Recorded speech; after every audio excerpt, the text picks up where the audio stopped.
Chapter 72. The Truth Unveiled. The Saintess Weeps. The prophesied one becomes the target of scorn.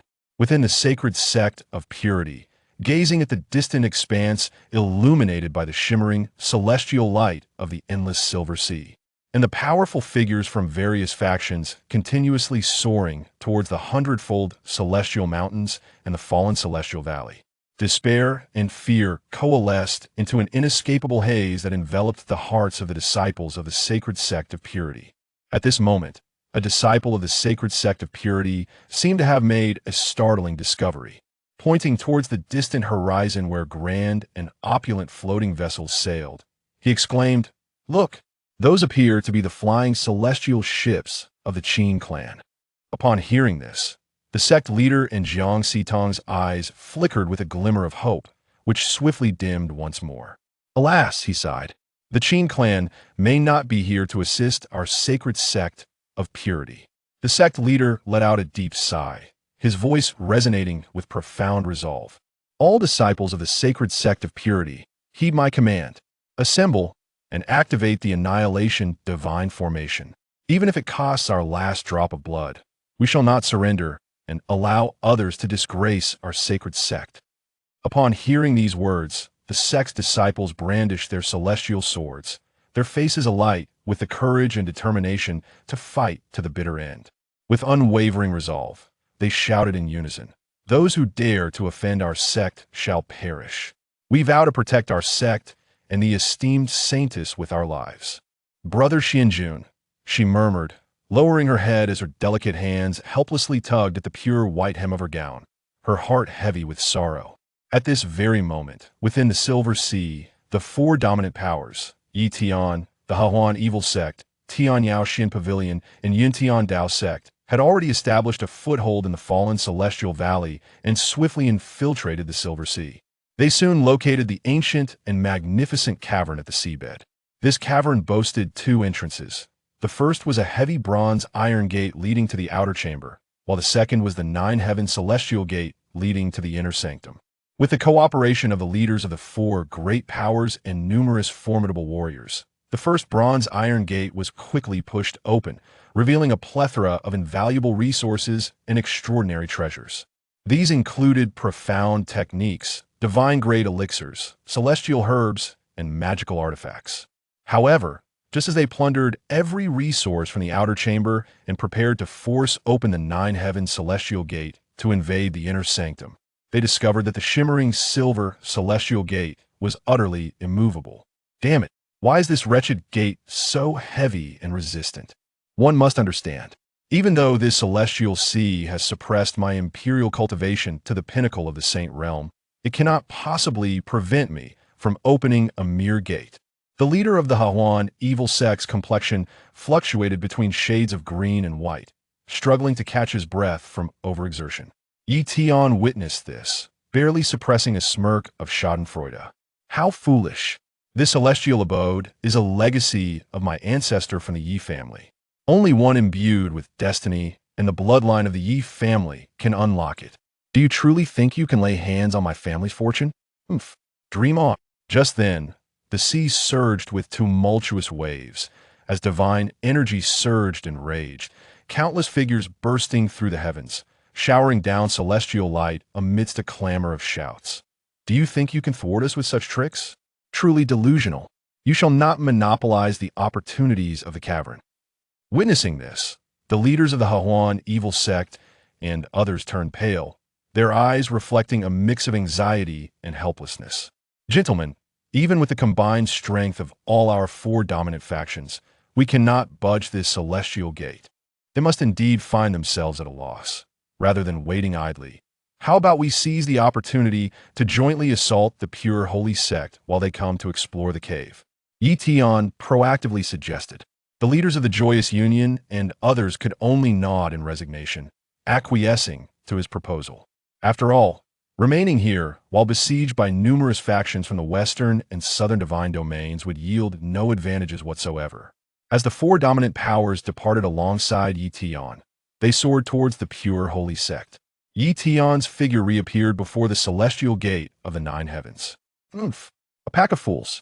I shall utilize my doppelganger to engage the pure holy sect, while my true self discreetly opens the celestial gate of the nine heavens to infiltrate the inner sanctum and acquire fortuitous opportunities.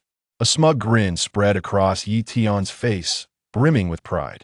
However, a sudden mocking laughter emanating from behind startled him, leading him to believe that the elusive Qin Xuanjun had found him again. Instinctively, he swung his sword in defense. "Young Master Tian, do not act rashly. It is us." The young master of the Joyous Union hastily conjured a shield of divine power to block Yi Tian's celestial blade, while Tian Yang, the eldest son of the Tian Yaoxian Pavilion, teasingly remarked, "My father instructed us to observe secretly for a while." To his astonishment, young Master Tian truly possessed the means to unlock the celestial gate of the nine heavens. Upon witnessing this, Yi Tian's expression subtly shifted, though he quickly regained his composure.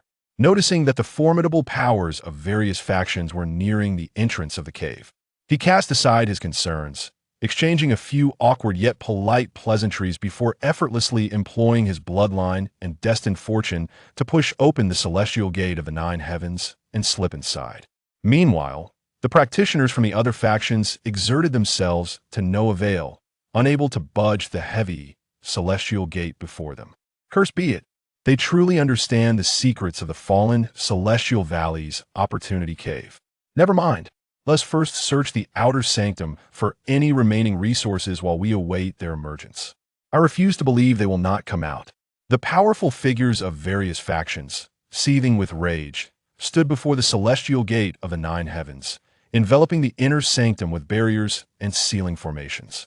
Yet, unbeknownst to them, a mysterious and elusive figure had just utilized the path of time and space. As Yi Tian opened the celestial gate of the nine heavens, this figure silently slipped into the inner sanctum. Simultaneously, when the Qin family's experts were falsely accused upon their arrival at the pure holy sect, an elder of the Qin family infused a recording celestial jade with divine power, projecting the footage into the sky to reveal the truth. In tandem, they conveyed the heartfelt words that Qin Xuanjun had instructed them to deliver, employing their spiritual consciousness to persuade. "Dear friends of the pure holy sect, there is no need for alarm. Our young master is known as the most passionate in the Western divine domain, and how could he stand idly by in the face of peril? This time, young master of the Qin family has no interest in the opportunities of the silver-white celestial sea in the fallen celestial valley. He would risk everything, even at the cost of his own demise, to save the pure holy maiden and the pure holy sect from calamity. Elder, did our young master come all this way merely for the opportunities of the fallen celestial valley, and to lend a helping hand when the pure holy sect is in despair, all while scheming to seize their sect resources and the pure holy maiden's body? How can you paint such a picture of heartfelt devotion?" A young prodigy from the Qin family could not help but inquire. "Fool!" The elder of the Qin family shot him a glare filled with disappointment and replied coolly, "In the realm of cultivation, must a cold-hearted villain always wear a wicked and frigid expression, making all factions and powerful beings perceive you as a villain? Did you not see that our young master merely feigns passion, eliciting the admiration of countless unparalleled beauties who might even offer their blood in gratitude? If you do not provide them and those factions with emotional value, constantly scolding and frowning, who would remain loyal and devoted to you?" Upon witnessing the glowing image in the sky, Jiang Sidong was utterly overcome with tears. I truly deserve this. How could I ever doubt Brother Xuanjun's love for me?" Chapter 73. The Overbearing Extraction of the Chosen One's Blood, Instant Refinement. As Jiang Sidong gazed upon the spectacle unfolding in the celestial screen above, it felt as if every ounce of strength had been abruptly siphoned from her body, causing her legs to buckle beneath her, and she collapsed onto the ground. Tears streamed forth like a deluge, her nose and lips trembling as she wept. Observing the scene where Yi Tian conspired with the four formidable factions to vie for the opportunities within the fallen immortal valley, and the fabrication of falsehoods aimed at discrediting Qin Xuanjun and the Qin Clan, the members of the Wugo holy sect were engulfed in a profound shame.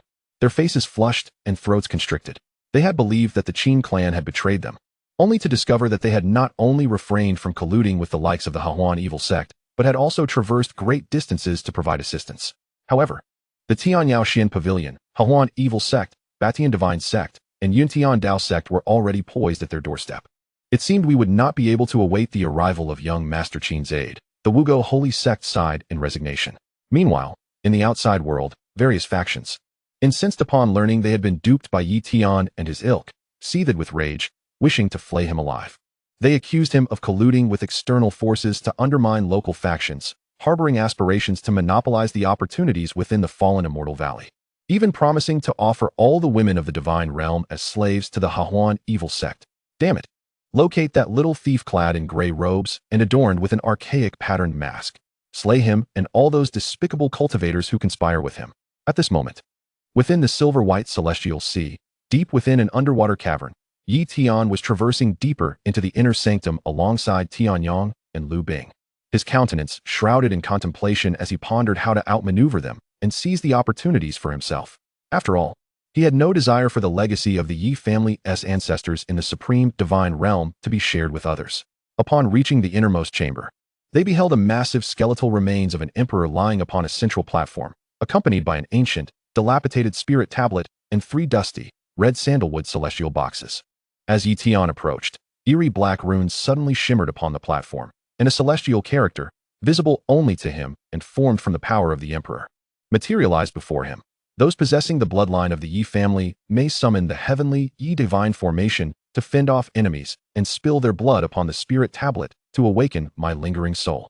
I shall grant you the key to unlock the 3 celestial boxes. Witnessing the exhilaration of his companions as they rushed towards the 3 red sandalwood boxes, Yi Tian steeled himself, resolving to act without hesitation. He promptly drew the fragmented Supreme Dao Imperial weapon, the God-slaying spear, and with a flick of his wrist, 2 piercing beams of terrifying spear light surged forth, lacerating through Tianyang and Lu Bing's bodies.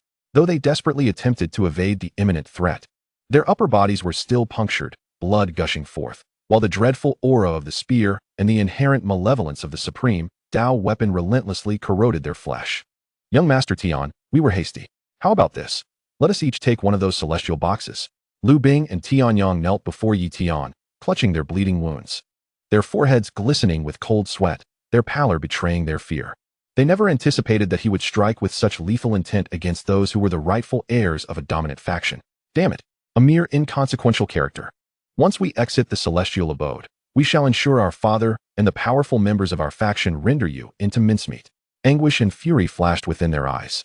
Very well, Yi Tian replied with a smile. However, just as Lu Bing and Tianyang believed they had reached an understanding, Yi Tian's expression morphed into one of ferocity and ruthlessness. Very well, meet your end in the next life. With that, he sliced his finger, allowing his blood to drip and activate the heavenly Yi divine formation on the platform. Amidst the horrified gazes of Lu Bing and Tianyang, a terrifying black formation erupted with divine light, enveloping them. The ensuing silence was shattered by their agonized screams and the violent ejection of blood, followed by the swift obliteration of their souls and corporeal forms. Truly, the formation laid by my Yi family's ancestors possesses formidable power. Even a cultivator at the Xian Master Realm would struggle to withstand its might. Yi Tian observed as the remnants of Tianyang and Lu Bing transformed into a pool of viscous blood, his tongue clicking in admiration as he reached for the 3 red sandalwood celestial boxes. Yet, at that moment, the fabric of space distorted, and the 3 boxes were seized by a strand of temporal law, whisking them away. Yi Tian's expression shifted dramatically. He turned to see a hand swiftly grasping his throat, lifting him effortlessly. The overwhelming divine power and vice-like grip rendered him utterly powerless, no matter how he struggled. Gazing into the familiar yet loathsome visage mere inches away, Yi Tian's eyes blazed crimson as he hoarsely roared, Qin Xuanjun, it's you again. You lack the bloodline of the Yi family. How could you possibly breach the 9 heavens celestial gate set by my ancestors? Qin Xuanjun paid no heed to his words, his expression as frigid as ice, his grip tightening, causing Yi Tian's neck to bulge with veins, his eyes bulging as if they might pop from their sockets. Intent on activating the formation at the center of the platform, he found his blood being frantically devoured and refined by Qin Xuanjun's heaven-swallowing sacred art. You possess such malevolent techniques. Yi Tian felt the agony and weakness as his vitality was swiftly drained, terror and disbelief flooding his gaze. Ancestor, save me. After being tossed onto the ground like refuse, Yi Tian cried out in anguish, slashing his wrist with a blade, desperately attempting to summon the formation with his withered, bark-like arms. However, no matter how he squeezed, his arm, enveloped in a layer of soft, withered flesh, could not yield a single drop of blood. This fragmented supreme Dao weapon and the Dragon Emperor's sacred blood have become tarnished alongside you. Qin Xuanjun disregarded Etion's vengeful glare, his hand grasping the bloodstained, broken black spear that lay upon the ground, drawing it into his possession. Meanwhile, the resplendent Dragon Emperor's sacred blood was extracted from Etion's inferior bloodline, purified, and assimilated into Qin Xuanjun's being. Return my Dragon Emperor's sacred blood, my supreme Dao weapon, my opportunities within this abode. With bloodshot eyes, Etion dragged his feeble body across the ground, reaching for the 3 red sandalwood celestial boxes on the platform.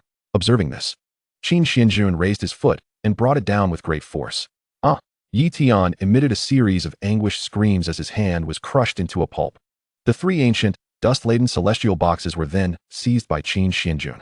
Subsequently, he employed sealing techniques to preserve Etion's blood and let it drip onto the spirit tablet beside the Emperor's skeletal remains. I am Etion, the current head of the Yi family. I beseech my ancestor to save me. Etion gazed upon the ethereal remnants of an elder's spirit emerging from the spirit tablet. A spectral figure steeped in profound aura. Overcome with a tumult of emotions, he knelt before it, his countenance a mixture of fervent excitement and profound sorrow.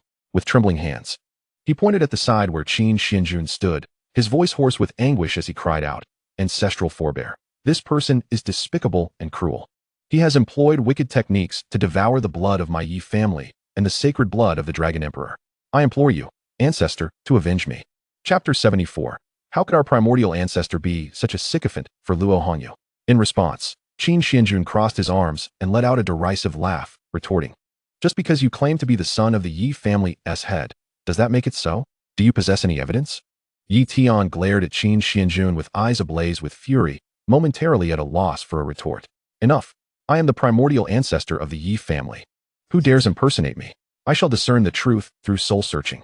The elder's spirit declared with a chilling authority, the oppressive aura radiating from him as terrifying as an abyss. "Let the soul-searching commence," Etion sneered, casting a look of schadenfreude toward Qin Xuanjun. However, just as the primordial ancestor raised his ethereal hand toward Qin Xuanjun's head, the graceful figure of Luo Hongyu emerged from the jade pendant at his chest, positioning herself protectively before him. With an icy demeanor, she addressed the primordial ancestor, Yi. "After such a long and tumultuous time, how dare you attempt to strike at the heir of this emperor?" Startled by Luo Hongyu's sudden appearance, the primordial ancestor hastily withdrew his hand, his aged visage reflecting shock and disbelief. His cloudy eyes wide in astonishment as they drank in the exquisite beauty and delicate form of Luo Hongyu. Sensing her fragile essence, nearly depleted of her soul's original power, the primordial ancestor's spectral form quivered, and instinctively, he reached out towards her shoulder, stammering, "Is it truly you, Senior Hongyu?" Luo Hongyu deftly evaded his outstretched hand, her expression unyielding as she replied, "Have you truly forgotten the benefactor who once saved your life and bestowed upon you a fortuitous opportunity?" Upon hearing these words, the primordial ancestor, to Etion's astonishment, suddenly knelt before Luo Hongyu, his voice choked with emotion as he confessed, "In the past, I was merely an ordinary member of the Yi family, lacking in talent. Fortunately, I encountered you in a secret realm, rescued from the clutches of countless beasts, and you graciously gifted me a body-tempering sacred pill and a drop of celestial mysterious water, which enabled me to."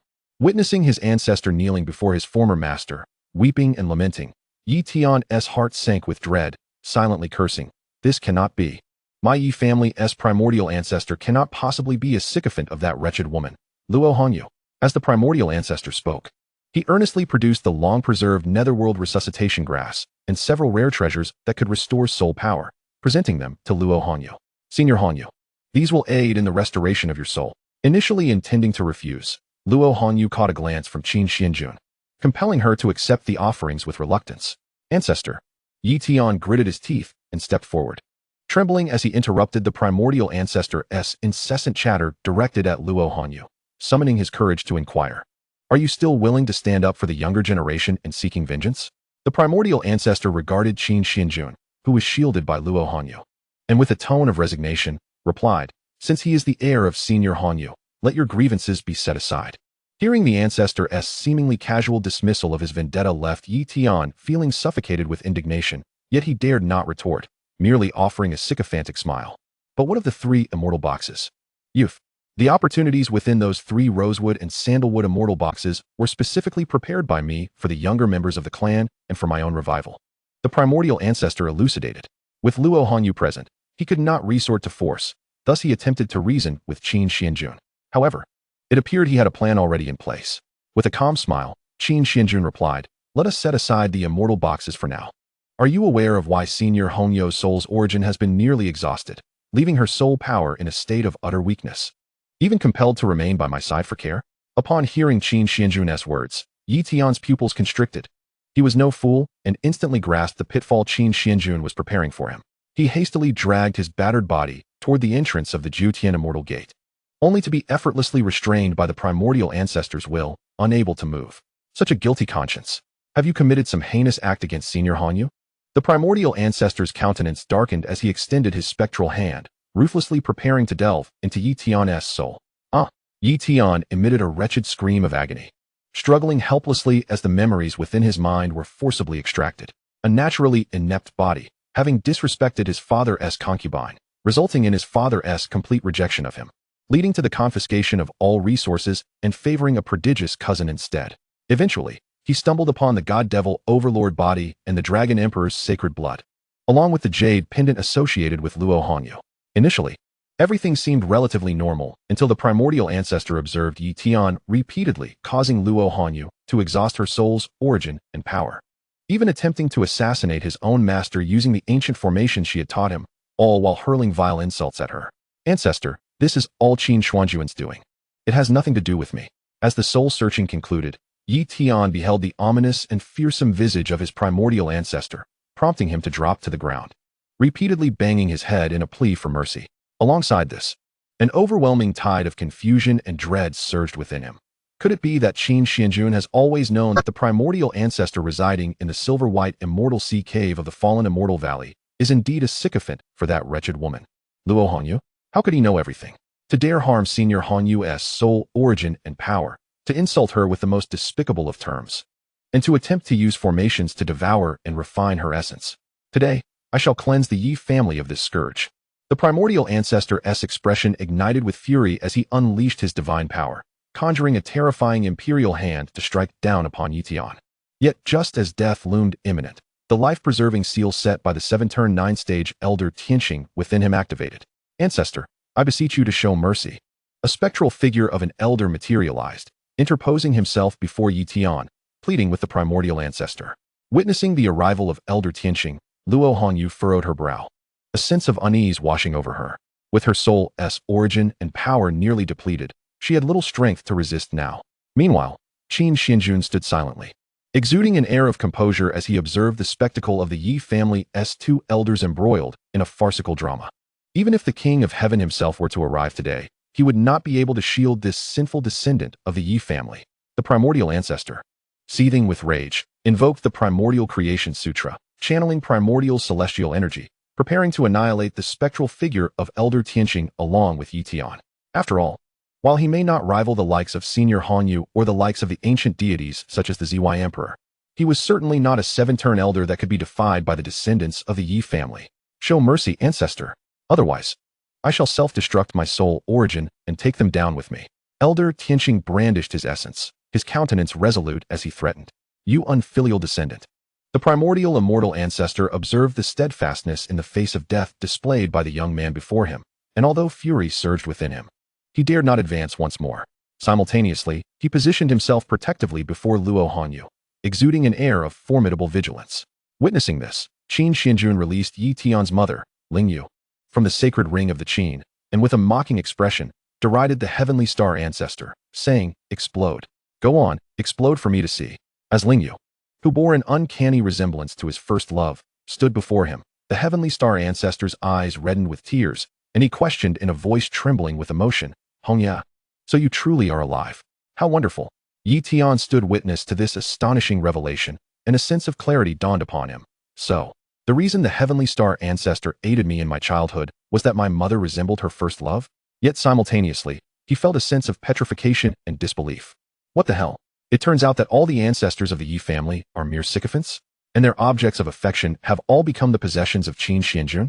Chapter 75. the first love of the Heavenly Star Ancestor reduced to a slave of Qin Xuanjun? The Heavenly Star Ancestor instinctively sought to embrace Ling Yu, only to be met with her disdainful and vehement rejection. At your age, still so disrespectful. How base. Hearing Ling Yu's mercilessly cold words, the Heavenly Star Ancestor felt his heart wrench in agony. However, the subsequent scene shattered his heart completely. Ling Yu knelt beside Qin Xuanjun, diligently brushing the dust from his robes, and then gently massaged his shoulders, addressing him with a tender respect. My lord, are you unscathed? Qin Xuanjun smiled indifferently, pulling Ling Yu into his embrace, his hand sliding along her delicate waist. What wickedness have you inflicted upon my Hongya? The Heavenly Star Ancestor watched in sheer horror as his vision threatened to rupture. I am not your Hongya. I am merely a plaything for my lord. Ling Yu's eyes gleamed with an inscrutable darkness as she submissively nestled in Qin Xuanjun's arms, allowing him to toy with her at will. What have I done? Why everything?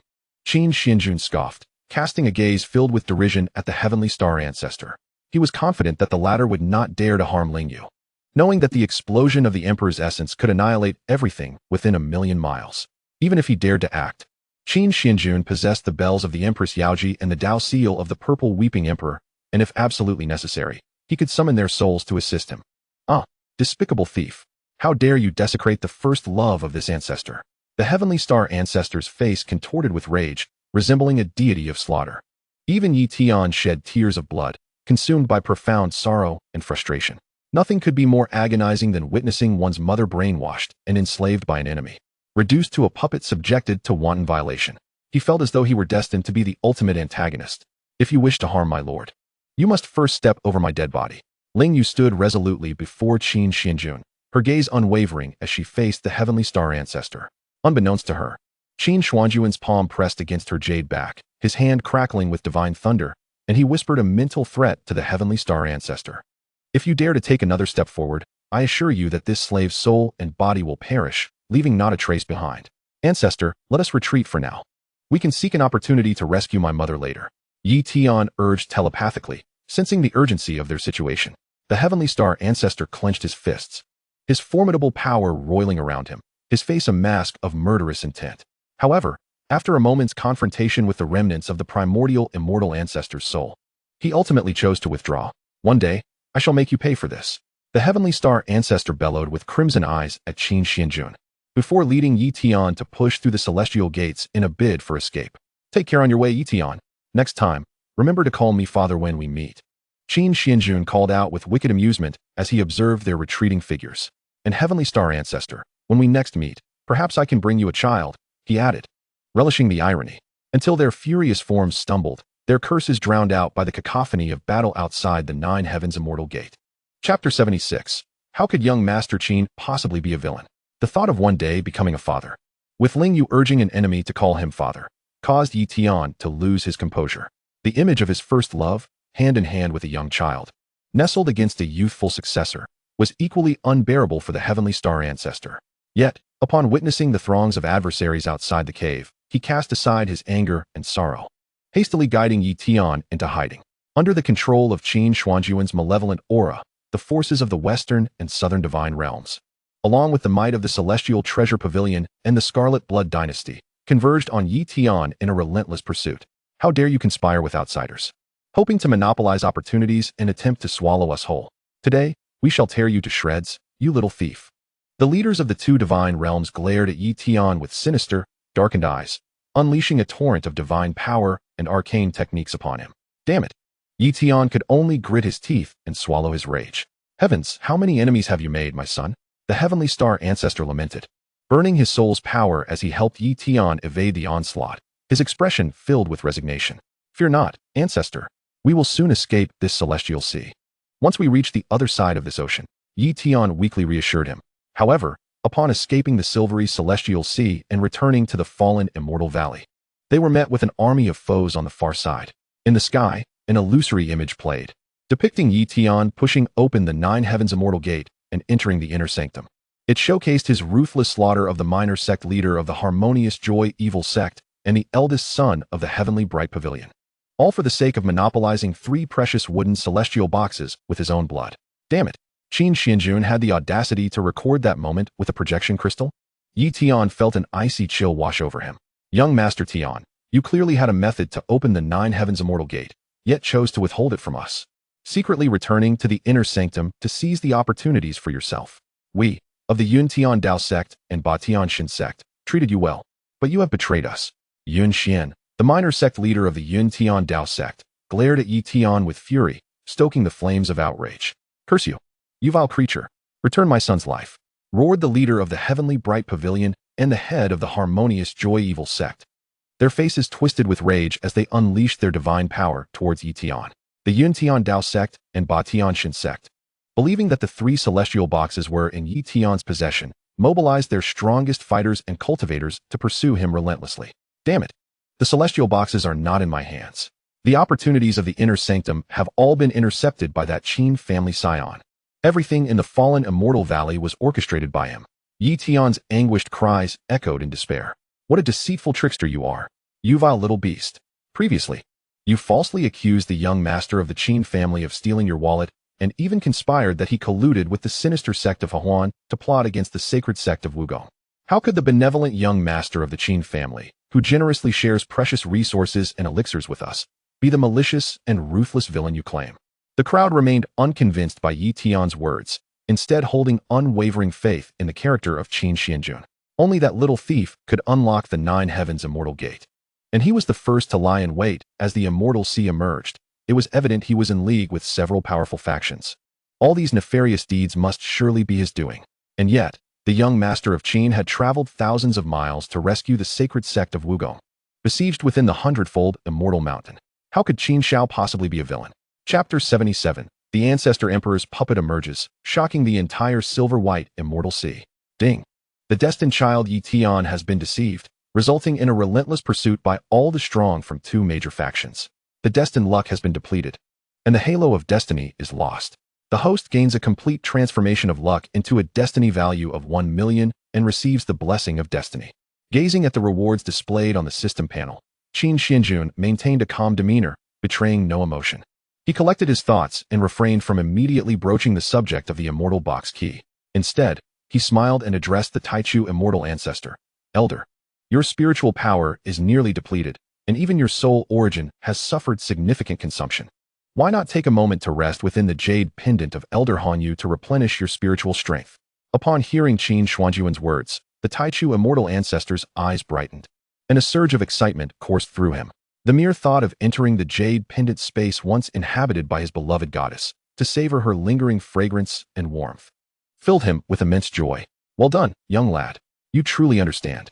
The Taichu immortal ancestor praised Qin Xuanjun with admiration. The latter responded with a modest smile, though a glimmer of icy depth flickered in his eyes. However, just as Hanyu was preparing to unwillingly refuse the Taichu immortal ancestor's entry into her natal jade pendant, Qin Xuanjun produced a white jade pendant from his sleeve and presented it to the Taichu immortal ancestor. Initially hesitant, the ancestor soon contemplated the possibility of extracting his soul and being alone with Hanyu, perhaps even fostering mutual affection and experiencing a spiritual communion. In his eagerness, he hurriedly dove into the white jade pendant, as if fearing rejection from Hanyu. What are you planning? Hanyu chided with a playful glare at Qin Xuanjun, her tone laced with curiosity. The latter merely flashed a charming smile, offering no reply. The next moment, piercing cries of anguish reverberated through the white jade pendant, filling the entire inner chamber. How shameless! You actually set up a primordial soul-refining array within the jade pendant to refine my soul using the Blood Ghost 9 spirit grass, and bound me with the soul-locking chain, a quasi-emperor artifact, specifically designed to restrain souls. How do you know about these forbidden techniques that have only been passed down since ancient times? The Taichu immortal ancestor roared in furious indignation. Yet Qin Xuanjun chose not to elaborate. As the supreme heir of the Qin Clan, possessing the ability to exchange for otherworldly artifacts in the system shop, it was an effortless task for him to exploit Hanyu's affections. Elder Hanyu, save me. The Taichu immortal ancestor pleaded anxiously to Hanyu. However, to his astonishment, the kind-hearted elder he remembered simply stood there, her expression indifferent. Perhaps she felt a twinge of guilt or reluctance, but under the influence of the great Tao's demonic energy, such sentiments swiftly dissipated into nothingness. At this moment, after several spiritual unions with Qin Xuanjun, her thoughts were solely consumed by him. Why do you merely stand there? Elder Hanyu? The Taichu immortal ancestor, witnessing her indifference, fell into despair. Yet even so, he could not bear to detonate his soul origin for fear it might affect her. Instead, He exhausted the last vestiges of his spiritual power to resist the formation Qin Xuanjun had set. Go, Hun Hun, consume his soul origin, do not disappoint me. Qin Xuanjun commanded, summoning the entity residing within the Qin sacred ring. His tone was calm, yet left no room for argument. After all, daring to deceive the remnants of an emperor's soul at the Xianwei realm was a risk he preferred not to confront personally. Yes, father. Hun Hun will not let you down. Hun Hun emerged from the ring's space, beaming as she tiptoed to peck Qin Xuanjuan's cheek, before, to Hongyo's astonishment, swallowing the white jade pendant whole. Qin Xuanjun attempted to intervene, but it was too late. I just exchanged for that quasi-emperor artifact and formation using system points. Oh well, her growth potential is astoundingly terrifying, as long as she's happy. That's what matters, he sighed in resignation. In a darkened space, as the Taichu immortal ancestor exhausted his spiritual origin to break free from the formation seal and escape the white jade pendant, he was left utterly bewildered. What is this place? Why is there ancient chaotic energy here? Could it be a primordial cultivation sanctuary? Yet, before he could resolve his confusion, the overwhelming and terrifying chaotic energy consumed and refined his remaining spiritual origin. Simultaneously, due to the age of his soul, it proved difficult to digest. And after Hun Hun devoured his origin, he expelled what remained of his soul.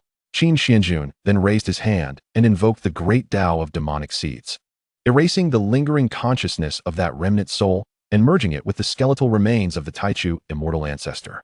Hand over the immortal box keys, Qin Xuanjun commanded flatly. Yes, master. The skeletal remains, with hollow eyes, slowly spoke, utilizing the Taichu celestial power to unlock a hidden chamber beneath the platform. Retrieving 3 shimmering transparent keys and presenting them to Qin Xuanjun. He accepted them and proceeded to unlock the 3 immortal boxes. At that moment, however, Qin Xuanjun received a desperate plea for help from his puppet, Yun Xian. Xian or why? Shocked and bewildered, Yun Hai turned to see his son, Yun Xian, wielding a celestial sword, the blade piercing through his chest and dripping with blood. No longer hidden, Yun Xian's eyes glimmered with dark light, his expression as frigid as ice. Father, I ask you to meet your demise. It turned out that he had long been controlled by ancient malevolent sorcery. Seize this ungrateful wretch and bring him back to the sect for punishment. Yun Hai coughed up blood, yet his internal injuries posed no real threat. Even though Yun Xian had pierced his flesh with the sect's artifact, the Mashuan divine sword, its power was insufficient to endanger someone of his stature as an emperor. In other words, even if he was within the silver-white immortal sea, where his cultivation was significantly suppressed, had he been prepared to activate his protective divine aura, it would have been nearly impossible for Yun Xian, even wielding the divine sword, to breach his defenses. Just as the elder of the Yuntian Dao sect prepared to forcibly subdue the controlled Yun Xian, a terrifying emperor puppet shattered the space. Arriving beside Yun Xian and shielding him, at the command of Qin Xuanjun, the formidable powers of the Qixua dynasty, the Qin family, and the Xianbao divine pavilion soon converged, surrounding the disciples of the Yuntian Dao sect in a tight formation of 3 inner and 3 outer circles. Yun Xian, with eyes like dark pools exuding ominous energy, clasped his hands behind his back and spoke with an air of indifference. From this moment forth, I have resolved to ally myself with the supreme divine clan, the Qin family. Who is in favor, and who stands opposed? Chapter 78, Acquiring the Taichu Burial Immortal Scripture, the Evolution of the Imperial Fallen Dual Pupils. May the sect master embrace death. The disciples of the Yuntian Dao sect shouted in unison, their voices reverberating like thunder, echoing in Yun Hai's ears. Trembling, he raised a quivering hand to point at the familiar yet alien figures of Yun Xian and the Yuntian Dao sect. As he beheld the crowd's eyes shimmering with eerie black light, he sighed in resignation. Soon, the silver-white celestial sea turned crimson, the waters becoming briny and foul. The sect master of the Batian divine sect, gazing upon the tragic demise of Yun Hai, felt a chill of despair grip his heart. He recalled the proud figure who had stared at him with a calm demeanor and uttered, "What of the emperor? In death, he is but a handful of dust." Now, with the Yuntian Dao sect, the only ally in the Western divine domain, defecting to the supreme divine clan's Qin family, the Batian divine sect found itself cornered with no escape. Master, it's dire. The Huanhe evil sect and the Tianyao Shuangge have stealthily slipped away. Our retreat route back to the Western divine domain has been sealed off by the 10-peak Saint Realm elders and the family head, Qin Zhantian, alongside the Silver Sovereign. Anyway, Iner, what are we to do? The elders and elite disciples of the Batian divine sect questioned their leader, their faces painted with urgency and panic. With a bitter smile, the sect master revealed a look of resignation. Kill. Fight until the last drop of blood is shed. However, being merely a two-tier dual transformation emperor. He was swiftly subdued and killed by the combined might of Qin Xuanjun and Yu Fei. The remaining elders of the Batian divine sect also proved feeble, quickly succumbing to the overwhelming pressure of the Qin family. Thus, the battle of the fallen immortal valley, ignited by the two divine domains, concluded once more with the Qin family's resounding victory. Qin Xie and his companions, along with the fated daughters like Xianxiahan, seized the majority of resources and opportunities within the Celestial Sea. Only the Wuguqing sacred sect and the saintess Jiang Sitong remained, anxiously awaiting the rescue of Qin Xuanjun. "Young master, shall we take action?"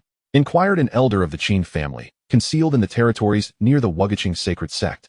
Using a communication artifact to reach out to Qin Xuanjun, the latter replied nonchalantly, "There is no rush. Let them wait a while longer. When despair fully envelopes them, I shall emerge, feigning a weary figure who has endured countless tribulations, under the waning light of the setting sun, gazing at the endless celestial radiance cascading from the heavens. I will tread upon the grand array of divine sealing, carving a bloody path through the waves of ferocious beasts, staggering yet appearing wounded, step by step traversing the mountain of corpses and sea of blood." This should evoke sufficient pathos and tears, compelling the Wuguqing sacred sect and saintess Jiang Sitong to lose all hope. Upon hearing Qin Xuanjun's words, the elder of the Qin family exclaimed in admiration, "Young master, your cunning is unparalleled. The Wuguqing sacred sect is bound to be moved to tears." Subsequently, Qin Xuanjun opened 3 celestial boxes, extracting 3 extraordinary treasures: the imperial fallen water, born during the primordial creation of the world, the Taichu celestial source, and the Taichu burial immortal scripture, acquired by the Taichu celestial ancestor from a hidden realm within the supreme divine realm. Qin Xuanjun harnessed the swallowing heaven sacred art, devouring the Taichu celestial source and merging it with his being, thus obtaining the power of Taichu.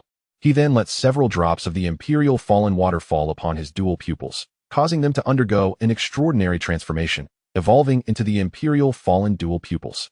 The incomplete Taichu burial immortal scripture was also perfected by him into a super emperor tier profound technique. Cultivating it to its zenith would allow one to harness the power of the buried heaven, burying heaven, earth, and reincarnation.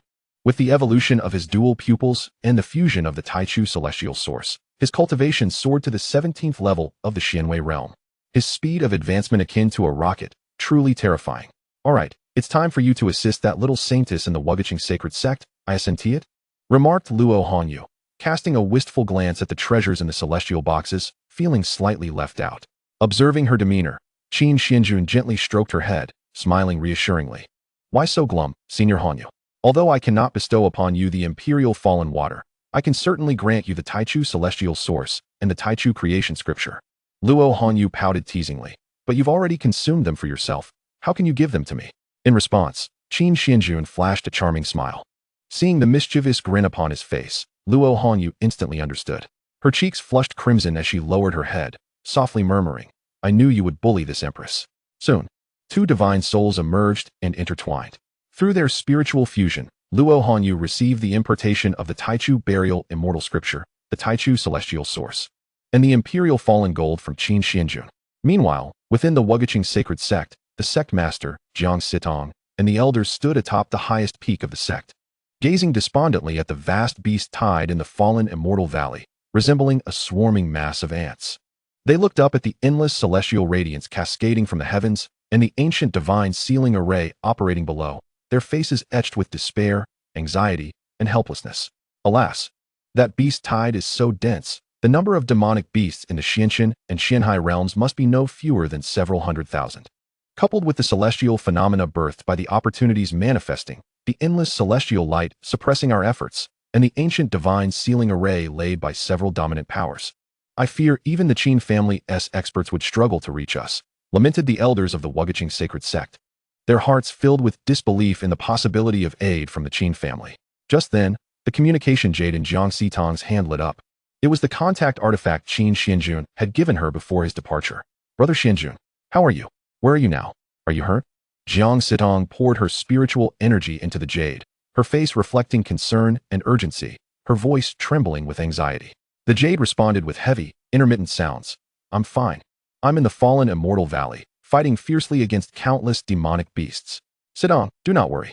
Even if it costs me my life today, I will carve a bloody path to ensure your safety." Listening to Qin Xuanjun's labored and grave voice, Jiang Sitong's tears cascaded down her cheeks like a flood, marring her stunningly beautiful visage. "Oh, Xinjun, please leave. Do not come to rescue me. You will perish." She collapsed to the ground, covering her face as she wept profusely, her heart overwhelmed with anguish and guilt. She cursed herself for ever doubting her brother Xuanjun's love for her. He must be suffering tremendously, battling the beasts with all his might. In her turmoil, Jiang Sitong slapped herself in despair. In her heart, she silently vowed, if brother Xinjun could return safely, Sitong would offer him both the pure holy body's Yin essence and the invaluable resources accumulated by the sect over a millennium as compensation. Even the cultivators and elders of the sect felt a deep sense of guilt and emotion upon hearing Qin Xuanjun's words. Only the leader of the pure holy sect frowned in confusion, pondering, how strange, why does young Master Qin's breath seem so labored and heavy? Is he truly engaged in a battle with demonic beasts? Chapter 79. He comes to see you bathed in endless celestial light. Roaring. Within the fallen immortal valley, countless demonic beasts, witnessing Qin Xuanjun emerge from the cliffside while clutching his waist, appeared utterly dismissive of their presence. In an instant, they unleashed a cacophony of ferocious roars that echoed through the heavens. Simultaneously, they seemed to sense the pure and powerful divine beast blood within Qin Xuanjun. Exhaling hot breaths through their nostrils, their gaping maws revealing menacing fangs, drool dripping ominously to the ground. However, just as they prepared to swarm and tear Qin Xuanjun apart, they saw him calmly seated atop a massive green rock, summoning the creature known as Hun Hun. "Good Hun Hun, now you can feast to your heart's content," Qin Xuanjun said, gently patting her little belly. The creature, munching on a Dao fruit, giggled with excitement, her face alight with joy as she exclaimed, "Hun Hun will eat a lot. Hun Hun wants to be full." As Hun Hun transformed, revealing her true form, the overwhelming pressure emanating from her bloodline and race instilled sheer terror in the once arrogant demonic beasts, who now cowered helplessly on the ground, whimpering in despair. What kind of monster has the young master raised? The elders of the Qin family, concealed in the shadows to protect Qin Xuanjun, wiped the cold sweat from their brows, their expressions a mixture of shock and disbelief. Meanwhile, Qin Xuanjun maintained a serene demeanor, silently observing Hun Hun's burgeoning power, which surged dramatically through each realm. The ancient chaos, one of the four great fiends, wreaked havoc in the shattered divine realm. A truly overwhelming force. Though the demonic beasts could only offer a meager amount of pure energy, it was sufficient for Hun Hun to ascend to the pinnacle of the profound immortal realm. "I'm so full now. My belly is so big," Hun Hun said. Having successfully devoured all the demonic beasts in the valley with the assistance of the 10 sacred elders of the Qin family, she then nestled in Qin Xuanjun's arms, purring, "I might need to take a nap." Upon hearing this, Qin Xuanjun was momentarily taken aback. Before he could utter a word, Hun Hun had already fallen asleep in his embrace, unresponsive to his calls. "Alas, I hope this little girl doesn't sleep for an entire epoch." Qin Xuanjun rubbed his temples, reflecting on how the mighty chaos could both eat and sleep immensely, yet endure the terrifying nature that had withstood the test of time. With a resigned sigh, he placed Hun Hun into the Qin character's sacred ring for safekeeping. "Young master, should we proceed to the pure holy sect now?" One of the elders of the Qin family inquired. "There's no rush," Qin Xuanjun replied with a calm smile. "You all should smear clean beast blood on your clothes and faces, let your hair hang loose, and tatter your garments. Finally, disguise your aura and divine power to appear chaotic and feeble." As the sun dipped below the horizon, casting its last rays of celestial light upon the land, even the once resounding roars of the demonic beasts in the fallen immortal valley began to fade. The members of the pure holy sect witnessed a figure shrouded in endless celestial light, stepping onto the ancient ceiling formation, staggering through a sea of corpses and blood, inching towards the pure holy sect. Despite possessing the primordial celestial source, the eye of the fallen emperor, and the supreme divine art of reincarnation, the celestial light above Qin Xuanjun's head barely registered as a mere enhancement to his physique. Yet, he feigned great agony, trudging forward with his head bowed. Behind him followed the Qin family elders, their hair disheveled, their tattered robes stained with blood, their auras weak and chaotic. Seeing the battle-worn Qin Xuanjun and the powerful members of the Qin family, the people of the pure holy sect were moved to tears. "Hurry and open the gates of the sect for young Master Qin and the elders," an elder of the pure holy sect shouted. "Yes, I will open them at once."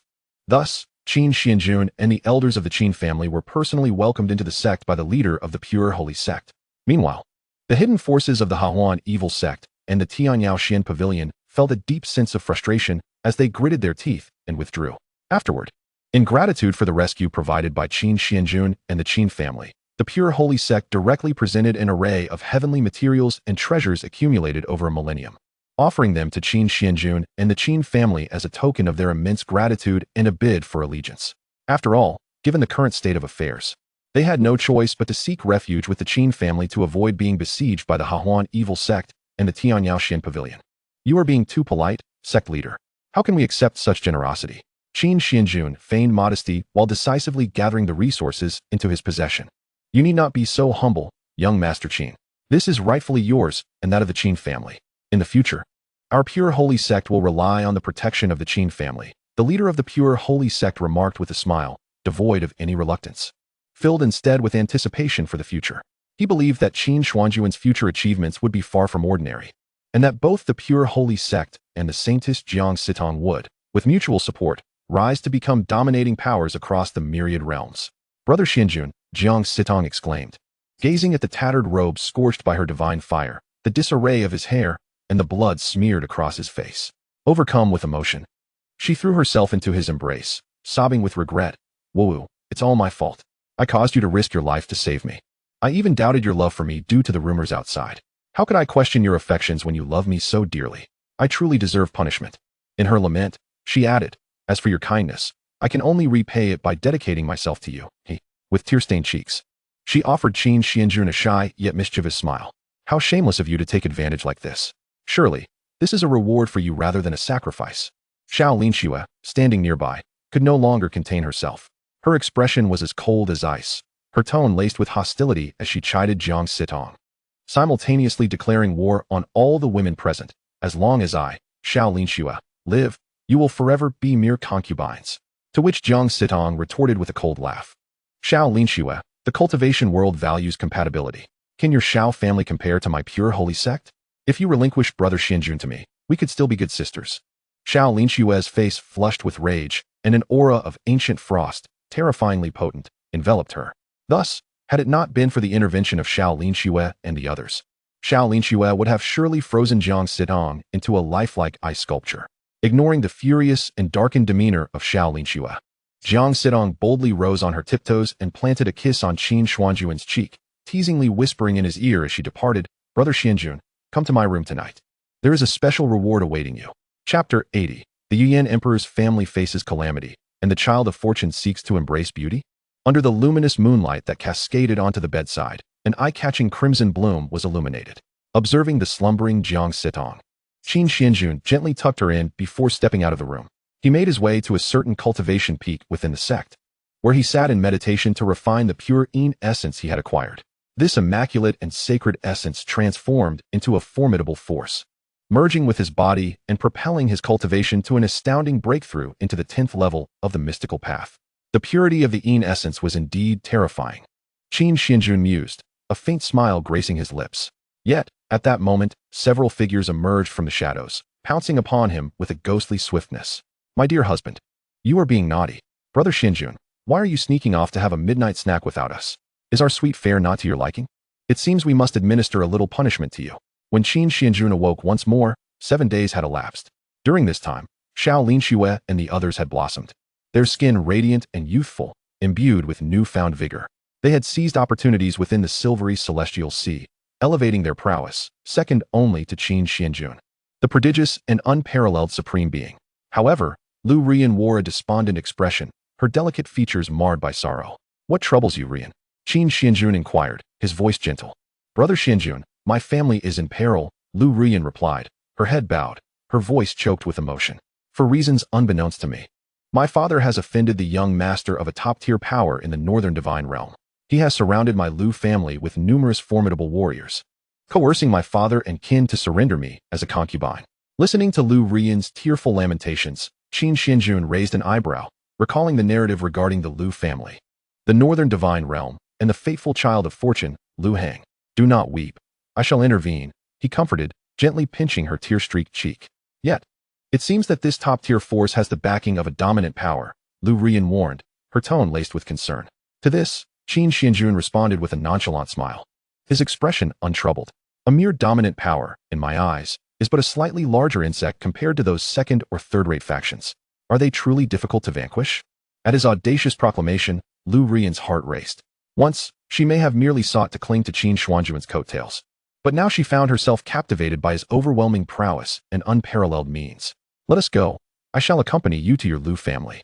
As Qin Xuanjun prepared to depart, Lu Ruyan suddenly pushed him down, pinning him to the ground. Young master, do not rush. Ruyan is so touched. I wish to repay your kindness by offering you a taste of Ruyan, she declared, her eyes sparkling with sincerity. At that moment, in a certain second or third-rate family's abode within the Western Divine Realm, a young man clad in luxurious garments, wielding a folding fan, arrogantly addressed Lu Laotu and the members of the Lu family. I shall give you 3 days. If you do not deliver your daughter, who possesses the ancient blue lotus sacred body, to me, I will raise your Lu family to the ground, turning it into a river of blood. With that, he waved his sleeve and left, dispatching a throng of strong warriors to encircle the Lu family's territory and domain, creating an impenetrable barrier. A heavy sense of despair and oppression enveloped Lu Laolong and his kin like an inescapable fog. What shall we do, head of the family? An elder of the Lu family inquired, panic etched across his features. Perhaps we should bring Miss Rian back? Another elder suggested. The other elders and family members within the grand hall voiced their opinions, resulting in a cacophony of discord. Bring Miss Rian back to become that ruffian's concubine? What nonsense! When has our Lu family fallen to the depths of needing to sell the daughter of our head to survive? What do you propose then? He is the young master of the Blood Mystic Sect, a top-tier force in the Northern Divine Realm. With a mere wave of his hand, he can command numerous quasi-saint elders. What can our Lu family possibly do against him? Even if Miss Rian hides in the Western Divine Realm, she will eventually be discovered by countless cultivators from the Blood Divine Realm. There will be no escaping then. As their arguments escalated, Lu Laolong's countenance darkened with rage. Enough of this clamor. Rian told me she has recently allied herself with a young master of extraordinary talent and immense power. She assured me that he would accompany her to our Lu family to resolve our troubles. Upon hearing this, the assembly did not display any signs of relief. Instead, they exchanged bitter smiles and sighed. Miss Rian is still too young. She abandoned the powerful Yin Tian Dao sect, leading to our Lu family losing its protection. Moreover, her ancient blue lotus sacred body has attracted the covetous eyes of many forces. What young master could possibly rival the status of the young master of the Blood Mystic Sect? As the elders lamented, Lu Laolong's other daughters wept openly, their faces etched with worry. In a shadowy corner, however, a young boy clad in tattered rags silently observed, his eyes gleaming with a mix of schadenfreude and excitement. He was Ding Chuan, a traveler from another world. Possessing the water sacred body and having fortuitously acquired the imperial-grade technique, La Tianlu, he was inherently attuned to water-type energy. Furthermore, when in the presence of Lu Ruyan, the ancient blue lotus sacred body, their compatibility would allow for a remarkable acceleration in their cultivation speed. However, due to his soul transmigration into a lowly servant of the Lu family, he had endured bullying from family members and other servants, lacking resources for cultivation. It was only after gaining Lu Ruyan's recognition, receiving several immortal pills, and acquiring La Tianlu that he began to awaken his latent potential and embark on his path of cultivation. The young master Rian has allied with is likely just the young master of a second or third-rate power. When he arrives at the Lu family with Miss Rian, he will surely humiliate himself in front of everyone. At that moment, I shall seize the opportunity to step forth, rescuing Miss Rian, and using La Tianlu to establish a spatial teleportation point in the Eastern Divine Realm's celestial sea, whisking her away. Then, Miss Rian will undoubtedly be overwhelmed with gratitude, and I shall take the chance to confess my desire to become her Dao partner, merging our fates, while leveraging her ancient blue lotus sacred body to elevate my own constitution, thus accelerating my cultivation speed manifold. As Ding Chuan indulged in these fantasies, he struggled to suppress the smile, threatening to break free. Subsequently, he discreetly returned to his room, retrieving the communication jade he had pilfered from the sixth sister, activating it with his divine power, and inquiring of Lu Ruyan. Miss Lu Ruyan, are you currently on your way back to your family? Fear not, for I am confident in my ability to lead you away from the clutches of the Blood Xin sect. Soon, a response came from Guang Yu, revealing that Lu Ruyan's voice was laden with urgency and tension, as if she were locked in a fierce battle with her adversaries. Miss Ruyan, what is that sound of clapping on your end? Who dares to be so audacious as to strike you? Chapter 81. This young master seems to have a significant background. I am fine, Lu Ruyan replied, her voice trembling as she appeared to be enduring great hardship. In the Lu family, Ding Chuan felt a mix of anxiety and helplessness. He anxiously scratched his head and peered out the window towards the street, eagerly awaiting Lu Ruyan's return. However, they had to wait until the sun dipped below the horizon before she and her entourage finally arrived. Behind her was a remarkably young and handsome man. Ding Chuan scoffed, thinking to himself, with such looks, this pretty boy young master is undoubtedly weak, likely propped up by some second-rate force. But soon, he collected his thoughts and, along with the Lu family, hurried out to greet them, only to be met by the formidable presence of the Blood Xian sect's stationed warriors. Ah, little beauty, you finally decided to return. Our young master has been eagerly awaiting you. One of the Blood Xian sect's talented cultivators taunted Lu Ru Yin mockingly. To his astonishment, instead of displaying fear, she remained composed, her expression cold as ice, imbued with a hint of murderous intent. Miss Ru Yen. Just as Lu Ru Yen was about to engage the Blood Xian sect cultivator, Ding Chuan instinctively moved to intervene. However, he was taken aback when Lu Ru Yen suddenly raised her delicate hand, summoning a terrifying green lotus that surged towards the cultivator. Xianxiaaudiobooks realm? The Blood Xian sect cultivator felt the overwhelming force of Lu Ru Yan's unleashed power and the ominous aura of the green lotus, his face morphing into one of sheer horror. How could such a monstrous talent come from a mere second or third-rate family? A top-tier cultivator of the Blood Xian sect, am only at the Xiantian realm. He attempted to evade, but was swiftly engulfed and obliterated by the green lotus.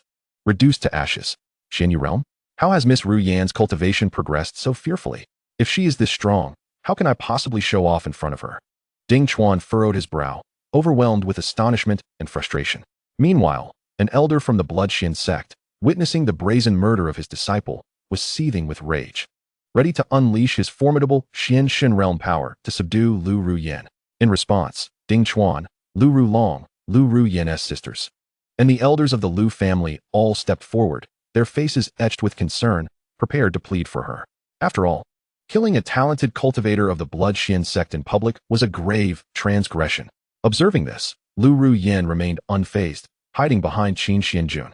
As the Blood Xian sect elder approached, a figure with a profound aura suddenly emerged from the shadows. With a casual wave, he unleashed a palm strike imbued with divine power, sending the Blood Xian sect elder flying thousands of miles away, vanishing like a shooting star. You dare to kill members of the Blood Xian sect? The remaining Blood Xian cultivators trembled as they gazed upon their fallen comrade and elder, raising their hands in a feeble attempt to threaten Lu Ru Yen and her companions.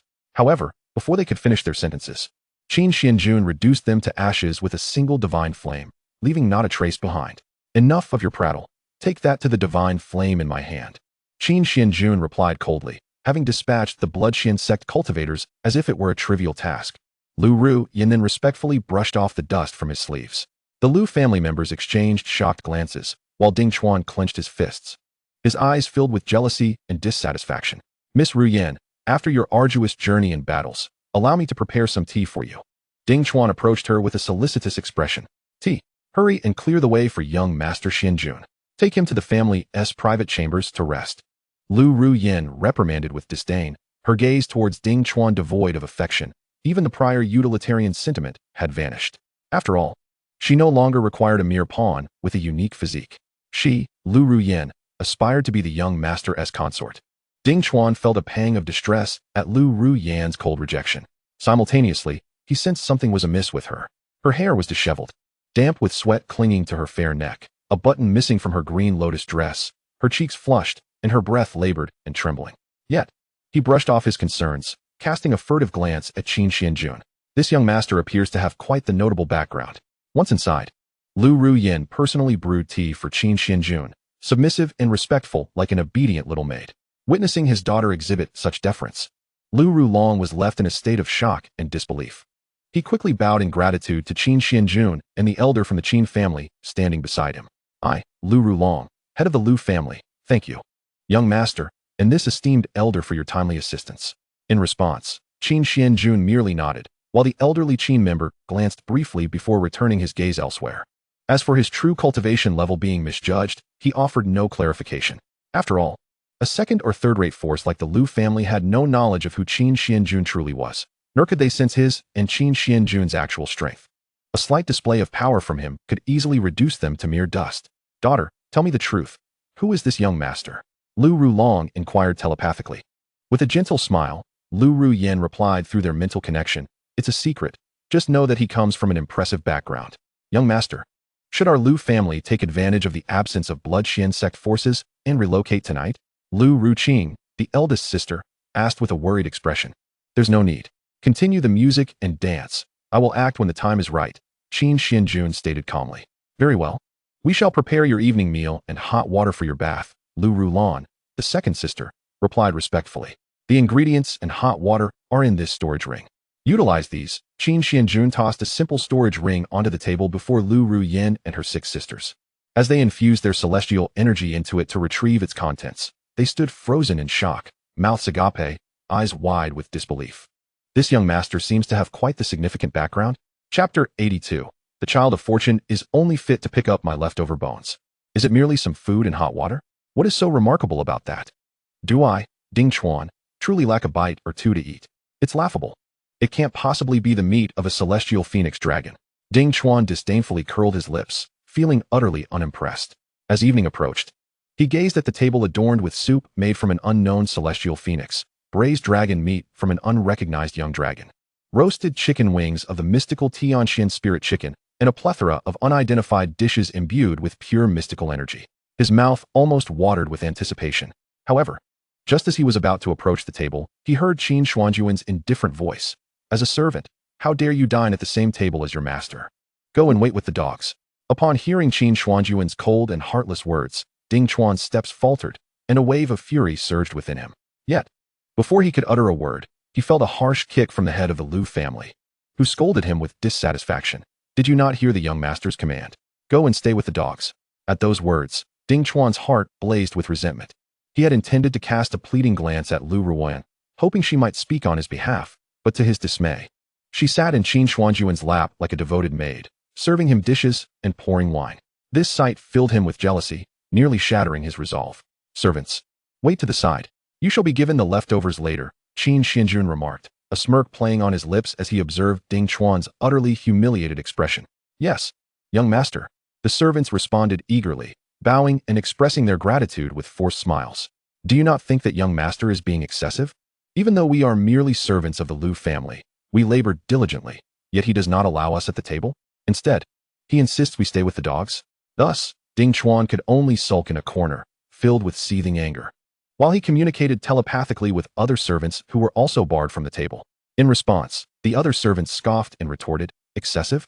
Who told you to be so eager to overstep your bounds and approach the table? The young master is gracious enough to offer us the leftover celestial dishes and dragon meat. Is that excessive? Have you lost your mind? If being a servant meant I could eat like this every day, I would gladly remain one for life. With such fortune, I could rise from being a lowly servant without any spiritual roots straight to the Xianxian realm. By then, even my deceased father would have to grant me a page in the family tree, understand? Fool. Listening to the mocking replies from the other servants, Ding Chuan's eyes turned red with anger and jealousy. Who cares for the young master's leftovers? Leftovers, even dogs would disdain them. Ding Chuan clenched his fists, silently resolving to endure. However, when he witnessed a servant devouring a vegetable leaf that Qin Xuanjun had casually tossed to the ground, the latter experienced a rapid breakthrough in several minor realms. Eat. It's just leftovers. Ding Chuan disregarded his dignity and instinctively lunged to snatch a celestial phoenix wing bone that Qin Xuanjun had thrown on the ground, wrestling with a large yellow dog for it. Woof.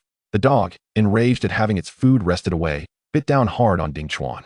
It had lived a long life and had never seen a person fight a dog for food. It wasn't human, but Ding Chuan was indeed a dog. Come here, Big Yellow, and I'll reward you with a celestial phoenix leg, Qin Xuanjun called out with a smile, tossing a power-infused leg to the dog. Woof woof. The large yellow dog eagerly caught it and devoured it in a few bites, its physique and bones improved by the pure energy. Afterward, it feasted on several celestial herbs thrown by Lu Ruoyan, and in the next moment, it transformed into a human form, radiating powerful, beastly energy. It had ascended from a mere dog to a formidable Xian D realm beast. Qin Xuanjun paid little attention to the transformation, unaware that his unintentional act would later elevate this big yellow dog to the pinnacle of its canine existence, becoming the legendary Xianxia great sage in the realms of the universe. Curse it, why should a mere dog eat better than I? Upon witnessing this, Ding Chuan's composure shattered. Ding, the son of destiny, Ding Chuan, has had his dignity trampled in public. His heart's resolve is damaged, receiving a fortune transformation value of 100,000. Looking at the system data, Qin Xuanjun's expression remained unfazed. After finishing dinner, he was personally led by Lu Ruoyan to an elegant bathhouse. Ding Chuan attempted to intervene, but was spotted and reported by other servants, receiving a severe beating from the Lu family elder. "Pa, you, a lowly toad, dare to covet Miss Ruan? You will stay in the courtyard tonight." Watching the brightly lit bathhouse and the flickering shadows inside, do not dare to act out and ruin Miss Ruan's fortune and the young master's enjoyment. Several servants from the Liu family disdainfully kicked Ding Chuan and spat at him. To avoid prematurely revealing his capabilities, Ding Chuan could only grit his teeth in silence, his heart roaring. "Dare to insult me, and you have already paved the way for your demise." As night fell, a bright moon hung in the sky, its cold, frosty light illuminating the Liu family courtyard but failing to penetrate Ding Chuan's heart. Watching the shifting silhouettes on the yellow-white paper windows, his heart felt as though it were shattering. At that moment, he caught a glimpse of the large yellow dog accompanied by 3 lovely female dogs passing through the courtyard. They cast disdainful glances at him, as if to say, "As a human, you are worse off than a dog. Why must you lower yourself to be a sycophant?" Ding Chuan thought, "No, I must prevent Miss Ruoyan from becoming that young master's plaything. Even if Miss Ruoyan is tainted, I, Ding Chuan, still do not mind." Taking a deep breath, he turned and walked towards the rooms of the 6 young ladies of the Liu family, slipping a thin note through the crack of the door, which read, "Miss Ruoyan is being forced to bathe and serve by that young master. Hurry and stop it." Chapter 83, Shadow Tower. Assassinate the Qin family's young master? This is a mission we shall not accept. Humph. When those young ladies see their beloved sister being coerced into such disgraceful acts, they will undoubtedly be furious, harboring endless hatred towards you, and will forcibly expel you. The so-called young master, from the Liu family. Ding Chuan snorted coldly, a twisted smile forming on his lips as he fantasized. As expected, soon after, the 6 graceful figures crept stealthily to the door of the bathhouse under the cover of night. However, once they entered, they did not emerge for a long while. Only the yellow-white paper windows revealed 6 intertwining and swaying silhouettes. Curse it, why does everyone in the Liu family revolve around that young master like dogs? Is he not just slightly higher in status, somewhat more handsome, and a bit stronger than I? What is so impressive about that? When the Blood Xian sect's young master arrives in 3 days with his powerful entourage, won't he just kill that young master? Ding Chuan's face contorted with jealousy as he clenched his teeth, silently contemplating. No, I cannot sit idly by and wait for the Blood Xian sect's experts to take action. Otherwise, Miss Ruin might be ruined by then. That night, he hastily sought out the infamous assassination organization known as the Shadow Pavilion, renowned across the various divine realms. In a fit of rage, he expended the 300 lower-grade immortal stones he had painstakingly accumulated, presenting a meticulously crafted portrait of Qin Xuanjun to be hung within the pavilion, thereby commissioning an assassin for the task of elimination. However, just as Ding Chuan awaited eagerly for the assassin to accept the contract, the master of this branch of the Shadow Pavilion descended in person, tearing the bounty image from its place and swallowing it whole. He then vehemently expelled Ding Chuan from the pavilion with a fierce kick, coldly admonishing him, "We shall not accept this contract. Begone, lest you bring ruin upon our Shadow Pavilion. Moreover, if you find yourself in despair, perhaps elevate your pillow a bit higher at night, or leave a light on while you dream by day." Meanwhile, the elite assassins within the Shadow Pavilion, who had inadvertently glimpsed the portrait, were left in a cold sweat, gasping in disbelief, muttering to themselves, 300 immortal stones for us to assassinate the heir of the supreme Qin clan from the Western Divine Realm? Even a mere doorman from the Qin family would likely fetch a bounty of several 100,000 immortal stones. How infuriating! What a pathetic assassin organization! How could the illustrious Shadow Pavilion dare to refuse even a contract for an heir? Could it be that my 300 immortal stones were insufficient? Must I increase the payment? Suppressing his inner fury and physical pain, Ding Chuan rose from the ground, his expression a mixture of confusion as he returned to the Liu family. The next day, undeterred, he sought out the renowned intelligence agency, the Tianji Pavilion, known for its information across the divine realms. However, this time he adopted a more astute approach. He refrained from directly inquiring about Qin Xuanjun's identity and origins, instead seeking information regarding the direct heirs of several top-tier forces in the Western Divine Realm. Yet, despite scouring the first-rate and top-tier forces, he could not find a portrait resembling that of Qin Xuanjun. It appears that this heir is likely an impostor. After all, I have searched through all the first-rate and top-tier forces and found no image or information pertaining to him. Surely, this heir cannot be from a dominant faction? Thus, Ding Chuan made a bold decision. He resolved to disseminate the news of Qin Xuanjun's arrival at the Liu family to assassinate the esteemed disciples and elders of the Blood Mystic sect, as well as forcibly consume Liu Rian's ancient green lotus sacred body, in essence. How outrageous! A mere fraud, lacking even the backing of a first-rate force, dares to covet the woman I have set my sights on. That precious ancient green lotus sacred body in essence would be a tremendous boon for my constitution. Upon receiving this news, Blood Mystic Sect's heir, Blood Spring, was immediately engulfed in fury. Although a few days prior, several disciples and elders of the Blood Mystic Sect had failed to contact him, he simply assumed they were wreaking havoc in the city, using their techniques to devour the blood of innocent women, never considering that they had gone to the Lu family, a second-rate force, to assassinate a peak elder of the Xian God realm. Summon all the peak elders of the Xian God realm from our sect. Let us show that second-rate Lu family the strength of our capital. Let them and that fraudulent heir understand the depth of our foundation. Blood Spring commanded with an air of arrogance and confidence. Yes, master, an elder of the Blood Mystic Sect replied, bowing before retreating to gather their forces. Meanwhile, when Ding Chuan returned to the Lu family after divulging the information, he was met with the united assault of the Lu family elders. Elders, what are you doing? Ding Chuan spat blood, kneeling on the ground, his face contorted in terror and confusion as he gazed at the powerful elders of the Lu family. What are we doing? Humph, you ungrateful wretch. Just 2 days ago, Master bestowed upon you a bone to gnaw, and today you dare leak his secrets to the Blood Mystic Sect. The elders of the Lu family, their faces aflame with anger, produced a crystal of immortal jade given by Qin Xuanjun, projecting the scenes of Ding Chuan's visit to the Tianji Pavilion and the revelation of Qin Xuanjun's secrets. Upon witnessing this, Ding Chuan abruptly turned his head, his expression twisted with rage as he locked eyes with Qin Xuanjun, who sat nearby, a sardonic smile gracing his features as he looked down at him. Before Ding Chuan could utter a word, Qin Xuanjun unleashed a torrent of divine power towards him. Under the crushing weight of that terrifying force, he felt an overwhelming sense of death engulfing him. Luaha Heavenly Record. Life-burning technique. Instant of Luaha. In that moment of impending doom, Ding Chuan burned a significant portion of his lifespan, his skin aging rapidly into the withered visage of an old man. Yet, thanks to the protection of the La Heavenly Record and the Aura of Fortune, he barely managed to traverse the space, vanishing from sight. Ding. The Child of Fortune has narrowly escaped to a location in the Northern Divine Realm, obtaining the remnants of the Luo God map while losing all fortune, converting it into 500,000 destiny points. The system's cool and melodious voice echoed in Qin Xuanjun's mind. His expression remained calm and unperturbed. The fortune of this Child of Fortune had been utterly depleted, and he had affixed a wisp of divine power within him. When they next met, that remnant of the Luo God map would rightfully belong to him. Master, your information has been leaked. The Blood Mystic Sect will surely send a multitude of powerful individuals to besiege our Lu family soon. What shall we do? Lu Rulong and the Lu family elders looked anxiously at Qin Xuanjun. Upon hearing this, he replied nonchalantly, continue the music, continue the dance. To Qin Xuanjun and the Qin family, the Blood Mystic Sect was merely a bug to be crushed at will. However, for Lu Rulong and the Lu family, the might of the Blood Mystic Sect in the Northern Divine Realm was far beyond their imagination. Alas, what a pity, if my Lu family is to perish. So be it, before the Blood Mystic Sect arrives. Perhaps I should let Ruyan and that esteemed heir leave a spark for our Lu family? Lu Rulong mused to himself. Little did he know that when the Blood Mystic Sect finally arrived, the unfolding events would be as comical as they were absurd.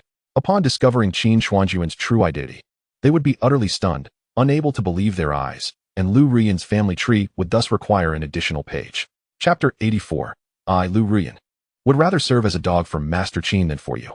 At this moment, Ding Chuan, having narrowly escaped by burning his lifespan and obtaining the remnants of the Luo God map, clenched his fists in a grotesque manner, his gaze dark and foreboding.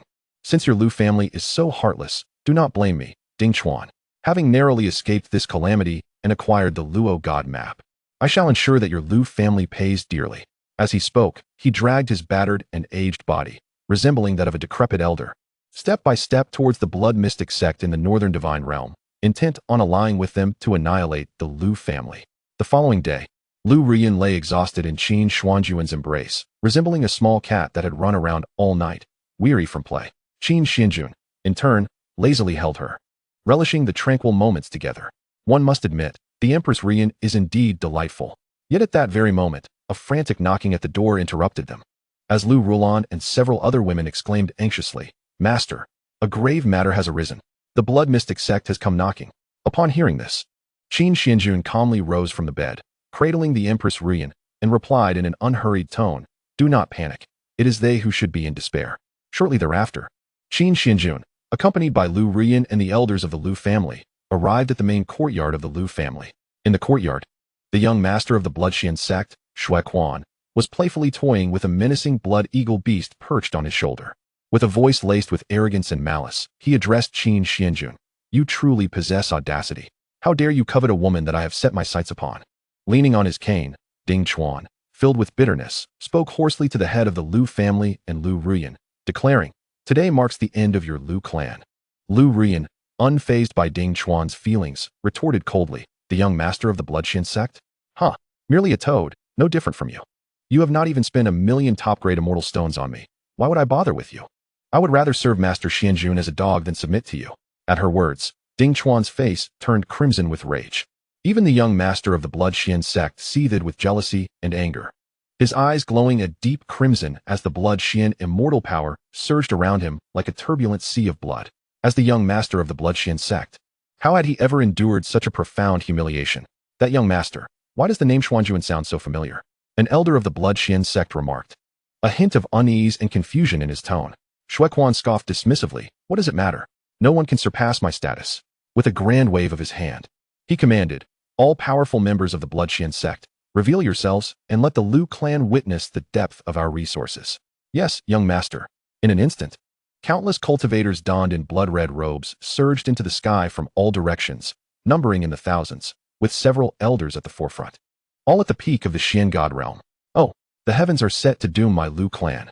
Lu Rulong sighed, his face ashen, and then in a low voice asked Lu Ruyan, My dear, have you and that young master cultivated together these past nights? Upon hearing this, Lu Ruyan's cheeks flushed red as she shook her head. Lu Rulong sighed again, his heart heavy. Under the immense pressure exerted by the thousands of cultivators and several peak Xian god elders from the Blood-Xian sect, the elders and clansmen of the Lu family found themselves forced to the ground, unable to even rise in resistance. Suddenly, a great yellow dog leaped from its kennel. Enveloped in swirling sands as it charged forth, its eyes gleaming with golden brilliance, exuding a wild and savage beastly power, accompanied by a hint of phoenix and dragon aura. Young ones swiftly abandoned such opportunities. It barked, revealing an aura of great saintly might. Why would a saintly being be content to dwell in a doghouse for the Lu clan? Xiao Clan mused, attempting to soothe the trembling Blood-Xian skyhawk on his shoulder while involuntarily gasping in astonishment. However, he quickly dismissed the thought with a sneer. Even if you become a saint among dogs in the future, what can you do against the thousands of strong members of my Blood-Xian sect?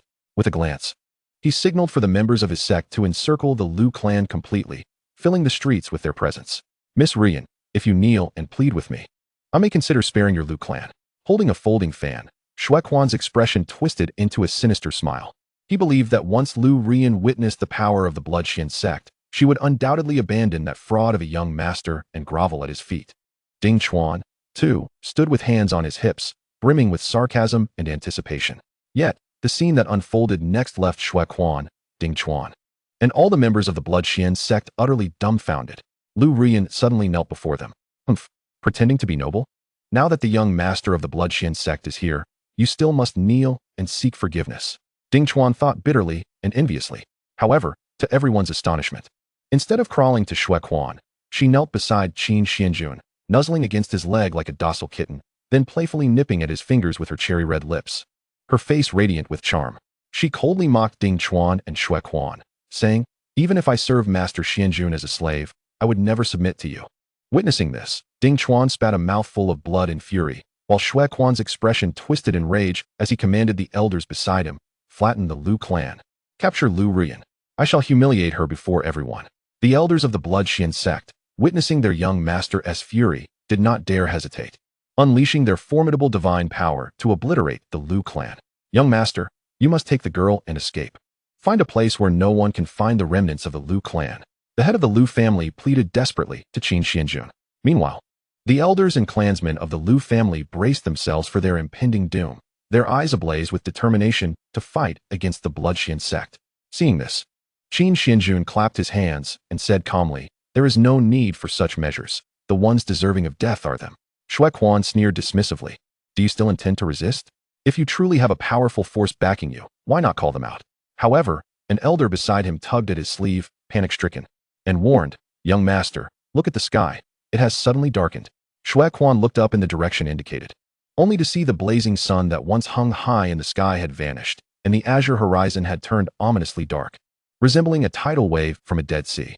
The encroaching darkness loomed over the Lu clan, threatening to engulf them completely. Wait, those aren't T-clouds. They are powerful beings. Xue Quan was dumbfounded, his heart racing with unease. Why are they all heading towards the Lu clan? Could it be that the young master before me has a powerful backing? Yet, the more he worried, the more the situation unfolded as he feared. Before Xue Quan and the Blood Xian sect could fully comprehend, the sky over the entire northern divine domain had darkened. The area surrounding the Lu clan was surrounded by an overwhelming number of powerful beings. Among them, several elders and ancients instantly teleported to Qin Xuanjun's side, kneeling in reverence. We pay our respects to the young master. Qin Xuanjun, accustomed to such displays, nodded calmly.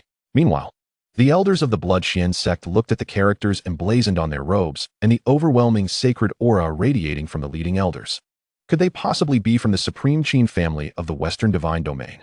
So, this young master before us is actually the renowned Qin Xiaozhu, known for his uncontainable tears and the most sentimental figure in the Western divine realm?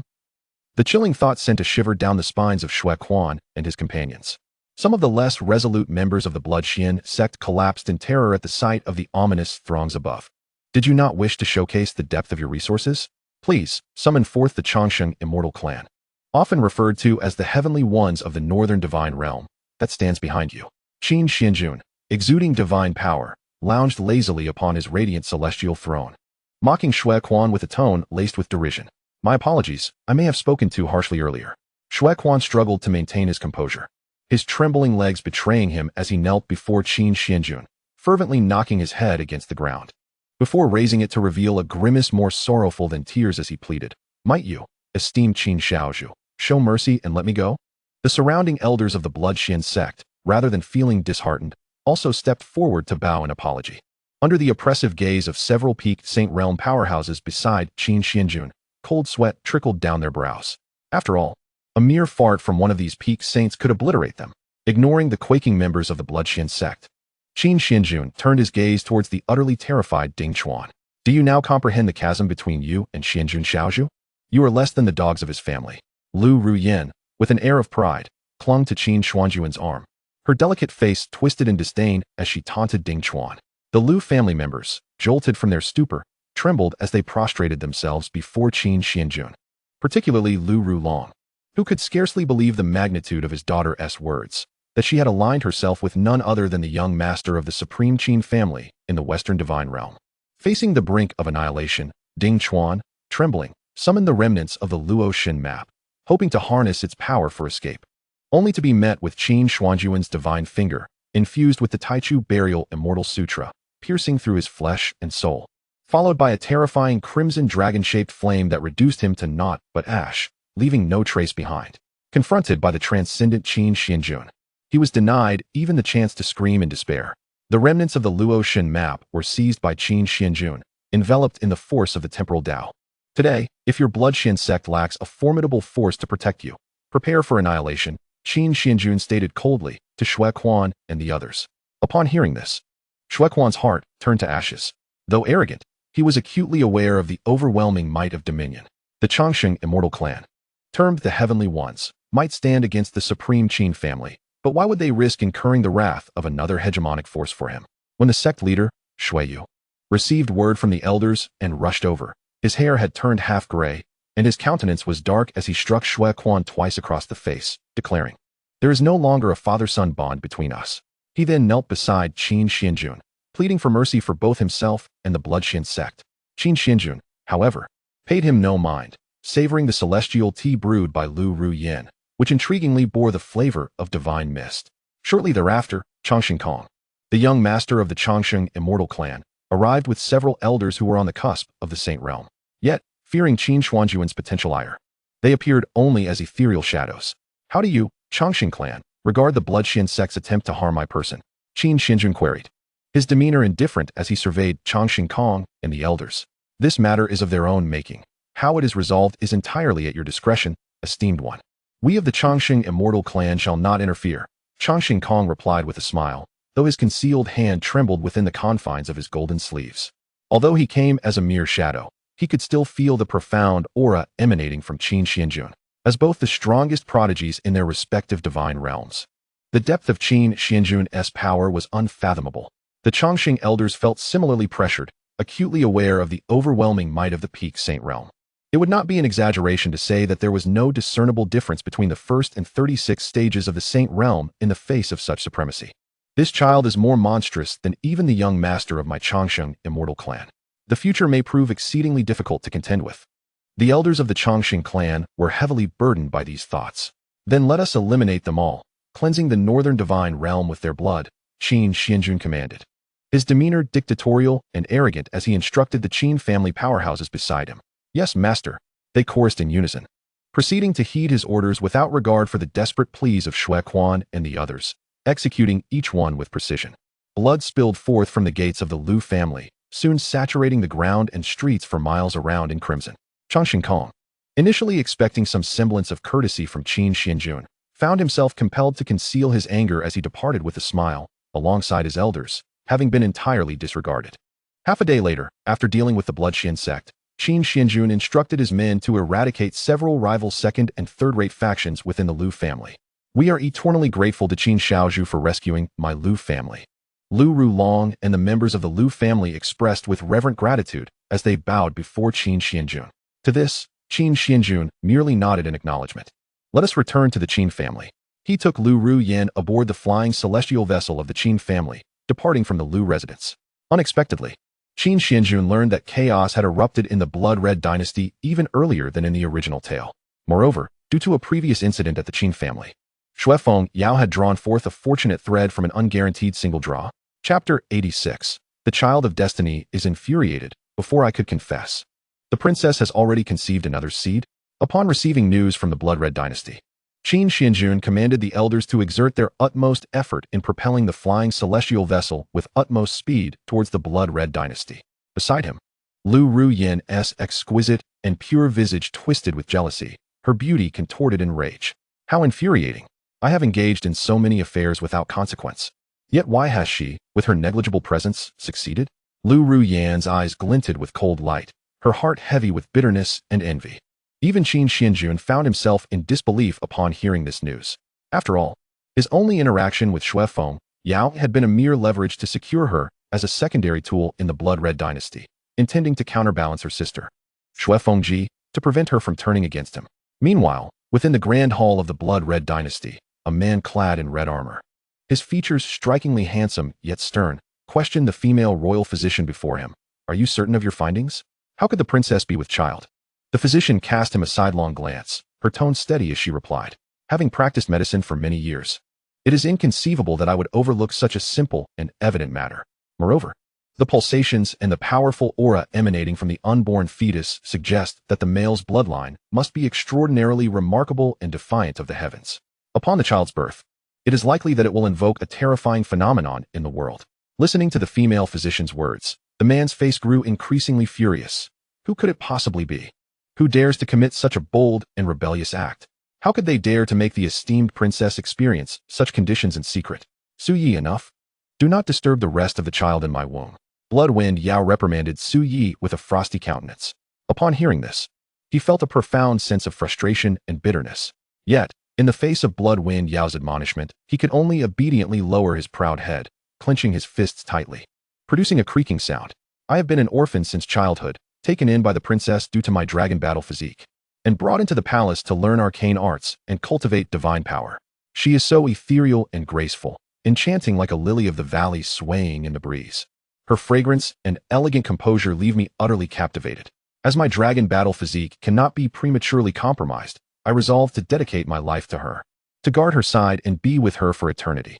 To that end, I even risked my life to infiltrate the palace's forbidden areas, seeking the truth behind the tragic demise of the former emperor and her family.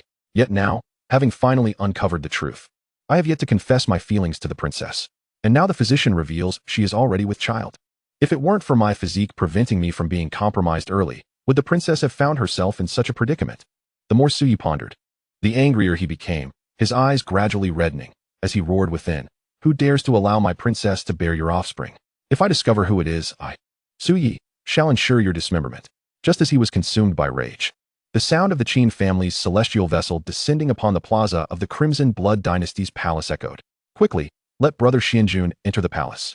Bloodwind Yao exclaimed with delight, hastily directing a powerful warrior from the Qin family, who was by her side, to go and welcome him. What brings the young master of the Qin family here? Is it not rumored that the Empress of the Crimson Blood Dynasty, Blood Phoenix Ji, is on good terms with him? Surely, the princess has only visited the Qin family once. Her feelings for him cannot be significant. Su Yi gritted his teeth, shaking his head in agony. Moments later, a tall, extraordinarily imposing man accompanied by a group of stunningly beautiful women entered the palace hall. It was none other than Qin Xuanjun and the arriving xianxiaaudiobooks among others. Blood Phoenix Ji, seated upon the throne, intended to assist Blood Wind Yao to her feet. But the latter warily distanced herself. With one hand cradling her belly, she approached Qin Xuanjun with an expression of joy tinged with uncertainty. Playfully nestling into his embrace, Brother Xianjun, feel my belly. He raised an eyebrow and, smiling, placed his palm against her smooth abdomen. Through his divine sense, he indeed detected the presence of the fetus within her, pulsating and resonating with his own bloodline. Even remnants of his ancestral divine beast blood and the blood of the ZY lineage lingered within Blood Wind Yao. Indeed, there is a little one. Whose child could it be? Qin Xuanjun teased, pinching Blood Wind Yao's cheek. She playfully glared at him. Who else could it possibly be but yours, Brother Xianjun? Upon hearing this, Su Yi could no longer contain himself. Qin Xuanjun, we, the Crimson Blood Dynasty, regard you and the Qin family as esteemed allies. Yet you dare to commit such sordid acts against the princess. How will you explain this to our dynasty and Her Majesty the Empress? Su Yi's eyes burned crimson as he bellowed in fury. Before Qin Xuanjun could respond, several elders of the Crimson Blood Dynasty glared at him, admonishing, Su Yi, have you been carried away since being appointed as the unparalleled divine general by the princess? The princess has not expressed any discontent. Why do you interject? Should you dare to oppose young Master Qin again, we shall strip you of your military title and expel you from the palace. The elders of the Qin family sneered, casting scornful glances at the seemingly impotent and furious Su Yi, one of them digging into his nose and flicking the refuse at him, their demeanor haughty, derisively stating, what are you barking about? It is an honor for your princess to bear the child of our young Master Qin. Do you not understand? Moreover, was it not your dynasty's princess who pursued our young master and willingly offered herself? Hearing the unabashed words of the Qin elder, Blood Wind Yao felt a rush of shyness but did not refute him. Instead, she lay obediently in Qin Xuanjun's embrace, her head bowed in bashfulness. While her previous act of submission had more to do with strategic advantage, it did not negate her growing affection for Qin Xuanjun. After all, what woman, enamored with strength, would not be drawn to a handsome man of formidable talent and terrifying background? Seeing the radiant maternal glow of happiness on Blood Wind Yao's face shattered Su Yi's heart into a million pieces. Ding! The fated child, Su Yi, learns of his beloved princess's entanglement with the host and the resulting pregnancy. Witnessing her affection towards the host, his heart shatters, earning 30,000 fortune points converted into destiny points. The system's cold yet melodious voice echoed in Qin Xuanjun's ears. However, before Qin Xuanjun could revel in this moment, a warning with a red exclamation mark suddenly appeared before him. Detected an imbalance in the mindset of another destined daughter in the antagonist girl. Imminent eruption of a tragic and violent scenario may lead to opposition with the host or a disastrous outcome, triggering the following choices. Chapter 87. The ancient sacred body will have you lean against the wall, and the Shura field will drive me mad. Sister Feng Yao, it is most forbidden to feign pregnancy within the palace. Let us have the elder sisters help you open your belly to see if there is truly a child. Xiao Linxue and Xianxiahan involuntarily narrowed their eyes, their smiles colder than eternal ice, their tones laced with bone-chilling frost, as if time itself had come to a standstill around them. Meanwhile, Qin Ruoxi, that little sister of the clan, was engulfed in a violent imperial aura, her hair standing on end as it danced wildly with the black flames, her eyes swirling with a dark, ink-like hue, radiating ripples of murderous intent. How could she, who had pined for Qin Xuanjun for so many years without reward, now see a mere outer dynasty princess take the prize? What do you intend to do? If your own belly is unfit, do not take your anger out on me. Blood Wind Yao gazed at their terrifying, demonic forms, her lovely face filled with alarm as she retreated behind Qin Xuanjun. Do not worry, sister. We shall be very gentle. Lu Rian smiled with crescent-shaped eyes, her smile as warm as a spring breeze yet tinged with an unnatural rigidity and murderous intent. Meanwhile, Tang Yuanji remained silent, her blood-red eyes closed, quietly producing a cleaver and offering it to Xiao Linxue and Xianxiahan. Protect the prince. As they approached with palpable intent, Xue Fengyao desperately called upon the formidable forces within the palace. Yet, The powerful ally provided by Qin Xuanjun remained unmoved, his expression unwavering even in the presence of his master. The elders of the Qixue dynasty, too, dared not act recklessly before Qin Xuanjun and the multitude of Qin family elders, hesitating as they took a half step forward but ultimately retreating back to their original positions. You do not even possess a fraction of my affection for him. What right do you have to claim that child? Xiao Linshue's frigid azure eyes shimmered with an icy aura, her demeanor devoid of warmth, as the visage of the ancient ice emperor manifested upon her countenance. Surrounding her were more than 10 types of divine ice, swirling in an ethereal dance. Each word she uttered bore an oppressive weight that rendered everyone present, save for Qin Xuanjun, unable to lift their gaze. I understand my mistake. I shall never dare again, Xue Fengyao stammered, trembling under the chilling pressure emanating from Xiao Linxue, lowering her head in a soft concession. However, the frostiness and indifference etched upon Xiao Linshue's face showed no signs of thawing. Even Lu Rian and the others were seething with jealousy, their eyes brimming with hostility as they glared at the quaking Xue Fengyao, who, after all, wielded the least influence and presence within the esteemed harem of Xuanjun. If it were Xiao Linxue, bound by a formal engagement, if it were Qin Ruoxi, who had silently pursued him within the family, or if it were Xan Qianhan, raised to be a childhood bride by their families, they might have accepted their circumstances. But Xue Fengyao was nothing, so why should she claim such a privilege? Simply because she bore the child? Option 1. Step forward and utilize the Tianqin divine sword to perform a caesarean on Xue Fengyao, proclaiming loudly to Xiao Linxue and the others, she is merely an accident. We are true love. Reward. Heartless aura. You will gradually lose all emotions, becoming cold-blooded and selfish to the utmost, devoid of humanity. Gain favor from Xiao Linxue and the others. Xue Fengyao, on the brink of death, activates the destiny aura, escaping under the protection of the Qixue dynasty's ancestors, darkening into the Black Wind Demon Emperor, harboring intense hatred towards you. Option 2. Strike Xiao Linxue across the face, coldly addressing them.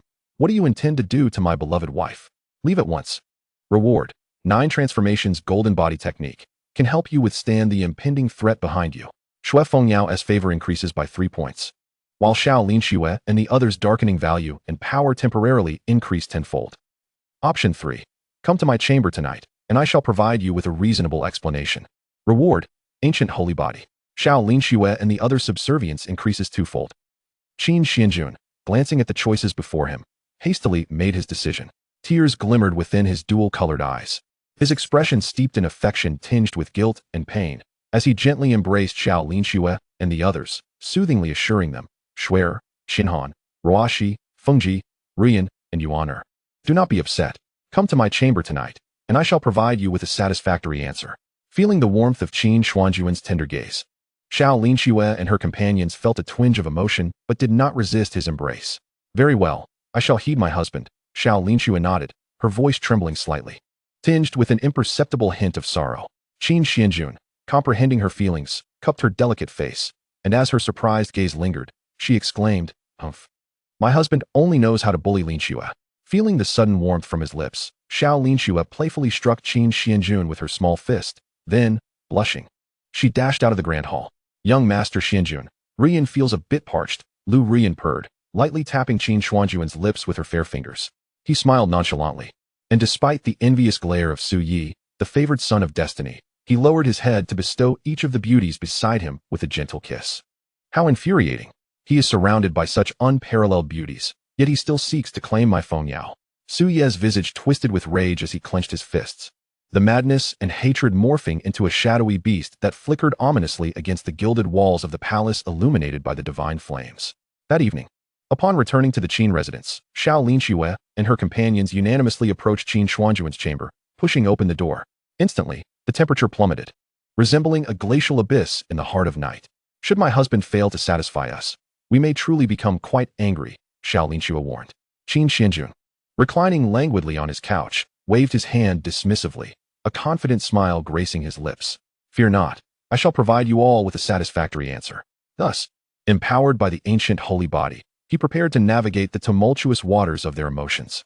Chapter 88. The Son of Fortune deceives Xue Fengyao, colluding with external forces to incite rebellion. Moreover, due to the ancient holy body being the most formidable physique in certain respects and significantly enhancing combat capability and endurance against superlative adversaries, it ranks within the top 10 across myriad realms. Therefore, Xiao Linxue and her companions remained in slumber until the following afternoon. Young master, there seemed to be signs of rebellion within the Qixue dynasty. An elder of the Qin family inquired with a troubled expression. After all, both Xue Fengyao and Xue Fengji were the women of their young master, making their involvement delicate. No matter, let us observe the developments, Qin Xuanjun replied calmly. Additionally, there will soon be a manifestation of the Emperor's relics on the eastern Penglai, Immortal Island. Inform the Xianbao Divine Pavilion and the Yuntian Dao sect, whom we have ensnared, as well as the Batian Divine sect for assistance.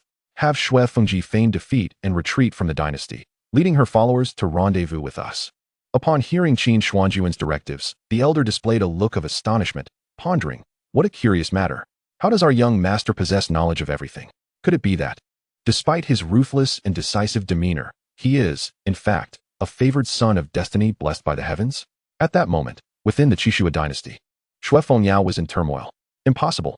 Absolutely impossible. How could young master Xuanjun be the one who conspired with Xue Fengji to annihilate my parents and kin? She clutched her head in anguish, tears streaming down her cheeks. Your Highness, every word I speak is the truth. I possess evidence in the form of an unburned secret tome stolen from the palace's forbidden grounds. Su Yi asserted seriously, producing the pilfered tome, altered only slightly in content. The blood-red characters upon it were as piercing as fresh blood, causing Xue Fengyao's head to throb painfully. The tome detailed the remnants of Xue Fengji's former dynasty, recounting how her mother had poisoned the former emperor with 9 transformations demonic poison and colluded with treacherous ministers to seize power, aided by the unparalleled Qin family and its young master, resulting in a bloody coup that eradicated the royal family and facilitated Xue Fengji's ascension as the empress of the Qixue dynasty. No, it cannot be. The mother of Blood Phoenix Princess was a deposed royal from the previous dynasty who concealed her identity and engaged in treachery while her father was away, ultimately giving rise to the malevolent half-sister, Blood Phoenix Princess, resulting in a subsequent royal bloodbath. I am fully aware of these events. But why? Why is it my elder brother, Xuanjun, who stirs the pot from behind the scenes? Tears of blood streamed from the corners of Xue Fengyao's eyes, her delicate face etched with despair and sorrow. Have I truly been made to carry the child of the very enemy who annihilated my family? Seeing Xue Fengyao on the verge of collapse, Su Yi felt a twinge of sympathy. However, recalling his grand plan ahead, he patiently coaxed her. Your Highness, there remain some loyalists from the late emperor's court and esteemed elders within the faction. What if we rebel? Once the truth of Blood Phoenix Princess's lineage is revealed, I am certain that, with your legitimate royal bloodline, you would garner the loyalty of many subjects. Upon hearing this, Xue Fengyao took a deep breath, slowly opening her eyes that shimmered with murderous intent and hatred, her voice hoarse and fractured as she asked, but even if our red blood dynasty unites wholeheartedly, we could never stand against the supreme divine clan of the Qin family. Su Yi grinned slyly, his expression triumphant as he reassured her, Fear not, Your Highness. Just yesterday, I quietly contacted the Tian Yaoxian Pavilion and the Hehuan evil sect from the southern divine domain, as well as the Changsheng immortal clan from the northern divine domain. They all have grievances against the supreme divine clan of the Qin family and would be more than willing to assist us. You conspired with external forces? Xue Fengyao furrowed her brow, her eyes filled with rage. Yet, consumed by intense hatred and murderous intent, she chose to go along with it. Shall I assist you? Your Highness, in terminating the child within you? Su Ye's palm radiated a trace of divine power. But before he could advance, he saw Xue Fengyao, as if struck by a tremendous shock, clutching her slightly protruding abdomen protectively. Her fair face twisted with fury and rage as she shouted at Su Yi, Dare to lay a hand on my child, and I shall kill you on the spot. Get out. Even if I am pregnant with the child of my family's murderer, it is not for you to dictate. At this, Su Yi was left utterly stunned. You have learned of my fabricated half-truths, yet you are still willing to protect the child of your enemy? In a moment of despair, he realized, the true fool here is I. If there is any genuine emotion in this world, only a fool would comprehend it. Subsequently, Xue Fengyao and Su Yi instigated a coup. One led a faction of palace elders, while the other commanded hundreds of thousands of red blood immortals. With the aid of external forces like the Tian Yaoxian Pavilion, Hehuan evil sect, and Changsheng immortal clan, they successfully seized control of the red blood dynasty. Meanwhile, Blood Phoenix Princess had no choice but to heed the commands of Qin Xuanjun and temporarily retreat to the central region of Penglai Island in the eastern part of the dynasty. Lord Young Master, shall we truly disregard the situation in the Red Blood dynasty? Though our Qin family had no intention of aiding that Red Blood emperor or remnants of the previous dynasty, we did indeed subtly encourage their internal strife to weaken their power, an elder from the Qin family reported upon learning of the turmoil in the Red Blood dynasty. Qin Xuanjun replied with a calm smile, his tone indifferent. History is always written by the victors. The truth matters not. As long as we can obtain the opportunities presented by Penglai Island, that is sufficient. As for the Red Blood dynasty, if they prove obstinate, I would not mind sending them along with the Tian Yaoxian Pavilion and Hehuan evil sect to the afterlife. As he spoke, Qin Xuanjun utilized the powers of the great Tao to sense Shui Feng Yao's condition. The sight that met his eyes left him in stunned silence. Her eyes were blood red, her aura chaotic and frenzied, alone in an empty secret space of mystical winds. With tears streaming down her face, she murmured in anguish as she reached into the purple silk of her ethereal dress. In Chapter 89, the legacy of the human emperor on Penglai Island emerges, but why does the relic exude black smoke? Qin Xuanjun silently retracted his great Tao powers. This matter, after all, was still beyond the threshold.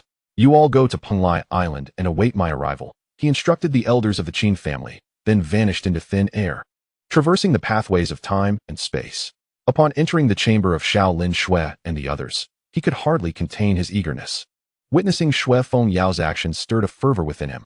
At that moment, in a celestial region above the Red Blood dynasty, Su Yi donned crimson divine armor. Wielding the dragon ruins war spear, standing confidently in the void. Meanwhile, Shui Feng Yao stood alone, lost in thought as she gazed at the azure sky and the billowing clouds below, her delicate fingers stained with remnants of uncleaned filth, dripping into the mist-laden chasm below.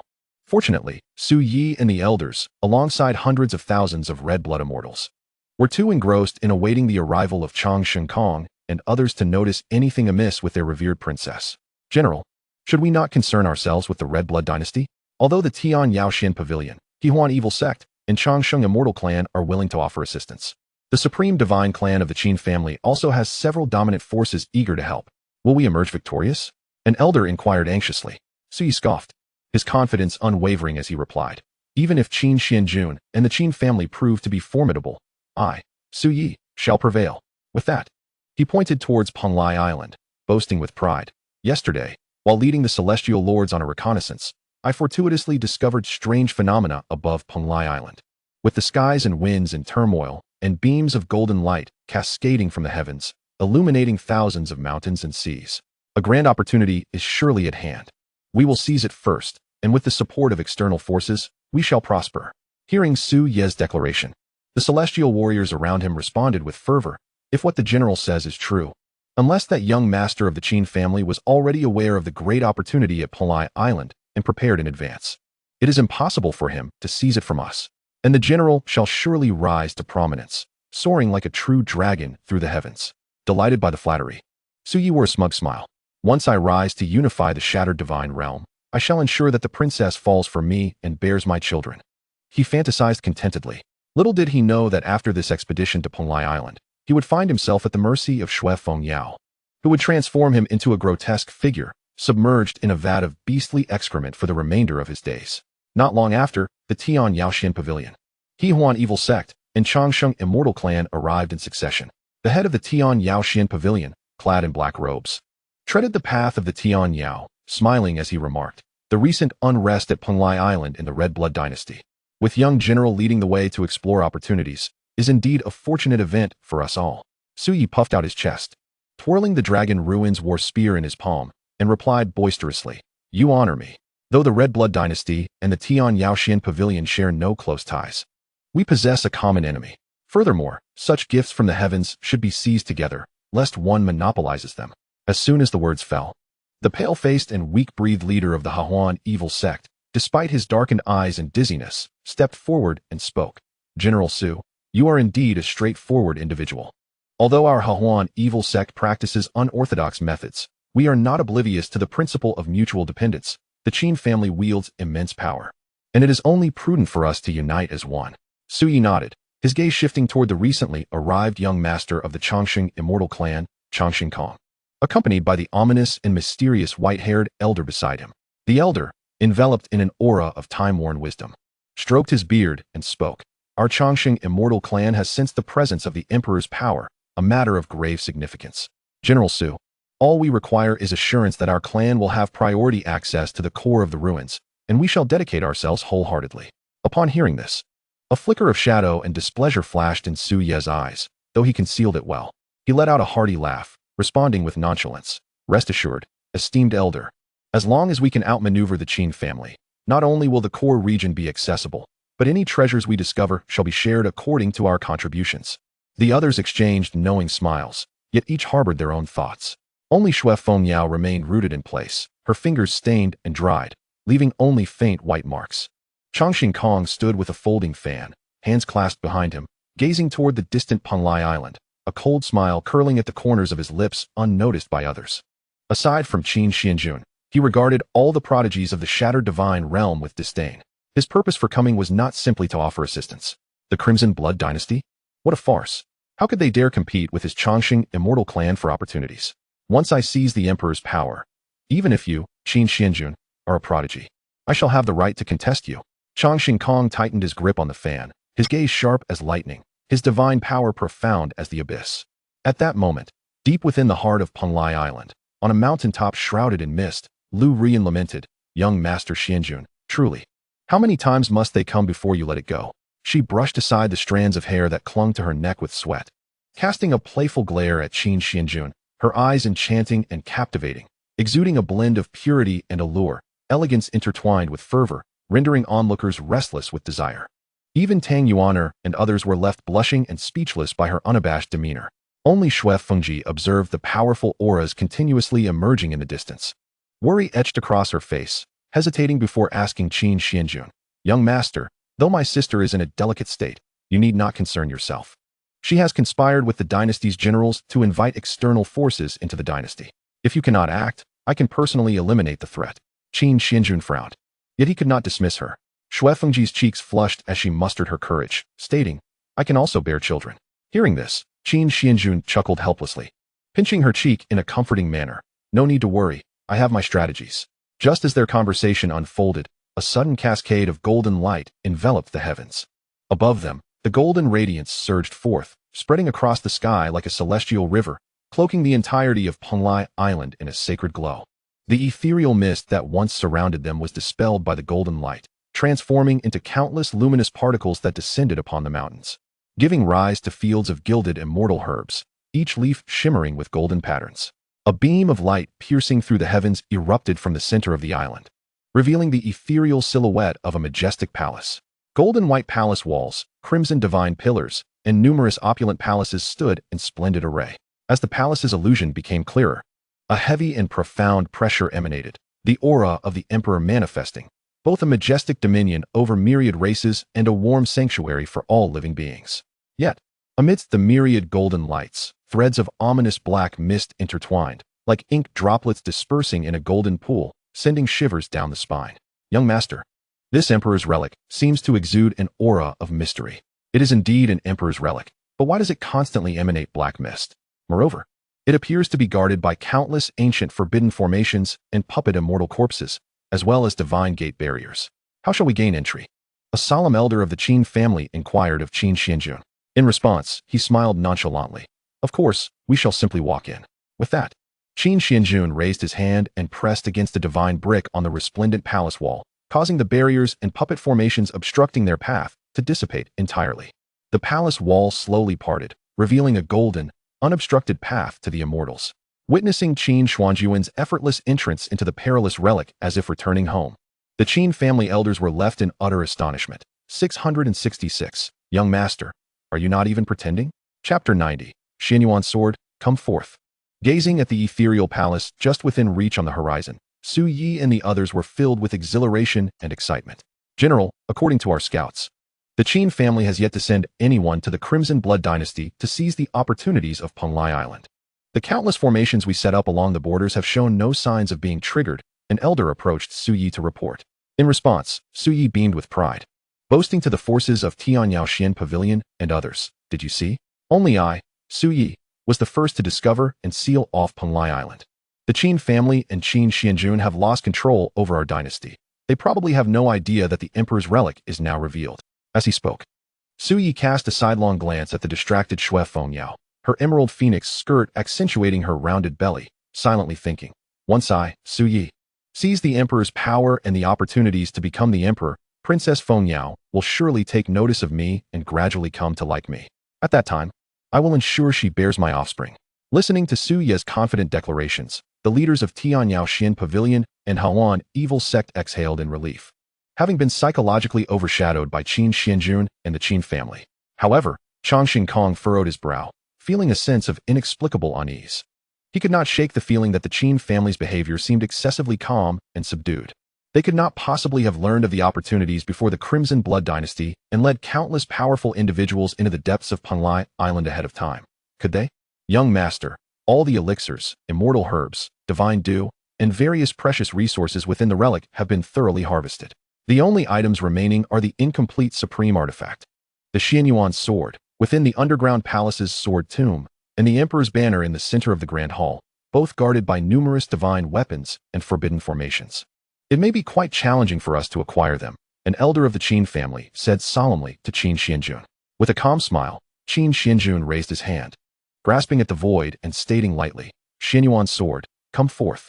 In the next moment, amidst the astonished gazes of the Qin family, the immortal treasure pavilion, the unsullied holy sect, the cloud sky Dao sect, and the overlord divine sect, the ancient golden Xianyuan sword, shimmering with glimmering divine light and profound demonic energy, soared from within the sword tomb, breaking free from the encirclement of countless swords, and came to a halt just half a meter from Qin Xuanjun, floating serenely before him.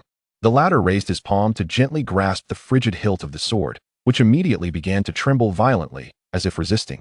Yet, upon sensing Qin Xuanjun's indomitable will and the aura of the great Dao, it swiftly regained its tranquility, succumbing entirely to his command. Has the young master so effortlessly tamed the legendary sword of the ancient human emperor?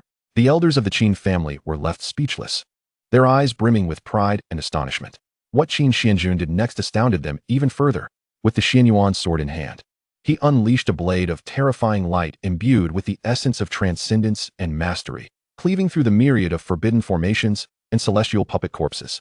In an instant, a thunderous resonance of the sword echoed through the underground palace, reducing the countless formations and puppets to mere scraps of iron. Is this the human emperor's banner? How intriguing! Qin Xuanjun mused as he grasped the ancient, black banner exuding dark energy, forming a hypothesis in his mind. Perhaps during the fierce struggle between the human emperor and the ancient demon god, the latter's malevolent energy had tainted the former, compounded by the lingering soul-refining banner of the demon god left within the palace. Over time, both the Xianyuan sword and the entire palace had become saturated with this insidious energy. Shortly thereafter, Qin Xuanjun discovered a half-fragment of the human emperor's essence within the palace.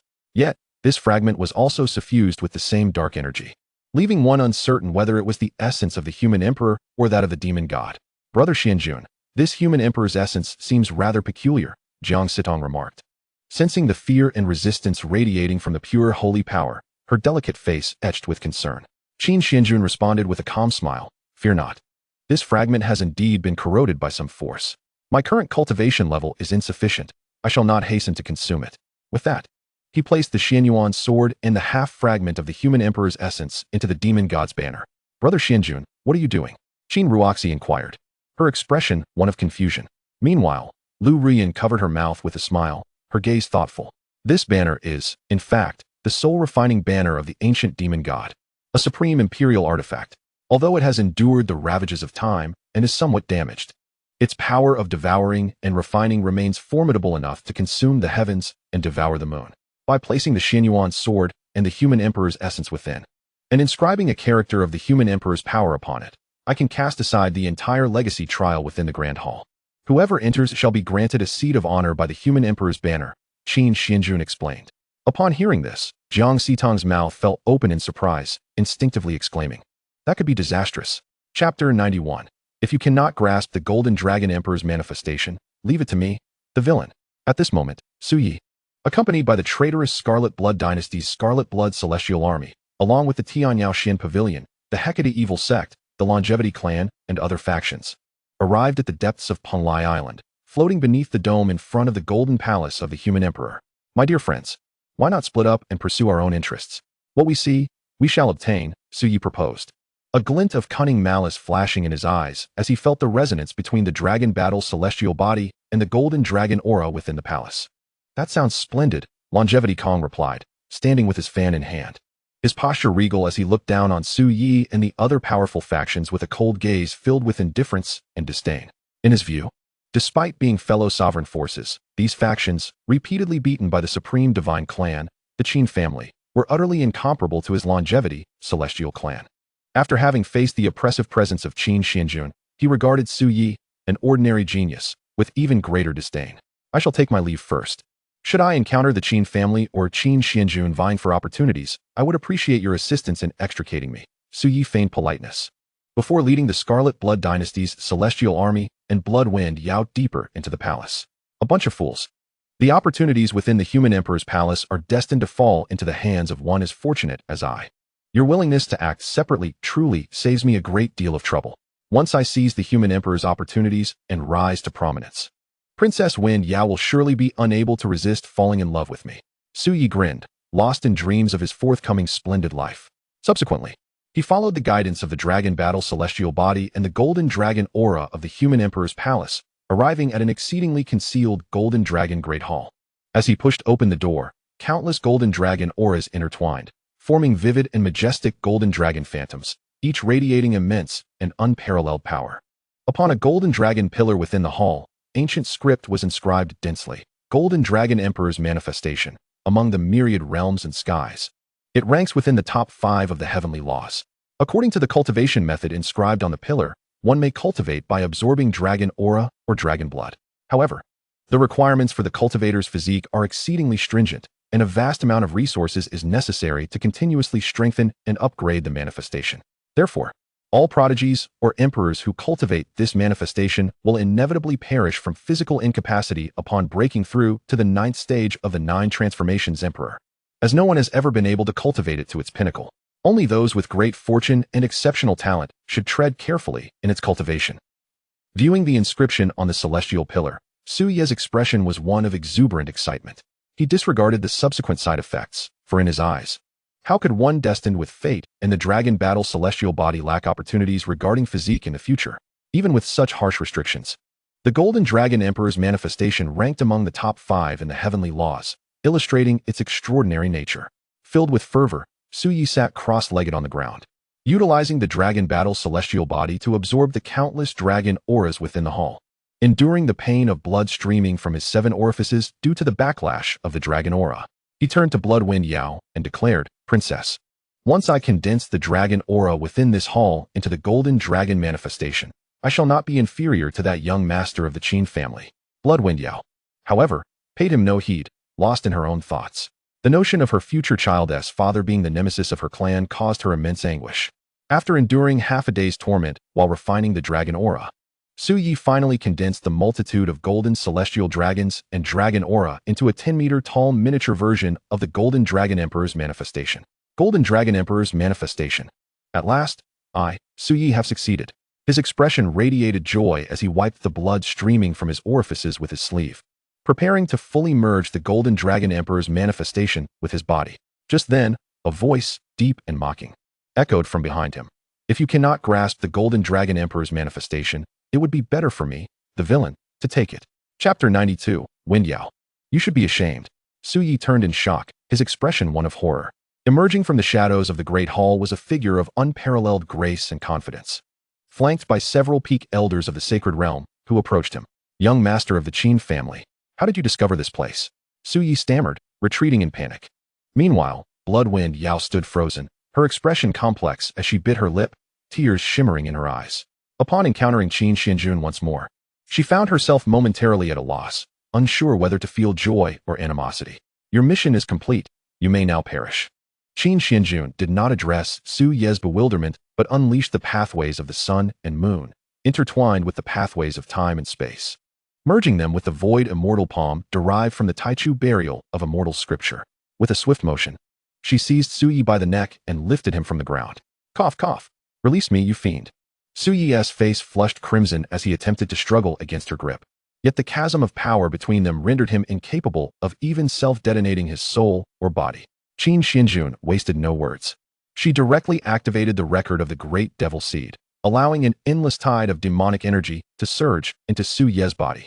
Her intention was not to enslave him as a puppet through the demonic seed, but rather to thoroughly alter his memories, extracting and displaying them before the eyes of Shui Fengyao.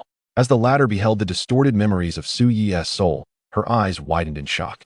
Her face streaked with tears as she collapsed to the ground, overwhelmed with despair. The images revealed that it was not Xue Fengyao and the Qin family who had slain her parents and obliterated the royal lineage to assist Xue Fengji in her rise to power, but rather Su Yi's own parents. Indeed, the remnants of the previous dynasty and the Qin family's clandestine machinations had all been rewritten and erased. So, I have misjudged my sister all along. Who would have thought the general I had personally elevated was the descendant of my family's nemesis? Su Yi, how deeply you have concealed your true self. How dare you tarnish the names of Brother Xuanjun and the Qin family, accusing them of colluding with external forces to incite rebellion. Xue Fengyao gradually rose from the ground, her lovely visage dark and cold, her enchanting eyes now ablaze with a crimson thirst for vengeance. The terrifying divine power unleashed by her wind spirit body transformed into a tempest of black wind, entwined with a multitude of frenzied demonic energies, sending chills down Su Yi's spine. Your Highness, please allow me to explain. Those memories, Su Yi began to plead, but was abruptly silenced as Xue Fengyao, consumed by rage, summoned a blade of wind that pierced his throat, severing his vocal cords and tongue in one fell swoop. But that was not the end. With Qin Xuanjun's assistance, Xue Fengyao personally rendered Su Yi's physique and cultivation null, severing his limbs, gouging out his eyes, and mutilating his ears and nose, leaving him to languish in a grotesque state within a basin of flesh and blood. For daring to deceive me and misrepresent Brother Xuanjun, you shall spend this lifetime trapped in the basin. Xue Fengyao, in a fit of fury, sealed Su Yi within the vessel, then knelt at Qin Xuanjun's feet, striking herself twice across the face in a display of remorse, tears streaming down her cheeks as she lamented, "Wu, Fengyao is truly wretched. How could I ever doubt Brother Xuanjun's love for me?" Observing the weeping Xue Fengyao, Qin Xuanjun felt no remorse. Rather, he found himself stifling a laugh. He struggled to suppress the corners of his mouth that threatened to curl upward, presenting a facade of deep affection as he gently wiped away the tears from the corners of Xue Fengyao's eyes, soothingly murmured, "There is no need for you to dwell on it, Fengyao. You were merely deceived by a scoundrel." Meanwhile, Xue Fengji, witnessing this, cast a grateful glance towards Qin Xuanjun. Although he had misled Xue Fengyao, as the empress of the Crimson Blood dynasty, she did not wish to instigate discord or division among her kin. After offering words of comfort to Xue Fengyao, Qin Xuanjun began to absorb and refine the Golden Dragon's imperial visage. With the infusion of his supreme imperial blood, the holy blood of the Golden Dragon, the innate holy body Dao Fetus, the primal ancient holy body, and the blood of the ancestral divine beast, the so-called most arduous physical manifestation to cultivate was reduced to nothing more than a plaything at his command. Simultaneously, he utilized the immense fortune accrued from the demise of Su Yi and Ding Chuan to exchange for an overwhelming amount of Golden Dragon energy and the blood of the Yinglong, transforming the initially 10-meter-tall imperial visage into a towering 100 meters. Despite expending such vast resources, I have only increased its height by 90 meters. Even the might of the Golden Dragon visage and the imperial body remains incomplete. Truly, this Golden Dragon imperial visage is indeed the most challenging to cultivate to its zenith across the myriad realms. Qin Xuanjun mused inwardly. After collecting his surging divine power once more, he exited the Golden Dragon Hall alongside Xue Fengyao. Outside the hall, the rebellious celestial army, having lost their reliance on Su Yi, readily turned their allegiance back to Xue Fengyao. She also extended an apology to Xue Fengji, voluntarily relinquishing her military authority. However, the celestial soldiers remained oblivious to the events surrounding the soul extraction, exchanging peculiar glances at Qin Xuanjun and Xue Fengyao, internally scoffing. This young Master Qin truly possesses extraordinary talents. How could he make the princess willingly set aside her family vendetta and even bear his child, all while standing firmly beside him and the Qin family? Chapter 93. The Emperor's banner exudes dark energy? No, it must be the primal purple qi. Meanwhile, within the Emperor's hall, the anguished wails of souls, the thunderous sounds of formations, the roars of demonic beasts, and the cacophony of attacking celestial corpses echoed incessantly throughout the various subhalls, in stark contrast to Qin Xuanjun, who possessed knowledge from the original text and the imperial reversion of his eyes. The two major factions, the Tianyao Shuangge and the Hahuan evil sect, suffered devastating losses within the Emperor's palace. Particularly, the practitioners from the Xianxian realm had essentially been reduced to cannon fodder. Even the formidable Changxing Kong, accompanied by several 36-tier Saint Realm experts, found themselves in disarray, their appearances disheveled. At that moment, an elder from the Changxing celestial clan seemed to sense something and swiftly flew to Changxing Kong's side, whispering, "Young master, look over there." That path seems to be shunned by both souls and demonic beasts. They appear to be afraid of something. Changxing Kong followed the direction indicated by the elder and indeed observed that scarcely any souls or demonic beasts dared to approach that path. There must be a relic of the emperor suppressing it. The emperor's essence is likely located there. Let us proceed. He quickly rallied the elders of the Changxing celestial clan, unleashing their divine power to break through the formations and the encirclement of souls and demonic beasts. Racing toward the narrow, eerie passage. We shall follow closely. The leaders of the Tianyao Shuangge and Hahuan evil sect exchanged glances, gathering their forces to trail behind Changxing Kong. Young master, do you require us to eliminate those pests trailing behind? An elder from the Changxing celestial clan inquired. No need. Should we encounter members of the Qin family or some unmatched calamity, they might serve as valuable pawns, Changxing Kong replied with a calm demeanor. Though a flicker of doubt lingered within him, why have Qin Xuanjun and the Qin family remained silent? Why are there no celestial treasures or resources within the various palaces of the Emperor's palace? Is the ancient emperor truly so impoverished? Before long, they finally arrived at the main hall of the Emperor's palace. As they pushed open the door, a potent aura of imperial power surged forth, revealing the resplendently adorned and shimmering palace walls alongside the majestic golden nine-headed dragon throne. Beside the throne floated an ancient banner emanating dark energy, from which the essence of the emperor was unmistakably emanating. Is that the dragon throne and the emperor's banner? The essence of the emperor must be contained within. They were aflame with excitement. If we could obtain such a fortuitous opportunity, even a pig could cultivate to the saintly realm and become an unparalleled powerhouse. Indeed, that is the essence of the emperor. If even a mere thread could be obtained, their combat prowess would be exponentially amplified. The distinguished cultivators of Tianyao Shuangge and the Huanhe evil sect exhibited expressions of fervent excitement. However, just as they prepared to rush forward, they noticed Changxing Kong furrow his brow, his face suffused with a murderous intent. Sensing the profound and formidable aura emanating from him, and mindful of his status as a member of the celestial Changxing immortal clan, the disciples of Tianyao Shuangge and the Huanhe evil sect hesitated, awkwardly smiling at Changxing Kong. We were too eager. Please, young master Changxing, go ahead. Changxing Kong coldly snorted, casting a dispassionate glance at them before striding alone toward the Renhuang banner. The banner undulated with rippling spatial waves, exuding a faint attraction, as if a mere touch would draw one inside. Simultaneously, a thick, inky black mist seeped incessantly from the banner. Why is the Renhuang banner emitting such black mist? One cultivator from Tianyao Shuangge questioned, puzzled. What do you know? That must be the primordial purple qi. A flamboyantly dressed female cultivator from the Huanhe evil sect retorted. Indeed, the essence of the Xianyuan sword and the source of the Renhuang are emanating from within. This is undoubtedly the genuine Renhuang banner. Another male cultivator from Huanhe evil sect concurred emphatically. As they conversed, ethereal golden characters appeared, shimmering upon the banner. This is the Renhuang banner, an extreme imperial weapon forged by the ancient Renhuang himself, capable of absorbing the spiritual energy of heaven and earth to form primordial purple qi for the cultivator's enhancement. It inherently carries the fortune of the human race. All who come into contact with it can significantly improve their own fortune and receive the protection of the Renhuang. It contains trials set by the Renhuang. Those who succeed can obtain the Renhuang's legacy, the Xianyuan sword, and boundless treasures from the myriad halls of the Renhuang palace. Upon witnessing the radiant characters imbued with the power of the Renhuang, the disciples of Tianyao Shuangge and the Huanhe evil sect displayed exhilaration. While Changxing Kong's brow remained furrowed, a nagging sensation that this matter was far from simple gnawing at him. Let us not rush in just yet. I shall take this Renhuang banner back to my clan for my father and ancestors to study. Changxing Kong instructed the elders beside him. At that moment, a piercing sword light flashed towards him, the fierce sword qi causing a stinging pain in his palm. Changxing Kong's expression shifted as he swiftly evaded the sword light and turned to see Qin Xuanjun entering, flanked by powerful members of the Qin family, all of whom were intently fixated on the banner in his grasp. That Renhuang banner belongs to my Qin family, Qin Xuanjun declared, wielding the Tianqin divine sword, his demeanor arrogant and audacious. Nearby, the elders of the Qin family energetically played along. I wondered why you all were rushing to the West Divine Realm's Bloodred dynasty. It turns out it was to seek the relic of the Renhuang palace. Today, if you surrender the Renhuang banner, our young master may spare your lives. Listening to the elders of the Qin family, the leaders of Tianyao Shuangge and Huanhe evil sect wore expressions of indignation. Even the elders of the Changxing immortal clan darkened their expressions in response.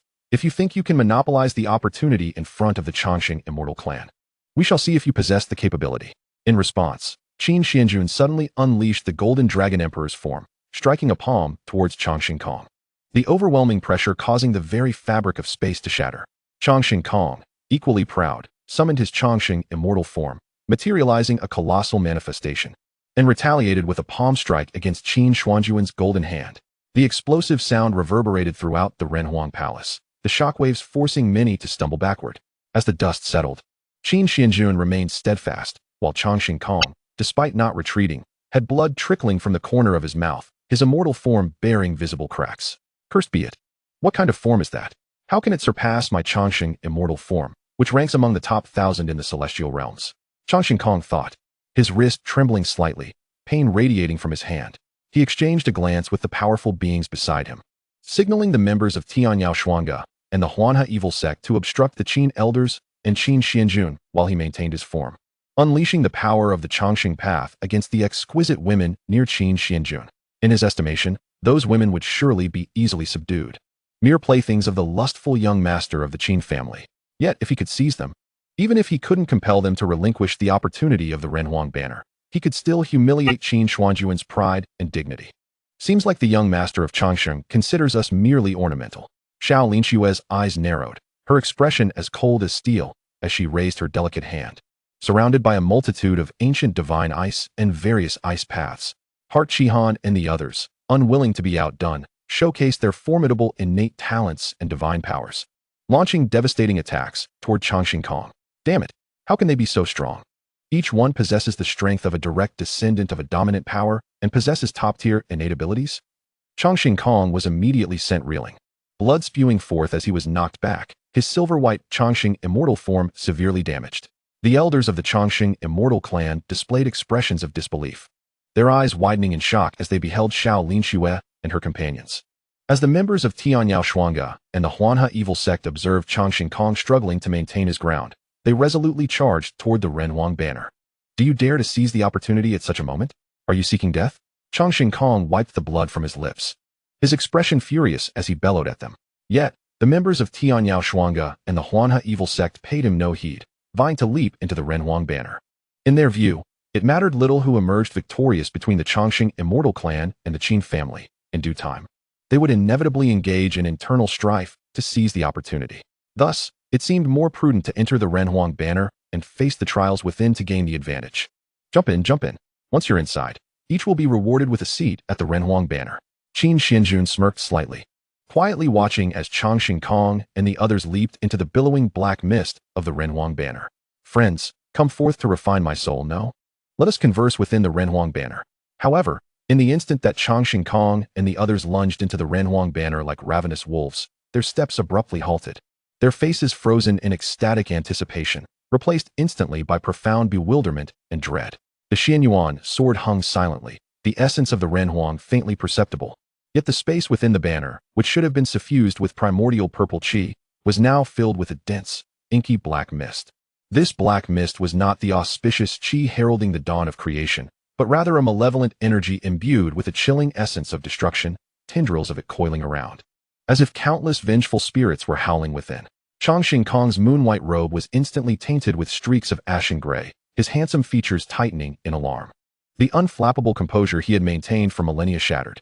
The elder of the Eternal Longevity clan turned ashen, his withered fingers tinged with black mist upon contact with the dark energy.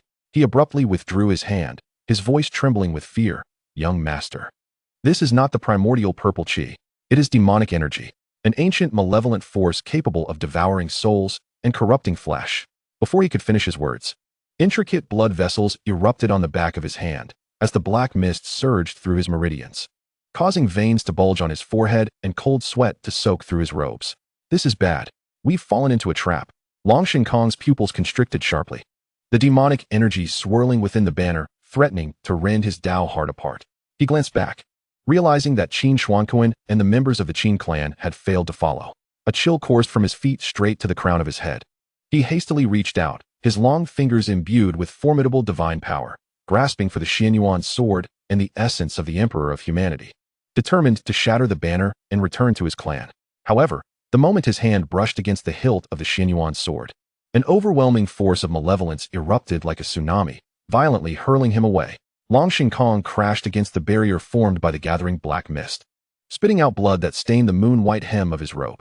He gazed at the golden ancient sword that rejected him, a flicker of despair flashing in his eyes. Bereft of the support of the Dao's demonic energy and having previously been defeated by Qin Xuanjun, his heart was now shaken, rendering him unworthy of the Xianyuan sword's acknowledgement. The master of the Tianyao Pavilion, clad in armor of dark iron, found his armor corroded with patches of rust from the encroaching demonic energy. He roared in fury, swinging his fist towards the essence of the Emperor of Humanity, only for the force of his blow to be shredded mid-air by the black mist, causing his arm to tingle with a numbing backlash. The leader of the Heroines evil sect, dressed in crimson, appeared even more bewitching amidst the black mist. He summoned his life's artifact in an attempt to ensnare the essence, only to have it devoured by the demonic energy in an instant. The artifact letting out a mournful cry as it turned to ash. Blood trickled from the corner of his mouth, his pale visage twisting in horror. Several elders of the Eternal Longevity Clan united to form the Longevity Eternal Formation. The instant the golden shield collided with the black mist, it emitted a sizzling sound of burning, visibly thinning at an alarming rate, disbelief etched across their aged faces. At that moment, Qin Xuanjun's deep, mocking voice echoed like a ghostly whisper within the banner, penetrating the dark energy. "Welcome, everyone, to my Emperor of Humanity banner." Qin Xuanjun. Long Kong wiped the blood from the corner of his mouth, his voice hoarse with rage. "Your Qin family has long known about the emergence of the Emperor Palace and set this trap in advance. You've plundered the opportunities of the sub-temple. And even the Xianyuan sword and the essence of the Emperor are bait you set, are they not?" The composure he had maintained for millennia shattered completely. Fear and helplessness flickering in his eyes for the first time, a primal dread of the unknown and death. "Correct."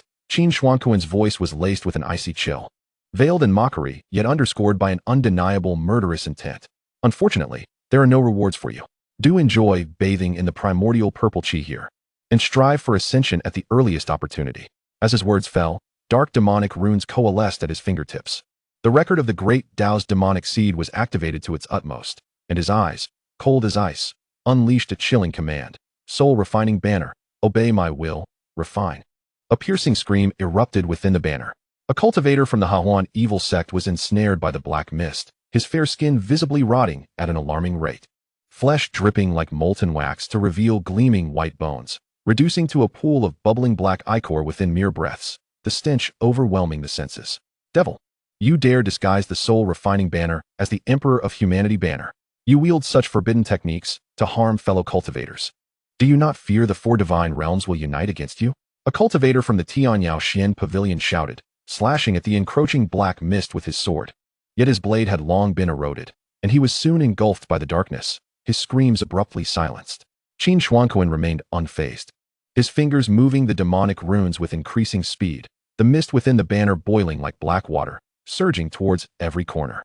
The surviving cultivators, witnessing their companions dissolve into ichor, lost all semblance of arrogance and fell to their knees, begging for mercy. "Young Master Qin, spare us. We no longer desire the opportunities of the Emperor Palace.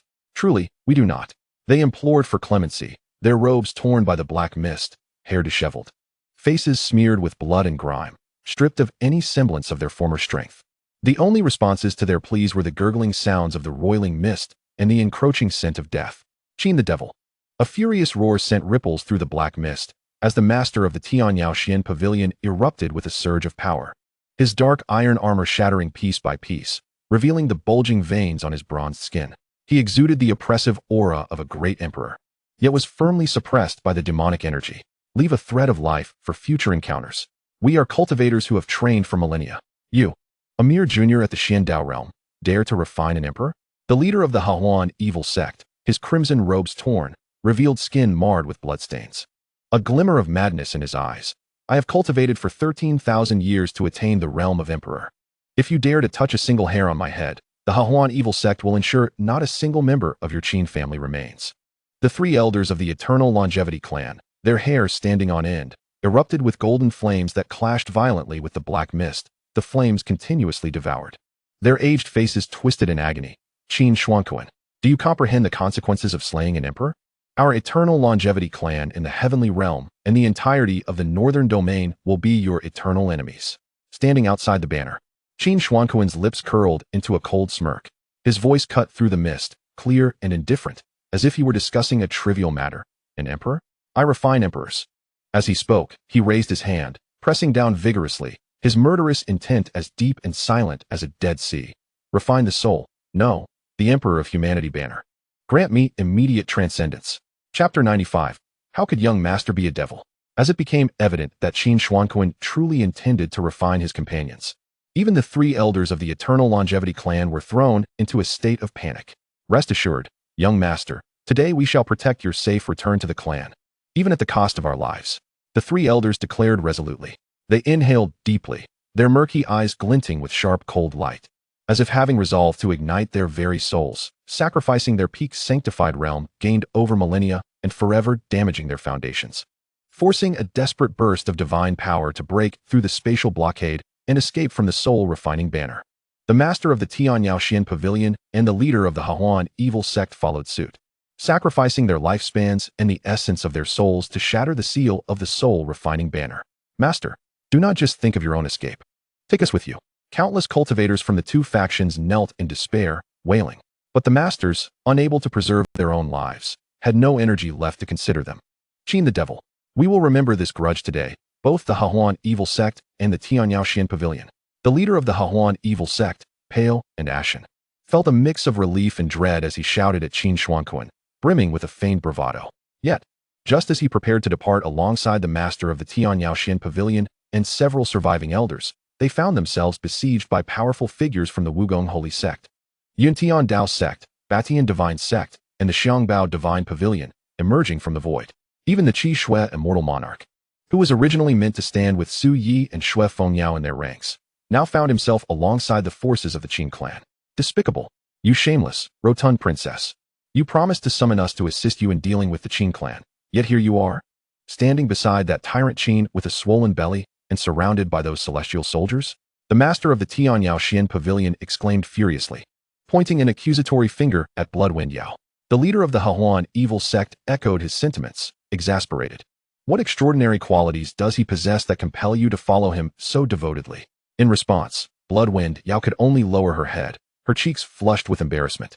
Feeling an exhilarating thrill within, Blood Phoenix Ji cast a silent glance at her sister before helplessly retracting her gaze. This sister of mine is beyond redemption. Kill them all.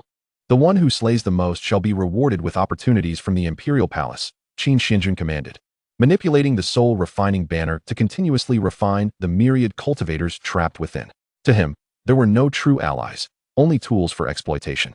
Yes, young master, replied Yunxian, enslaved by the demon's seed, bowing respectfully as he led a group of elders to assault the Tianyao Pavilion and the Hahuan evil sect.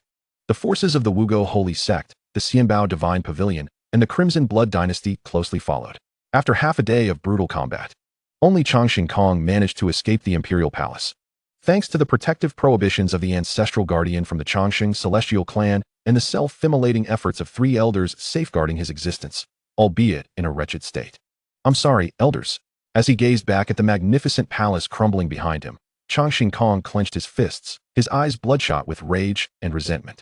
He knew that hesitation equated to death. Thus, he quickly composed himself and retrieved the spatial talisman given by his ancestor to leave the Penglai, Immortal Island. Meanwhile, within the Imperial Palace, three aged voices echoed with a sense of relief, resonating in the air. Young Master Kong, do not look back, do not harbor regrets. Even if you perish today, unable to accompany you in the future, we believe that one day, you will ascend to the heavens like the Changxing Celestial Clan. Listening to the words that reverberated in his ears, and witnessing the boundless blood rain descending due to the fall of the emperor, Changxing Kong silently stood atop a mountain far from the western divine region, his head bowed and expression shrouded in gloom and silence, feeling an overwhelming emptiness within. Can I truly bear the trust of the elders and one day defeat that transcendent figure enveloped by the golden dragon emperor to exact my revenge? At that moment, Changxing Kong was engulfed in confusion. In contrast, Qin Xuanjun swiftly departed with the Qin Clan and the Wugong Holy Sect before the collapse of the Imperial Palace, returning laden with abundant resources. The Wugong Holy Sect and other factions each obtained 10 chests brimming with countless precious treasures. However, the items within those chests had been infused with the essence of the Great Path's demonic aura. Young Master Xuanjun, after this incident, your reputation alongside the Qin Clan may be tarnished by the Changxing Celestial Clan. Shall we, the Xianbao Divine Pavilion, organized several grand auctions to advocate for you? Fian inquired respectfully, standing beside Qin Xuanjun. The latter smiled indifferently, handing her a storage ring filled with ordinary resources, and replied calmly, "There is no need for public explanation. Distribute these resources from the imperial palace, and in due course, esteemed scholars will advocate for me." At that moment, the cultivators from the 4 domains looked skyward. Witnessing the torrential blood rain cascading from the heavens and the violent Xuanxi storm raging through the western divine region, their faces betraying their astonishment. The heavens dimmed. The Xuanxi storm surged, and the blood rain fell relentlessly. An emperor-level powerhouse had indeed perished. According to rumors, the Chongqing celestial clan's young master had ventured to the Crimson Blood dynasty accompanied by several elders, yet it seemed he was the sole survivor. That night, the 2 dominant sects of the southern divine region were jointly obliterated by the Qin Clan and several other powerful factions. Is the young master of the Qin Clan truly that terrifying? The countless loose cultivators of the 4 divine regions speculated. Upon learning of the events within the imperial palace, the Chongqing celestial clan was consumed by fury. The young master of the Qin Clan? What a ruthless young man. How dare he dare to refine even our Chongqing celestial clan's young master and the 36th tier elders of the Holy Realm.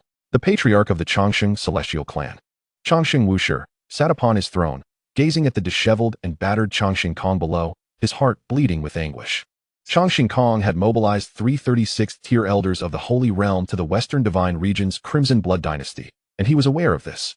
In his eyes, the bloodline he bore ought not to be inferior to that of the head of the Qin Clan. Yet, he never anticipated that this expedition would cost him the lives of 3 esteemed elders. Even his own beloved son had nearly perished within the imperial palace.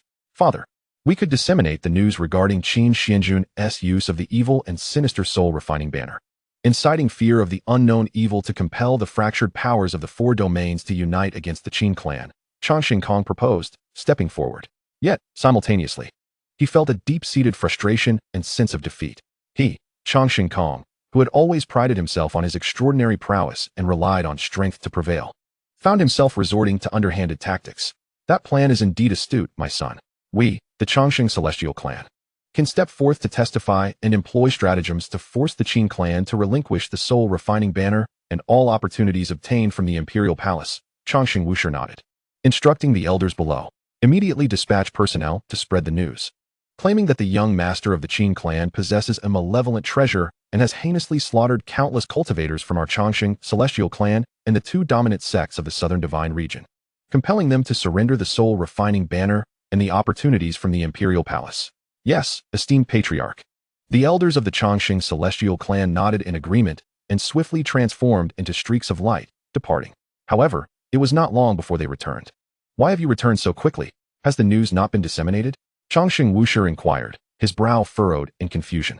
"Esteemed patriarch, it seems the supreme Qin Clan is shrouded in mystery." The elders of the Chongqing celestial clan stammered, their expressions awkward. They revealed that the Qin Clan had placed some resources from the imperial palace within the Xianbao divine pavilion, distributing them freely to cultivators from the 4 domains attending the auction. Those who have achieved the Xian God or Xian Saint realms are even entitled to have Qin Xuanjun concoct a 9 transformation-breaking realm sacred pill for them, along with receiving a few drops of the imperial palace's divine water.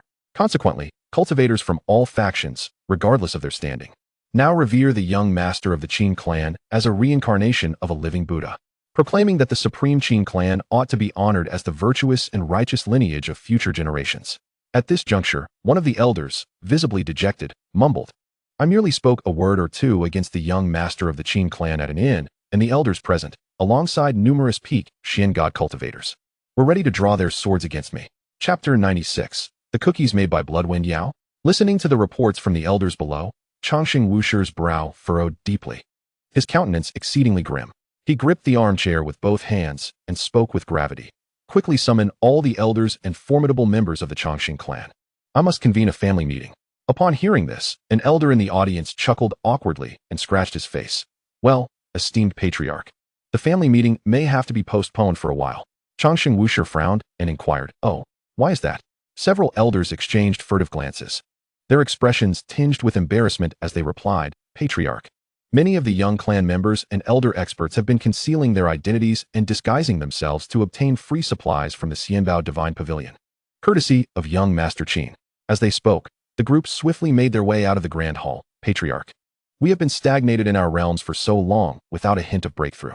If there is nothing else, we shall also go and claim our share." At that moment, outside the Xianbao Divine Pavilion, the air was abuzz with excitement.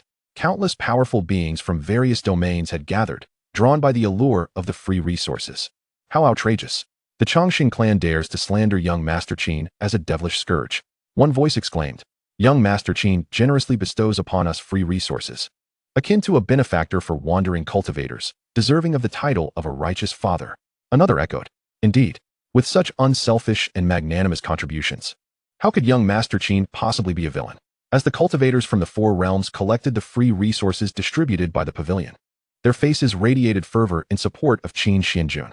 Observing this from the pinnacle of the divine pavilion, Qin Xuanjun's eyes sparkled with mischief and amusement. The ability to garner the goodwill of the majority of cultivators from the four realms using resources that were trivial to the Qin family was indeed a worthwhile exchange. The elixirs imbued with demonic energy that he had crafted could be produced in the tens of thousands within moments. As for the supplies dispensed within the human emperor's palace, they were merely the most rudimentary offerings. For those with higher cultivation levels and greater utility, he intended to provide superior items infused with more subtle demonic energies. The bait was set. The Qin Clan's scheme to manipulate public sentiment and coerce him into surrendering resources had been effortlessly thwarted. "We can retreat to the clan and enter secluded cultivation for a while," Qin Xuanjun informed the elders beside him. "During this time, I would like 1 or 2 elders to remain and oversee the vassal forces. If that Yi Inger from the Eternal Night Demon Clan seeks me out, please extend her a warm welcome." "Yes, young master." The elders of the Qin family responded with deep respect. Subsequently, as Qin Xuanjun returned to the Qin residence to prepare for his retreat, he was surprised to find Shui Fengyao had stealthily entered his chamber. "Fengyao, aren't you returning to the Blood Moon dynasty?" he asked, astonished at the sight of the blushing girl before him. With her head bowed, her hands gently resting on her rounded belly, she murmured softly, "Brother Xuanjun, may I stay in the Qin family to nurture my child?" "Certainly." Qin Xuanjun replied with a nod and a smile. However, he soon observed Shui Fengyao retrieving a box of pastries made from crimson celestial wood. Trembling as she extended it toward him, her cheeks flushed and eyes sparkling. "Brother Xuanjun, these are the cookies I made for you. Please try them and tell me how they taste." As he regarded her overly eager expression, he felt an odd sense of foreboding but refrained from rejecting her goodwill. After all, with his myriad of extraordinary bloodlines, he was practically immune to all toxins. Even the most potent poisons could hardly affect him. He picked up a seemingly damp pastry, took a delicate bite, and found it sweet, though the flavor felt somewhat off, as if it had absorbed moisture from being stored in a dark corner. He continued to eat the pastries, pondering their odd taste. Just then, his peripheral vision caught sight of a silvery celestial dew that had dripped from the entrance to the bed, and he noticed his bedding was also. "Fengyao, what exactly are these pastries made of?" Chapter 97. The innate primordial Dao pill for the Ancestor's life extension, an additional page in the family genealogy. Qin Xuanjun's expression darkened as he grasped Shui Fengyao's delicate shoulders, urgency lacing his voice. He, she giggled, her voice sultry as she replied, "It is, of course, the sweet love essence that Fengyao has for brother Xuanjun." Soon after, the Qin family convened a long-awaited family meeting to discuss the allocation of resources from the human emperor's palace.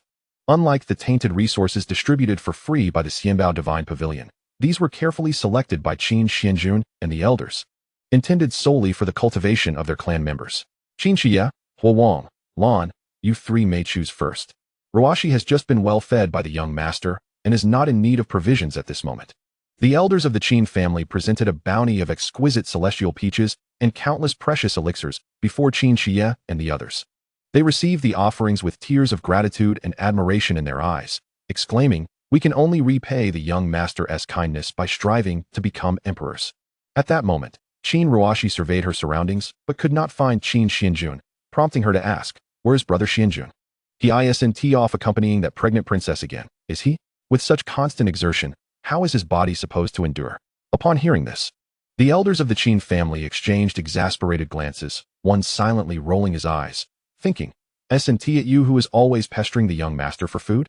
The young master has gone to the ancestral tomb to visit Ancestor Qin Xian. He likely wishes to spend a little more time with her in these final moments." An elder explained, their face shifting to one of deep sorrow as they mentioned Ancestor Qin Xian. In the turbulent and dark times following the shattering of the divine realm, the four divine domains had endured fierce internal conflicts, only to face invasions from foreign demonic forces. To protect their families and the younger generations within, Many ancestral elders had perished in battle. Furthermore, the supreme divine realm, driven by selfish desires, had sealed the divine path leading to the divine realm, resulting in all the emperors of the shattered divine realm being unable to ascend to higher realms due to the thinning divine energy. Coupled with the mortal wounds sustained in battle and their dwindling lifespans, many had succumbed to death. Ancestor Qin Xuanjun, the last of the Qin family's 8-stage ancestors, was now on the brink of life's end, afflicted by the lingering injuries from the divine war and demonic energy erosion, unable to break through her realm. In the ancestral tomb, perhaps sensing her life, akin to a wilting flower, was nearing its end, Ancestor Qin Xuanjun quietly leaned against the cold wall of the tomb, her gaze vacant and resigned as she surveyed the gravestones and tablets within. What is the nature of the world beyond death after thousands of years of existence? She pondered, sighing as she felt the relentless encroachment of demonic energy and the agonizing wounds within her body, preparing to embrace the twilight of her life. In the Emperor realm, each advancement could grant an additional 10,000 years of lifespan, while each tier could provide an extra 1,000 years, culminating in a total of 99,000 years for the 9-turn, 9-stage. As an esteemed 8-fold emperor with a lifespan of 88,000 years, she now finds herself on the precipice of death. Her vitality diminished to less than half a day due to lingering injuries from the divine domain war and the insidious corruption of ancient demonic poison. Coupled with her previous sacrifices of life essence and blood to protect her family, her current state is dire. Just then, a hurried sound of footsteps interrupts her thoughts. She lifts her gaze to see a strikingly handsome young man, his countenance akin to jade, rushing into the ancestral tomb. Before she can utter a reprimand, he introduces himself as Qin Xuanjun, the current head of the supreme Qin Clan, come to pay respects to the revered ancestor Qin Xuanjun. Qin Xuanjun approaches her with a respectful demeanor, yet she furrows her brow, for she has never been fond of idle chatter. In this moment of helplessness as she nears the end of her existence, she yearns for solitude to await her demise. My days are numbered, and I have long ceased to concern myself with the affairs of the Qin Clan. I have instructed the elders to refrain from disturbing my seclusion. However, since you are the young master of the Qin family, I shall pardon you this once. Leave. Ancestor Qin Xuanjun's voice is cold, her face turned away from him. Due to the depletion of her divine energy, she can no longer maintain her youthful visage. Her skin is lined with wrinkles, her hair has turned as white as snow, and her complexion has grown sallow, marked by age spots. Ancestor, Qin Xuanjun begins to explain, but he is interrupted as Qin Xuanjun suddenly clutches her mouth, coughing violently, a pool of black blood spilling through her fingers. Without the suppression of her divine power, the dark injuries and demonic poison within her are nearing the brink of overwhelming her. Get out. Ancestor Qin Xuanjun, seeing that Qin Xuanjun hesitates to leave, shouts hoarsely in anger, simultaneously retreating behind a tombstone, unwilling for her kin to witness her current pitiful state. Ancestor, I have a peerless elixir that may aid you in breaking through and extending your life. Begone. If that is the case, I shall consume this innate Hongmeng Dao pill myself. Junior quickly abandons such an opportunity. Qin Xuanjun's expression shifts to one of embarrassment as she stumbles forward, snatching the elixir from Qin Xuanjun's hand, examining it closely in her palm. The innate Hongmeng Dao pill. Could it truly be the exquisite creation of an ancient human emperor? Her eyes widen in disbelief as she cups the jade-like pill, its fragrance wafting about. My apologies for my earlier outburst, she manages to say, a hint of awkwardness in her tone. If you are willing to bestow this elixir upon me, I shall forever remember your kindness and merit. A page shall be dedicated to you in the family genealogy, and in the future, regardless of any circumstance or request, you may always seek my assistance. She offers the pill back to him, making a concerted effort to suppress her own desire for the innate Hongmeng Dao pill. As a practitioner of the path of tranquility, she possesses a dignified demeanor and an elegant disposition, having preferred solitude and the company of nature over forming bonds with others. Even now, in her frail state, she refuses to compromise her principles by resorting to dishonorable means to seize the elixir from her family's younger generation. There is no need for the ancestor to decline this pill. Reviving an 8-fold emperor to support the Qin clan is far more valuable than my brief surge in power and enhancement of innate talent. In the future, I am confident that my own achievements will far surpass the worth of this Hongmeng Dao pill. With a confident and serene smile, Qin Xuanjun returns the elixir to Ancestor Qin Xuanjun. As he speaks, he recalls the descriptions of Ancestor Qin Xuanjun from the original narrative. Although she appears frail and aged, if her strength were to be restored, she would be an unparalleled beauty, a paragon of grace.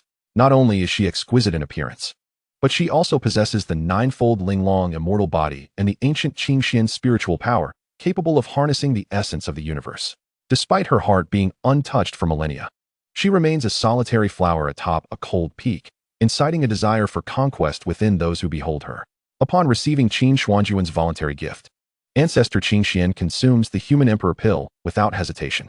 Under the nourishing effects of the innate Hongming Dao pill, which had not appeared in the shattered divine realm for millennia, her previously depleted divine power begins to swiftly restore, her internal injuries suppressed, and her blood vitality, bones, foundation, and realm all surge dramatically.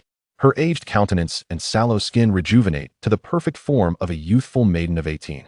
In the blink of an eye, the once diminished elder transforms into a celestial being, radiating an aura of terror, her beauty flawless akin to a white jade lotus. Her silver hair cascades like a waterfall, a few strands braided for added charm. Adorned with a silver floral crown, her tassels sway gently, resembling stars scattered upon her tresses. Her brows arch like distant peaks, eyes shimmering with a smoky haze, while her light brown irises conceal a tranquil clarity akin to a serene pool. With a delicate nose and lips as soft and rosy as morning cherries, her beauty is unadorned yet striking. Around her neck, jeweled ornaments dangle, harmonizing with the silver patterns of her attire and the green bangles upon her wrists. Clad in flowing white sleeves embellished with blue patterns, she moves as though moonlight cascades around her, embodying a serene elegance, whether still as frost or in motion like the gentle wind. Ancestor Qin Xian, the Empress of Longevity, Qin Xuanjun exclaims, momentarily mesmerized. Even he, accustomed to the beauty of many, cannot help but be captivated, praising. Ancestor Qin Xian remains as enchanting as ever. Noticing his unabashed gaze, Qin Xian purses her lips, maintaining a calm demeanor as she replies, "The allure of flesh and bone is inconsequential. However, recalling my earlier embarrassment at being seen, it is clear that she does care about appearances." Subsequently, Ancestor Qin Xian intends to use the innate Hongming Dao pill to break through to the 9th stage. Yet, at that moment, the ancient demonic poison within her erupts, etching agony across her fair visage, her forehead slick with cold sweat. Even her previously stable divine power begins to spiral out of control. "My apologies, Ancestor, allow me to expel the poison." In a bid to save the last eightfold emperor of the clan, Qin Xuanjun swiftly approaches, employing the great Dao demon seed record and retrieving the source of the human emperor, now tainted by demonic energy. With one hand gripping it, he forcefully presses against the center of Ancestor Qin Xuan's chest. Chapter 98. The Ancestor of the Longevity Immortal Clan reveals the shadow of the emperor for a duel. "You fool. Is expelling poison truly necessary in such a manner?" Ancestor Qin Xuan's face flushes with indignation as she glares at Qin Xuanjun. Yet, upon witnessing the painful expression on his face, affected by the encroaching demonic poison, her own features soften with compassion. Unbeknownst to her, this is merely an act of Qin Xuanjun. Afterward, with the assistance of the supreme emperor-level demonic arts, all the demonic toxins within the venerable Ancestor Qin Xian were successfully transferred into the primal essence of the human emperor. Consequently, her cultivation realm achieved a remarkable breakthrough to the 8th turn, 9th tier. Aside from lingering dark injuries that remained unhealed, she had now become the most formidable force within the Qin clan. However, gazing at the strikingly handsome young man feigning exhaustion, who lay in her embrace with his head resting on her exquisite leg, a subtle ripple disturbed her eternally tranquil heart, only to be swiftly subdued. Subsequently, when Qin Xuanjun returned to the clan's council hall with Ancestor Qin Xian, Qin Zhantian, Yu Ronger, Yu Iner, and all the elders were left in a state of bewilderment. Only a few inexperienced disciples, who had never witnessed such grandeur and were unworthy of such encounters, scratched their heads in confusion and even jested, "Young master, is this your newly found 9th companion?" To which Qin Xuanjun responded, "It seems you, as the young master, have quite a few romantic entanglements." Ancestor Qin Xian, maintaining her composure, discreetly pinched the soft flesh at his waist, causing Qin Xuanjun to gasp in surprise. "Fool, this is your Ancestor Qin Xian." Qin Zhantian hastily reprimanded those ignorant clan members. Ancestor Qin Xian, the one who possesses the 9 transformation Linglong immortal body and the primordial Qin Xian spiritual power, hailed in the past by the fallen powerhouses of the divine domain as the Qin Xian moonlit melody, unmatched in the ancient world, exclaimed several clan disciples in astonishment. The young master has even secured the favor of such an entity. Qin Xuanjun quickly covered their mouths, his expression darkening as he scolded, "What nonsense are you spouting? I have yet to reach such heights." At that very moment, within the Eternal Life Immortal Clan, since those forces dared not unite to pressure the Qin family, they could only seek the assistance of the Heavenly Ancestor. urging him to personally manifest his imperial visage to intimidate the Qin family into relinquishing the resources of the human emperor's palace. I am confident that with the ancestors' terrifying strength at the 8th turn, 8th tier, they will surely be frightened into submission, willingly handing over the resources. Spoke Changxing Wushi with unwavering confidence. Upon hearing this, the elders present expressed their doubts and concerns, but, esteemed clan leader, the Supreme Qin family seems to possess a formidable 8th turn, 8th tier expert known as Ancestor Qingxian. To this, Changxing Wushi replied with a mocking smile. And what of it? Although she shares the same realm, Ancestor Qingxian specializes in the path of slaughter. She sustained a fatal dark injury during the Divine Domain War and was further afflicted by ancient demonic toxins during the invasion of foreign evils, rendering her a frail, dying woman. In contrast, our heavenly ancestor excels in the art of survival and evasion. Though her combat prowess may not match that of others in the same realm, she retains a significant portion of her strength. Furthermore, with the blessing of the heavenly eternal immortal body, she possesses an additional third of lifespan compared to her peers. How can a withered, dying Ancestor Qingxian from the Qin family compete with our heavenly ancestor? As he spoke, Changxing Wushi waved his hand imperiously, confidently commanding Changxing Kong, go to the ancestral tomb in the back mountains and summon the heavenly ancestor to aid us. Changxing Kong bowed in response and flew toward the ancestral tomb. Yet, he felt a deep sense of reluctance, thinking, why must I, Changxing Kong, rely on external aid? Nevertheless, he had no intention of defying Changxing Wushi's orders. What brings you here? Inquired an elderly man with flowing white hair, yet a spirited demeanor, as he opened his murky eyes to gaze upon Changxing Kong. I am Changxing Kong, son of the current clan leader of the Eternal Life Immortal Clan. Due to the Supreme Qin family in the Western Divine Domain monopolizing the resources of the recently emerged Human Emperor's Palace in conjunction with various forces, the clan leader has sent me to request your presence to manifest your imperial visage and intimidate the Qin family into surrendering the resources. Changxing Kong bowed respectfully, though his heart was heavy with dissatisfaction. The resources of the Human Emperor's Palace, you say? Very well, I understand. The heavenly ancestor patted the dust off his robe, gazing skyward with a voice tinged with weariness. I never imagined that even such trivial matters would require my direct intervention. The Eternal Life Immortal Clan has truly fallen into obscurity.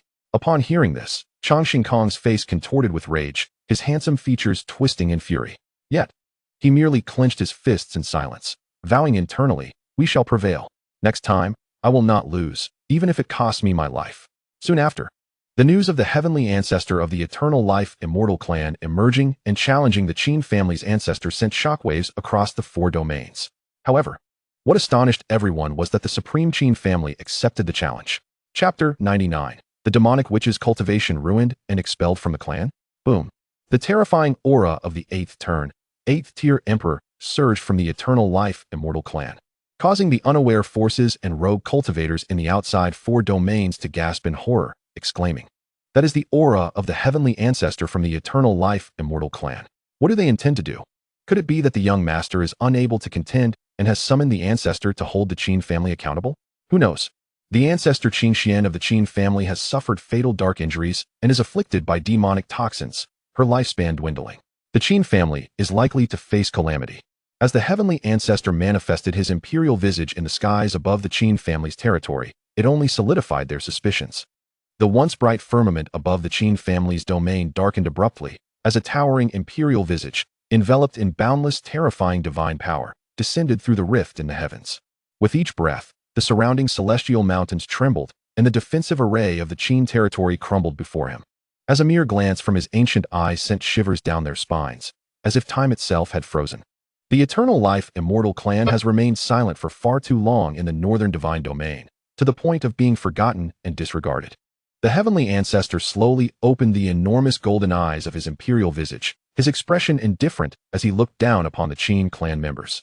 His weathered voice echoed through the skies above the Qin family. In the squabbles of the younger generation, I would prefer not to intervene. However, since you refuse to show my Eternal Life Immortal Clan any respect and choose to monopolize the resources of the Human Emperor's Palace, do not blame me for my ruthless intervention. You have 2 choices. Surrender the resources of the Human Emperor's Palace or dispatch your ancestor of the 8th turn to battle me at the dawn of the first light 3 days hence on the peak of Tsang. Otherwise, even if it costs me my past injuries, damaging my foundation and leaving me without hope of recovery, I shall ensure that the Qin family pays a heavy price. With this declaration, the heavenly ancestor prepared to dissolve the imperial visage hovering above the western divine domain.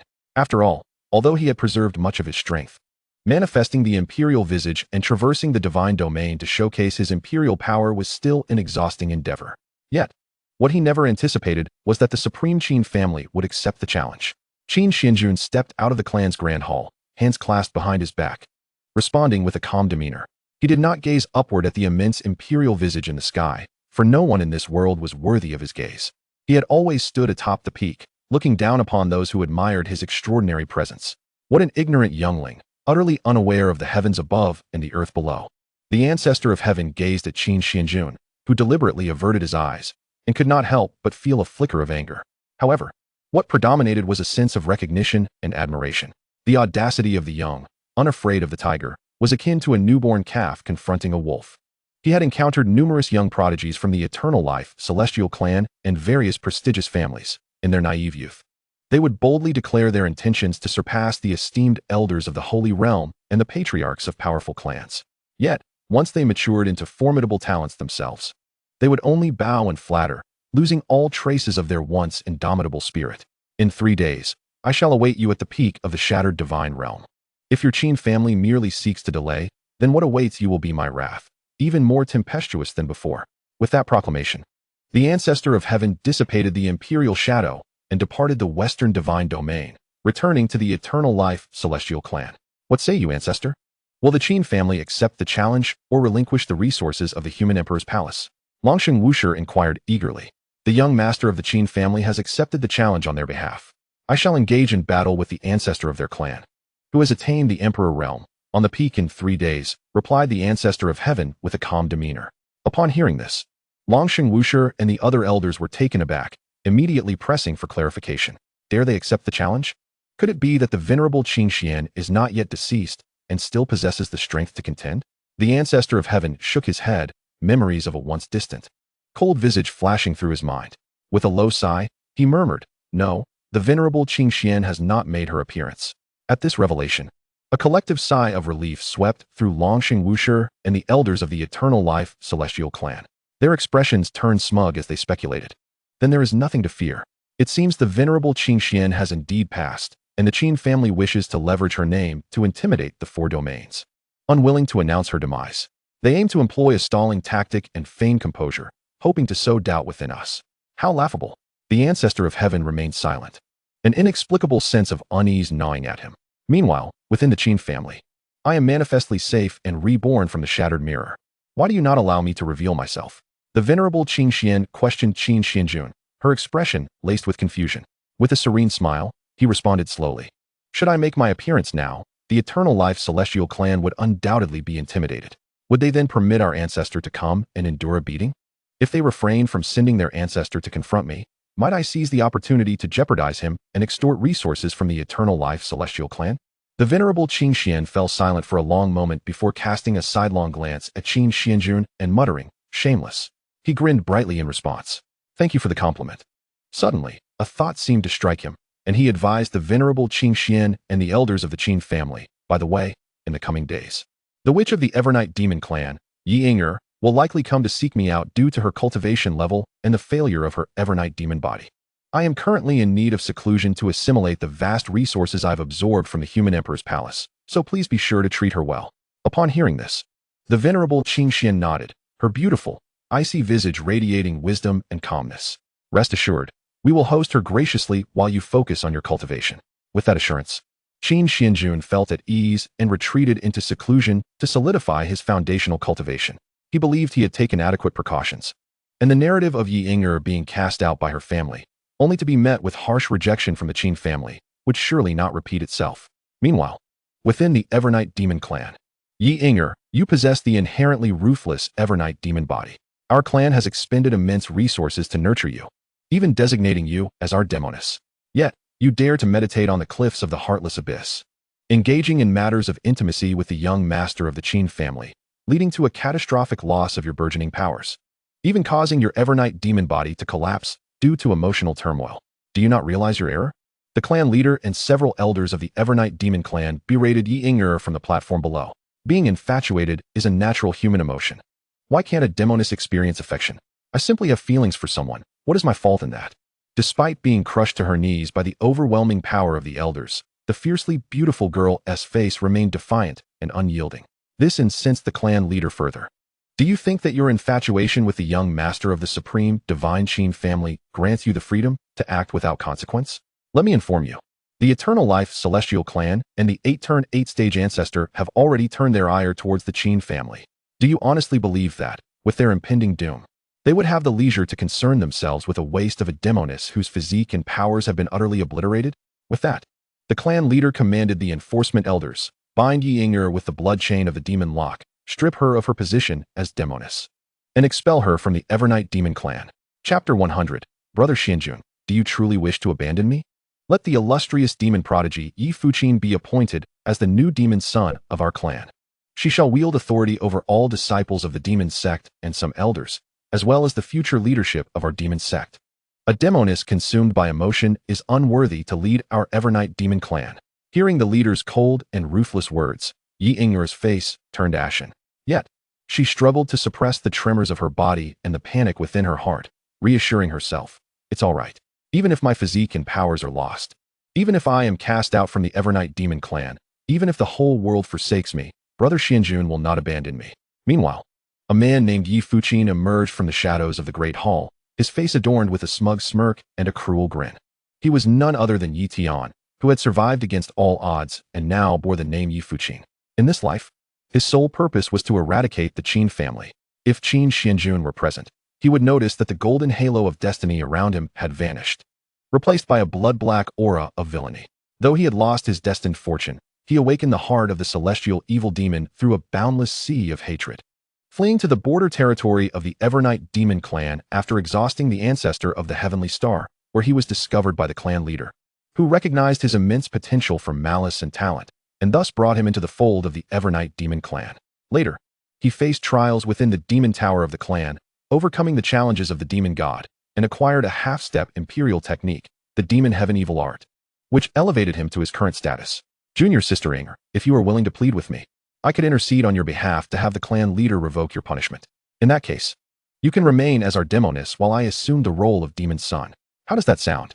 Yi Fuqin spoke with a facade of benevolence, his tone soft as he coaxed Yi Ying'er. Yet, she merely cast him a cold sidelong glance and retorted, "If you are feeling amorous, go find a sow." Yi Ying'er, as the words fell, willingly allowed the enforcement elders to escort her to the enforcement hall to face the punishment of the blood chain piercing her spine. How infuriating! How dare they humiliate me so? To kill you outright would be too lenient. I shall make you truly experience the despair of being forsaken by your beloved, dragging you down into the abyss of hopelessness, willingly accompanying me to the ethereal clouds and rain of Wushan. And together we shall exact vengeance upon that young master of the Qin family. Yi Fuqin seethed inwardly, his fists clenched in silent rage. The following day, Yi Ying'er found herself pierced by the blood chains of a demonic lock. Her black misty robe, once akin to an inky magical gown, now stained crimson with blood. Her delicate face was pale, devoid of color, and her cherry lips were torn from the agony endured during her punishment. Cast out from the demon clan, she could only drag her battered body, utilizing her remaining celestial stones, to summon a celestial carriage at the borders of the demonic realm where the Eternal Night Demon Clan resided, setting her course for the Western Divine Domain. Yi Fuqin silently trailed her, making no effort to impede her journey to the Qin family, for in his eyes, only when Yi Ying'er was truly engulfed in despair could she be of use to him, becoming the sharpest demonic sword aimed at Qin Xuanjun. Throughout her journey, Yi Ying'er's remarkable beauty and her weakened state attracted many lecherous gazes. However, upon learning that she was bound for the illustrious Qin family in the Western Divine Domain to seek the tearful-eyed, most passionate young master, they quickly suppressed their impure intentions and kept their distance. After all, it was common knowledge that Qin Xuanjun was surrounded by a bevy of stunning beauties and was notoriously protective of those he cherished, particularly after he traversed the entire Western Divine Domain to the Southern Divine Domain to rescue his fiancée, single-handedly dismantling the power of two young lords and sending their mother to a brothel in his own divine realm. Tales of this had spread far and wide, even reaching the Eternal Night Demon Clan and the Golden Dragon Clan. It seems my brother Xuanjun's name is even more potent than I had imagined. Yet, I wonder if he would still be willing to accept me, now reduced to a mere shell of my former self. Stripped of my powers and banished from the Eternal Night Demon Clan, Yi Ying'er sat in the celestial carriage, her face downcast with anxiety. her small hands gripping her skirt tightly, her heart filled with trepidation and uncertainty about the unknown. As the celestial carriage approached the entrance of the Qin family's domain, Yi Inger remained in a daze. "Miss, we have arrived. Shall I announce your arrival to the guardians of the Qin family?" The carriage driver inquired respectfully, bowing low. Despite her being a powerless mortal, he dared not show her any disrespect. "Yes, please do," Yi Inger responded nervously. Following the announcement made by the Qin family's guards, the venerable ancestor Qin Xian and several elders emerged. Upon seeing them, Yi Inger's eyes sparkled with a glimmer of hope. "The elders have come to welcome me. Which must mean that Brother Xianjun still holds me in his heart, right?" However, when she beheld the presence of the 8 unparalleled beauties, Xiao Linxue, Xian Qianhan, Qin Ruoxi, Jiang Sitong, Shui Fengyao, Lu Ruyan, Tang Yuanyuan, and Shui Fengji, the hope within her heart swiftly plummeted. Even though she had lost all her powers, she could still sense the terrifying aura and divine pressure emanating from these exquisite women. It was no exaggeration to say that any one of them could easily qualify as a saintess in any dominant power. With so many exceptionally talented and powerful beauties gathered in one place, could he still desire her, a mere waste without any cultivation? "My name is Yi Inger, the former demoness of the Eternal Night Demon Clan, but I have been stripped of my powers and expelled." Yi Inger lowered her head, her voice trembling as she asked, "May I have a moment to meet Brother Xianjun?" In response, Xian Qianhan and the others cast her glances tinged with subtle hostility, while only Xiao Linxue regarded her with silent sympathy, perhaps due to her own past experiences. "Apologies, our young master is currently in seclusion and cannot meet with anyone. Please, follow us," the elders explained, leading Yi Inger into the family estate, where she was treated with utmost hospitality. They then presented her with a storage ring filled with abundant resources. Seeing this, Yi Inger was immediately engulfed in despair. "I did not come here to beg for resources. I do not want these things, I beg you. Please let me see Brother Xianjun. Was it truly the case that in my current wretched state, he would not even grant me a meeting? Has he truly forsaken me?" Yi Inger knelt on the ground, wailing in anguish. Yet the elders of the Qin family remained unmoved. Sighing, Xiao Linxue quietly imbued Yi Inger with 10 strands of divine ice power, a safeguard for her in times of danger. At the same time, she found herself puzzled. "My lord, when did you become so cold-hearted? You treated her so well back then." The next day, when Qin Xuanjun concluded his seclusion and learned that Yi Inger had been cast out from the Qin family, it felt as though the sky itself had collapsed. Chapter 101, leading 10 half-step quasi-emperors to assault the demonic void realm of the Eternal Night Demon Clan. "No, I believe I instructed you to treat her with kindness, did I not?" Qin Xuanjun furrowed his brows, his expression displeased as he questioned the elders before him. "Young master, upon seeing that Yi Inger had been reduced to a waste and was expelled from the Demon Clan, we anticipated your reaction," the elders calmly explained. "Oh," Qin Xuanjun raised an eyebrow, his expression impassive as he regarded them. "You must have foreseen that she would come to seek refuge with you after being stripped of her powers and position as the demoness, and you, unwilling to take on the burden of an utterly valueless liability that would provoke the Eternal Night Demon Clan, decided to feign seclusion and send us to do this ill deed. Following that, under the suggestion of Ancestor Qin Xian, we merely filled a storage ring with some precious resources and sent her on her way. That should suffice as a gesture of goodwill." Listening to the elder's self-assured explanation, Qin Xuanjun's expression darkened, and he looked at Ancestor Qin Xian in utter disbelief. "What are you looking at me for?"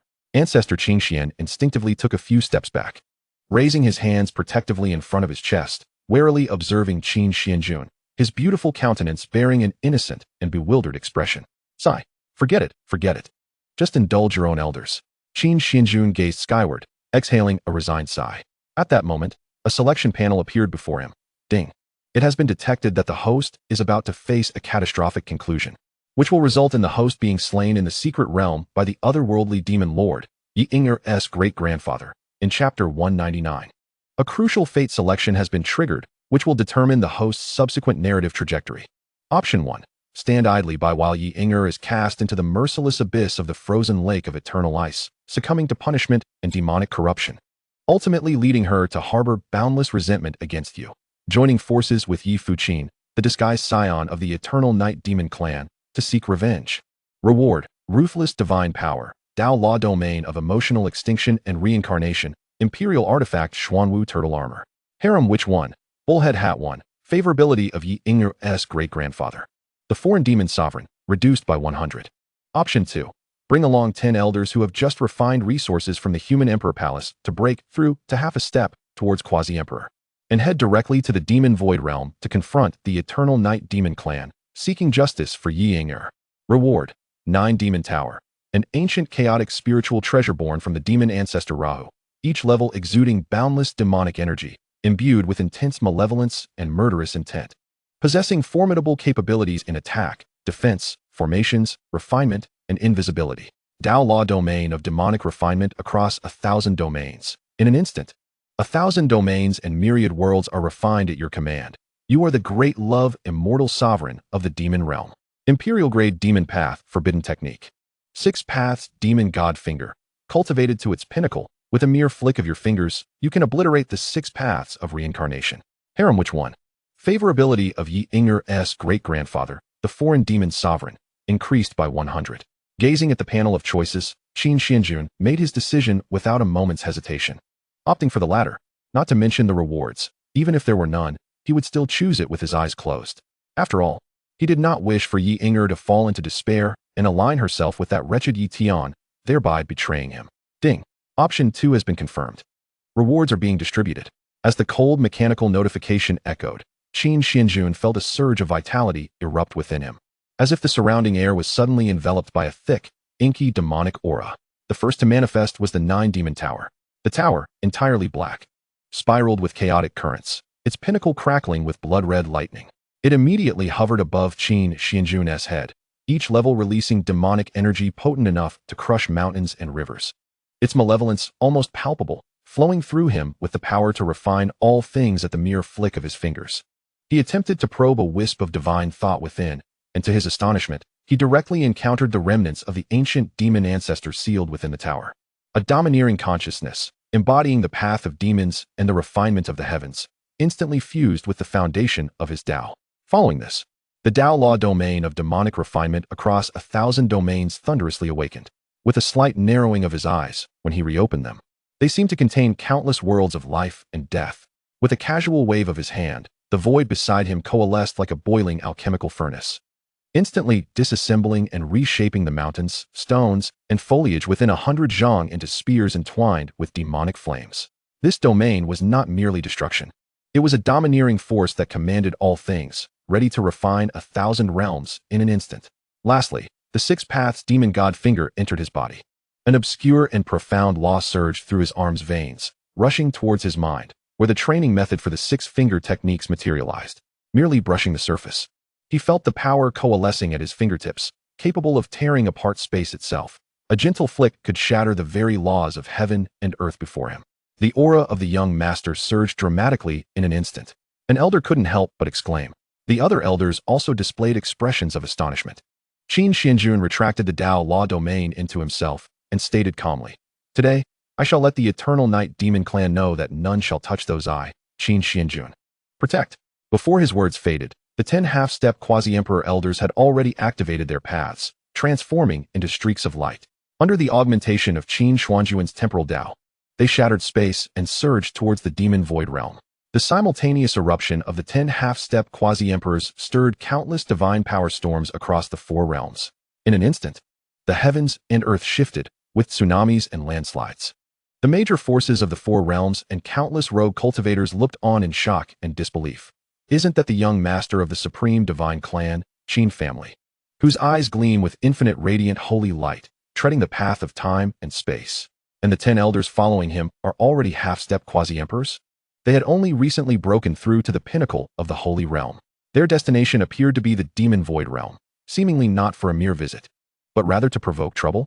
Hadn't the supreme divine clan just been declared war by the ancestor of the celestial longevity clan from the northern divine domain? Perhaps they were seeking assistance from the eternal night demon clan? Meanwhile, in the northern divine domain, within the celestial longevity clan, what? The young master of the Qin family is heading to the demon void realm with 10 half-step quasi-emperors to confront the eternal night demon clan? Longsheng Wushi nearly fainted upon hearing the report from the elders below. If you cannot win, you should seek external aid, is it? Humph. Dream on. Longsheng Wushi coldly waved his sleeve and commanded, "You shall personally visit the eternal night demon clan and express our celestial longevity clan's intent to form an alliance. Currently, we have a surviving 8-turn great emperor ancestor. Surely they will know how to make a choice." "Yes, clan leader." The elders nodded in agreement and transformed into streaks of light, flying towards the Demon Void Realm. In the Demon Void Realm, within the Eternal Night Demon Clan, clan leader, the Supreme Divine Clan's Qin family, and the Celestial Longevity Clan from the heavens are approaching us. Whom shall we support? An elder asked. His expression troubled as he turned to the Eternal Night Demon Clan's leader, Chu Mo. The latter pondered momentarily and replied indifferently, "Let us not rush to take sides until the two factions have clearly shown their strengths." Another elder seemed to recall something and spoke up. Clan leader, isn't the young master of the Qin family known for his profound emotions? The most tender-hearted in the Western divine domain? Might he be coming to seek justice for Ying? If that is the case, should we allow the demon child Yi Fuqin to capture her from the depths of the unfeeling cliff's 10,000-year ice lake? To this, Chu Mo scoffed disdainfully. To seek justice for a worthless burden? She has the backing of a terrifying force far exceeding that of a sovereign. Or perhaps a divine king relative protecting her. Do not fret. The young master of the Qin family would not recklessly invade our Eternal Night Demon Clan for the sake of a useless person. Chapter 102. The water of the 10,000-year ice lake at the unfeeling cliff is as cold as your heart. The winds beneath the unfeeling cliff carried a bone-chilling cold, akin to countless dull blades relentlessly cutting at the cliff walls, emitting a wailing roar. The ice lake shimmered with an eerie blue light, its surface forming a translucent, thin layer of ice. Yi Inger was locked onto a stone pillar at the lake's center, the blood hole in her peepa bone now exuding a dark purple hue. The rusty red demonic chains dug into her skin, leaving dark red scabs. Yet, she was so drained of strength that she could only allow the water of the 10,000-year ice lake to slowly devour her limbs and bones, chilling her from skin to marrow. Yi Inger, how laughable you are, ha ha ha. Yi Fuqin stood at the water's edge, the corners of his black robe fluttering in the wind, his eyes gleaming with cruel mockery. Having dragged half a life from the demon void realm to the Western divine domain, did you truly think it would earn you a word of concern? And what was the result? You did not even catch a glimpse of him. Ha ha. You have witnessed his indifference and coldness with your own eyes, yet you still cling to hope? He lifted his foot and kicked a piece of ice aside, the stone skimming through the air and falling into the lake, the splashes of water landing on Yi Inger's face, instantly freezing into tiny beads of ice. No. She opened her mouth, her throat dry as if sandpaper had scraped it, her voice hoarse and fragmented. No, Brother Xianjun wouldn't. Before she could finish her words, Yi Tian's laughter interrupted her. If he cared, would he refuse to see you? He merely wishes to dispatch you with some trifling resources stored within a spatial ring. He leaned closer to the lake's surface, gazing at the once enchanting face now marred with blood and tear stains, tauntingly saying, "Do you believe he still remembers the you of yesteryear? Do not be foolish. A person of his caliber is never lacking in enchanting beauties by his side. Your meager affection has long been forgotten, lost in the vastness of the heavens. These past few days, he has likely been entangled with the alluring daughters of the imperial dynasty, the saintesses of various sects, and thus has had no time to attend to you, has he?" Ha ha. Yi Inger's eyelashes fluttered, and the teardrops that fell touched the surface of the lake, instantly freezing into crystalline ice.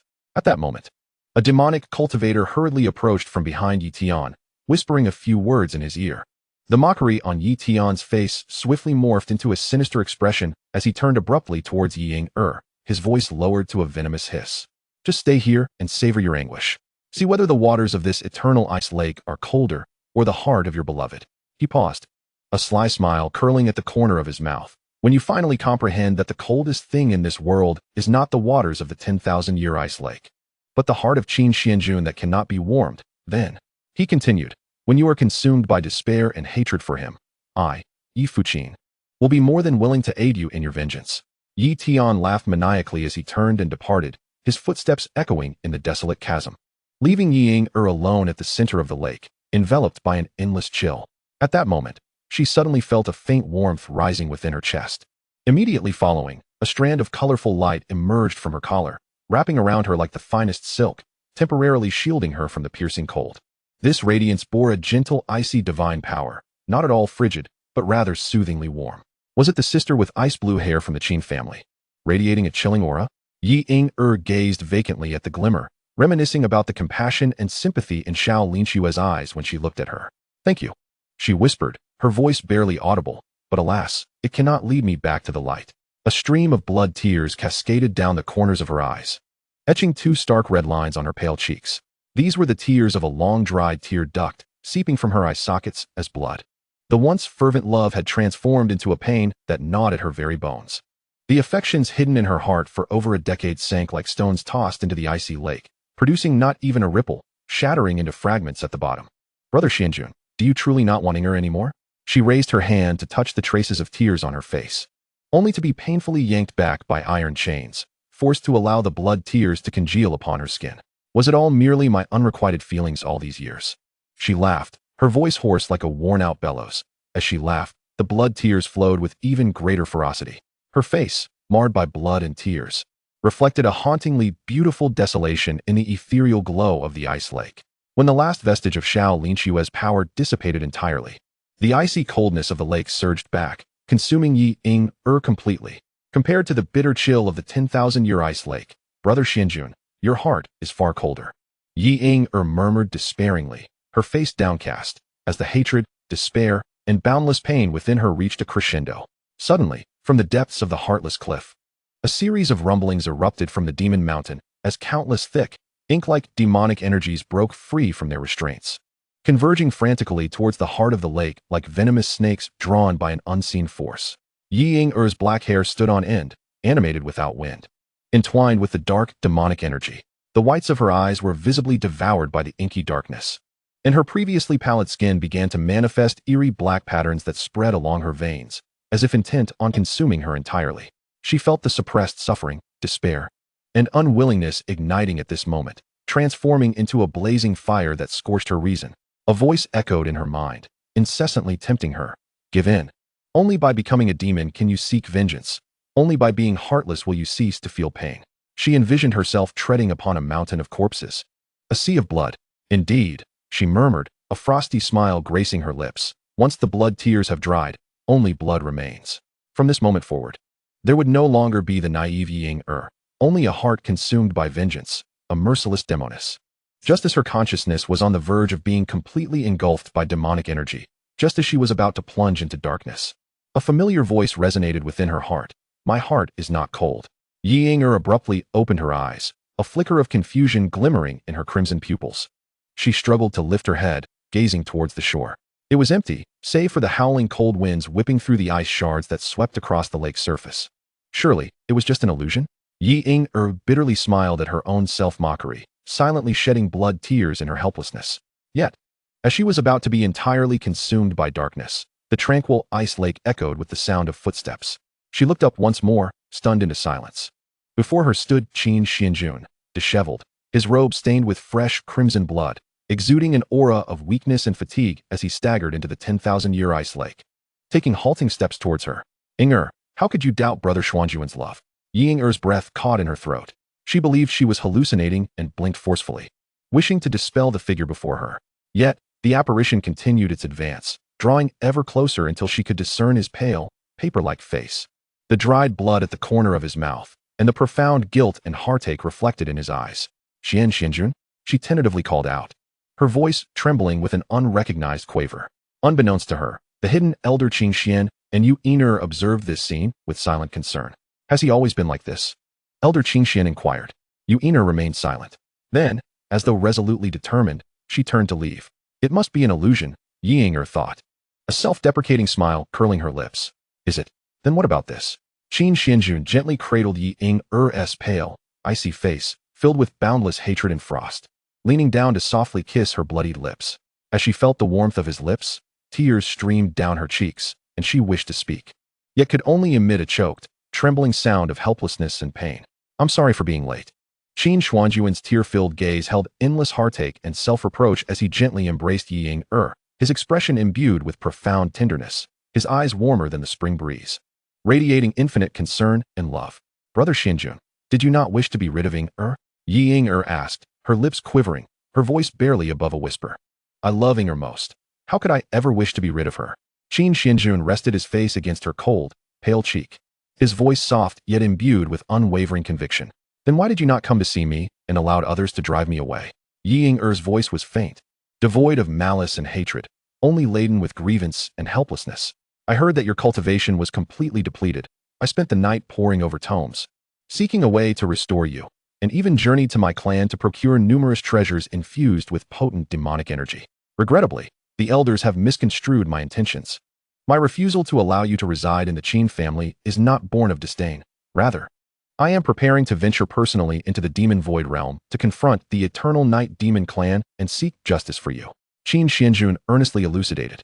Thus, I took with me 10 formidable beings on the verge of quasi-emperor status and forged a path through the Eternal Night Demon Clan, single-handedly battling my way from their gates to the base of this unfeeling cliff.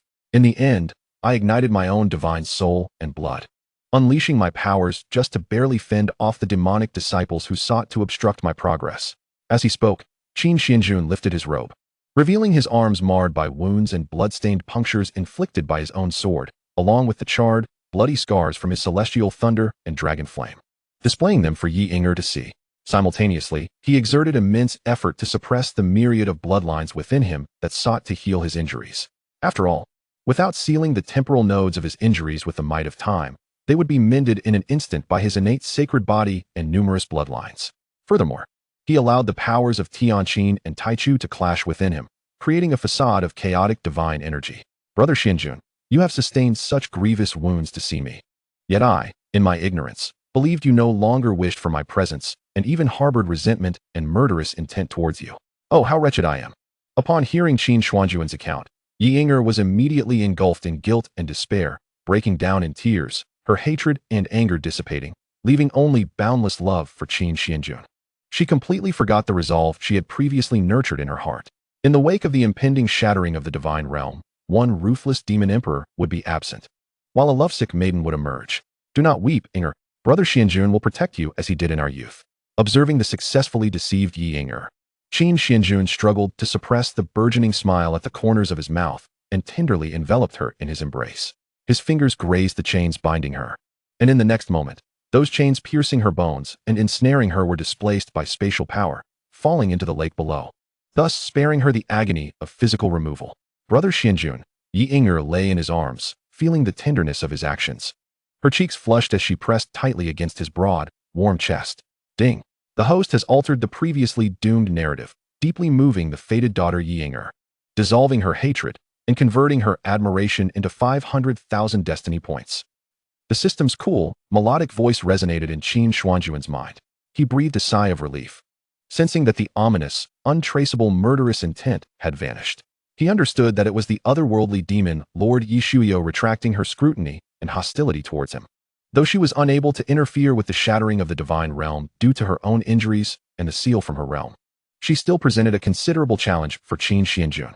"Young master of the Qin family, I assure you, our Eternal Night Demon Clan holds no enmity with your Supreme God Clan. Yet you have forcefully intruded upon our territory, slaying numerous disciples guarding the unfeeling cliff.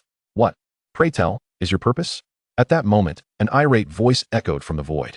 Qin Xuanjun cradled Yi Yinger and ascended from the icy lake, quietly regarding the furious clan leader of the Eternal Night Demon Clan and the assembly of 36 elders of the sacred realm who had arrived in haste. "Enmity," Qin Xuanjun scoffed, his expression icy as he queried, "Are you aware that your Eternal Night Demon Maiden is my beloved?" Upon hearing this, Yi Yinger flushed with a mix of embarrassment and joy, lowering her head to cover her face. Meanwhile, the clan leader and the elders of the Eternal Night Demon Clan were momentarily taken aback. Is it possible that the esteemed young master of the Supreme God Clan would truly risk himself for a mere discarded demon maiden? They mused incredulously. Surely, she cannot possess a father of the nine turns great emperor caliber? What is the young master of the Qin family truly planning? The clan leader of the Eternal Night Demon Clan, Chu Mo, inquired solemnly. "I aim to venture into the tomb of the demon god alongside her, seeking the recognition of the ancient demon god to reclaim her honor." Qin Xuanjun replied with a calm demeanor. "Venture into the tomb of the demon god? Huh. Young Master Qin, you truly have a flair for jest. The tomb of the demon god is a sanctum reserved solely for demon maidens and demon sons.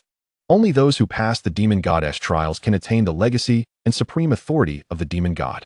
Yet you, an outsider, what right do you have to lead a discarded demon maiden into the sanctum, disturbing the slumbering soul of the ancient demon god?" Chu Mo and the other elders of the demon clan retorted with scornful derision. Yi Yinger clenched her delicate fists, her face aflame with indignation, preparing to retort when suddenly, from the distant sky, 10 terrifying elders of the 36th tier of the sacred realm descended. What a spectacle! "We thought young Master Qin had come seeking aid from the Eternal Night Demon Clan, but it seems you are simply a lovesick fool." The 10 elders of the Longevity Celestial Clan mocked as they hovered beside the clan leader of the Eternal Night Demon Clan. In response, Qin Xuanjun exhibited neither panic nor fury. Instead, he remained remarkably composed, clapping his hands. Where are the elders of the Qin family? In the next instant, 10 even more terrifying presences on the verge of quasi-emperor status surged from the distant demon valley, unleashing formidable divine power as they raced towards the unfeeling cliff. I cannot believe it. How could they so effortlessly dismantle the protective grand formation of my eternal night demon clan and breach the forbidden demon valley's divine sealing array?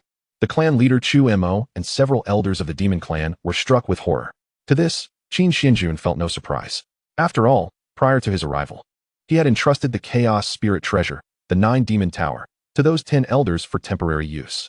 As the 10 quasi-emperor elders approached Qin Xuanjun, the members of the Eternal Night Demon Clan and the Longevity Celestial Clan recoiled, their foreheads slick with cold sweat, feeling an overwhelming sense of helplessness beneath the oppressive aura that seemed to descend from the heavens. We apologize for our tardiness. Please forgive us, young master. One elder of the Qin family knelt beside Qin Xuanjun, his face etched with reverence. Do not worry, Qin Xuanjun replied, still holding Yinger. Do you truly believe that bringing 10 quasi-emperors will grant you free reign? Yi Fuqin stepped forward from the ranks of the demon disciples, a sardonic smile playing on his lips as he taunted Qin Xuanjun. Tomorrow marks the day of the battle atop the Azure Summit. Instead of preparing for your showdown with the ancestors of the Longevity Celestial Clan, you squander your time causing a ruckus in the demon void realm? Have you become so infatuated that you have lost your focus? Unbelievable. Qin Xuanjun, undeterred by Yi Tian's mockery, chose not to retaliate, yet he had no intention of yielding. After all, as the destined antagonist, he had never known defeat in the realm of insults and psychological warfare. Are you inquiring about my activities over the past couple of days? Qin Xuanjun's lips curled into a teasing arc as he brandished the spirit rain pouch before Yi Fuqin. Chuckling derisively and transmitting mockingly, of course, I am busy with your matters, hoping she will conceive soon. However, before he could finish his words, Yi Fuqin's defenses crumbled, and she erupted in furious rage. Ah, Qin Xuanjun, you return my mother to me. I want you dead. In a fit of rage, Yi Fuqin unleashed her dark demonic power, conjuring a black dragon of magic that hurtled towards Qin Xuanjun. Simultaneously, a fragmented path of demonic energy and an aura of wickedness enveloped the air. This was the latest high-level forbidden magic technique, Demonic Dragon Blast. Mastered by the young demon lord, the young lord of the Qin family was surely to be grievously injured by this strike. The disciples of the Eternal Night Demon Clan speculated with delight. Yet, they were astonished to witness Qin Xuanjun not even flinch, standing serenely in place, merely shifting his gaze. His imperial pupils radiated an endless celestial brilliance, effortlessly nullifying and obliterating the terrifying assaults unleashed by Yi Fuqin, even sending her sprawling thousands of meters away, shattering several demon mountains in the process. The smile upon his face abruptly stiffened. Listening to your flattery, I thought this new demon lord was formidable. Yi Inger quipped from Qin Xuanjun's embrace, her face adorned with scornful derision. Yet, with just a flicker of Brother Xuanjun's eyelids, she was sent flying. It appears she is not so impressive after all. Seeing this, the leader of the Eternal Night Demon Clan, Chu Mo, felt a rush of humiliation, his face shifting between shades of red and green. Qin young master, this is the domain of my Eternal Night Demon Clan. Regardless of whether you seek to cause trouble or force your way into the tomb of the demon god, there will be a price to pay. His eyes narrowed, and with an expression of fury, he gathered his demonic power to conjure a colossal demonic hand aimed at Yi Inger and Qin Xuanjun. Young master, be careful. The 10 half-step quasi-emperor elders of the Qin family turned pale, instinctively wanting to shield Qin Xuanjun from the impending blow, only to be obstructed by the elders of the Chongqing Immortal Clan and the Eternal Night Demon Clan. From the rubble, Yi Fuqin, witnessing the scene, disregarded the blood at the corner of her mouth, her face twisting with malicious glee as she thought, you dared to provoke the clan leader. Now I shall relish watching you extricate yourself from this predicament. However, just as Chu Mo's demonic hand was about to make contact with Qin Xuanjun, it was shattered by a powerful force that surged from the void. Dare to lay a hand on the young master of the unparalleled divine clan, the Qin family? You may attempt it, echoed the frigid voice of the ancestor Qin Xian, who remained hidden from sight, feeling the chilling and terrifying aura of an eighth-turn emperor. The leader of the Eternal Night Demon Clan, Chu Mo, was struck with fear and trepidation. He quickly turned to glare at the elders of the Chongqing Immortal Clan. His thoughts conveyed through a mental transmission. Did you not claim that the ancestor Qin Xian of the Qin family was dead? The elders of the Chongqing Immortal Clan, slightly flustered, replied through thought, do not panic, clan leader Chu. Perhaps she is merely at her last gasp. The divine power she has just unleashed may well be her final vestige of strength. By dawn tomorrow, our Changxing Immortal Clan's ancient ancestor will surely defeat her and severely injure the Qin family. To this, Chu Mo remained skeptical, his expression shifting continuously. Ultimately, he chose to endure for the time being, as the outcome between the Qin family and the Changxing Immortal Clan had yet to be determined. Today, I shall stand up for Inger. I will see who dares to oppose me. Qin Xuanjun gave a thumbs up to the concealed ancestor Qin Xian, then stood beside the 10 half-step quasi-emperor elders, his demeanor domineering and arrogant as he addressed Chu Mo and the others. Will you escort this young master into the tomb of the demon god, or shall I lead the forces of the Qin family to storm it? With Qin Xuanjun's words hanging in the air, the surroundings fell into an eerie silence. Under the oppressive aura of Ancestor Qin Xian, the elders of the Eternal Night Demon Clan and the Changxing Immortal Clan dared not voice their anger. Since there is no objection, then lead the way. Qin Xuanjun stated indifferently to Chu Mo and the others. Reluctantly, he gestured for his subordinate elders to clear a path, personally guiding Qin Xuanjun and Yi Inger toward the tomb of the demon god. Witnessing this, Yi Fuqin's face twisted with shadows of malice and resentment. How infuriating. Is it merely relying on some formidable ancestors and elders to support you? What is there to be proud of? Once inside the tomb of the demon god, humph. I shall make you both pay with blood for your humiliation and costs. As she pondered this, she hastened to follow. Soon after, Qin Xuanjun and Yi Inger, under the guidance of Chu Mo and the Demon Clan elders, arrived at the forbidden ground of the Eternal Night Demon Clan, the tomb of the demon god. The moment they stepped into the entrance, the surrounding light warped abruptly, and a terrifying, malevolent aura, accompanied by boundless demonic energy, emanated from the vast black-red blood tomb ahead, causing the demon cultivators who followed to tremble in fear. Are you certain you wish to enter the tomb of the demon god together to face the trials of the ancient demon god? Entering as a pair breaks convention, and the difficulty of the assessment will multiply tenfold. Should misfortune befall you? Chu Mo hesitated, his expression conflicted as he cautioned Qin Xuanjun. He was not concerned for them, but feared that if they were to perish within the Eternal Night Demon Clan, Ancestor Qin Xian and the unparalleled divine Qin family would truly wreak havoc upon his clan. It matters not. I will bear any consequences alone, Qin Xuanjun replied nonchalantly, as if the tenfold difficulty of the trial were a trifling matter. Meanwhile, Yi Fuqin's eyes glinted with cunning and ferocity as she stepped forward and inquired, Clan leader, may I also enter the tomb of the demon god for the trial? I wish to face the demon god alone and earn its recognition. Upon hearing this, Chu Mo furrowed his brow, his tone grave as he asked, have you made your decision? With your talent and potential, you could easily wait to enter the tomb of the demon god at a later time. Clan leader, I have made my decision, Yi Fuqin replied resolutely. In her view, if Qin Xuanjun could confidently venture in with a waste of a physique and power, what was there for her to fear in accepting the trial of ordinary difficulty? Furthermore, if she continued to lie in wait, her mother, Lingyu, might truly give birth to a second child for her enemy once she reached her peak. Very well then. You shall enter 2 different entrances to the tomb, Chu Mo stated, no longer attempting to dissuade her, as he gestured toward the numerous dark, unknown passages leading into the tomb of the demon god. Yi Fuqin found herself in a quandary. With so many passageways, which entrance presents a lower danger and a slumbering demon god spirit that is weaker. Having lost the favor of destiny's protection, she found herself bereft of confidence and courage. In contrast, Qin Xuanjun, without hesitation, grasped Yi Inger's icy hand and strode toward one of the passageways chronicled in the original texts. Inside lay hidden dangers. Even a child of destiny might not emerge alive. However, should the assessment prove successful, it would grant the recognition of one of the ancient chaos demon gods, the Evernight demon god, Brother Xuanjun. As she gazed into the pitch-black passageway leading to the unknown, Yi Inger instinctively tugged at Qin Xuanjun's sleeve, her voice laced with self-doubt and trepidation. Brother Xuanjun, why don't you leave me behind and venture into the demon god's tomb alone? My presence serves no purpose and will only complicate your assessment. Upon hearing this, Qin Xuanjun took a deep breath, his dual-colored eyes brimming with unshed tears.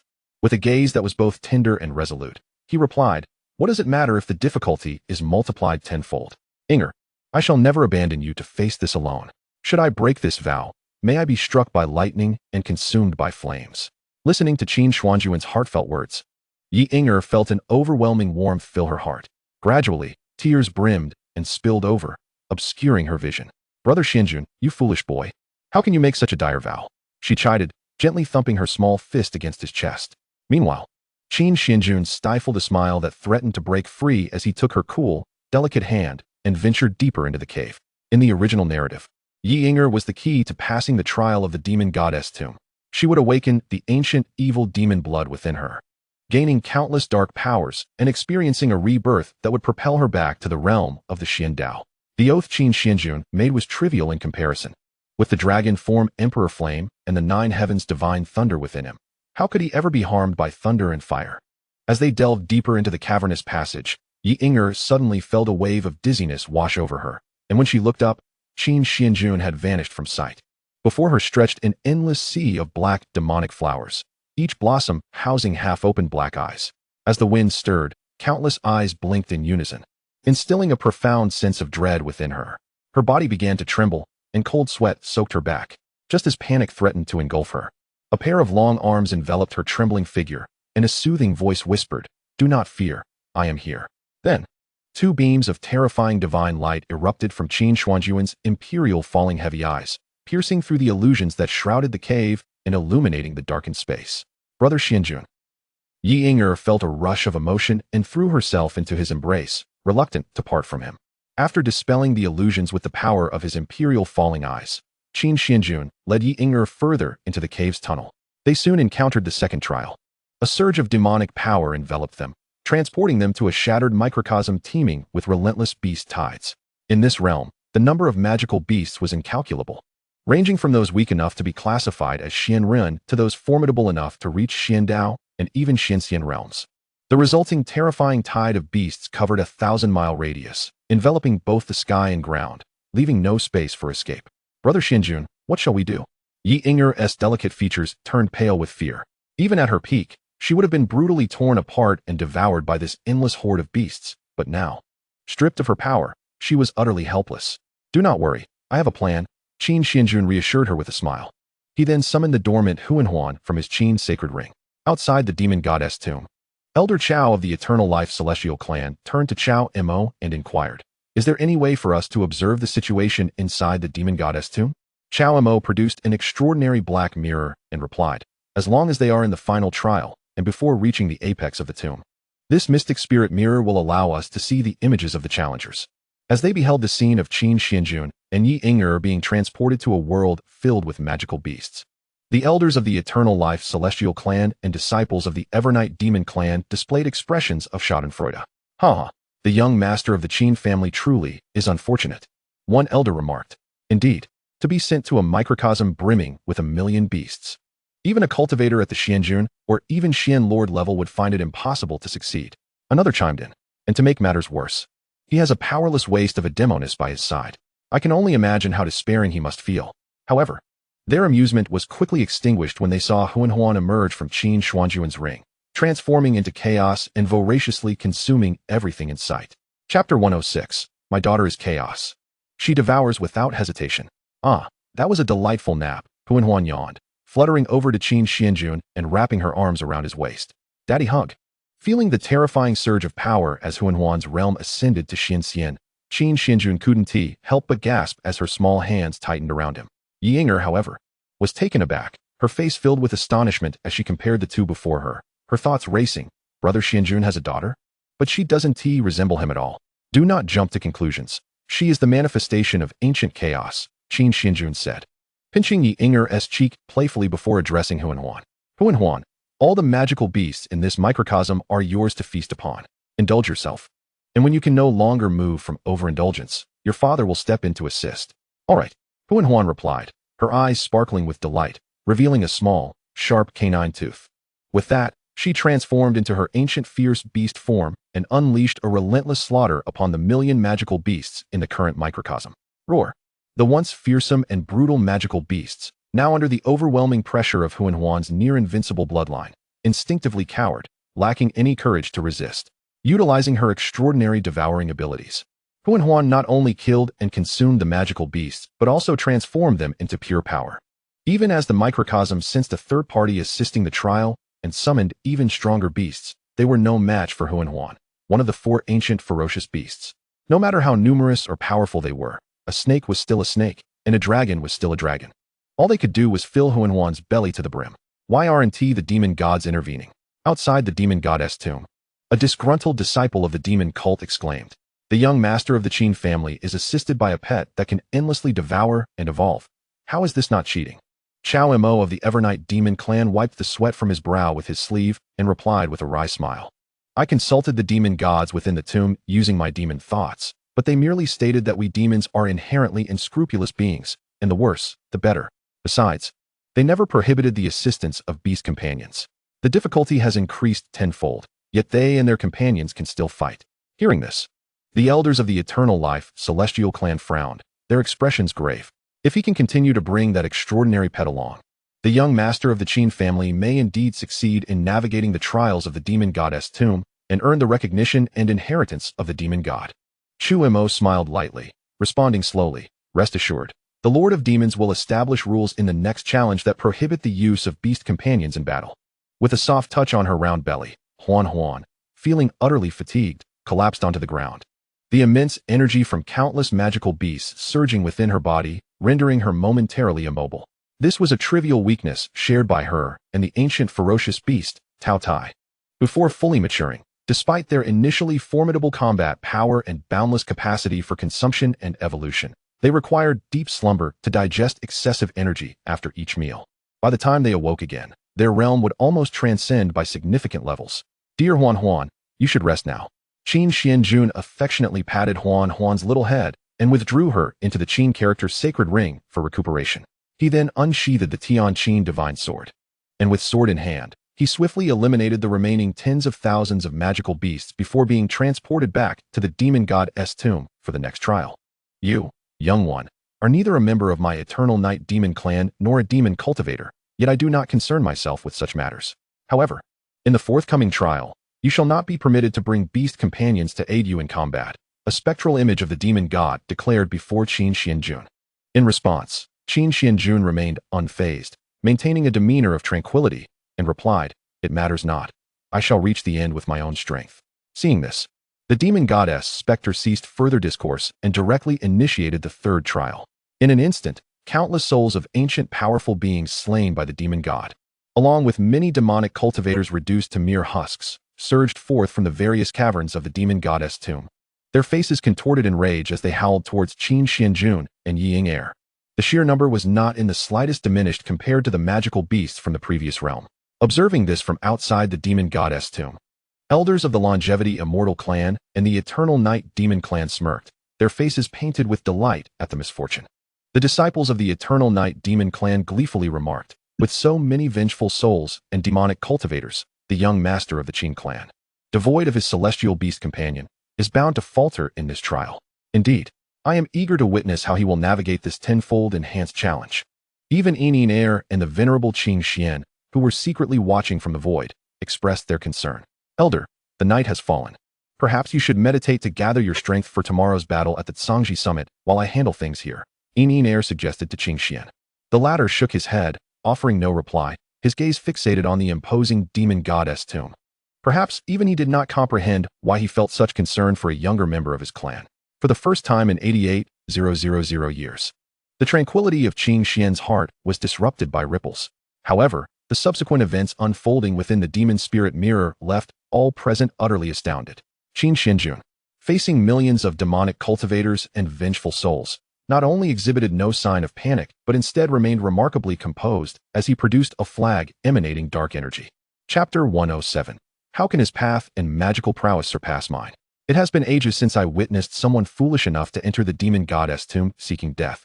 One voice echoed. Indeed, and he even brings along a fair, delicate mortal girl devoid of power. I must take the opportunity to torment that little girl before him. Another laughed heartily. Boy, would you prefer to be consumed by us, or torn apart and devoured by those soulless demonic cultivators? Suddenly, one of the souls interjected, wait. That flag you hold, it resembles the soul-refining banner. The vengeful souls, initially buoyed by their mockery, froze in horror upon seeing the flag in Qin Xuanjun's grasp, their expressions transforming into ones of dread. Is this truly the tenfold difficulty of the demon goddess trial? How intriguing. Qin Xuanjun smirked, channeling the great path demon seed record, dividing the demonic energy into three parts. One portion enveloped the vengeful souls, subjugating them.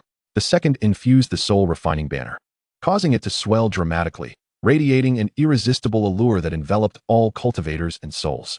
The third unleashed the domain of magical laws, demon refinement of 1,000 domains, aiding the soul refining banner in refining the uncontrolled vengeful souls and the senseless demonic cultivators. Witnessing this, Ying heir was left utterly astonished. She could not help but ponder, why does my brother, as the heir of a righteous faction, possess such a plethora of demonic techniques? Cease at once. Great One, spare us. We were once righteous cultivators, only to be harmed by the demon god, reduced to mere remnants of our former selves, our souls corrupted and controlled. And what of those demonic cultivators? Do they deserve death? Countless vengeful souls, tormented under the effects of the soul refining banner and the demon refinement of 1,000 domains, cried out in terror and anguish, pleading for mercy from Qin Xuanjun. Yet he remained unmoved, a smile gracing his lips as he continued the refining, playfully retorting, "Do not despair. I shall soon transcend all of you. Despicable. You are even more deranged and cruel than the demon cultivators. May you meet a wretched end." The anguished cries of countless vengeful souls echoed as they witnessed Qin Xuanjun's unrelenting cruelty. Despite their overwhelming numbers and respectable cultivation levels, they were but mere souls without bodies, while the cultivators, stripped of their spirits and transformed into lifeless shells by the demon god, could not unleash their full potential.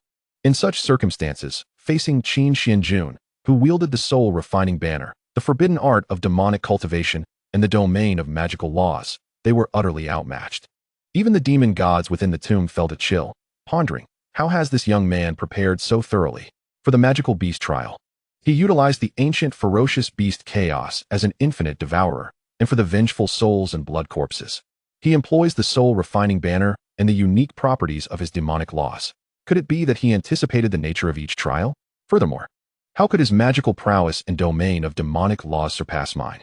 Outside the demon god's tomb, as they beheld Qin Xuanjun wielding the soul-refining banner, treating the souls and blood corpses of the third trial as mere fodder, the Eternal Night Demon Clan's leader, Chu Mo, and numerous elders were left in utter disbelief, their eyes wide with incredulity. With soul enslavement and soul refining, alongside the taboo magical treasure known as the Extreme Path Imperial Weapon, the soul-refining banner. Who truly is the demon cultivator here? Chapter 108.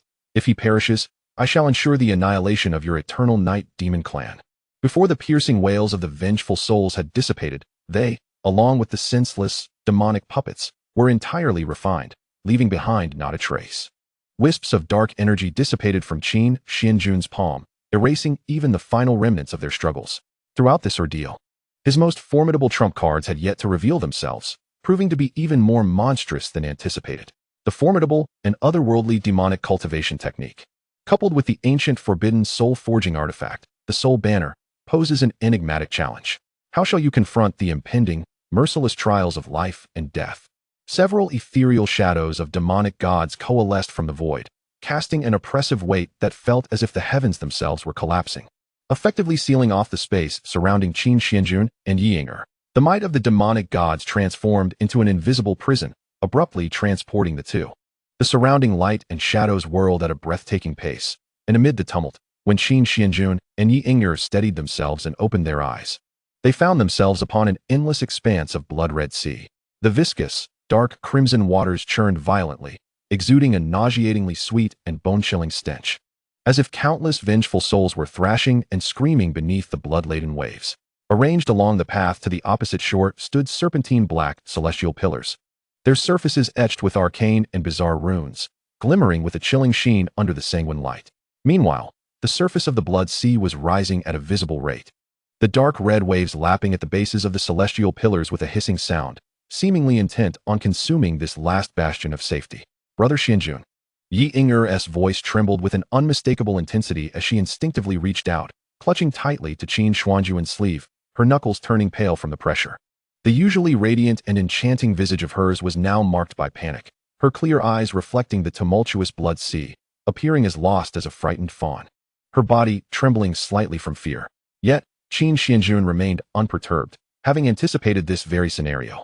He recalled vividly that in the original narrative, this trial required the challenger to traverse the celestial pillars before being submerged by the blood sea, all while enduring the immense burden of the demonic god's oppressive force, resisting the frenzied corrosion of the blood sea's malevolence upon their soul, and achieving the crossing in the swiftest manner possible.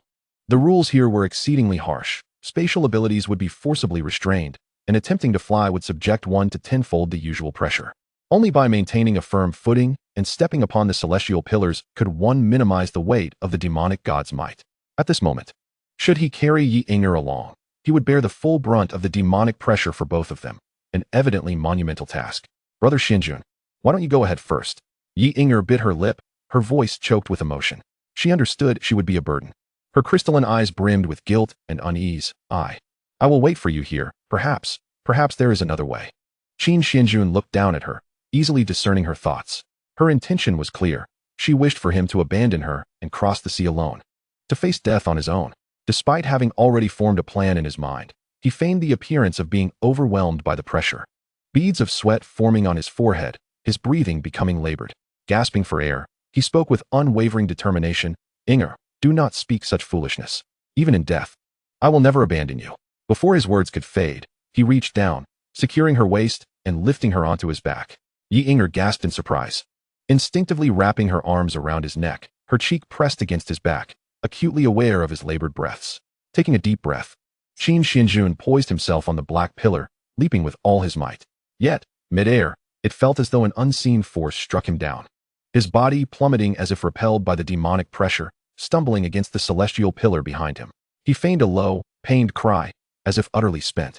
Sweat cascading down his brow and evaporating upon contact with the dark red sea below. Only Qin Xuanjun knew that this was all a ruse.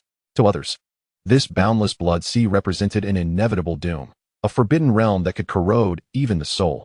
Yet for him and Yi Inger, who possessed the essence of demonic energy, supreme imperial blood, and an innate holy body, it was a grand opportunity. This apparent turmoil was merely a guise to facilitate their descent into the blood sea, awakening the hidden powers within. Outside the demonic goddess tomb, the ethereal screen vividly portrayed the scene of Qin Xuanjun cradling Yi Inger atop the black pillars, gradually being engulfed by the rising blood sea. The elders of the Eternal Night Demon Clan, witnessing this dire predicament, first expressed a flicker of confusion, which soon morphed into profound regret.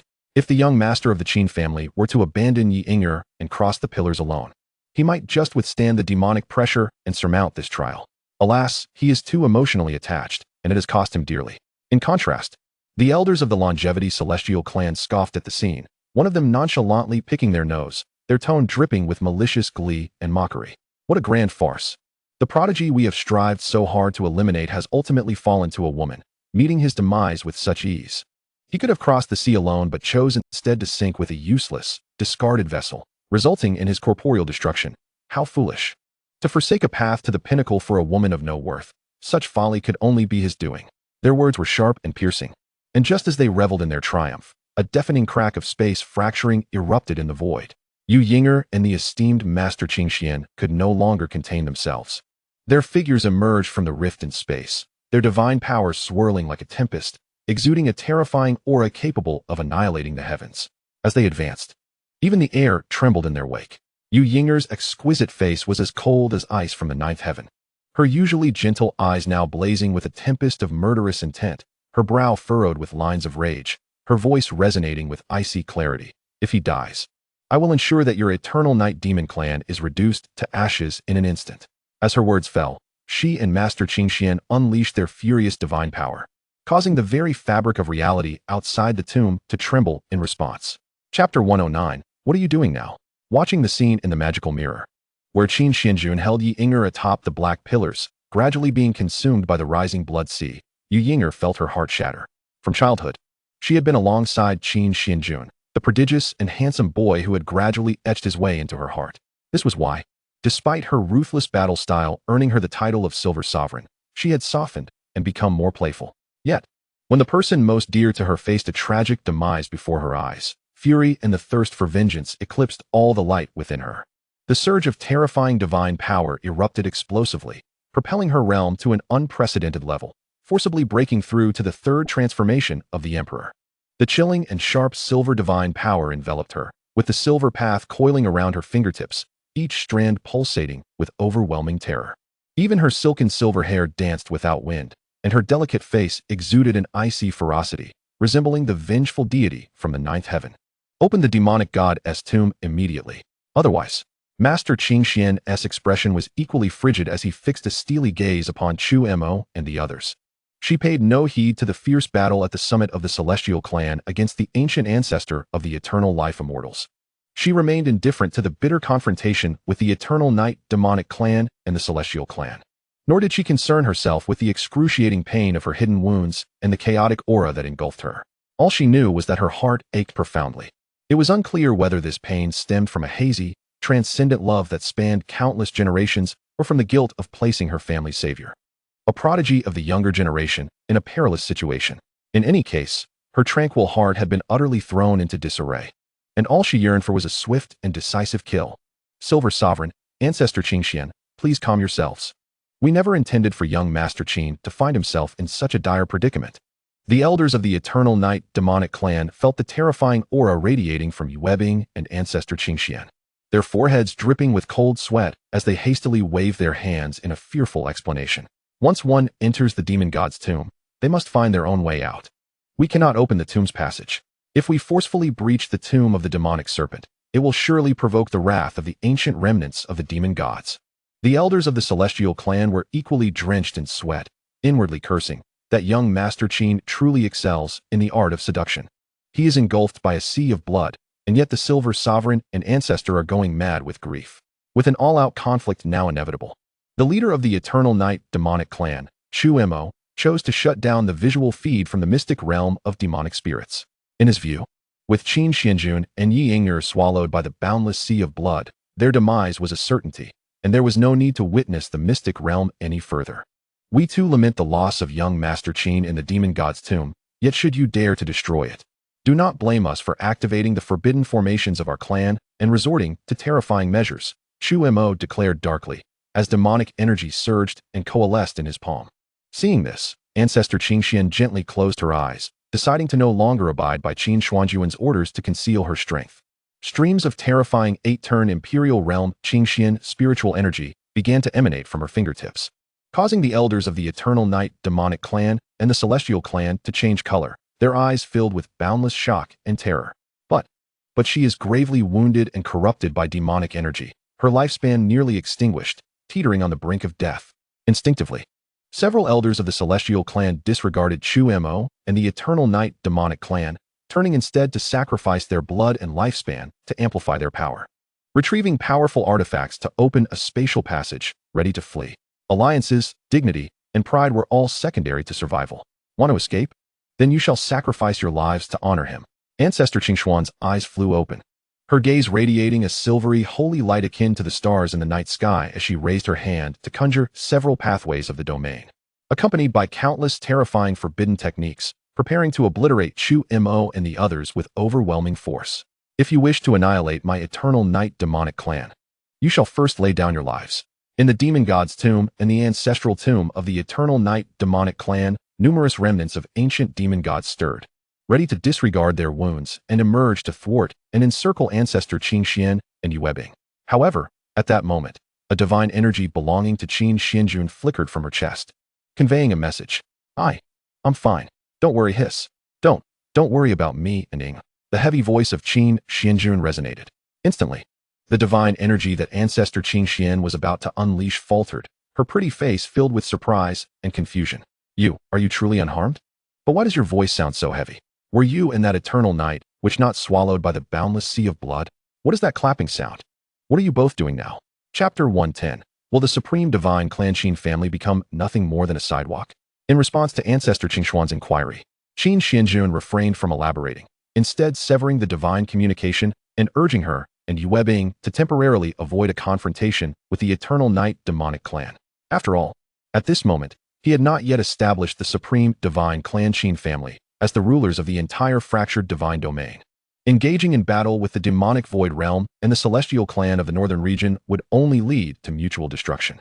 Brother Xuanjun, I feel as though there are two immensely powerful forces within me continually resisting the encroachment of the sea of blood.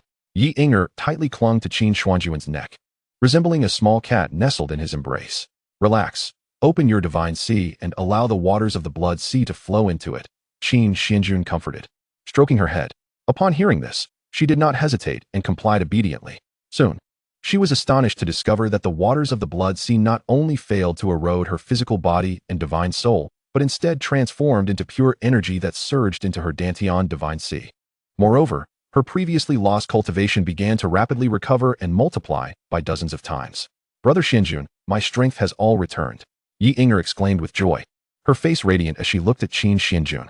With a smile, he pinched her cheek, feeling unsurprised.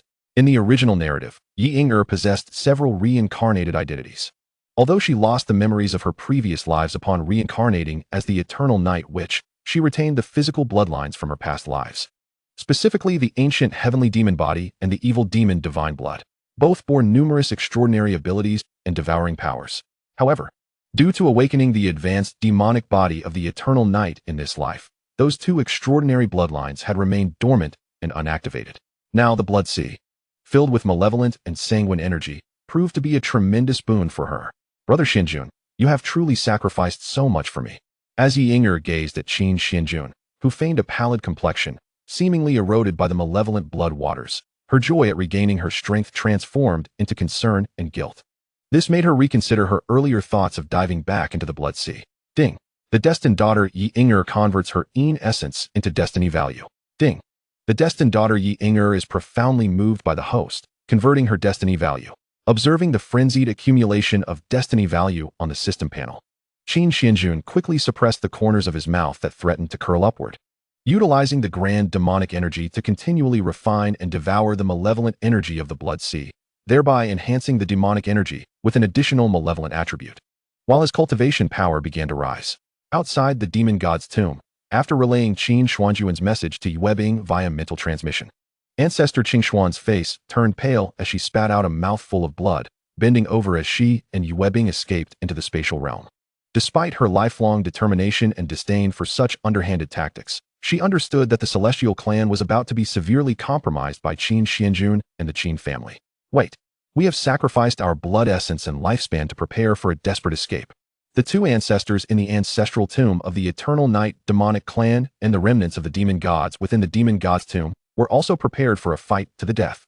Yet, after all that build-up, they ended up merely fleeing like this? The leader of the Eternal Night demonic clan, Chu Mo, and the other elders looked at Ancestor Qin Xian and Yuebing as they fled in disarray, their expressions more miserable than if they had swallowed a fly. Hastily extinguishing the life-threatening technique activated by sacrificing their blood essence and lifespan, while simultaneously casting an impassive gaze towards the distant elders of the Celestial Clan. Do you Celestial Clan still wish to form an alliance? Once the elders of the Longevity Immortal Clan regained their composure, they displayed a facade of awkward yet polite smiles. Of course, they stammered, smoothing their disheveled hair and robes, striving to maintain an air of calm and indifference as they flew to Chu Mo's side, their expressions brimming with self-satisfied arrogance. Indeed, the venerable Qin Xian is merely struggling to sustain her power. As soon as the young master of the Qin family encounters misfortune, she will be unable to contain her hidden injuries with just a slight outburst. By dawn tomorrow, our Longevity Immortal Clan's ancestral master will surely be able to dispatch that dying old woman with just a few moves. At that time, both the prodigious young master of the Qin family and the 8th transformation ancestor will likely be reduced to mere remnants by the roadside, won't they? And our Longevity Immortal Clan will undoubtedly seize the territorial resources of the Qin family, rising to prominence in one fell swoop. You, the Eternal Night Demon Clan, will profit immensely from this alliance. Yet, unbeknownst to them, when dawn arrives and the venerable Qin Xian manifests her true form without any injuries, they will all become mere jesters and backdrop figures, and the Longevity Immortal Clan will be left with nothing but losses. Chapter 111. Why does our Eternal Night Demoness walk with a limp? Brother Xuanjun, my Dantian's divine sea is about to overflow. It simply cannot contain any more. Yi Inger trembled as she spoke, her internal demonic energy reaching its zenith, following the awakening of her ancient heavenly demon body and the absorption of the evil demon blood. Her cultivation soared to the pinnacle of the mystic path, akin to a cheat mode fully activated. However, the boundless blood sea still remained 1/3 full. Qin Xuanjun gently cradled Yi Inger in his arms, assisting her in absorbing and refining the remaining power of the blood sea. Brother Xuanjun. Yi Inger suddenly lifted her head, her delicate face flushed as she licked her lips, displaying an eager expression. Although I can no longer absorb the power of the blood sea, I am still not satiated. Qin Xuanjun. At this moment, while Qin Xuanjun and Yi Inger were oblivious to the world amidst the boundless blood sea, Yi Fuqin successfully navigated through numerous challenges. ascending to the floating tomb platform atop the demonic god's mausoleum. At last, I have triumphed over the trials and can now attain the demonic god's recognition. Standing on the floating platform shrouded in demonic clouds, Yi Fuqin covered his face with his hands, his expression a tumultuous mix of excitement and ferocity as he laughed maniacally. Tears streaming down his cheeks, infused with boundless hatred and the joy of impending vengeance. Once I receive the demonic god's recognition and am granted the supreme inheritance, I shall rise to become the unrivaled demon sovereign, leading all demonic cultivators from the void realm to fiercely invade the western divine domain, tearing Qin Xuanjun to shreds and obliterating the Qin family before rescuing my mother. The outcome in the demonic god's future illusion, where my mother bears a child for him, will never come to pass. As Yi Fuqin murmured to himself, he knelt on the platform, reverently bowing before the manifested shadow of the demonic god, his tone imbued with profound yearning. Junior Yi Fuqin has successfully passed all trials. I implore the esteemed demonic god to bestow upon me an opportunity. Well done. This deity acknowledges you, the shadow of the demonic god replied, nodding with satisfaction. With a smile, it scrutinized Yi Fuqin, and a flicker of cunning and malevolence glimmered in its eyes. Open your heart. I will impart my lifelong ultimate techniques and powers to you.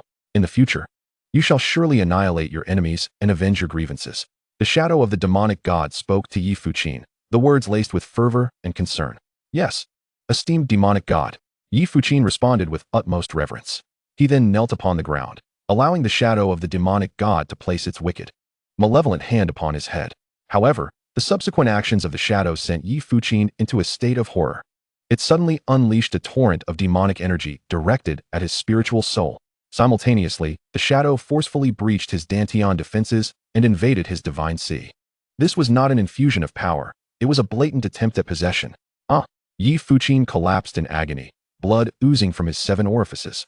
His expression contorted in anguish as he writhed in torment, struggling to combat the demonic god's soul invasion with his own demonic energy. Cease your struggles. Ha ha ha. Let me delve into your memories. The neglect from your family in the supreme divine realm. The bullying and oppression from your talented younger brother who usurped what was rightfully yours. You traversed realms to rescue your mother, only to find both your master and mother taken by that young master of the Qin family. Truly, your life is abysmally tragic. The shadow of the demonic god taunted Yi Fuqin mercilessly, shattering his psychological defenses and mental fortitude. Damn it. Silence. You will be silent. Yi Tian's visage twisted in rage, his eyes blood red, as the demonic heart within him surged, unleashing an immense wave of power, temporarily overpowering the fractured and weakened soul of the demonic god. Outside the demonic god's mausoleum, Chu Mo and the others looked on in astonishment.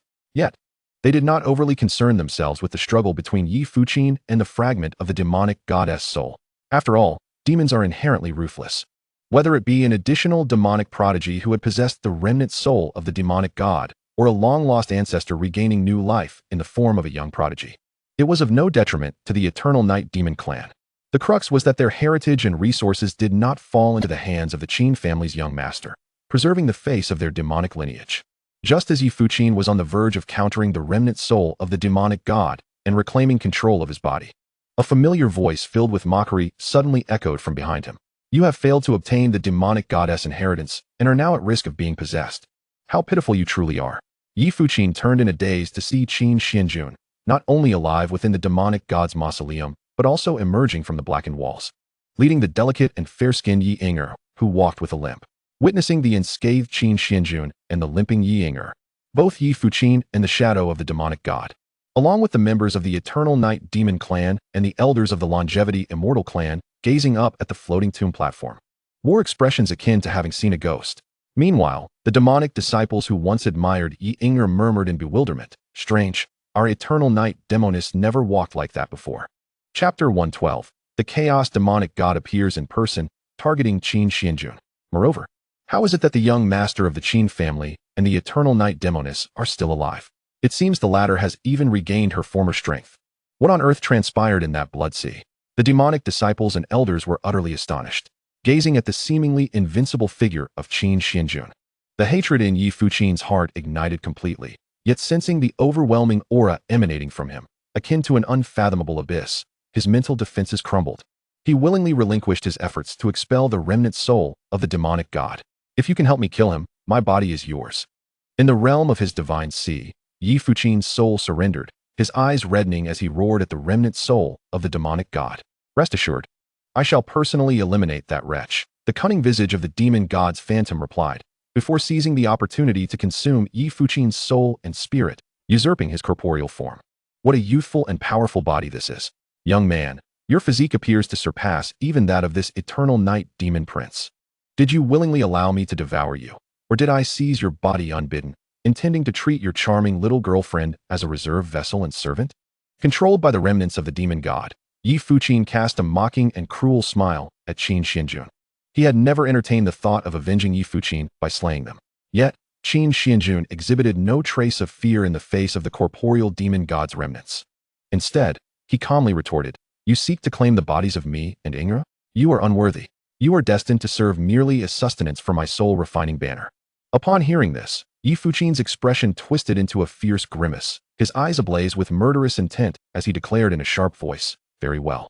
I shall first render you both half-dead before consuming your souls." With that, he unleashed an overwhelming surge of demonic power, preparing to strike at Qin Xuanjun. Stop! At that moment, a terrifying aura suddenly crushed him to the ground, sealing his power. In the astonished gazes of both him and the onlookers, a soul exuding a menacing presence flew forth from the heavenly tomb, shrouded in chaotic demonic energy, approaching Qin Xuanjun and Yi Inger. Yi Fuqin's eyes widened in shock as he exclaimed, "Lord Chaos Demon God, why have you personally manifested?" The remnant of the Chaos Demon God hovered in midair, its chaotic energy swirling like a living entity. As its gaze fell upon Qin Xuanjun, it noticeably tempered its hostility, replaced by a nearly avaricious gentleness. "Young friend Xuanjun." It spoke in a deep voice, deliberately slowing its tone as if seeking to foster a closer rapport. "This scoundrel attempted to lay claim to the bodies of you and this young lady, utterly unaware of his impending doom." With a wave of its hand, it sent Yi Fuqin hurtling away from the altar, then produced several strands of black source energy, radiating an ominous chaotic aura, drifting towards Qin Xuanjun. "Young friend, you cultivate forbidden demonic arts and possess extraordinary innate qualities, making you a rare prodigy of demon cultivation in a millennium.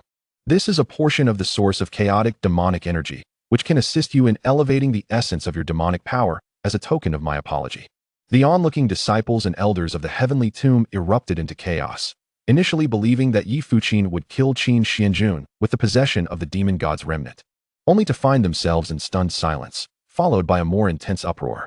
Is that the remnant of the Chaos Demon God, the legendary and most powerful forbidden existence sleeping at the deepest part of the heavenly tomb, has truly manifested? An elder with white hair tightened his grip on his staff, his voice trembling with disbelief, his murky eyes filled with incredulity. What distinguishes the Chaos Demon God from those ordinary demon gods? Have you no knowledge? Demon gods are merely ancient beings who cultivate demonic arts to ascend to godhood, while the Chaos Demon God is the embodiment of the primordial chaotic energies. There is no basis for comparison. Indeed, but the demon god is actually showing favor to Qin Xuanjun, even offering a portion of the chaotic energy source? That is a treasure sought after even by our clan leader, a disciple clad in purple robes fixated on the floating source of demonic energy, his tone laced with unabashed envy. Beside him, a tall and slender disciple grumbled, "Why does he get such treatment? The young master of the Qin family is not even one of our eternal night demon clan, nor does he primarily practice demonic arts. How can the demon god claim his innate qualities are exceptional and wish to bestow upon him the source of chaotic energy?" The expressions of the elder demons in the crowd were complex. They were torn between awe at the Chaos Demon God's appearance and resentment towards Qin Xuanjun's preferential treatment. A genius cultivated by the demon clan for years was overshadowed by the treatment afforded to an outsider, leaving them with a sense of humiliation. Yet they dared not voice their dissatisfaction. Only Chu Mo observed thoughtfully, his eyes glinting with scorn. "A bunch of fools. The Chaos Demon God recognizes your potential and physique. It is indeed a rare fortune." Chapter 113. She cannot possibly forsake the inheritance of the Chaos Demon God for you, can she? He then cast a cold smile at Qin Xuanjun, as if envisioning his fate. The young master of the Qin family? Merely a vessel for the Chaos Demon God's desires. Once the Chaos Demon God devours his soul and seizes his body, our Eternal Night Demon Clan shall possess an extraordinarily monstrous demon god, leading us to conquer and dominate the 4 regions. Meanwhile, the Chaos Demon God in the air seemed oblivious to the tumult below, continuing to coax Qin Xuanjun gently. "Young friend, there is no need for doubt. I see that your innate qualities are remarkable, and your cultivation of forbidden demonic arts harmonizes perfectly with chaotic energy. Should you obtain the source of chaotic energy, you will undoubtedly become a supreme demon lord in the future. At that time, I hope you will lend your protection to my demon clan. It drifted a half-step closer, the demonic energy around it subtly emanating a seductive aura. If you are willing, I can temporarily impart some of my power to help you break through your bottleneck. In the future, you shall find your place among the myriad realms. The demon disciples below felt a tightening in their hearts, their jealous murmurs growing ever more intense. The chaos demon god wishes to infuse his own power into the young master of the Qin family? This is an unprecedented opportunity. They wondered what extraordinary stroke of luck Qin Xuanjun had experienced to garner such attention from the demon god. Yet the chaos demon god's hand, hanging at its side, subtly tightened, the energy swirling at its fingertips revealing its true intentions. This body not only cultivates forbidden demonic arts and can bear chaotic energy, but possesses a bloodline and physique of unparalleled potential. If I can seize it, I might even be able to reshape my true form, far surpassing the mere possession of Yifu Qin, who harbors a demonic heart. Qin Xuanjun, ever perceptive, had already sensed the fleeting greed in the demon god's aura. Maintaining an impassive facade, he merely cast a calm glance at the source of chaotic energy. Speaking in a serene tone, I appreciate the kind intentions of the demon god, but I am wholly devoted to the righteous path and have no inclination towards these demonic methods. Upon hearing this, Yi Ying'er could no longer contain herself. She blinked in surprise, her charming face adorned with a peculiar expression as she cast a glance at Qin Xuanjun. Meanwhile, the elder demons and disciples below, including several elders from the Eternal Life Immortal Clan, wore expressions of disdain and indignation. Look at what he is saying. When you wielded the soul-refining banner to deceive us into being refined, you did not speak this way, devoted to the righteous path? In the demon god's heavenly tomb, you were both a soul servant and a refiner, more demonic than us. The elders and disciples of the Eternal Night Demon Clan murmured amongst themselves. A flicker of displeasure crossed the chaos demon god's gaze, but it quickly suppressed it, maintaining its gentle demeanor. Young friend, you do possess a noble spirit. Very well. I shall not impose.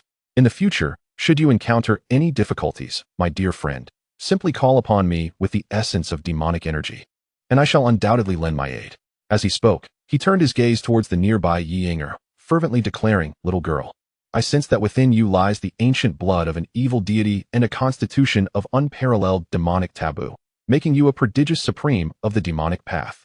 Do you wish to inherit my legacy and become the future empress of the demon clan? Upon hearing this, Yi Ying'er's face was immediately alight with excitement and desire, and she promptly replied, esteemed chaos demon god, I am willing. The chaos demon god, witnessing her enthusiasm, revealed a malevolent smile. However, just as he prepared to impart the primal essence of chaos and his formidable demonic power to Yi Ying'er, Qin Xuanjun stepped forward, shielding her behind him, and calmly stated, I appreciate your kind offer, but I shall strive to cultivate and become a supreme among the myriad realms. There is no need for Ying'er to endure hardship by inheriting the demonic legacy. At these words, the expression of the chaos demon god darkened instantly. Even the elders and disciples of the demon clan gathered below the mausoleum exhibited expressions of confusion. It was one thing for the young master of the Qin family to reject the legacy of the chaos demon god.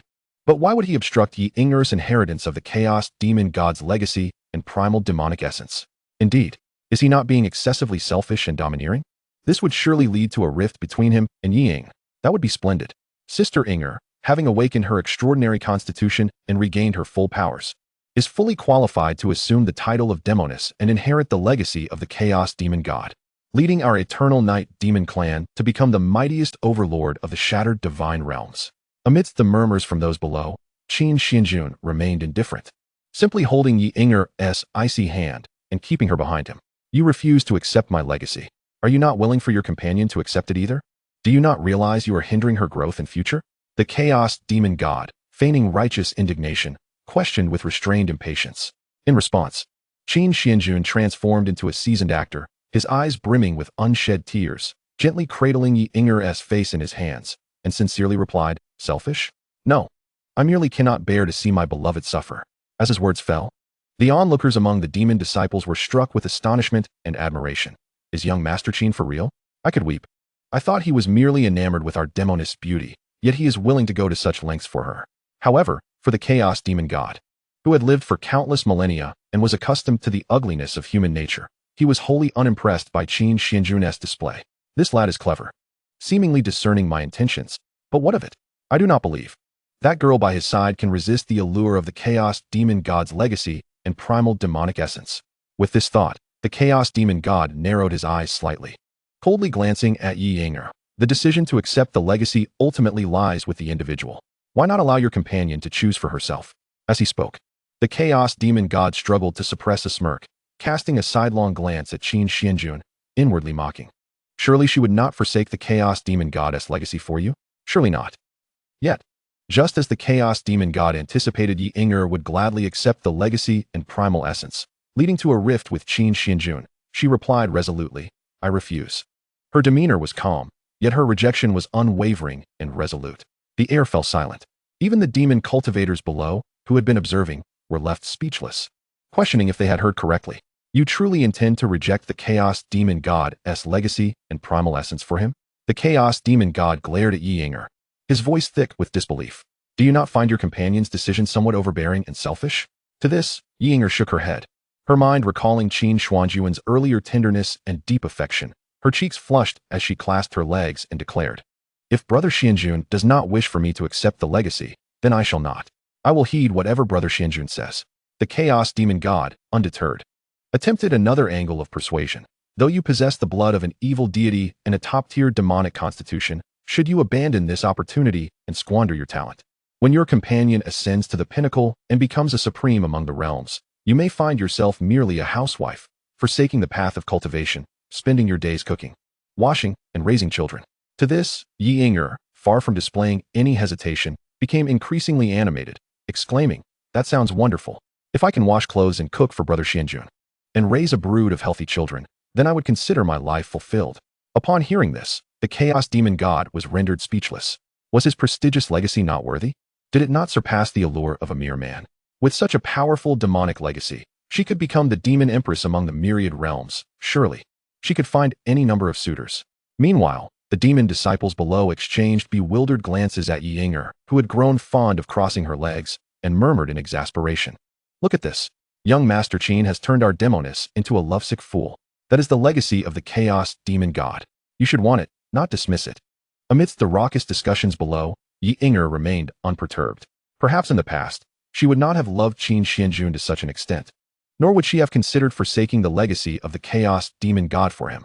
However, when he first stood up for her, leading their master to confront the half-step emperors and rescuing her from the icy depths of the lake of eternal frost, and later, when he chose to endure the trials alongside her, even in her moment of vulnerability, his heart had completely captured hers.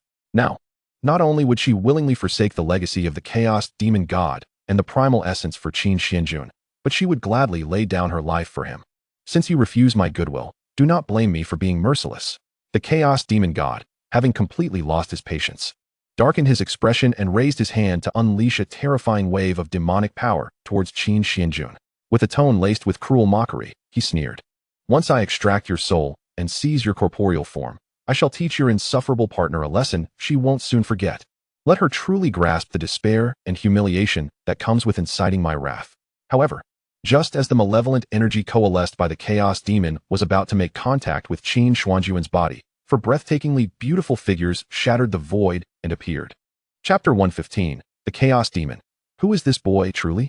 The Crimson Phantom Emperor, the Purple Star Empress, and the Yaoji Patriarch. How is it that your souls have not yet dissipated? The Chaos Demon gazed in astonishment at the three figures floating before Qin Xuanjun, his eyes filled with trepidation. Yet, when his gaze shifted to the fourth figure, diminutive and obscured by an invisible force, yet radiating an aura far surpassing even the nine-turned emperors and the divine kings, his expression transformed from wariness to sheer terror. Who is this child? Why do so many ancient figures protect him? The Chaos Demon inwardly lamented, abandoning any thoughts of usurping Qin Xuanjun's body, now only wishing to survive in humility. Meanwhile, beneath the floating mausoleum, the unaware disciples of the Demon Clan, ignorant of the identities of the Purple Star Empress and her companions, scoffed mockingly. How dare he provoke the Chaos Demon Lord? The young master of the Qin family is as good as dead. Indeed, even if he can summon a few powerful souls, what can they do? Can they rival our Chaos Demon? They laughed, confidently predicting that the young master of the Qin family would soon be begging for mercy. Yet, the scene of begging for mercy unfolded, but it was not Qin Xuanjun who knelt, but the Chaos Demon himself. Simultaneously, atop the azure summit, the celestial ancestor stood quietly in the clouds, awaiting the dawn. As the first rays of morning light broke through, the night was dispelled by dawn, painting the vast clouds in a breathtaking golden-red hue. On the ground, millions of miles below, stood powerful figures and wandering cultivators from the four divine domains. The Golden Xian realm and the Demon Void realm all gathered to witness the battle. After all, high-level emperors rarely engaged in such decisive confrontations. The outcome of the battle between the Celestial Ancestor and the Chaos Ancestor would directly alter the status of their respective divine domains within the Shattered Divine Realm. Where is the Supreme Ancestor of the Qin family? Could she possibly be afraid? Who knows? I've heard she suffered grievous injuries while defending the Qin family. Nearly consumed by ancient demonic energy, her lifespan almost entirely depleted, she could collapse at any moment. Alas, it is precisely for this reason that the Eternal Life Celestial Clan feels emboldened to send representatives to oversee us from the four domains and two realms, aiming to shatter the prestige and status of the Supreme Qin family in the Shattered Divine Realm. The crowd gazed skyward, buzzing with speculation. After a long while, just as they believed the Celestial Ancestor would avoid the battle, a figure suddenly tore through the void, appearing atop Azure Mountain. She lightly pressed her jade foot, causing the space beneath to part, creating a vast azure path of celestial energy stretching for millions of miles. With graceful steps, she traversed this ethereal pathway, moving towards the boundless heavens above. Upon witnessing this, the Eternal Life Celestial Clan members instantly paled, their hearts filled with boundless confusion and unease. Strange. She nearly succumbed to bloodshed while rescuing the young master of the Qin family from the Eternal Night Demon Clan, her power waning as if a candle in the wind. Yet now, she can freely expend her strength to conjure a celestial pathway. She appears vibrant and full of energy, not at all like a dying woman. Even the Celestial Ancestor, who had been waiting in the clouds, felt a surge of unease as he beheld the calm, yet piercing azure gaze of the Celestial Ancestor. A moment of resurgence? No, even a moment of resurgence would not manifest in such a manner. This is bad. The Eternal Life Celestial Clan has surely fallen into a trap. The Celestial Ancestor inwardly lamented. At this moment, the majority of forces and wandering cultivators from the four divine domains and the Golden Xian Demon Void had arrived. If he wished to avoid battle now, it would be a slap in the face to the Eternal Life Celestial Clan. Chapter 116. The two ancestors clash at Azure Summit. Qin Xian, it has been quite some time. How have you been? As he beheld the Celestial Ancestor clad in a flowing gown of ethereal azure, her hair like mist, her beauty still youthful and breathtaking, her skin as white as snow, and her demeanor cold and aloof, the Celestial Ancestor's gaze burned with concern, tinged with admiration and humility. As he trembled in greeting, "Not bad," the Celestial Ancestor replied with a calm, cool tone, her lips barely moving. In stark contrast to the Celestial Ancestor's excitement and joy at seeing her, she appeared indifferent, as if he were merely an irrelevant adversary. Seeing this, the Celestial Ancestor assumed his challenge had angered her and hastily began to explain. "Qin Xian, I had no intention of disturbing you, nor of causing you harm. I was compelled to seek justice for the Eternal Life Celestial Clan, merely requesting that your Qin family surrender the resources of the Human Emperor's palace. I promise that if the Qin family complies, I will not engage you in battle." Faced with the Celestial Ancestor's incessant chatter, the Celestial Ancestor stepped back. Drawing the Celestial Spirit Sword, its blade poised at the Celestial Ancestor's throat, her voice icy and devoid of warmth. "Enough with the prattle. This duel atop Azure Summit is one of life and death, so let us commence." The cold indifference of the Celestial Ancestor brought a shadow of desolation and disappointment to the Celestial Ancestor's face. Why has the Celestial Ancestor still not made a move? Could it be that she harbors feelings for the Qin family's ancestor? One member of the Eternal Life Celestial Clan scratched his head, perplexed. Who knows?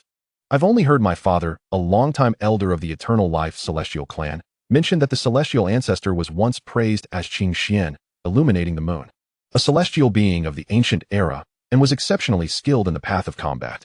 Though both are at the 8th turn and 8th level, her combat prowess surpasses that of our Celestial Ancestor. Another clan member recounted gravely. Then does that mean our Celestial Ancestor will lose? A female clan member in a red dress clenched her delicate fists, her face etched with worry and uncertainty. "Fear not. On my way here, I heard the elders say that the Celestial Ancestor nearly bled out while aiding the young master of the Qin family against the Eternal Night Demon Clan. She must be merely pretending to be strong. Our Celestial Ancestor will win." A dashing young member of the clan reassured them confidently. Even the elders of the Eternal Life Celestial Clan feigned calmness, wiping the sweat from their brows with their sleeves, silently repeating to themselves, "It's fine. She must be merely pretending to be strong to deter us. Even if she has recovered, she may not be able to overwhelm our ancestor. Besides, as their thoughts converged, their gazes turned towards the esteemed leader of the North Underworld Heavenly Sect and the myriad of formidable warriors accompanying him from the Eastern Divine Domain. A cold smirk involuntarily curling at the corners of their mouths. The ancient ancestor's eyes narrowed slightly as he struggled to suppress the remnants of unhealed injuries within him. The primordial 10,000 ages palm. The innate resonance of Tao surged forth explosively, a white palm imprint taking shape from the void. Entwined with the principles of the innate great Tao, each law as weighty as the ancient stars. The gust of palm wind, before even arriving, caused the sea of clouds atop the azure summit to roll back violently, a tempest of divine winds swirling fiercely. Was this the terrifying power of an eightfold emperor? In the face of such strength, I felt as though we were nothing more than ants. The esteemed ancestor of the Qin family is destined for a dismal defeat. The myriad powers and wandering cultivators from the four realms watched in horror at the cataclysmic scene wrought by the ancient ancestor's casual strike, their faces etched with fear and reverence. Meanwhile, the disciples of the eternal life Celestial Clan wore smug grins. I told you our ancestor would triumph, didn't I? With a mere wave of her hand, she could obliterate the heavens and the earth. What does that Qin family ancestor have to compare with our ancient ancestor? Above the sea of clouds, the ancient ancestor suppressed the tumult of emotions within, directing his palm towards the clear mystic ancestor. His voice tinged with the last vestiges of reluctance. Clear mystic, I have only exerted 30% of my strength in this palm. If you concede, I shall no longer pursue the matters of the human emperor's palace. Upon hearing this, the clear mystic ancestor's ninefold ling-long celestial body erupted with a resplendent spectrum of colors. The first layer of celestial light dispelled the overwhelming pressure of the palm wind. The second layer enveloped her, and upon the eruption of the seventh layer, the clear mystic heavenly spirit sword in her hand emitted a resonant hum, ancient energies flowing along the blade, coalescing into a sword aura as pure as moonlight. No need, she declared, and before her words could fully escape her lips, the sharp sword aura, accompanied by the clear mystic great Tao, tore through the air, colliding violently with the primordial 10,000 ages palm. Boom! The heavens were suddenly shattered by the clash of sword aura and palm wind. A massive rift appearing in the sky, while the terrifying sword aura pierced through the void. The white palm imprint conjured by the ancient ancestor was cleaved asunder by the sword aura, and the clear mystic ancestor glided through the residual waves like a gentle breeze. Her ninefold ling-long celestial body reaching its eighth stage, the visage of the clear mystic great Tao manifesting around her, entwining with the innate laws, directly dismantling the subsequent might of the primordial 10,000 ages palm. This is impossible. The ancient ancestor's pupils constricted, hastily channeling his innate essence, desperate to conjure another lethal strike. Yet, the sword of the clear mystic ancestor had already reached him, the ancient energies infiltrating his meridians, each strand of power carrying a resonant Tao that caused his innate foundation to tremor. Stumbling back, blood spilled from his lips, and as he lifted his gaze, he met the icy eyes of the clear mystic ancestor, devoid of any emotion, solely focused on the outcome of their duel. Ancestor. The disciples of the eternal life Celestial Clan gasped in horror, countless prodigies paling in complexion, their earlier pride utterly extinguished. Several elders clenched their fists, instinctively glancing towards the direction of the North Underworld Heavenly Sect. The clear mystic ancestor did not pause, her ninefold ling-long celestial body pushed to its limits. The ninth layer of celestial light erupting like a blazing sun. With the clear mystic heavenly spirit, sword raised high, the ancient energies fused with the clear mystic great Tao, forming a sword pillar that pierced through heaven and earth. Clear mystic breaking Tao sword, she softly intoned, as the sword pillar descended with a thunderous crash. The ancient ancestor, pouring every ounce of his strength into the innate laws to resist, found his defenses melting away like ice before the sun. The sword pillar swept through the waist of the ancient ancestor. The clear mystic ancestor sheathed her sword, the brilliance of her ninefold ling-long celestial body gradually dimming, leaving only a faint resonance of the clear mystic Tao around her. Without a backward glance, she turned and descended from the azure summit, leaving behind a slender silhouette and a silence that enveloped the gathered members of the eternal life Celestial Clan. Gazing at the mountains cleaved asunder by a single strike and the two halves of a bloodied corpse plummeting from the clouds, the onlookers felt as though they were trapped in an illusion, unable to regain their composure for an extended duration. That was an eightfold emperor. How could it be? Could it truly be that he was bisected by a single sword? I had anticipated a fierce battle lasting 7 days and nights between the two eightfold emperors. Yet I barely had time to comprehend it. And now it's over? Is that Qin family ancestor truly so monstrous? As the powers from the four realms and wandering cultivators murmured in shock, they resolved in their hearts, no matter whom they offend, they must not provoke the Qin family. Ancestor. The prodigies of the eternal life celestial clan, having regained their senses, erupted into cries of despair. But at that moment, an elder emanating a terrifying, abyss-like aura burst forth from the crowd of the North Underworld heavenly sect, his figure transforming into a streak of light, shattering layers of void to instantaneously appear behind the clear mystic ancestor. Amidst the astonished gazes of the crowd, he concentrated deep green divine light and formidable, terrifying Tao resonance within his palm, striking fiercely at the back of the clear mystic ancestor. Chapter 117. The chaos-born spiritual treasure. The Nine Demons Tower emerges, instantly suppressing. At this very moment, beneath the eternal night demon clan's tomb of the demon god, a chilling wind swept through. Yet it could not disperse the astonishment frozen in the air.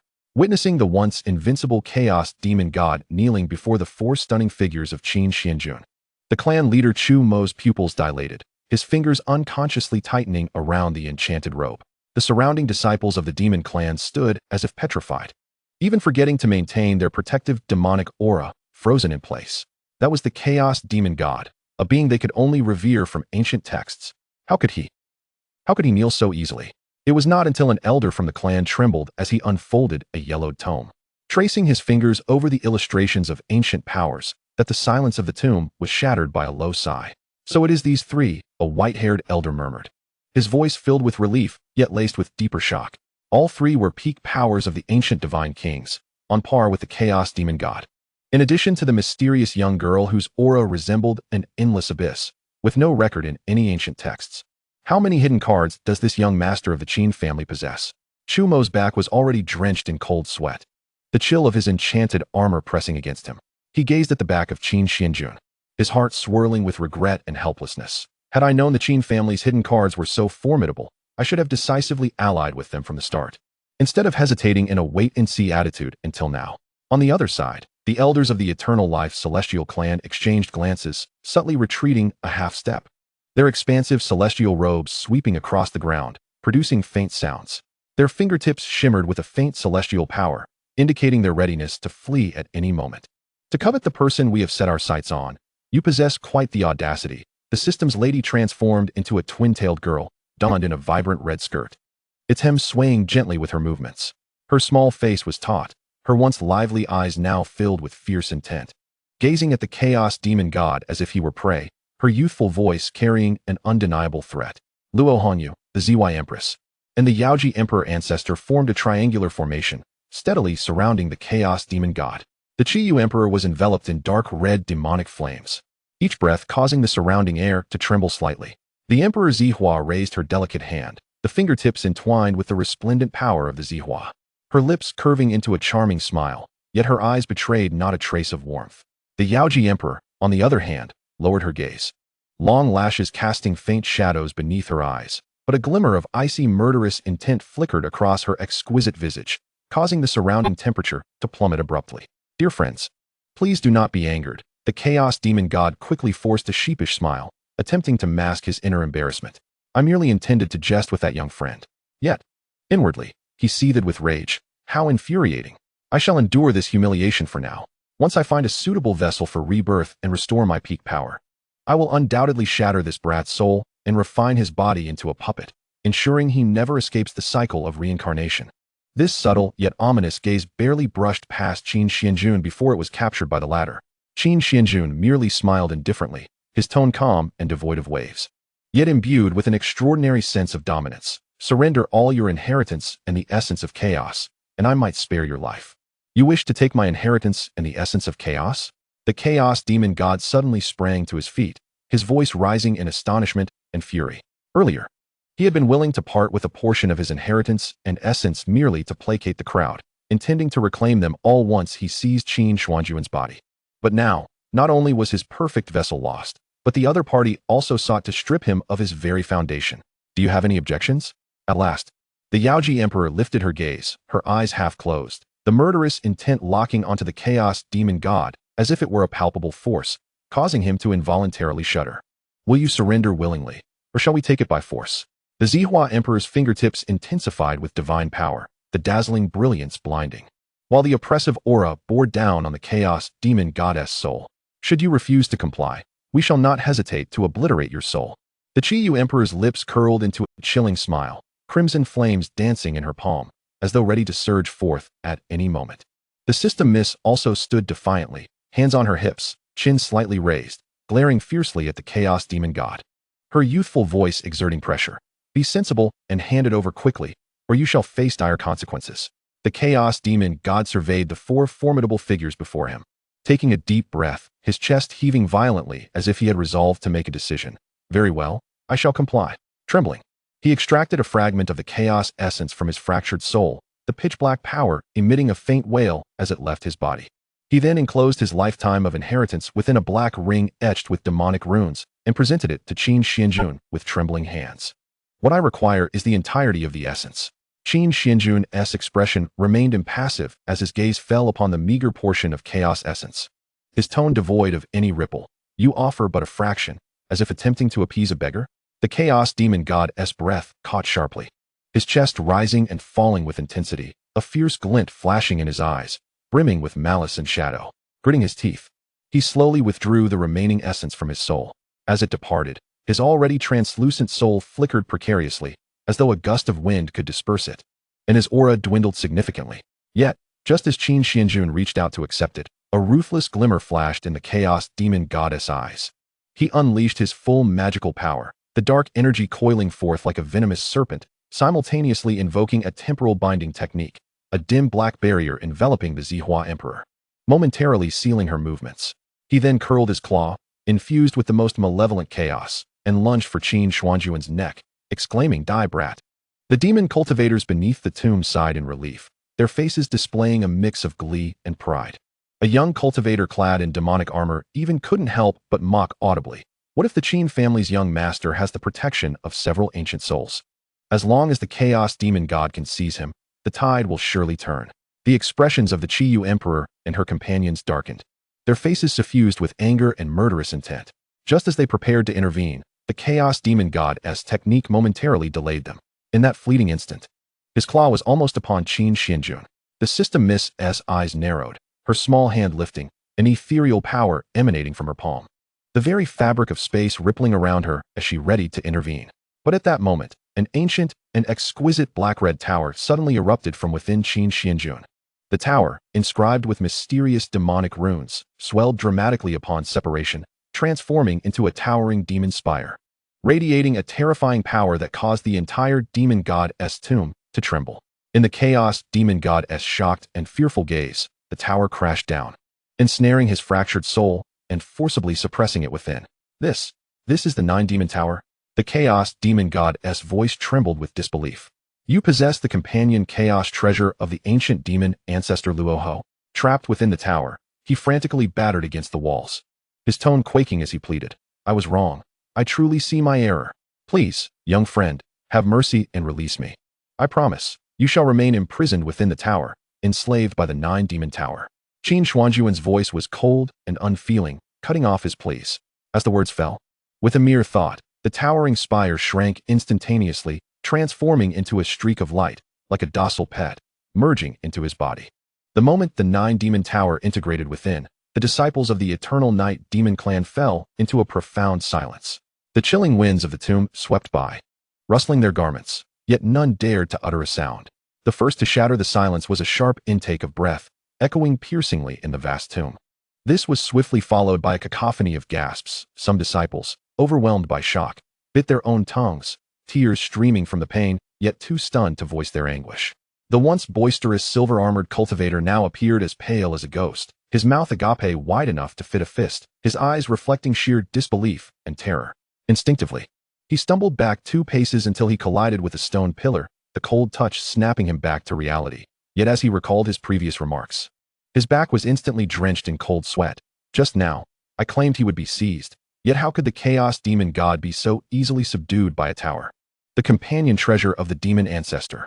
It truly is the Nine-Demon Tower. An elderly cultivator clutching an ancient tome trembled violently, his rough fingers crumpling the pages, inadvertently tearing the edges.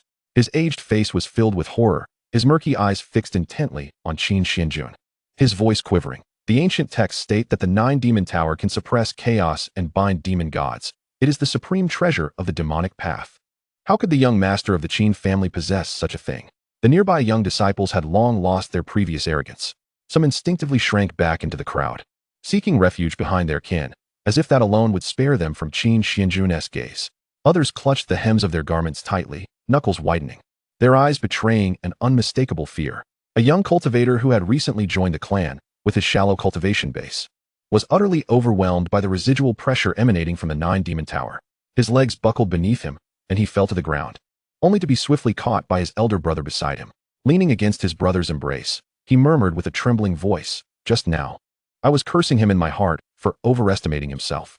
If he truly wished to kill me, would it be as simple as squashing an ant?" Further away, several elders of the demon clan, initially eager to join the fray, found themselves frozen in place. Cold sweat beading on their foreheads and trickling down their cheeks to drip onto the demonic pendant resting on their chests. Their eyes darted away, afraid to meet Qin Xuanjun's gaze, filled with dread. Thankfully, they had refrained from joining the uproar. Otherwise, with Qin Xuanjun's audacity to suppress even the chaos demon god, they would likely not even know how they had perished. Beneath the entire tomb platform, the mocking and triumphant voices had vanished, replaced by the sound of suppressed breaths and the occasional gulp. All eyes were fixed on Qin Xuanjun, filled with an unmistakable mixture of reverence and terror, as if standing before them was not a mere youth, but a formidable figure capable of effortlessly dictating their fates. A chilling wind swept through the tomb, sending an endless wave of cold through the hearts of the eternal night demon clan. In that moment, the sense of oppression that Qin Xuanjun exuded surpassed even that of the ancient demon gods. Chapter 118. Elder Qin Xian. I dare anyone to move against him. To their astonishment, they realized he possessed such a remarkable demonic treasure. We indeed underestimated you. Take care of yourself. Our incomplete soul projections, relying on our innate artifacts and Dao seals, cannot manifest for long. Until we meet again. The 3 ancestors, Yaoji, Emperor, and others, intended to protect Qin Xuanjun as they exited the demon void realm. But their soul projections began to twist and dissipate, becoming ethereal and pale, gradually crumbling away. The system lady then returned to Qin Xuanjun's side. As the system, her intervention during a life-and-death crisis was already an unprecedented act. All right, the farce is over. We must head to the summit of Azure. Qin Xuanjun retracted the source of chaos demonic qi and the inheritance of the demon god, preparing to depart with the elders of the Qin family. However, he noticed Chu Mo's expression shift, a ruthless glint appearing on his face as he witnessed the souls of Ziwei and the others dissipating. With a grand gesture, he activated the Eternal Night Demon Wheel's Forbidden Formation and the Devouring Sky Ritual Demon Array, sealing the space. Simultaneously, the elders of the Eternal Night Demon Clan and the Longevity Immortal Clan advanced, encircling Qin Xuanjun and his companions, mockery dancing on their faces. Young Master Qin, now that the incomplete souls of your powerful forebears have returned to the Pure Land and cannot aid you, do you think you can simply clap your hands and leave? Do you believe the Eternal Night Demon Clan is a place where you can come and go as you please? Today, unless you surrender the inheritance of the demon god, the source of chaos demonic qi, and treasures such as the 9-demon tower and the soul-refining banner, you shall remain here. With Chu Mo's words, a deep, resonant wail echoed from within the depths of the Eternal Night Demon God's tomb, and strands of gray-black soul mist seeped through the cracks in the tombstone, coalescing in the air into incomplete phantoms of demon gods. Some of these phantoms were reduced to mere half-bodies, while others had their features blurred, yet all exuded a chilling aura akin to that of the earlier chaos demon god. Their green eyes fixated greedily on the black demon ring and the source of chaos demonic qi in Qin Xuanjun's possession. Indeed, it is the slumbering remnants of the demon gods. A disciple of the Eternal Night Demon Clan exclaimed in shock, instinctively recoiling. Even as mere remnants, the pressure from these ancient demon gods was beyond what they could bear. The source of chaos demonic qi, and the complete inheritance of the demon god, a remnant soul of an ancient demon god, wielding a bony staff, trembled as it spoke, its essence quaking with excitement. If I can consume these, I may be able to reconstruct my spirit and reach the pinnacle once more. In an instant, dozens of demon god remnants surged forth like starving wolves, some conjuring dark wheels of demonic energy, others summoning remnants of magical power into monstrous hands, all focused on the treasures in Qin Xuanjun's grasp.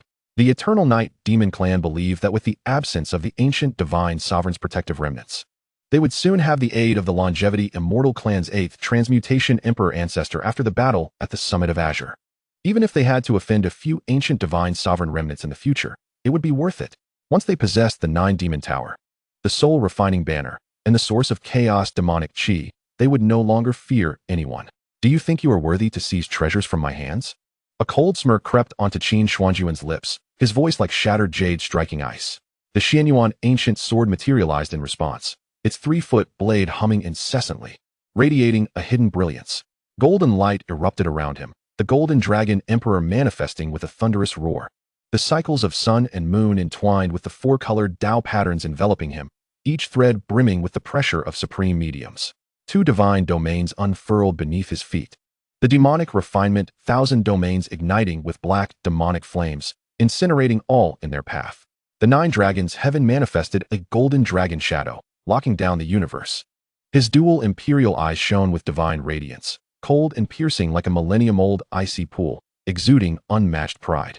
Even as the Eternal Night Demon Clan launched their assault, there was no trace of fear in his gaze, only an imposing demeanor that looked down upon the world with dominance.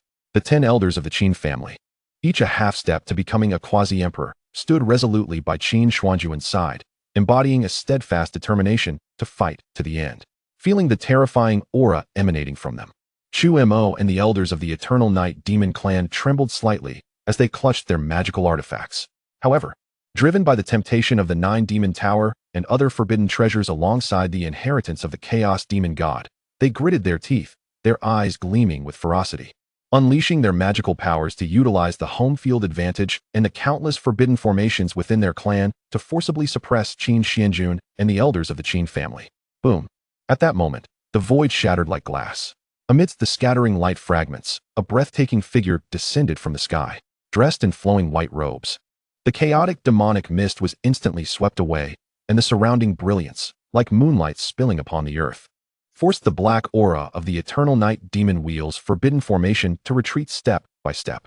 The newcomer, with cloud-like hair and misty features, bore a faint Qingxian seal at her brow, exuding an air of noble aloofness that seemed to look down upon all beings. As her gaze swept across the scene, landing on Chu Mo and the restless remnants of the demon gods, her tone remained calm, but carried an undeniable authority. I dare anyone to move against him. As her words fell, an overwhelming pressure, far surpassing that of the ancient divine sovereign remnants, suddenly enveloped the entire demon void realm.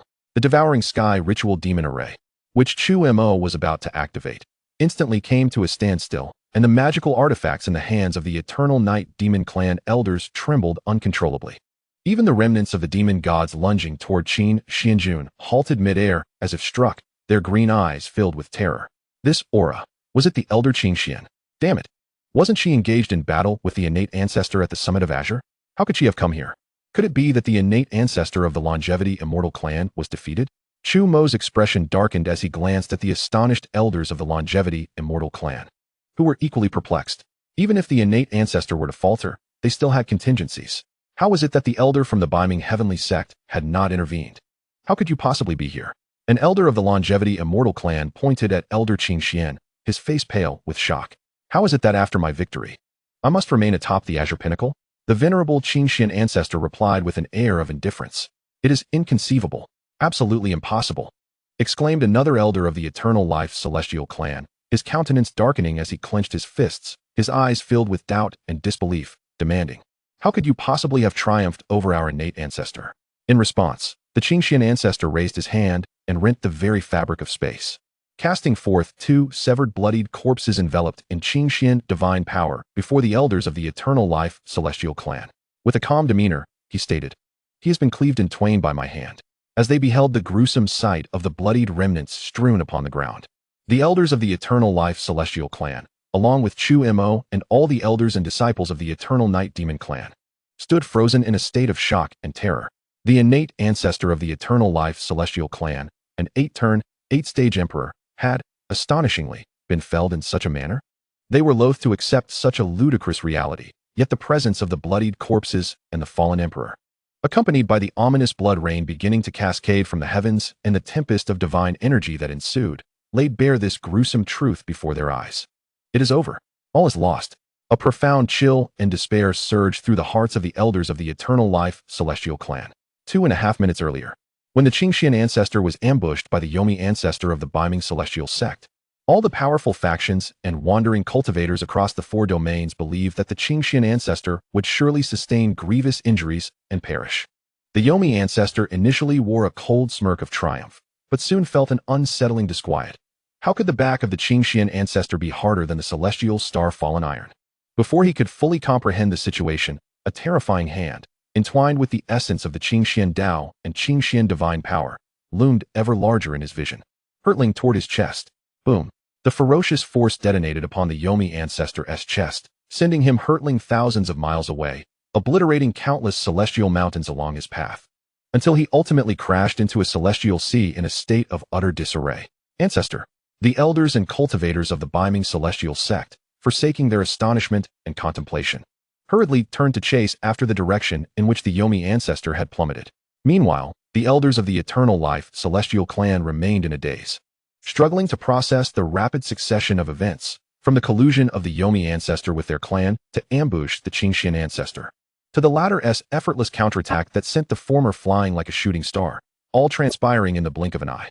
Their emotions fluctuated from gloom to elation and finally to despair. With the execution of his retaliatory strike, the Qingxian ancestor's aura, having broken through to the 8th-turn, 9th-stage Emperor realm, became manifest, shaking the azure pinnacle and the countless celestial mountains around it, while the space itself began to shatter under the unbearable weight of such power. Fortunately, he had previously equipped me with that demon god armor as inner armor. Otherwise, I might have faced dire consequences, the Qingxian ancestor thought, his hand brushing against the armor that had transformed into inner armor, a sense of dread lingering in his mind. The expressions of Changxing Wushi and the elders of the Eternal Life Celestial Clan morphed into shock, their eyes reddening with bloodlust and trepidation. How is it possible that she not only survived her injuries and the remnants of her lifespan, but has instead ascended to the 8th-turn, 9th stage? Damn it! Is the Qin family truly favored by destiny? They thought bitterly, suppressing their unwillingness. They sought to retrieve the body of the fallen innate ancestor from the foot of the mountain, only to find it ensnared and whisked away by the Qingxian ancestor's divine power. Does the ancestor, as an 8th-turn emperor, intend to commit such a cruel act of obliterating the corpse? Changxing Wushi clenched his fists in suppressed fury and inquired. The Qingxian ancestor offered no reply, feeling equally helpless. After all, that little rascal had been rather wicked, hadn't he? Remember, after winning, seize that old fellow's corpse as leverage for extortion. We should still be able to acquire a substantial amount of resources from the Eternal Life Celestial Clan. If it cannot be seized, then destroy the corpse and deny them the opportunity to employ their despicable means of resurrection. The serious admonition from Qin Xuanjun flashed through the Qingxian ancestor's mind. Alas, her once glorious name may soon be tarnished. Chapter 119. Extorting 1 million Supreme Demon Stones from the Eternal Night Demon Clan. In the face of Changxing Wushi's inquiry, the Qingxian ancestor remained silent, merely raising her hand to condense her divine power, causing the elders and others from the beaming celestial sect to retreat 3,000 miles in terror, just as she prepared for a reckoning. An unsettling premonition regarding Qin Xuanjun's safety compelled her to momentarily abandon her intentions, shattering the void as she rushed toward the Eternal Night Demon Clan. Now, do you still wish to seize it?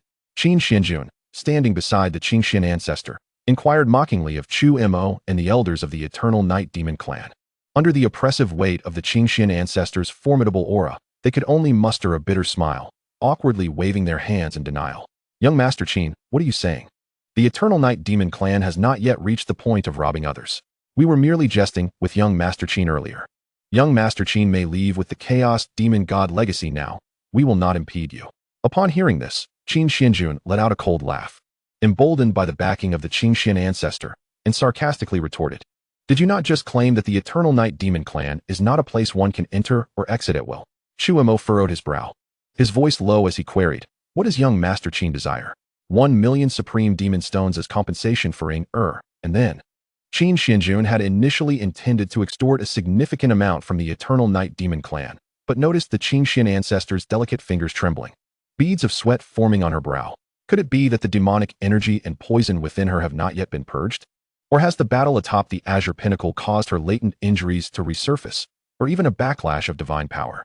Qin Xuanjun subtly positioned himself in front of the Qingxian ancestor, feigning nonchalance as he addressed Chu Mo and the others. "First, provide 1 million Supreme Demon Stones. As for the remainder, I will return later with to collect." Upon hearing this, Chu Mo and the elders of the Demon Clan displayed anger upon their faces. First, they had been attacked, then their chaos demon god legacy had been seized, and now they stood on their own territory, audaciously extorting them. Yet, feeling the overwhelming power of the Qin ancestor at the 8-turn, 9 stage, even the once mighty ancient remnants shrank back into the depths of the demon god tomb. Seeing this, Chu Mo sighed in resignation and instructed his elders, fetch 1,000,000 supreme demon stones for young Master Qin. But clan leader, an elder, reluctant, raised his head to protest, but was silenced by Chu Mo's glare. After receiving the 1,000,000 supreme demon stones, Qin Xuanjun did not linger, directly stepping upon the path of time and space to depart with the Qin ancestor. Why does the young master leave in such haste? He hasn't even continued to extort or humiliate the demon clan. This does not seem to align with his usual demeanor. An elder from the Qin family murmured in confusion as he watched Qin Xuanjun and the Qin ancestor disappear in a streak of light. Meanwhile, Ying pouted, gazing longingly at the vanishing figures of Qin Xuanjun and the Qin ancestor, akin to a forsaken little bride. On the way back to the Qin family, the venerable Qin suddenly coughed up a mouthful of black blood, her aura rapidly declining and becoming chaotic. Her delicate face turned pale, and she could no longer maintain her levitation, her frail body plummeting towards the ground. Elder Qin Xuanjun's expression shifted dramatically upon witnessing this, and he swiftly teleported to her side, reaching out to catch the venerable Qin and supporting her. How strange, the elder's body is so hot. Has the demonic energy and poison within her not yet been fully dispelled? Qin Xuanjun's brows furrowed tightly, filled with profound confusion. At the same time, he hurriedly concealed their presence and made his way back to the Qin family with the venerable Qin in tow. At this moment, Qin had her eyes tightly shut, her jade brows slightly knitted, and her long, elegant legs continuously rubbed together, as if she were enduring some great torment. In a hoarse and weak voice, she murmured, "Do not let anyone see me upon returning to the ancestral grave." Chapter 120. The counterattack of the heart demon. Has the venerable Qin been possessed by the heart demon? Subsequently, Qin Xuanjun single-handedly assisted the venerable Qin back to the Qin family ancestral grave. However, the peculiarities manifesting within her left him feeling immensely burdened. He observed that the once frosty visage of the venerable Qin was now flushed with an overwhelming crimson hue, her beautiful eyes tightly shut, consciousness entirely lost in a faint, her labored breaths echoing heavily. The serene and stable Qin spiritual energy within her had turned violently erratic, even intermingled with strands of demonic energy. How could the demonic energy within her be so dense and potent? I distinctly remember purging almost all of it with my techniques back then. Qin Xuanjun's brow furrowed in perplexity. Although the venerable Qin had cautioned him against allowing anyone to see her before losing consciousness, given the uncontrollable situation, he resolved to seek counsel from his mother and aunt. Yet, just as he was about to turn and leave, an ominous blood-blue barrier materialized out of thin air, enveloping the entire ancestral grave and sealing off the space, rendering escape impossible. Sensing the eerie demonic energy contained within the blood-blue barrier, Qin Xuanjun's expression changed drastically, and he quickly turned around. To his astonishment, the previously unconscious venerable Qin had risen, standing in place. Her eyelashes fluttered gently, and her eyes, which should have been as clear as crystal, abruptly opened, revealing a tumultuous swirl of blood-blue chaos within, as if thousands of vengeful souls were being crushed in her gaze. The corners of her eyes tinged with a hint of otherworldly red. The celestial hairpin that once adorned her hair had shattered unbeknownst to her, and her long hair cascaded like a waterfall over her shoulders, a few strands sticking to her flushed cheeks, utterly dispelling her ethereal coolness. Even more bizarre was her posture. Her hands, which had hung limply at her sides, now curled slightly, fingertips glimmering with a faint bluish-black hue. Her nails had inexplicably lengthened and sharpened, leaving delicate black, demonic patterns in the air as they glided through it. The pale blue gown she wore appeared to be tainted by demonic energy, with dark purple vine-like patterns subtly emerging along the hem, writhing slowly with each breath as if imbued with life. As she slowly rose from the ground, each step she took blossomed a fleeting blood-blue, demonic flower beneath her feet. Her once cool voice now took on an enchanting allure, laced with a deliberately lowered rasp. "Child, do not be in such a hurry to leave. I have something of utmost importance to discuss with you." Sensing the starkly transformed demeanor and the sinister aura emanating from the venerable Qin Xuanjun's heart filled with foreboding. And he asked, his expression grim, "Are you the heart demon of Qin? What do you intend to accomplish by seizing her body? Oh, you are quite perceptive, aren't you?" To have guessed so quickly, a glimmer of surprise flickered in Qin Xuan's blood-blue eyes, filled with mockery. She slowly approached Qin Xuanjun and as her jade fingers grazed his cheek, the barely perceptible demonic energy flowed gently along his skin, leaving a chill that pierced through him. As she drew closer, her breath no longer carried the familiar scent of elegant bamboo, but was instead tinged with a sweet yet bloody, eerie aroma. With a mocking tone, she laughed. "Why not take a guess at the purpose of my heart demon?" Qin Xuanjun furrowed his brow, his mind racing through the contents of the original text. However, due to the absence of the plot involving the innate supreme Hongming Dao Dan, the venerable Qin Xian had swiftly met her demise. Thus, there was scarcely any record in the book regarding her past experiences or the heart demon. "Do you intend to use Qingxuan's body to kill me? Or do you wish to employ the soul-refining banner in my possession to seal and refine her soul?" As he spoke in a low voice, he discreetly sent a signal for assistance to an elder of his family using the family jade pendant. "Neither of those," Qin Xian replied with a cold smile, raising her jade hand to deliver a sharp slap across Qin Xuanjun's face. Observing the red handprint appearing on Qin Xuanjun's handsome face and the blood trickling from the corner of his lips, Qin Xian lowered her head to lick it with her delicate tongue, a sickly satisfaction spreading across her face. "Your blood is indeed extraordinary. What do you truly seek?" Qin Xuanjun asked softly, his eyes slightly narrowed as he unleashed the power of his imperial descent eyes, capable of slaying even formidable opponents in the xianxian realm. Yet, due to the vast disparity in their realms, he could not even shatter the protective energy surrounding Qin Xian. "You, with your meager Xian Dao realm, dare to strike against one who is an 8-turn Grand Emperor? You possess quite the audacity," Qin Xian taunted, using her emperor's might to press Qin Xuanjun into the ground. Her fingertips gliding lightly across his neck, her sharp nails nearly piercing his skin. She slowly lifted her jade foot, revealing her slender, fair ankle beneath her skirt. Looking down at Qin Xuanjun, pinned to the ground, a mocking smirk graced her lips. Her gaze filled with disdain, as if she were not standing over a living being, but rather a trivial plaything. With a resounding thud, her exquisite jade foot came crashing down on Qin Xuanjun's face, the delicate fabric of her stockings pressing against his skin, accompanied by an overwhelming heat. Qin Xuanjun felt a tingling numbness in his cheekbone, and he clenched his fists tightly, his spiritual energy surging wildly within him as he struggled with all his might. Yet, the Emperor's power bore down on him like a mountain, pinning him firmly in place, unable to move even a fingertip, forced to endure the weight upon his face. A faint, powdery scent, mingled with demonic energy, lingered in his nostrils, an essence belonging to the venerable Qin Xian, now transformed into a mark of humiliation for him. Each breath felt as if he were being compelled to accept this degradation. She proudly tilted her head back, her blood-blue eyes filled with scorn, and deliberately ground her foot against him. Observing the flush of suffocation and humiliation on Qin Xuanjun's face, her expression teasingly mocking. "To have you, the future prodigious supreme, beneath my foot, at my mercy, truly brings me great delight. As for my intentions, you shall soon find out." Chapter 121. The purpose of the heart demon is as Qin Xuanjun conversed with the venerable Qin Xian, a group of elders from the Qin family. Having received the signal for assistance, rushed to the ancestral grave. They had initially assumed that the venerable Qin Xian had suffered a sudden injury, but upon arrival, they found her standing over Qin Xuanjun, pressing him to the ground. "Elder Qin Xian, what is the meaning of this?" The elder of the Qin family found himself barred from entry by the grand barrier conjured by the revered Qin Xian ancestor, his expression filled with perplexity. The former's fingertips, imbued with a serpentine aura, swiftly retracted into his meridians, the crimson tide receding from his blood-blue gaze, leaving behind the usual frigid composure that repelled others. However, the delicate hand hanging by his side trembled imperceptibly, a subtle manifestation of the profound anguish emanating from the depths of his soul, suppressing a muffled groan in his throat. He calmly elucidated. "The young master, driven by carnal desires, has committed an act of disrespect while I was instructing him in the cultivation of the Dao. Thus, I am administering punishment."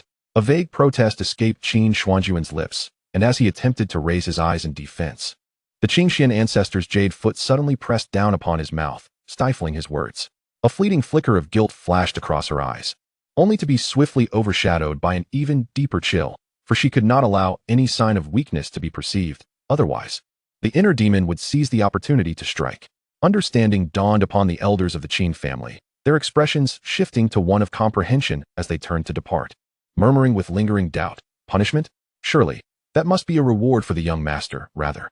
As the figures of the elders faded from view at the entrance of the ancestral tomb, Qin Xuanjun's heart, which had been suspended in trepidation, finally plummeted to despair. He lamented, closing his eyes in frustration. It was entirely his fault for being too familiar with the ancestor. leaving him with no chance to defend himself in this moment. He had irrevocably jumped into the Yellow River, unable to cleanse himself of the stains upon his reputation. Now, we are undisturbed. The Qin ancestor, under the control of her inner demon, pressed her foot against Qin Xuanjun's face, a wicked smile curling at her lips. Yet, the mirth in her expression did not reach her eyes, which concealed a barely perceptible struggle. Leaning closer, her warm breath brushed against Qin Xuanjun's ear as she spoke in a tone laced with mockery. Weren't you just curious about my intentions? Allow me to enlighten you. As she spoke, the Qin ancestor's jade hand gently tugged at the sash around her waist. The moment the brocade belt fell to the ground, her body stiffened abruptly, as if two forces within her were violently clashing. She raised a hand to clutch her head, her knuckles whitening from the strain, beads of cold sweat trickling from her brow, her voice rife with fury and defiance. Damn this inner demon. What do you intend to accomplish? To seize my body while I am weakened from the battle at the summit of Tsang, and to humiliate the young scion of my clan? What a disgrace. Qingxian. Oh Qingxian. The voice of the inner demon suddenly spilled from her throat, dripping with lazy derision, starkly contrasting with the Qin ancestor's usual aloofness. Her body swayed uncontrollably. Her left hand pressed firmly against her chest, while her right hand rose to caress Qin Xuanjun's cheek. Her fingertips gliding over the skin reddened from the pressure of her foot, her tone dripping with sarcasm. Shall I commend you for your pure and untainted nature? Or shall I criticize your stubbornness and foolish simplicity? You cultivate the path of Qingxian, with a heart nearly devoid of flaws. Yet how could this mere inner demon dare confront you? Before her words could fully resonate, the Qin ancestor bit down on her lip, blood trickling from the corner of her mouth. Harnessing the pain, she momentarily regained a sliver of control, her body trembling violently.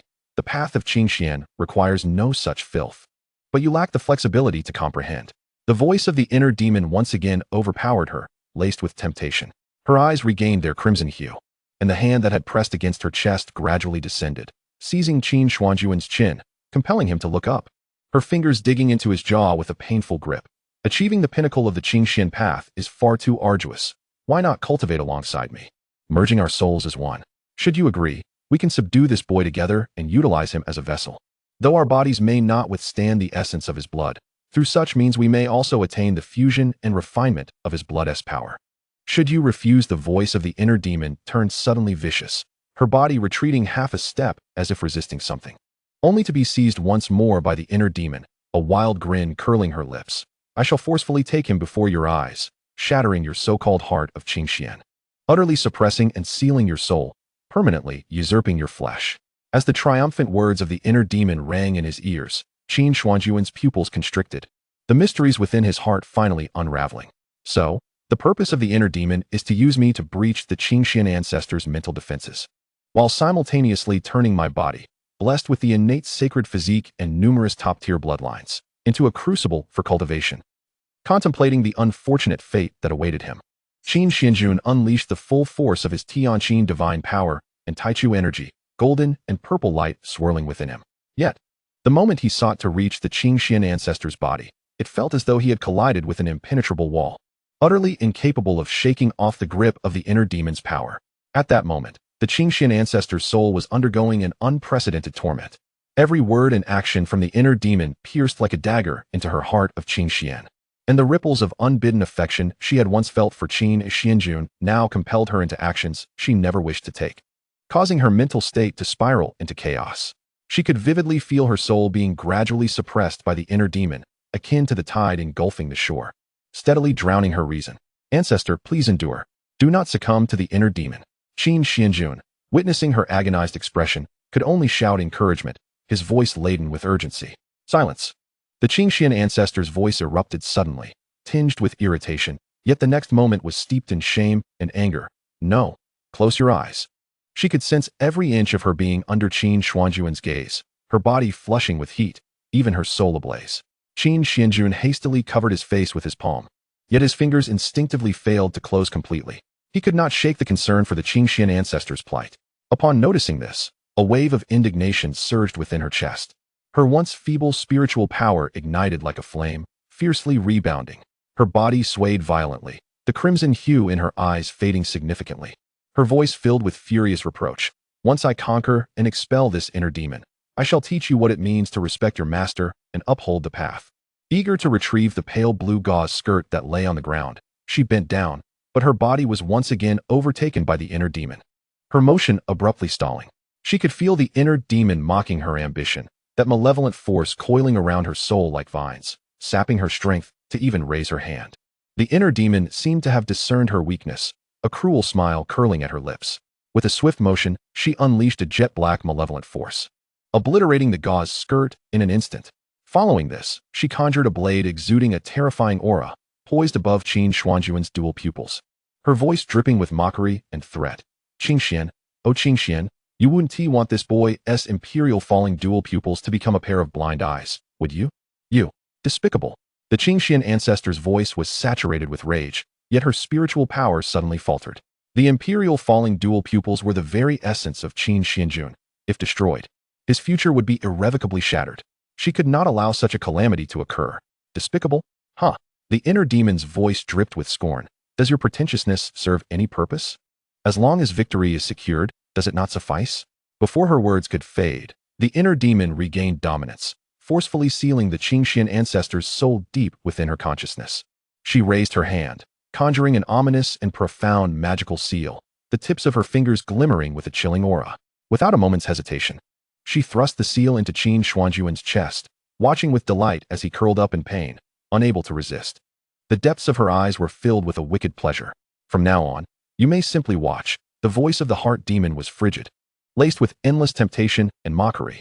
Leaning slightly forward, she addressed the venerable ancestor of Qingxian in the sea of consciousness. Should you dare to resist, I shall detonate the seal lodged in his heart, transforming this future prodigious supreme into a mere cloud of blood mist. Under the threat of the heart demon, the venerable ancestor of Qingxian could only let tears cascade from the corners of her eyes, trickling down her cheeks to fall upon Qin Xuanjun's hand. Infused with the tremors and despair of her soul, she watched helplessly as the heart demon, taking advantage of her body, lifted her delicate foot to stomp down upon Qin Xuanjun's face, trampling his dignity underfoot, committing unspeakable acts. A sharp pain spread from her heart, stirring up endless ripples within her. 88,000 years of cold, bitter cultivation, the dignity of an 8-transformation emperor, and the preservation of her maidenhood, all shattered in an instant.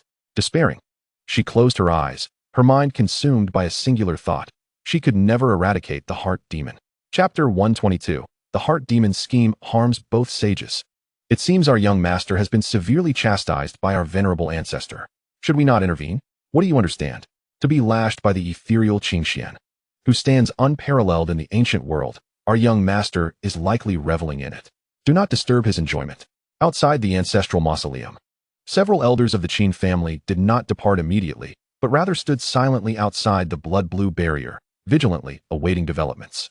Yet, the blood-blue barrier, infused with the essence of Qingxuan's path and ancient Qingxian spiritual power, sealed off all space and entities within. Not even images or sounds could escape. Within the barrier, the heart demon wantonly ravaged Qin Xuanjun's form using the body of the venerable ancestor of Qingxian, while she, her mind shattered and soul suppressed, could only watch pitifully, helplessly. However, contrary to her anticipated despair and sorrow, she felt more a sense of shyness, confusion, and an expectation for fulfillment. Could it be that I am truly a woman who appears high and aloof, yet is internally licentious? The venerable ancestor of Qingxian could not help but question herself internally. Qingxian, it seems you too are a woman of contradictions. The heart demon mocked triumphantly, but was interrupted by the venerable ancestor's furious roar. Silence. Should you utter another vile word, I shall self-destruct my soul and body, dragging you along into the depths of the underworld.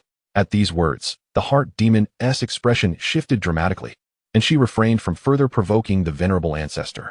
As the heart demon of her opponent, she understood that this woman was indeed willing to risk her life. Were it not for her concern for Qin Xuanjun, she might have long since chosen to end her humiliation by self-destructing in a bid for mutual annihilation.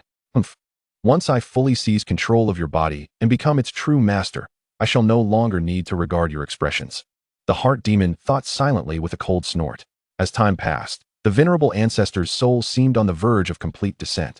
Yet just as her Qingxian state was about to shatter entirely, the heart demon suddenly let out a piercing cry of agony.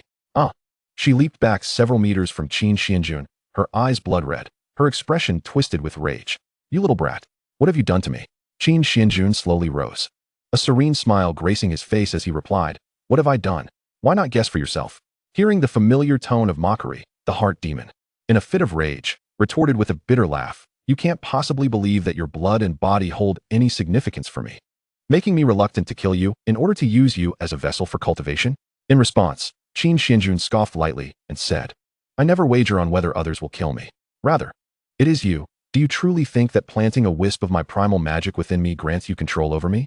Upon hearing this, the heart demon's face darkened. She raised her delicate hand, attempting to unleash forbidden magic to trigger the magic she had instilled within Qin Xuanjun, only to discover that the magic had indeed vanished without a trace. Realizing the chaotic aura emanating from Qin Xuanjun, she felt an icy chill of dread wash over her. Her previous confidence and arrogance evaporating. "You secretly devoured the chaotic magic source you obtained earlier, melding it with your own magic, quietly erasing the power I planted within you?" The heart demon gathered an overwhelming and terrifying mass of entwining magical energy, her tone grave as she declared, "Even so, should I kill you and refine you into sustenance, I shall still gain your bloodline and the power of your physique." Before Qin Xuanjun could respond, the venerable ancestor of Qin Xian interjected urgently, "Heart demon, if you dare to kill him, I will self-destruct my soul and body at once." Her voice was cold and terrifying, filled with resolution and murderous intent. At this, the heart demon's expression shifted once more, and she mockingly laughed, "Self-destruct? At such close range, shrouded by the barrier I have set? Do you truly believe your self-detonation as an 8-transformation emperor could spare him? Do you wish to send him and the entire Qin family to the heavens?" Qing Xuan's words faltered as she found herself in a dilemma. She was not afraid of death, yet if she self-destructed, Qin Xuanjun and the Qin family would not escape unscathed either. In the face of such a dire situation, Qin Xuanjun displayed no hint of panic. Instead, he smiled calmly and stated, "Heart demon, do you think I merely eliminated that trace of magic?" As he spoke, Qin Xuanjun raised his hand, invoking the Great Path Magic Seed record along with the chaotic magic aura. "Ah, what have you done to me?" the heart demon screamed, feeling intense pain radiating from her heart, soul, and limbs, collapsing to the ground in agony. "I utilized my technique and the chaotic magic aura to plant a mark of the soul within your spirit and the magic heart you have gathered. Consider it a measure of poetic justice." Qin Xuanjun approached her step by step, towering over her as he spoke coldly, devoid of warmth. "You may choose to self-destruct, threatening me with the life of the venerable ancestor, but I know you are entirely unlike her. You are her dark reflection, and you fear death." The heart demon coughed up blood, raising her head to meet him with a pale, mocking smile. "When did you do this?" "I fused the chaotic magic aura set for refinement with the Imperial Falls essence," Qin Xuanjun replied nonchalantly. "Ha ha ha. Truly, you are an exceptional youth. I concede. It was a miscalculation on my part. The body is yours, old woman." The heart demon chuckled bitterly, shaking her head repeatedly, tears streaming from her eyes. She had long since developed an independent consciousness within the venerable ancestor's body, poised to seize control, no longer fearing obliteration into nothingness. Alas, enough is enough, defeat is defeat. As the heart demon voluntarily conceded and relinquished control of the body back to the esteemed Qin Xian ancestor, a moment of forced obliteration ensued, during which she displayed a smirk that was both relieved and laced with a hint of cunning. In a world illuminated by light, darkness inevitably exists. The human heart cannot be devoid of shadows. Even a mere wisp of darkness can coalesce into a heart demon, poised to erupt spontaneously on an otherwise mundane day in the future. Ancestor, Qin Xuanjun presented a new garment to the Qin Xian ancestor, intending to offer words of comfort, only to be unceremoniously expelled from the ancestral tomb by a non-threatening palm strike from the latter. The only sound that echoed in the air was a forlorn and somewhat fragmented voice. "I shall enter seclusion for 10,000 years to solidify my state of mind. Do not seek me out again." Qin Xuanjun gazed towards the ancestral tomb, a helpless sigh escaping his lips. 10,000 years in seclusion. Is my hard-won support, the 8-transformation emperor's aid, lost just like that? Alas, the heart demon truly wreaks havoc upon the virtuous. Chapter 123, The Terrifying Qin Xian in Yuan. A surge of power. "Brother Xuanjun, what have you been doing in the ancestral tomb these past few days? Why have you not been seen? I miss you so much." A delicate and exquisite figure leaped into his embrace, wrapping her long, jade-like arms around his waist and burying her small face against him in a display of affection. It was Yinger. "I have been engaged in a series of exceedingly important matters with the Qin Xian ancestor, such as discussing the paths of cultivation." Qin Xuanjun replied, his gaze somewhat unfocused and tinged with guilt. "Really? Was it truly just discussions on the paths of cultivation?" Yinger pouted, her fair, delicate nose brushing against Qin Xuanjun's clothing as she took a gentle sniff, a strange expression crossing her face. Brother Xuanjun, why do you carry the scent of the Qin ancestor? Taking a deep breath, Qin Xuanjun, his dual pupils brimming with unshed tears, explained with profound emotion. I was preparing to pass on the inheritance of the chaotic demon god to you, but fearing any hidden traps left behind, I sought the ancestor's guidance. With that, he presented the inheritance of the chaotic demon god to Yi Inger. He had already mastered the crucial forbidden techniques. The remainder was inconsequential. Brother Xuanjun, upon seeing the inheritance before her, Yi Inger felt a wave of guilt wash over her. Whoa, Brother Xuanjun is so wonderful. I should not have doubted you. Accepting the inheritance, she clung to Qin Xuanjun, her eyes glistening with tears. Gained the favor of the fated daughter, Yi Inger, converting it into destiny value. Once again satisfying Yi Inger's affection, converting it into destiny value. Qin Xuanjun's offensive surged fiercely, harvesting destiny value at an astonishing rate. The once cold-hearted demoness, on the brink of corruption due to misunderstanding, had now completely transformed into a lovesick girl. After bidding farewell to Yi Inger, Qin Xuanjun patted his still powerful waist, marveling, "The ancient holy body, I shall deem you the strongest." In the days that followed, Qin Xuanjun also entered seclusion to consolidate his rapidly increasing power. The xianxian realm. The mere fraction of power I have absorbed has propelled my cultivation to the xianxian stage. Feeling the terrifying surge of power within him, Qin Xuanjun remarked with a sense of awe, "The Qingxian in Yuan accumulated over 88,000 years is indeed formidable. The unassimilated Qingxian in Yuan within me might suffice for my ascent to the emperor stage." As he contemplated, he opened his attribute panel. Host, Qin Xuanjun. Cultivation stage, xianxian realm, first stage. Title, The Fated Great Villain. Fated Child, false. Cultivation techniques and secret arts. Tianqin Ju, Great Dao Demon Seed Record. Taichu Burial of Immortals, Swallowing Heaven's Sacred Art, 7 Transformations of Divine Demons, Eternal God Demon Array, 9 Heavens Dragon Flame Lotus, 6 Paths of Demon God's Finger. Golden Dragon Emperor's Aspect. Constitution, Emperor's Heavy Pupil, Innate Holy Body Dao Embryo, Ancient Holy Body, Golden Dragon Divine Phoenix Wings. Bloodline, Ancestral Dragon Phoenix Bloodline. Ancient Demon Ancestor Raha Bloodline, Ziwei Empress Bloodline. Trace amounts of mixed Imperial blood. Power, Chaotic Great Dao Demon Qi, Taichu Celestial Source, Dragon God Emperor Flame. 9 Heavens Divine Thunder, Spacetime Great Dao, Sun and Moon Great Dao, Tianqin Divine Strength, Supreme Divine Art, Reincarnation Calamity Light, Extraordinary Sword Path Mastery, Ziwei Dao Seal. Dao Law Divine Domain, 9 Dragons Heaven Birth, Demon Refinement 1000 Domains. Mounts and Pets, Hun, Lingling, Blood Demon Black Dragon. Items, Tianqin Divine Sword, Ziwei Divine Sword. Ziwei Jade Seal, Qin Character Holy Ring, Demon God Armor, Divine Killing Spear, Xianyuan Sword, Soul Refining Banner, 9 Demon Tower, Loa Map, Human Emperor Origin. Crystal Palace Members, Fated Daughters, Xiao Linxue, Xian Qianhan, Qin Ruashi, Jiang Sitong, Yi Inger, Shui Fengyao. Daughters of Villains, Tang Yuan, Lu Ruyan, Shui Fengji. Tools, Lingyu, Lin Shiyu. Pets, Lingling, Hun. Ancient Elders, Qingxian Ancestor, Yaoji Empress Ancestor, Ziwei Empress, Qiyu Emperor. Ding. Host has activated the title of Conqueror of Ancient Elders. Would you like to equip it? The system's cool and melodious voice interrupted Qin Xuanjun's reverie. Wait, what is this absurd title? Can I not equip it? Qin Xuanjun replied. Exasperated. Wearing it grants a 30% increase in combat power when battling Ancient Elders, as well as an enhancement in charm upon encountering them, the system calmly explained. Qin Xuanjun, equip it. Equip it. Immediately, right now? I said to equip it. Are you malfunctioning? System. Just as Qin Xuanjun was about to don the title and test its abilities, several elders from the Qin family rushed over, their expressions fraught with urgency. Young master, we bear pressing news. Qin Xuanjun raised an eyebrow, responding nonchalantly. Oh? Pray tell. One elder hastily began. Young master, following the Qingxian ancestor's victory at the summit of Tsang, he has bisected their innate ancestor and brought his corpse back to the family. Consequently, the Chongsheng immortal clan not only refuses to relinquish substantial resources in exchange, but has also rallied the major forces of the northern divine domain to demand the corpse from our western divine domain, threatening us with war if we do not comply. Upon hearing this, Qin Xuanjun felt no panic. Rather, a smile threatened to break free. War in the divine domain. A decisive battle with the western divine domain. Even if the Chongsheng immortal clan possesses pride and status, it cannot compel the entire northern divine domain to willingly serve as pawns in their cause. they are merely a rabble. Their true intent is not to engage in battle, but to leverage the reputation of the Northern Divine Domain to coerce us into surrendering the remains of their ancestor.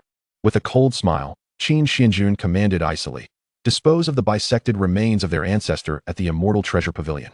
The Qin elders exchanged surprised and puzzled glances. "Young master, what purpose does disposing of the corpse at the Immortal Treasure Pavilion serve? Are we to auction it off?" A playful smile curled Qin Xuanjun's lips as he patiently explained. The corpse of an 8-transformation great emperor possesses a myriad of potential uses, particularly for those adept in the cultivation of puppetry and the sinister arts. If they are unwilling to relinquish their resources, then let them scurry to the auction house and bid for it themselves. The celestial stones acquired through such bidding will be manipulated, subsequently used to placate and entice the ant-like factions in the Northern Divine Domain who seek to profit from this chaos, thereby rendering this farce in the Northern Divine Domain self-defeating. Chapter 124. The battle at the pinnacle of Azure turns into a dark legacy. The ancestor of the Eternal Life Celestial Clan meets a gruesome fate at auction. Upon hearing these words, several elders of the Qin family gasped in shock. However, Qin Xuanjun seemed to have a thought, continuing, Indeed, let us inscribe a few forbidden techniques within that corpse, so when they return to their clan, they can witness a spectacular display of fireworks." Meanwhile, within the Eternal Life Celestial Clan, the clan leader exclaimed, "The Qin family is utterly brazen." A red-robed elder slammed his hand against the table, his knuckles turning white with exertion, his eyes ablaze with fury. "It is one thing for them to have cruelly bisected our innate ancestor." Another elder with white hair clenched his fists, his voice trembling with suppressed grief and anger as he surveyed the assembly, filled with resentment. "But why must they even seize the body? Such actions are devoid of martial ethics." The youngest elder stepped forward, his chest heaving, his face a portrait of humiliation and rage, his tone laced with barely contained excitement. The elders and powerful members of the Eternal Life Celestial Clan expressed their wrath, some grinding their teeth, others pacing with their hands clasped behind their backs. The atmosphere in the hall thick with tension ready to erupt. Seated in the main chair, Changsheng Wushi unconsciously rubbed the armrest with his fingers. His brow furrowed into a deep frown, his expression somber as he replied, "Currently, our reputation within the Shattered Divine Realm may rival that of the Qin family. Yet they possess the protection of that 8-transformation great emperor ancestor. We have lost the qualification to confront them directly." His voice lowered involuntarily at the end, a flicker of helplessness flashing in his eyes. Changsheng Kong suddenly raised his head, urgency and defiance filling his gaze as he stepped forward to ask, "Father, must we simply stand idly by as our ancestor's corpse is desecrated?" His voice quivered, fists clenched tightly, knuckles pale. Changsheng Wushi looked at him, momentarily displaying a glint of severity before regaining his composure and responding slowly, "Do not panic. I have already persuaded many factions in the Northern Divine Domain to join us in demanding restitution from the Qin family in the Western Divine Domain. Once successful, I will reward them generously with resources. After all, we must never allow resources to fall into the hands of the Qin family." He emphasized the last sentence, his gaze resolute. At that moment, an elder hurriedly burst into the grand hall, his expression fraught with urgency as he addressed Changsheng Wushi, "Clan members, grave news. The Qin family has placed our innate ancestor's corpse up for auction at the South Divine Domain's Celestial Treasure Pavilion." Upon hearing this, Changsheng Wushi nearly spewed blood and fury, while the other elders and clan members' eyes turned crimson with rage. Damn the Qin family. How dare they desecrate the ancestor of the Eternal Life Celestial Clan in such a manner? Quickly, assemble all clan members and powerful allies from the Northern Divine Domain. Let us proceed to the South Divine Domain. Changsheng Wushi, filled with rage, rose from his celestial chair, his expression dark as he commanded. However, upon their arrival at the South Divine Domain's Celestial Treasure Pavilion, they were utterly stunned. The pavilion was surrounded by throngs of powerful figures and rogue cultivators, all there to participate in the bidding. Above the entrance, a shimmering barrier of celestial energy displayed looping footage of the Qin ancestor mercilessly defeating the innate ancestor and the Yuming ancestor at the pinnacle of Azure. Simultaneously, numerous attendants with enormous sacks filled with countless celestial herbs and pills offered them freely to the bidding cultivators. Though the quality may not have been exceptionally high, not every cultivator belonged to a dominant faction. Such benevolence led the factions summoned by the Eternal Life Celestial Clan and the Biming Tianzong from the Northern and Eastern Divine Domains to turn against them. After all, as the saying goes, one cannot bite the hand that feeds. The Celestial Treasure Pavilion and the Qin family were indeed generous. When the crowd noticed the arrival of the Eternal Life Celestial Clan and the Biming Tianzong, a strange silence fell over the previously boisterous assembly. It was as if the bustling crowd had been paused, even their breathing instinctively quieted. All eyes turned towards the members of the Eternal Life Celestial Clan and the Baiming Tianzong, filled with curiosity, mockery, and a hint of undisguised excitement.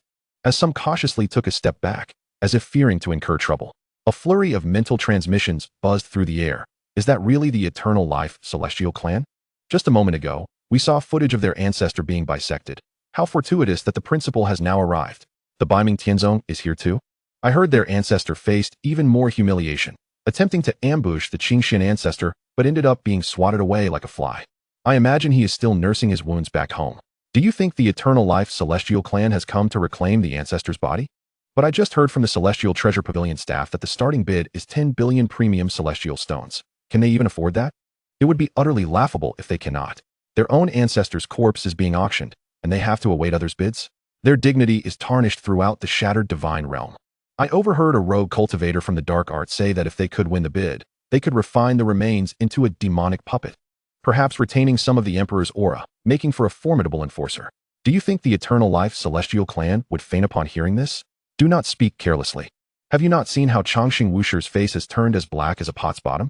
If provoked further, he might just lash out. Lash out. They wouldn't dare, even if they had 10 times the courage. Witnessing the peculiar expressions on the faces of the crowd, the members of the Eternal Life Celestial Clan and the Baiming Tianzong were on the verge of exploding with rage. How dare the Qin family humiliate us like this?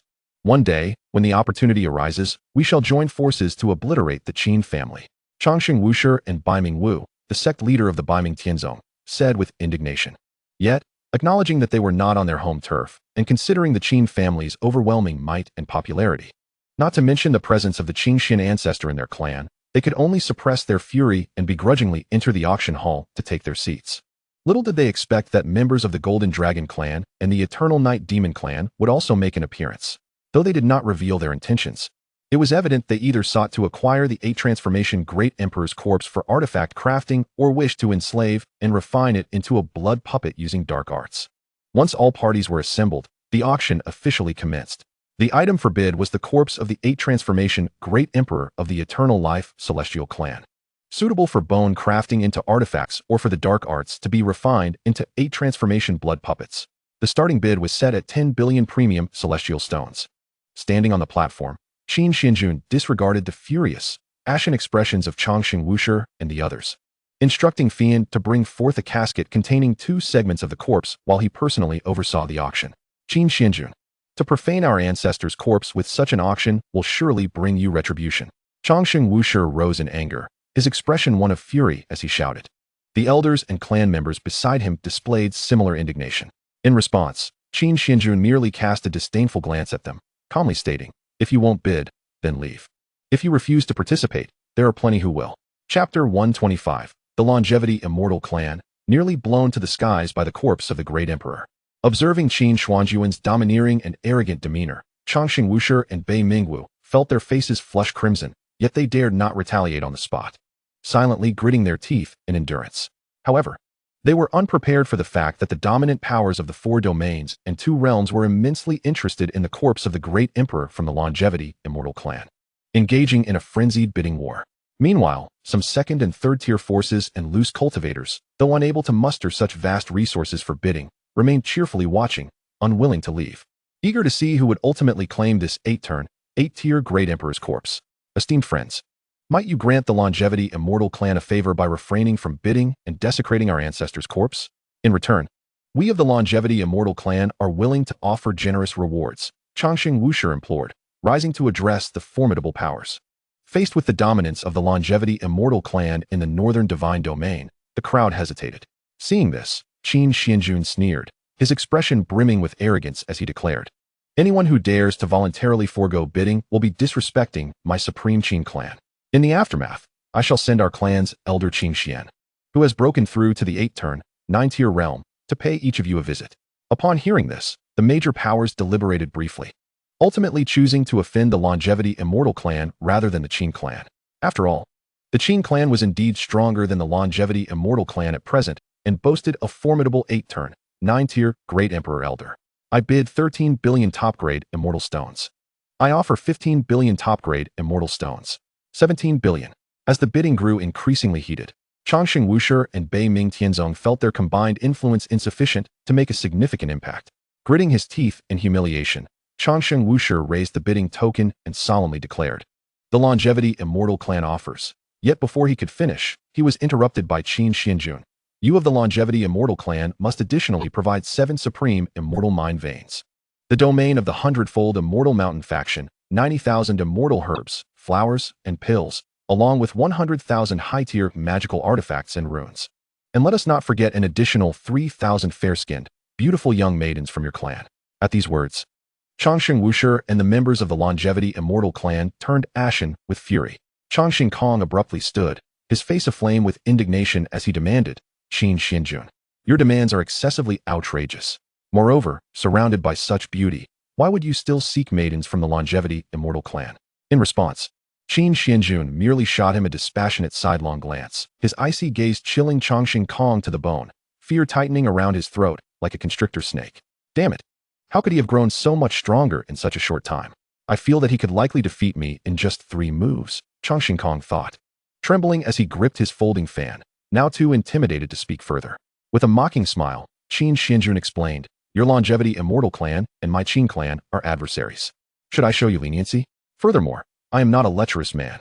My request for those 3,000 fair-skinned maidens is solely intended as a reward to amuse the young prodigies of my clan." Upon hearing this, the young male prodigies of the Qin clan displayed expressions of excitement and gratitude. "Our young master can easily win while also distributing a beautiful young wife. Truly, the young master is." They were overwhelmed with emotion, faced with such exorbitant conditions. Changxing Wushi and the others hesitated for a long while before finally gritting their teeth and acquiescing. "Repeatedly humiliating the dignity of my longevity immortal clan while imposing such a painful price upon us. Damn it, if we do not avenge this grievance, the longevity immortal clan shall never rest." With a grim face, Changxing Wushi begrudgingly surrendered vast resources, successfully bidding on the severed bloodied corpse of the great ancestor from the immortal treasure pavilion. After verifying the acquisition, they hastily departed the southern divine domain with the coffin containing the corpse. As the coffin lifted from the ground, Qin Xuanjun's fingertips summoned a barely perceptible dark golden rune, which stealthily penetrated the fissures of the corpse. This was the Qin clan's secret technique, 9 destruction explosive spirit sealing, which required the residual power of the great emperor's soul as a trigger. It would activate upon encountering the Yin energy of the underworld, undetectable by ordinary immortal senses. Watching the fleeing light of the longevity immortal clan, a cold smirk graced his lips. An elder of the Qin clan whispered, "Once this seal detonates, the spirit power of the 8-turn great emperor's corpse will explode, capable of overturning everything within a radius of millions of miles." Qin Xuanjun smiled. "That is precisely the effect I desire. I intend for the longevity immortal clan to be truly blown to the skies." At the sacred mountain of the longevity immortal clan in the northern divine domain, the 99 white jade steps wound from the foot of the mountain to the clouds. At the summit, the longevity great hall was paved with golden bricks, its columns adorned with timeless immortal inscriptions. 9 everlasting lamps, fueled by dragon oil, illuminated the hall brilliantly. Changxing Wushi, wielding divine power, carried the immortal coffin into the hall, followed by 7 elders from his clan and allies such as Bei Mingguo. The crowd within the hall held their breath, their gazes fixed intently on the 2 severed corpses. "Father, utilizing those 2 forbidden techniques to forcibly revive the great ancestor may condemn his soul to eternal suffering, trapped in the cycle of the underworld, enduring the backlash of its dark powers, rendering his body akin to a soulless shell, unable to advance another step in cultivation," Changxing Kong remarked, his expression tinged with reluctance as he gazed at the remains of the great ancestor. Changxing Wushi, however, clenched his fists, his countenance darkening as he replied, "We are being coerced by the Qin clan into resorting to this method. Our ancestor will understand our plight. Once revived, he will transform into a being transcending the underworld, possessing the trait of immortality. He will surely aid us in annihilating the Qin clan and reclaiming the glory that belongs to the longevity immortal clan. Activate the underworld soul calling array," Changxing Wushi commanded. The 4 elders of the Bei Ming Tianzong immediately formed seals, causing dark, intricate patterns to emerge on the hall's floor. 3,000-year-old underworld pearls were embedded at the array's center, and Yin energy surged forth like a black mist from beneath, enveloping the immortal coffin as it slowly ascended. "Please, O underworld ancestor." A withered, shadowy figure emerged from the void, shrouded in chains of deathly energy, the underworld ancestor himself. "The corpse of the great ancestor has been reduced to this state?" His voice rasped like torn fabric as his bony hand reached toward the coffin. Allow me to use the path of the underworld and the underworld resurrection sealing technique to restore his soul to its rightful place. Then, with your longevity's sacred immortal technique, I shall reattach his body, aiding him back into the realm of the living. Upon speaking, he summoned a surge of dark energy from his palm, flooding into the corpse like a tide. Changxing Kong excitedly shouted, "Revive him, my beloved ancestor." But at that moment, the dark golden runes within the fissures of the corpse suddenly ignited, radiating a destructive aura. Not good. The corpse has been tampered with. We have fallen into a trap. The underworld ancestor's expression changed dramatically, but it was too late. In the astonished and helpless gazes of the longevity immortal clan, a thunderous explosion erupted, tearing the great hall asunder with a sound more deafening than 9 heavens of thunder. The corpse of the 8 transformation great emperor erupted violently, unleashing a torrent of golden spiritual energy that surged forth like a tsunami, instantly reducing the golden bricks within the hall to powder and shattering the millennia-old celestial patterned pillars. The 9 dragon candle lamps were swept into the air by the shockwave, exploding into a shower of sparks. Changxing Wushi was slammed against a pillar, blood spewing from his mouth. His chest caved in. Several low-ranking elders and disciples within the hall, unable to summon their magical artifacts in time, were torn into a mist of blood by the deluge of spiritual energy. The residual waves of energy spread across the sacred mountain, uprooting the roof of the celestial pavilion on the mountainside, while the splendid palaces at the foot of the mountain were ground into ruins. Countless clan members perished amidst the chaos, transforming what was once a place suffused with celestial energy into a sea of flames and destruction. Meanwhile, atop the highest celestial mountain in the western divine region, Qin Xuanjun and Yi Ingter stood side by side at the summit, their garments fluttering in the night breeze. In the distance, towards the northern divine region, a golden beam of light shot into the sky, illuminating half the night sky. The subsequent explosion of spiritual energy was as dazzling as fireworks, tinting even the night sky of the western divine region in hues of gold and crimson. Qin Xuanjun remarked with a serene smile, "The self-detonation of the 8 transformation great emperor is far more intriguing than ordinary fireworks." Yinger, gazing at the splendid sight and the vibrant fireworks created by the surge of spiritual energy, nestled shyly against Qin Xuanjun and whispered, "Brother Xuanjun, how romantic. You thought to bring me to witness such beautiful fireworks. However, this sight and sound will surely send shockwaves through both realms and 4 domains." Chapter 126. Does the Changxing Celestial Clan seek to form an alliance with the Beiming Heavenly Sect? Shortly thereafter, the realms and 4 domains were all astir from the terrifying explosion. My heavens, what has happened to the Changxing Celestial Clan? Do they dare to toy with self-detonation within their own ranks? Exclaimed one. Fools. It must be that the Qin family planted an extremely concealed self-detonation restriction within the ancestral corpse they auctioned off. Another chimed in. That level of self-detonation from an 8 transformation great emperor. Surely it must have sent the Changxing Celestial Clan soaring into the heavens. Whispers spread among the various factions and scattered cultivators, igniting a fervor across the realms as everyone speculated on the fate of the Changxing Celestial Clan. Their apprehension towards the Qin family's methods growing. To plant restrictions on an emperor's corpse without being detected is a feat that truly befits the supreme divine clan of the Qin family. At that moment, within the Changxing Celestial Clan. Ah, damn the Qin family. Changxing Wushi crawled out from the ruins of the once splendid main hall, gazing at the utterly obliterated ancestral corpse, his expression twisted with rage and helplessness. Other elders gradually emerged from the debris, brushing off the dust from their robes, their hearts still trembling as they struggled to stabilize their chaotic spiritual powers and injuries. Had it not been for Changxing Wushi's timely activation of the protective clan defense array and their retreat into the void when the ancestral corpse detonated, they would truly have faced dire consequences. Patriarch, it is our fault for failing to detect the restrictions placed upon the ancestral corpse in time, which has led to this calamity. This disaster has obliterated dozens of our clan's celestial mountains, palaces, and sacred cultivation sites, resulting in the tragic deaths of numerous clan members. The losses are indeed grievous, several elders lamented with heavy hearts. My dear friends, do not grieve. It is the Qin family's despicable cunning that has brought this upon us. The Beiming ancestor emerged from the ethereal space, offering his condolences to the members of the Changxing Celestial Clan with a tone tinged with resignation. Despite the severe devastation inflicted upon the Changxing Celestial Clan, he bore no trace of glee or mockery. After all, it was he who had proposed the resurrection plan. Taking a deep breath, Changxing Wushi restrained his fury and dissatisfaction, forcing a smile as he stepped forward. Suddenly, as if struck by an idea, He pointed at Changxing Kong and tentatively inquired, Senior Yuming, this is my son Changxing Kong, who possesses the Changxing celestial body, a prodigy of unparalleled talent. Might I inquire if the second daughter of the Baiming sect, Baiming Changyan, is available for marriage? Upon hearing this, the Yuming ancestor instantly discerned Changxing Wusher's intentions. After a moment of contemplation, he replied with a calm smile, that girl Changyan has never shown interest in men and has yet to consider marriage. While her dedication to cultivation is commendable, it does indeed present a headache.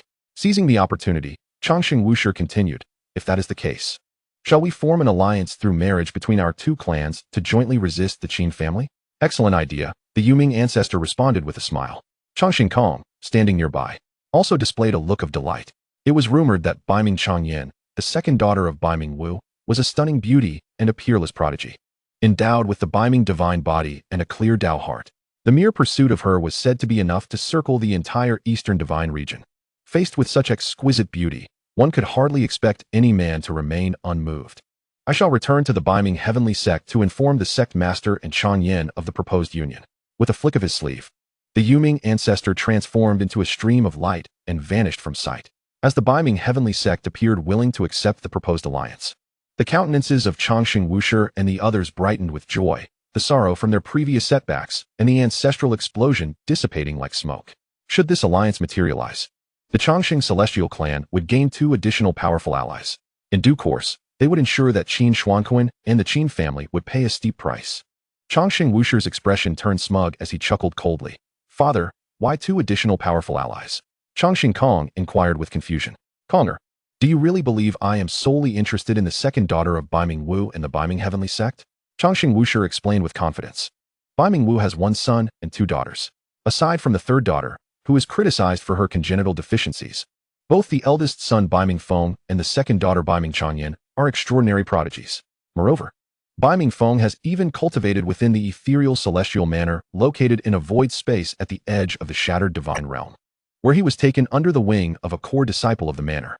It is said that he has not only garnered the manor lord's favor, but has also pursued the manor's first celestial beauty, Xianxiaaudiobooks. If you can win Baiming Changyan's heart and become a favored son-in-law of Baiming Wu, while his son manages to entangle himself with Xianxiaaudiobooks, we would have a coalition of the 3 dominant forces, the Changxing celestial clan of the northern divine region, the Baiming heavenly sect of the eastern divine region, and the ethereal celestial manor of the shattered divine realm. Would we then have any reason to fear the Qin family? Changxing Wusher's eyes gleamed with cunning and ambition as he revealed his schemes. Rest assured, father, I will surely succeed in winning Baiming Changyan's heart, Changxing Kong vowed, clenching his fists with determination. Meanwhile, within the Qin family, Ancestor, I have brought you a meal. This is food I personally prepared, Qin Xuanjun announced as he approached the entrance of the ancestral tomb, carrying a feast crafted by himself and others, including xianxiaaudiobooks. Begone. This ancestor has entered the path of immortality and fasting for so long, never needing such mundane sustenance, came the dispassionate voice of the Qingxian ancestor, who did not reveal himself. Upon hearing this, Qin Xuanjun placed the meal box atop a stone pillar, sighed in resignation, and muttered softly. But you clearly said you could accept anything when you ate that emperor's pill that day. Besides, I merely committed the same blunder as any man might. No. I was taken advantage of, so it cannot be blamed on me. Yet, the subtle murmurs of his sarcasm were entirely perceived by the venerable Qingxian. Begone. A voice, cold and filled with indignation, resonated from the ancestral tomb, accompanied by a terrifying gust of Qingxian divine wind, which hurled Qin Xuanjun from the rear mountain. Within the ancestral tomb, the venerable Qingxian, her broad sleeves cascading elegantly, wore a gown of pristine white that fluttered gently in the dim, eerie breeze of the tomb. Her hair, loosely held in place by a jade hairpin, allowed a few locks of dark silk to cascade delicately by her cheeks, accentuating her already breathtaking visage to an even more ethereal degree. Her brows resembled distant mountains shrouded in verdant hues, her eyes sparkled like frosted stars upon snow, and her lips bore a hue as delicate as cherry blossoms. An aura of frigid aloofness enveloped her, as the ancient Qingxian spiritual energy and divine power flowed around her, causing even the dust upon the stone pillars to hesitate to approach. At this moment, she summoned the lunchbox resting atop the entrance stone pillar with her divine power, bringing it gracefully before her, her exquisite countenance etched with complexity and bewilderment. After a prolonged moment of contemplation, her jade fingers delicately grasped a pair of bamboo chopsticks, and with graceful poise, she lifted a succulent piece of braised pork to her cherry-pink lips, savoring it with deliberate care. Perhaps the warmth of the food permeated her heart, prompting memories of the absurd events that transpired after she was overtaken by the heart demon, forcing her to engage with that individual. Her eyelashes fluttered slightly, and the originally frigid corners of her eyes were unexpectedly tinged with a hint of softness, an essence distinct from youthful innocence, embodying the gentle allure of a mature woman. It was as if the frozen surface of a lake had begun to ripple softly, introducing an ineffable tenderness into the pervasive chill. As she continued to eat, a stream of clear tears cascaded down her eyelids. She raised a hand to gently caress her tender abdomen, a movement executed with utmost care, as if cradling the most precious treasure in existence. The once cold lines of her brows and eyes softened entirely, and her gaze reflected a myriad of fragmented lights, within which seemed to dwell 3 powerful lives in gestation. How shall I confront the world? Chapter 127. Qin Xuanjun becomes a storyteller in a tea house, encountering Baiming Changyan. Young master, are you unharmed? Several elders of the Qin family appeared in a flurry, having teleported to the bamboo grove, hastening forward to assist Qin Xuanjun, who had fallen into a pile of dry grass. He slowly straightened himself, nonchalantly brushing off the remnants of grass from his attire. With his gaze lowered, his expression remained unchanged as he simply shook his head and remarked, "I am fine." The ancestor was merely holding back her strength. That is a relief, indeed. The elders collectively exhaled, their previously taut expressions softening slightly as they assisted Qin Xuanjun in brushing off the grass from his shoulders while gently advising, "Young master, there is no need for haste. The ancestor may be in a critical phase of her cultivation and will surely summon you in due time." Qin Xuanjun nodded, flicking away the last trace of grass from his sleeve, choosing not to dwell further on the matter of the ancestor. At that moment, as if a pressing thought struck him, his gaze sharpened suddenly, and he swiftly looked up to the elder beside him, inquiring, "By the way, have the resources and celestial stone veins submitted by the Chongqing immortal clan been received and allocated properly? Given their significant losses this time, are there any signs of them secretly mobilizing forces for retaliation?" An elder immediately bowed, hands clasped before him, lowering his gaze respectfully as he responded. In response to the young master, the resources provided by the Chongqing immortal clan in exchange for the remains of the ancestral elder have been thoroughly accounted for and distributed according to clan regulations. However, at this juncture, the elder hesitated, casting a furtive glance at Qin Xuanjun. Noting his calm demeanor, he continued in a hushed tone, "However, there have been no significant movements from the Chongqing immortal clan, nor any indications of plotting revenge. Instead, it appears that the clan's prodigy, Chongqing Kong, has been frequently visiting the Eastern Divine Domain. According to our spies, he seems to be specifically seeking an audience with the Baiming Heavenly Sect." Upon hearing this, Qin Xuanjun's eyes narrowed slightly, casting a faint shadow beneath his lashes. As fleeting images from the original narrative flashed through his mind, Chongqing Kong's alliance with Baiming Changyan of the Baiming Heavenly Sect to jointly counter the Qin family. Baiming Heavenly Sect, Baiming Changyan, Baiming Feng, Xie Qingwei, and that ethereal immortal abode concealing treasures. He murmured several names, his fingertips unconsciously stroking his sleeve. As a sardonic smile slowly graced his lips, laced with a hint of mockery, "They certainly know how to play their cards well. Attempting to unite through marriage to contend against my Qin family?" As his words settled, Qin Xuanjun raised his gaze to the gathered elders, his expression sharpening suddenly, and his voice imbued with a chilling edge. "Convey my orders. Assemble the core powerhouses of our clan alongside the foremost cultivators of the various allied factions. Instruct them to conceal their auras, restrain their powers, and lie in wait within the Eastern Divine Domain for my further instructions." Simultaneously, within the Baiming Heavenly Sect, in the solemn and austere Great Hall, Baiming Wu sat upon the main seat, lightly tapping his fingers against the armrest, his gaze fixed upon the young woman standing below, his tone carrying an unassailable warmth. "Changyan, you have reached the age of 20 and in the realm of cultivation. It is time to consider selecting a talented youth as your partner, which would undoubtedly bolster your future endeavors in cultivation." Baiming Changyan lowered her eyes, her hands clutching the fabric of her skirt, her fingertips creasing the material into several folds, her voice soft yet resolute. "But father, I do not wish to discuss marriage. My sole desire is to devote myself to the path of cultivation and break through my current realm without the distractions of romance." Stepping forward, Baiming Feng donned a gentle smile befitting an elder brother, placing a reassuring hand on Baiming Changyan's shoulder as he counseled, "Dear sister, do not be obstinate. Father and the elders have already arranged your betrothal to Chongqing Kong. Chongqing Kong is remarkably handsome and possesses an extraordinary temperament, endowed with the rare Chongqing immortal body and mastery over various formidable divine powers. His innate talent rivals even my own. Such a match is truly commendable. So do not be overly critical. Listening to his daughter's defiance, Bai Mingwu's fingers faltered momentarily on the armrest, his expression darkening slightly. His tone taking on a more severe edge. Changyan, this matter is settled and cannot be dismissed. This is not merely your marriage. It pertains to the future of our sect, and you must not act capriciously. Elders flanking the hall chimed in, some stroking their beards with earnest expressions. Second miss. Your union with Changxing Kong is an ideal match, perfectly suited. Others, with stern countenances, spoke with an air of pressure. Moreover, through this union, the Changxing Immortal Clan will become our allies, and the Baiming Heavenly Sect will gain another formidable force to counter the Western Divine Domain and the increasingly dominant Qin family. Please, agree to this. It is for the greater good of our sect. Upon hearing these words, Baiming Changyan's hands, resting at her sides, clenched into fists.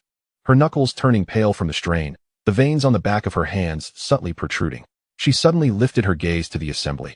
Her eyes glistening with unshed tears, her voice trembling with suppressed resistance. Father, elder brother, esteemed elders, matters of marriage concern a woman's lifelong happiness. How can such a decision be made so rashly? I have never even met Changxing Kong. I know nothing of his character or virtues. Are you truly insisting that I marry him solely on the basis of compatibility? Bai Mingwu's brow furrowed even tighter, his expression contorting into a frown.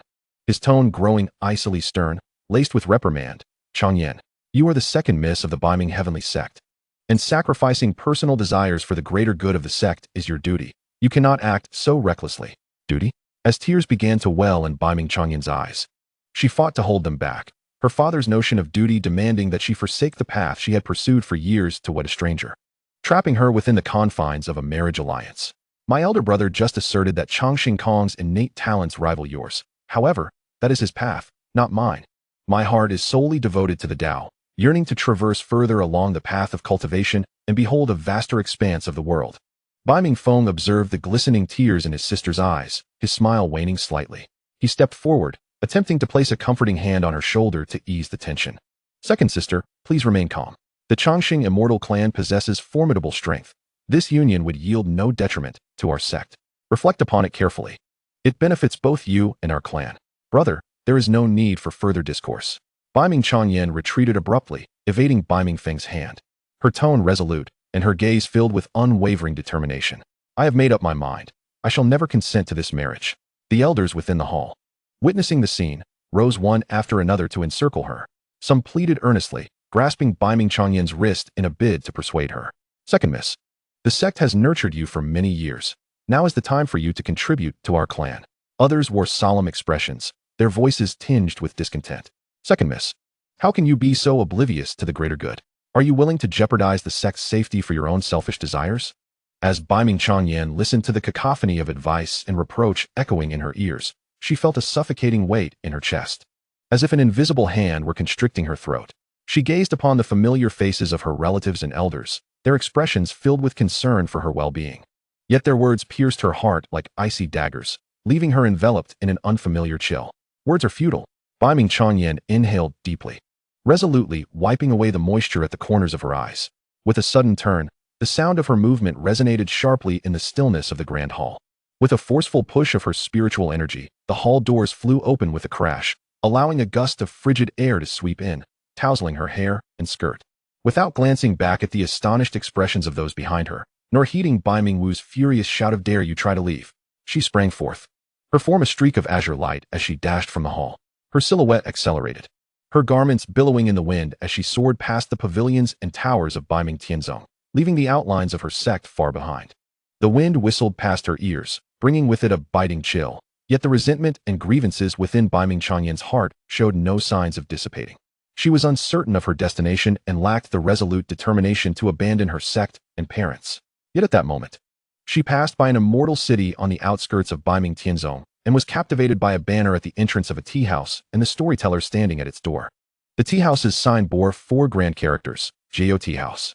Beside it, a wooden board proclaimed, "Acupuncture to heal the world, unmatched medical skills.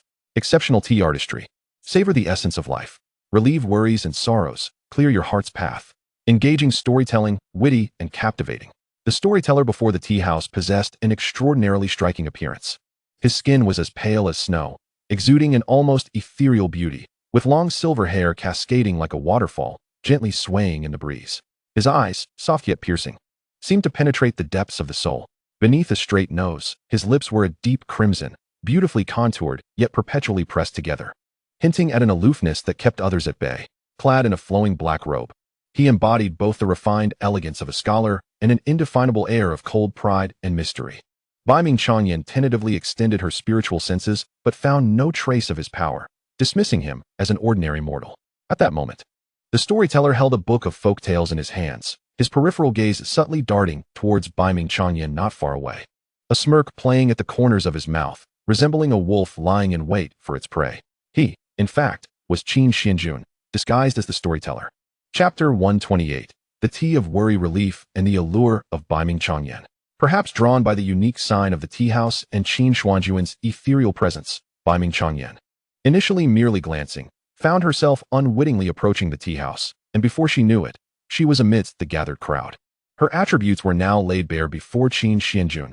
Baiming Changyan: status, daughter of destiny; identity, second daughter of the Baiming Tianzong in the Eastern Divine Domain; physique, Baiming Divine Body; clear heart of the Tao; power, Baiming Great Tao; Baiming Divine Strength; cultivation realm, first level of the profound Tao realm; recent ordeal, troubled by the proposed alliance with the Chongqing Immortal Clan; future trajectory, set to rise through the ancient remnants of Shenlan on the mainland of the Eastern Divine Domain.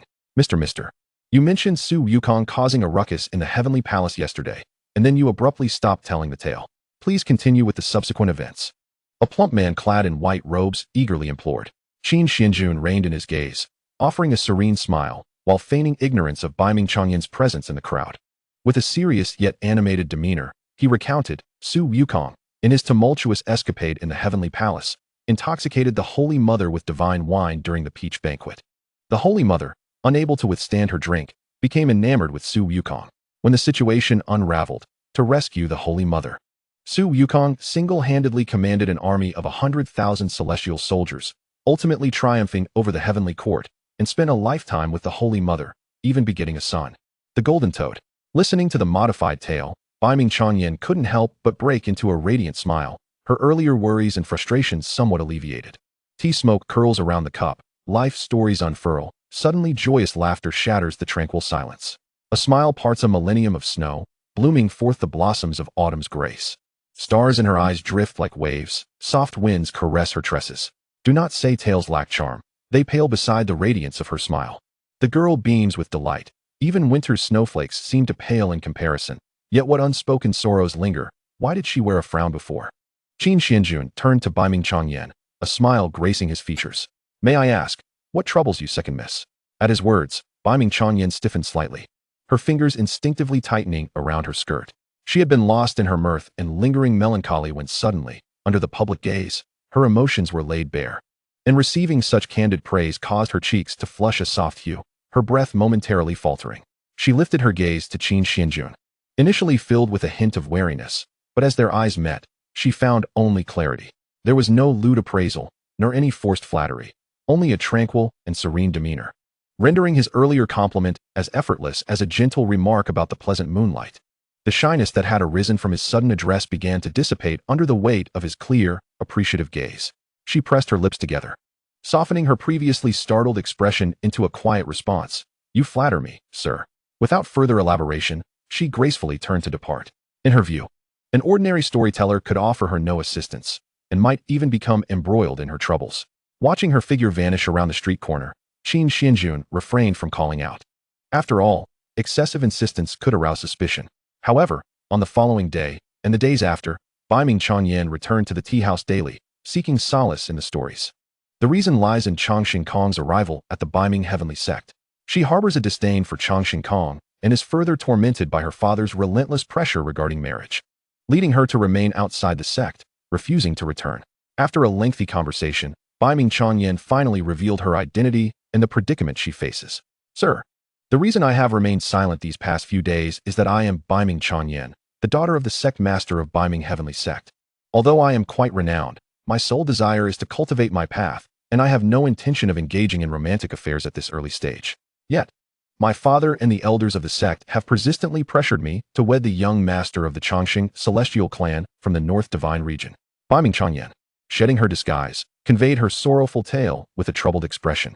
However, Qin Xuanjun did not display any signs of trepidation or awe upon her revelation. Instead, he smiled calmly and spoke with an air of composure. "There is no need for you to be troubled, Miss Biming. Allow me to share a story with you." He then recounted the folklore of Liang Shanbua and Zhu Yingtai. In the tale, Zhu Yingtai, disguised as a man to pursue her studies, boldly sought love, defying the moral constraints of parental arrangements and societal norms. However, due to the disparity in their social standings, she could not remain with her beloved, leading him to despair and ultimately perish. In a resolute act of devotion, she chose to follow him in death, embodying the sentiment of eternal love, declaring that she would marry no one but him. The story culminated in their transformation into butterflies, turning regret into a romantic symbol, which moved the innocent and aloof Biming Changyan to tears. Their love, that profound connection, is truly worthy of enduring companionship. But what is love and what is affection? Biming Changyan wiped away her tears, her expression a mixture of emotion and confusion. Although she possessed a clear path of enlightenment, mastering cultivation techniques and meditative insights with ease, the complexities of worldly love were utterly beyond her comprehension. Observing her, Qin Xuanjun's eyes sparkled with a hint of mischievous amusement as he adeptly prepared a cup of transcendent tea and offered it to Biming Changyan, saying, "Perhaps you might first savor this tea of solace and enlightenment." Biming Changyan accepted the cup, using her spiritual power to sense it, and after confirming its purity, she took a modest sip, concealing her face with her sleeve. The cool, refreshing taste, imbued with a subtle yet lingering fragrance, seemed to alleviate some of her inner turmoil, and her doubts appeared to be nearing resolution. Yet, she still struggled to grasp the essence of love in this world. "Your tea artistry is remarkable, and the leaves you have chosen are exquisite. Though I have gained some understanding, I remain foolishly unable to fully comprehend. I humbly request your guidance, sir," she said, bowing deeply. As she bent, her garment slightly parted, revealing an alluring sight. However, Qin Xuanjun maintained his composure, adopting the demeanor of an enlightened sage. "Miss Biming, love and affection may be expressed through poetry. 10 years of life and death, both lost in the void, unthought of, yet hard to forget. If love endures, does it matter morning or night? What is love, that it leads one to pledge life and death? True love transcends even death and time," he remarked, brewing tea with a tranquil demeanor. "Would you entrust your heart to someone you have never met, without any foundation of affection? Life is meant to be lived for oneself, not for your father or the elders. The choice lies with you, to succumb to parental pressure and marry a man you do not love, or to follow your heart. Live for yourself, and seek genuine love and belonging." Upon hearing this, Biming Changyan was momentarily stunned. With her head bowed and her delicate hands gripping her skirt tightly, she seemed to resolve something within herself before taking another sip of the tea of solace and enlightenment. "Thank you for your guidance, sir. I have gained clarity." Biming Changyan bowed once more before departing with grace. Under the pretext of storytelling, tea tasting, and the subtle art of persuasion, she had been thoroughly enchanted.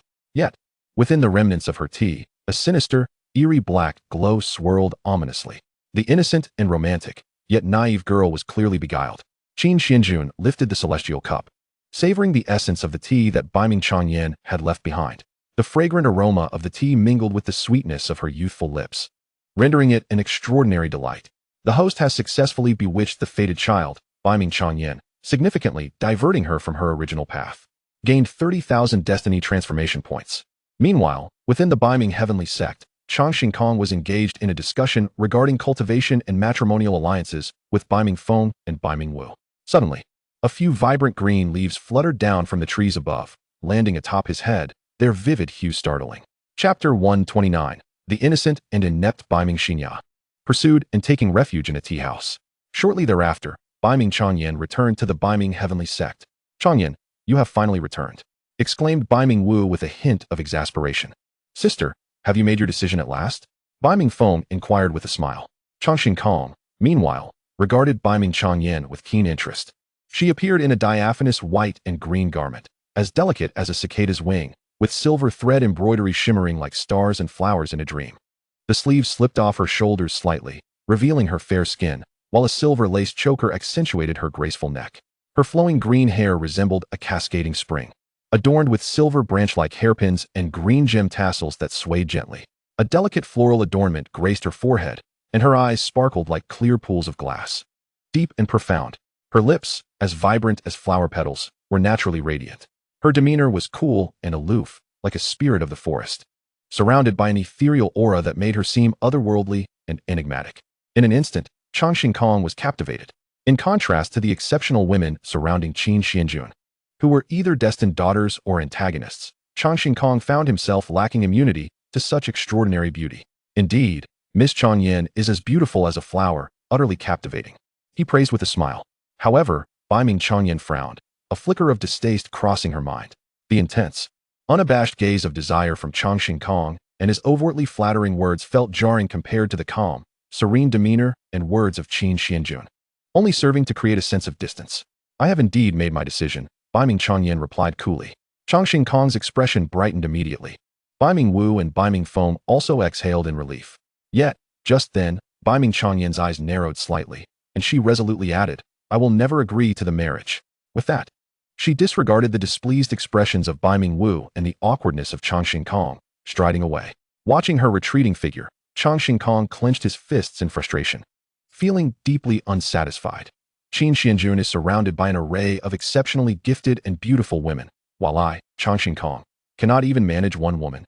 In the following days, Baiming Changyan did not return to the tea house.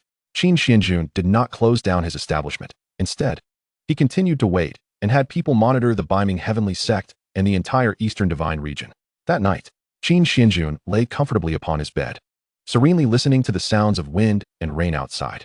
Thunder rumbled ominously, occasionally illuminating the pitch-black world, while the howling winds lashed against the doors and windows with unrelenting fury. Qin Xuanjun raised his index finger, a hidden, formidable power surging from its tip. Just as he prepared to conjure a defensive barrier to shield himself from the tempest, he sensed the presence of several cultivators from the Xianxian realm nearby, along with the aura of a Xiantian realm practitioner who was being relentlessly pursued. The latter, despite their desperate evasion, ultimately succumbed to exhaustion, their celestial energy depleted, collapsing right at the entrance of his tea house. With striking orange-red hair and eyes, a limping gait, and peculiar orange-red markings adorning their face and body, it was quite the find, a wild Miss Bei Ming, right at his doorstep. Initially reluctant to intervene, Qin Xuanjun's lips curled into a slight smirk upon recognizing the individual's identity, his eyes glimmering with mischief and amusement. It hurts so much, I'm so cold. Am I to die? Mother, forgive me. I cannot accompany you for the rest of your days. Bei Ming Xinya lay feebly on the rain-soaked ground, her despairing gaze fixed upon the stormy sky, her small hands clutching an ancient, tattered tome of cultivation techniques, alongside a rare red celestial herb. This herb, the blood spirit grass, a low-grade celestial treasure, was what she had risked her life to steal from the Blood Wolf gang, intended to save her mother, coupled with the nearly divine technique, heavenly Xian blood art. Damn that yellow-haired girl, daring to steal from our Blood Wolf gang. When we catch you, you'll pay dearly. The distant shouts and footsteps grew nearer, and Bei Ming Xinya, overwhelmed by despair, closed her eyes, bracing herself for death. However, at that moment, a pair of long, powerful hands gently lifted her frail body. When did the Blood Wolf gang become so tender-hearted? Bei Ming Xinya forced her eyes open, finding herself gazing up at an unfamiliar yet strikingly handsome face. Clad in the robes of a storyteller, his eyes sparkled like cold stars, his brows resembled a serene moon, exuding an extraordinary grace imbued with scholarly elegance. Judging by his attire, he is not one of the Blood Wolf gang. He appears to be merely a delicate scholar without any fighting prowess. Bei Ming Xinya mused inwardly as her consciousness began to fade. When she awoke again, she found herself lying on a bed, while outside, the members of the Blood Wolf gang were kicking in doors and searching house by house. You're awake? Qin Xuanjun entered the room, holding a steaming bowl of celestial ginger soup, a smile playing upon his lips. Startled, Bei Ming Xinya's orange-red eyes flashed with caution and hostility. She hastily tucked the celestial herb and the technique book into her skirt, drawing out a glimmering dagger, which she pressed against Qin Xuanjun's neck. Do not speak. Otherwise, I shall slay you. With a chuckle, Qin Xuanjun couldn't contain his amusement at the sight of the quirky little girl, her serious demeanor at odds with her childlike ferocity. To have a rusty knife held to the neck of one who possessed the primordial chaotic power and had cultivated the Golden Dragon Emperor's aspect was almost comical, reminiscent of scenes from past dramas where a mighty figure was threatened with an axe. What are you laughing at? Bei Ming Xinya, red-faced and pouting, threatened him in a low voice. If you dare reveal my whereabouts, I truly will. All right, I want to say a word. Qin Xuanjun nodded, unfazed by the dagger at his throat. Given the disparity in their strengths, even if he handed her the heavenly Qin divine sword, she would be unable to breach his defenses. Just then, The voices of the Blood Wolf gang outside inexplicably faded away, as if this tea house had been enveloped by some mysterious force, evading their notice. Bei Ming Xianxia sighed in relief, attempting to rise, but was immediately beset by debilitating fatigue and the backlash of her overexerted celestial energy, which swallowed her consciousness once more. Should I give this unconscious little girl a warm bath? Qin Xuanjun mused with a playful smile as he gazed at Bei Ming Xianxia, now fainted before him. Ultimately, he extended his hands, cradling her delicate form as he carried her to the bathtub. The following day, the first rays of dawn streamed through the window, illuminating the bed. Bei Ming Xianxia murmured softly, her eyelashes fluttering as she slowly opened her eyes. Upon noticing her clean skin and the fresh, plain gown draped over her, her orange-red eyes widened in shock, her face momentarily flickering with pain and despair. "You're awake?" Qin Xuanjun entered the room with a gilded tray, steaming breakfast wafting enticingly, a gentle smile gracing his features. What have you done to me?" she stammered, pulling the quilt tightly around herself. Trembling as she pointed an accusing finger at Qin Xuanjun, her beautiful eyes glistening with tears, a mix of grievance and despair etched upon her lips. "Rest assured, I merely cleansed you, and through acupuncture and herbal massage, treated your injuries, and finally provided you with new attire," Qin Xuanjun explained, his eyes narrowing with a hint of playful mischief. But didn't that mean you saw everything?" Bei Ming Xianxia stammered, her lips quivering, a look of impending tears marring her features. Only after she stealthily checked to confirm her purity did she release a long breath of relief. "Had I not intervened, you would have been captured by the Blood Wolf gang, imprisoned in a dungeon, and after awakening your innate abilities, you would have fought your way out, pursued with your dying mother, ultimately reaching the Bei Ming Tianzong only to be turned away, leading to your despair and corruption. Would that version of you have grown quicker?" Qin Xuanjun gazed at the quirky, yet somewhat innocent Bei Ming Xianxia, his thoughts drifting as his fingers unconsciously toyed with the hem of his sleeve. "Why are you staring at me like that? Perverted big brother with a penchant for little girls," Bei Ming Xianxia exclaimed, hastily covering her orange-red eyes and hair, hiding the faint markings on her skin. Unable to bear meeting Qin Xuanjun's strikingly handsome visage, the small feat that had been interrupted by Bei Ming Wu when she had attempted to steal techniques and celestial herbs instinctively retreated deeper into the quilt, filled with self-doubt. Hey, I saved you twice." Qin Xuanjun lightly flicked her forehead with his fingers, a bemused smile on his face. "Why do you hold such hostility towards me? And your hair, your eyes, your markings, they are quite peculiar, aren't they?" Bei Ming Xianxia let out a self-deprecating laugh, her tone tinged with loneliness. "Indeed, they are quite garish and strange. On the contrary, they are strikingly beautiful and captivating." Qin Xuanjun gently cupped her face, his expression tender and sincere as he whispered, "They possess a vibrancy that enchants, truly a sight to behold. You, indeed, are a perverted little girl-esque guardian." The cheeks of Bei Ming Xianxia flushed crimson, resembling a ripe apple, as she stuttered and cast a shy glare at Qin Xuanjun. "I am called Jun Xian. From a tender age, I have devoted myself to the study of medicine and Confucianism. I am merely a humble storyteller in this tea house, and a gentleman who holds no interest in feminine charms," Qin Xuanjun proclaimed with a grave demeanor. "My name is Xianxia. By the way, big brother, is your medical skill truly exceptional?" she inquired. "My mother has been ailing for years, weakened by toil, and has fallen victim to lingering ailments. Could you possibly?" Bei Ming Xianxia's voice trailed off as she lowered her head, timidly probing. "As long as there is breath within her, I shall be able to save her," Qin Xuanjun replied in a tone that, while unembellished, exuded undeniable confidence. After all, in this realm of celestial wanderings, where mountains are shifted and seas are filled, the art of healing is far less esteemed than the paths of alchemy, talismans, and formations.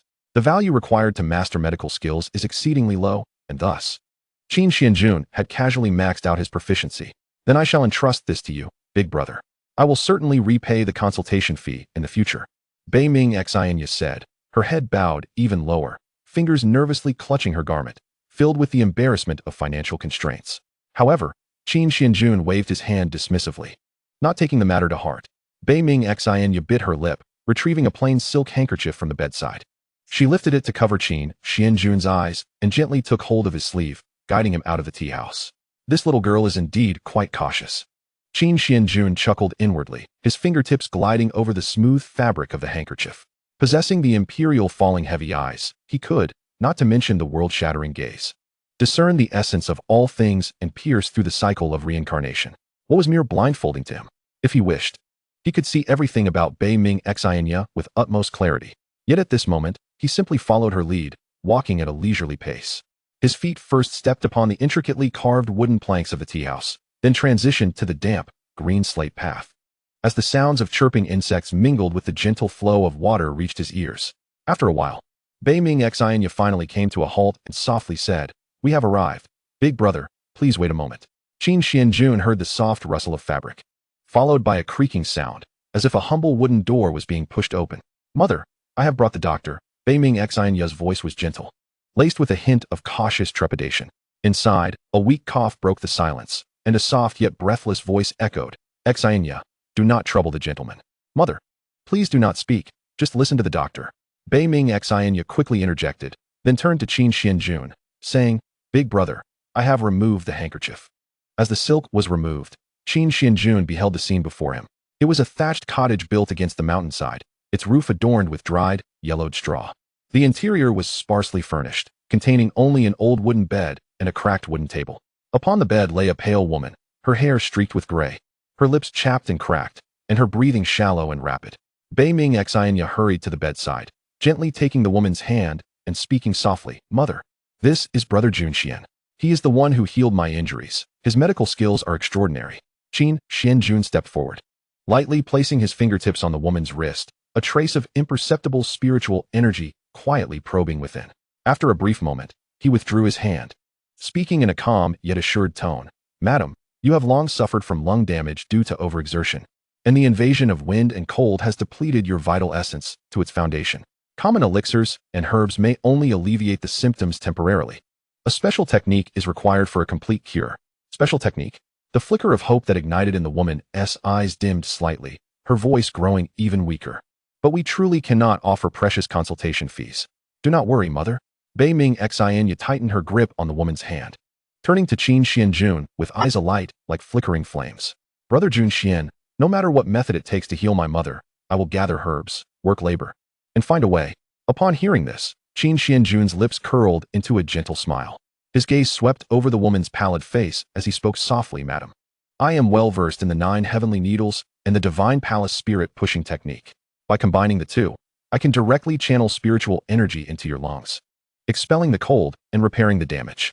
Within 3 days, you shall see significant improvement."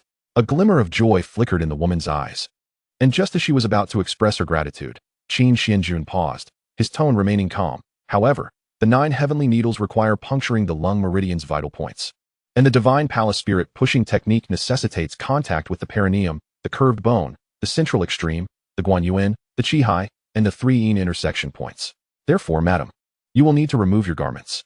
As his words fell, the thatched cottage was instantly enveloped in silence. The woman's cheeks flushed with embarrassment as her gaze wandered helplessly to Bei Ming Xianxia at the bedside.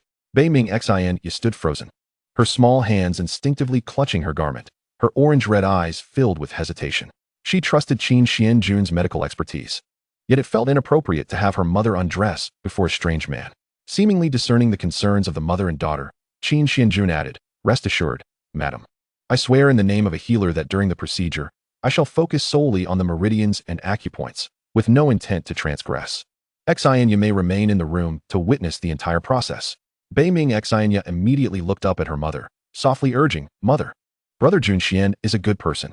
He has saved me twice and would never deceive us." The woman gazed into her daughter's resolute eyes, recalling her own years of illness that had caused her daughter suffering and hardship. Eventually, she bit her lip and slowly nodded. "Then, I shall trouble you, young Master Jun." Without further ado, Qin Xuanjun retrieved a delicate wooden box from his robe. Opening the lid revealed 9 silver needles as fine as a cow's hair, their tips shimmering with a faint ethereal glow. He then instructed Bei Ming Xianxia, "Please fetch a basin of warm water, ensuring it is at a temperature that is not scalding to the touch. The spirit-pushing technique will require the assistance of steam for the spiritual energy to penetrate." Bei Ming Xianxia promptly responded, "All right, I will go at once." With that, she dashed out of the thatched cottage, her skirt trailing behind her in a graceful arc. Inside, only Qin Xuanjun and the woman remained. The atmosphere, though somewhat delicate, brimmed with the anticipation of healing. When Bei Ming Xianxia returned with the basin of warm water, she found Qin Xuanjun holding the silver needles over the candle flame, the silver light flickering in the dim room without leaving a trace of scorch. Noticing her entrance, Qin Xuanjun gestured for her to place the basin beside the bed. He lightly touched the surface of the water, causing the previously warm liquid to shimmer with tiny fragments of spiritual light. Madam, relax. The first 3 of the 9 heavenly needles will open the meridian at the lungs gateway. Qin Xuanjun's voice was gentle as he grasped the silver needle, positioning it at the woman's central acupoint. His movements were swift, nearly imperceptible. Before Bei Ming Xianxia could comprehend how the needle was inserted, it had already been deftly placed, the tail of the needle vibrating gently, producing a rhythmic sound as if air flowed through it. In the next moment, the woman let out a soft gasp, her previously furrowed brow beginning to relax. The sensation of pressure in my chest has lessened significantly? Qin Xuanjun remained silent, continuing to grasp the silver needles, methodically inserting them into the Yunmin and Tianfu acupoints.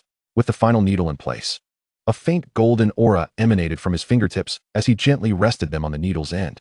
The spiritual energy flowed into the silver needle, permeating the delicate skin like a nurturing stream coursing through the meridians. Bai Mingxinya's amber eyes widened in astonishment as she beheld her mother's pallid cheeks gradually taking on a hint of color, her breathing becoming much more steady, no longer as rapid as before. Is this truly the legendary Heavenly 9 Needles? Xinxia instinctively clutched the hem of her garment, her eyes brimming with disbelief. She had witnessed the acupuncture performed by the physicians of the Baiming Tianzong, where patients either grimaced in pain or remained entirely unresponsive. She had never before witnessed such immediate and miraculous results. Once all 9 needles were expertly inserted, Qin Xuanjun withdrew his hands and took a warm silk cloth, placing it upon the woman's abdomen. His palm glided gently across the fabric, a tender yet powerful motion. The Divine Palace's spirit-calling technique was about to commence, and if the lady felt any discomfort, she was to inform him at once. No sooner had he spoken than Xinxia noticed the orange-red markings on her mother's body beginning to glow softly, intertwining with the golden light radiating from Qin Xuanjun's palm, resembling 2 streams of light entangled in a dance. To her astonishment, although Qin Xuanjun's movements appeared gentle, each press on an acupoint, whether the hidden perineum or the critical guanyuan, was executed with such precision that it felt as if he had measured them with a ruler, devoid of hesitation or excess. Suddenly, the woman let out a soft moan, not of pain, but as if the long-accumulated coldness was being expelled from her body. She could distinctly feel a warm current spreading through her meridians, warming even her perpetually icy hands and feet. Bai Mingxinya watched, breath held, her fingers instinctively twisting the fabric of her skirt. Having once dabbled in rudimentary medical arts, she understood just how sensitive the perineum and guoco points were. Ordinary physicians would deliberate even before a gentle touch, yet Qin Xuanjun's focus was unwavering, his fingertips adeptly channeling energy with finesse, expelling the chill without causing the slightest offense to her mother. After what felt like the burning of an incense stick, Qin Xuanjun slowly removed the silver needles, retracting his spiritual energy. With a gentle flick of his fingertip in the air, the needles flew back into their wooden box. Miraculously, the woman managed to prop herself up, leaning against the soft pillow at the head of the bed, her complexion considerably more vibrant than before, and she spoke with newfound strength. Young master, I can sit up. Qin Xuanjun took a cloth to wipe his hands, smiling as he replied, the cold has been expelled for the most part, with timely medication. You shall be able to rise and walk within 3 days. It was only at this moment that Xinxia regained her senses, her gaze fixed on Qin Xuanjun, filled with incredulity. She had thought his medical prowess was merely boastful rhetoric, but witnessing his needlework and spirit manipulation today revealed the essence of true mastery. The precision of his techniques and the miraculous energy he wielded were not the tales spun by tavern storytellers. He was undoubtedly a reclusive divine physician. Brother Junxian. Xinxia's mouth opened in awe, her amber eyes sparkling with admiration. Your medical skills surpass even those of the elders of Baiming Tianzong. To this, Qin Xuanjun merely smiled faintly, his fingertips brushing over the creases of his sleeve. Yet in her heart, Bai Mingxinya was already caught in a storm of emotions. How could someone of such remarkable abilities content themselves with a humble tea house, with the finesse to perform such exquisite acupuncture and massage techniques? He bore no trace of celestial aura. Was he truly a powerless mortal, or his identity was likely far more intricate than it appeared? Her daughter had undoubtedly encountered a true benefactor today. Chapter 131. Xinxia, how could you question your elder brother's character? In the days that followed, Bai Mingchangyan felt warmth for the first time outside of her mother's embrace, all thanks to Qin Xuanjun.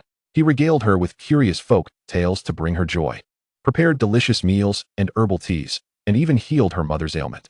She had come to regard the ordinary tea house where Qin Xuanjun resided as her sanctuary. However, this bliss was short-lived. Qin Xuanjun suddenly left without informing her, and once again, the Blood Wolf gang reappeared, lurking in the shadows of the city, discovered by her only by chance one night. Feigning sleep, Bai Mingxinya sought to gauge Qin Xuanjun's reaction.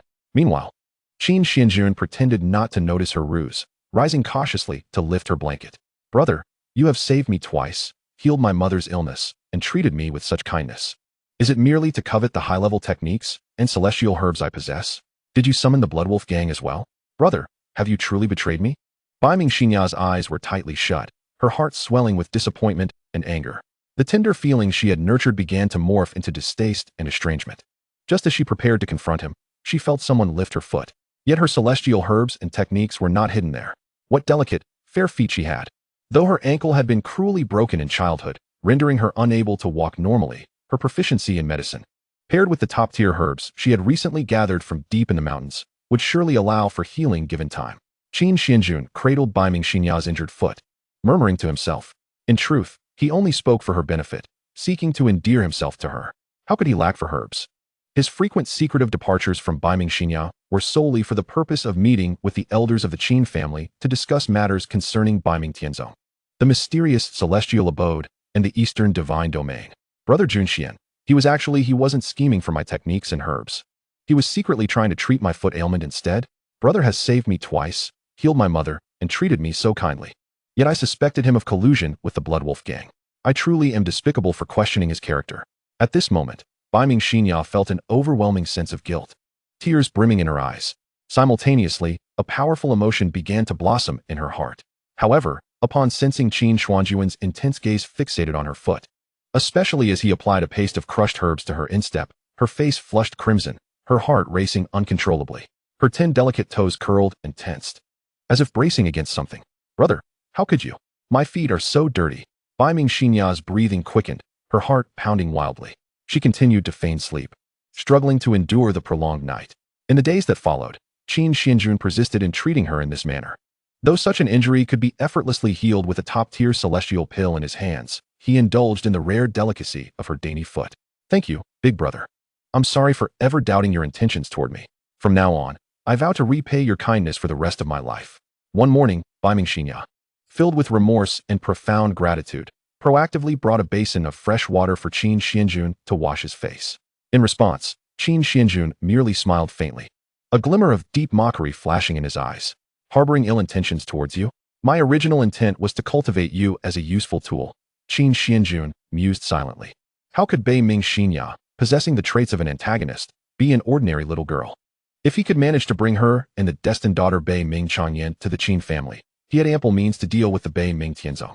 Surely, the cold-blooded and merciless lord of the Bai Mingtianzong would deeply regret opposing the supreme divine clan, the Qin family, when faced with the obliteration of his sect by his 2 prodigious daughters transformed into monstrous beings. After breakfast, Qin Xuanjun resumed his customary routine of storytelling and tea brewing.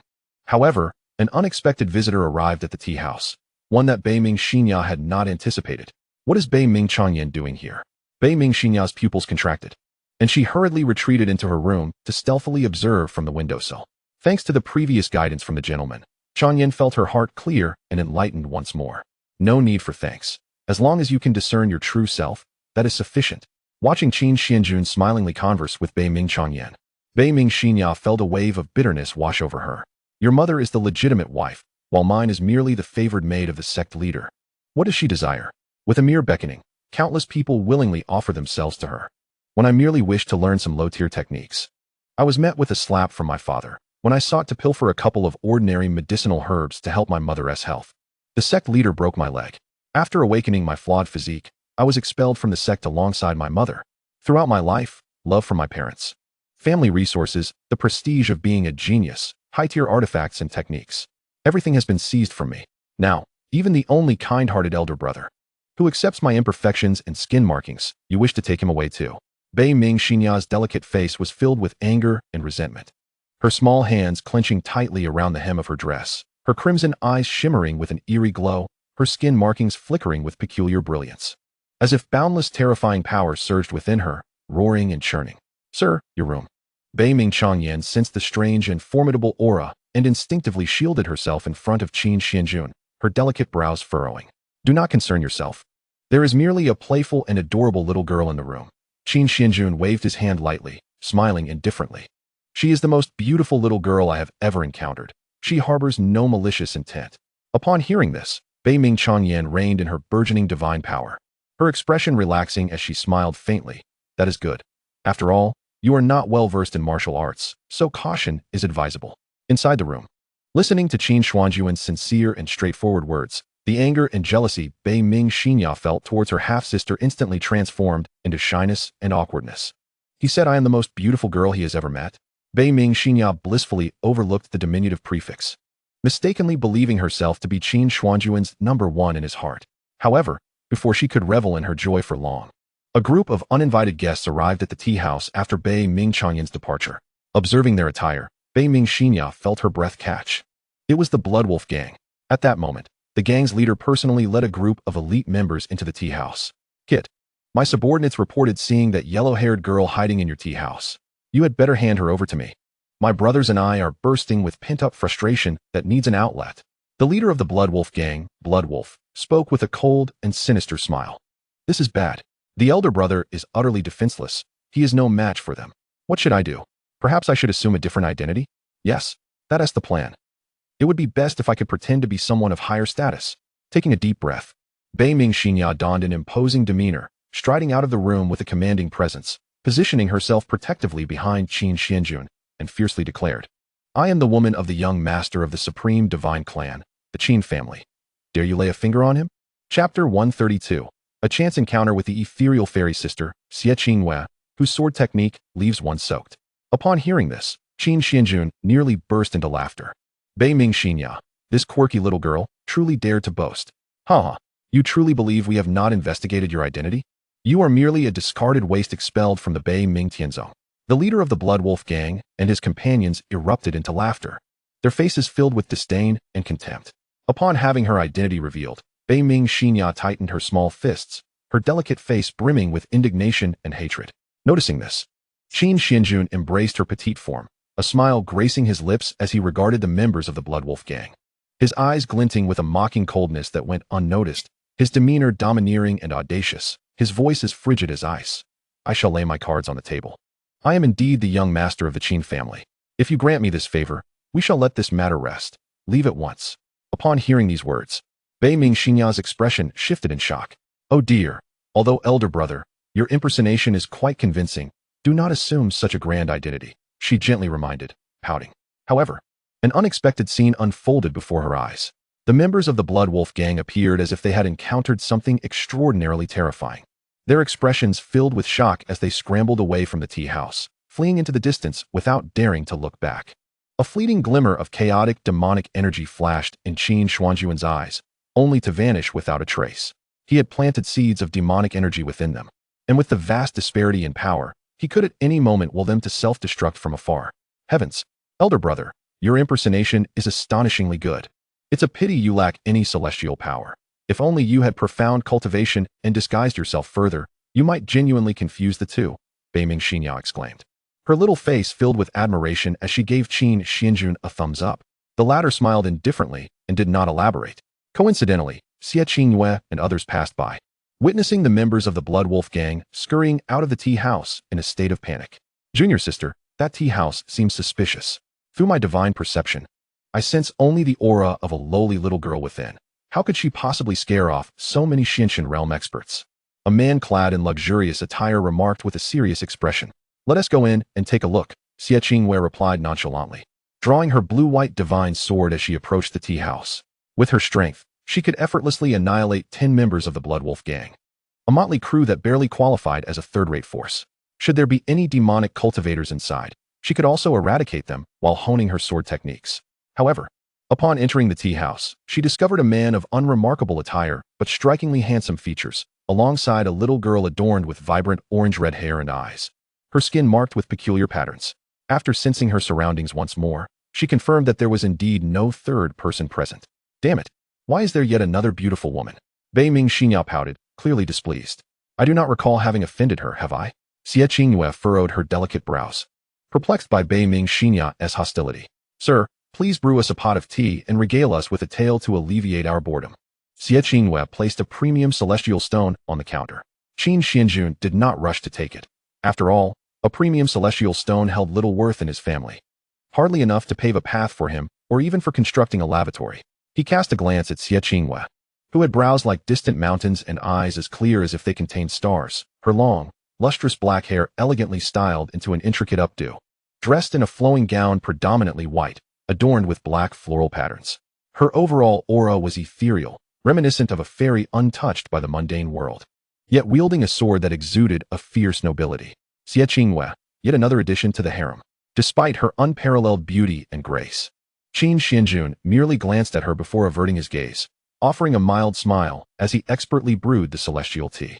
This action astonished Xie Qingwei and significantly increased her admiration, for in the past, any man who beheld her could hardly resist stealing glances, entranced by her beauty. As Qin Xuanjun poured tea for Xie Qingwei, he vividly narrated the story of Wu Song abandoning martial arts to excel in literature, becoming the top scholar, and forming a brotherhood with Shiman Qing to marry Pan Jinlian. Xie Qingwei and her companions listened, utterly captivated. The tale you tell is exceedingly engaging. I noticed the signboard reads Worry Reliever. Might you be able to alleviate my inner turmoil? Xie Qingwei inquired with an expression of hope. Meanwhile, her fellow cultivators displayed disdainful expressions, teasing her. Little junior sister, this gentleman lacks any celestial aura. He is merely an ordinary storyteller. Even if he possesses an empathetic heart, how could he possibly resolve the confusions and sorrows of your cultivation? Upon hearing this, Xie Qingwei sighed, preparing to dismiss the matter. Yet Qin Xuanjun smiled and asked, if the young lady harbors any worries, feel free to express them. Perhaps I might offer a solution. The cultivators beside Xie Qingwei scoffed at this. After a moment's hesitation, Xie Qingwei decided to share her concerns, reasoning that trying would incur no loss.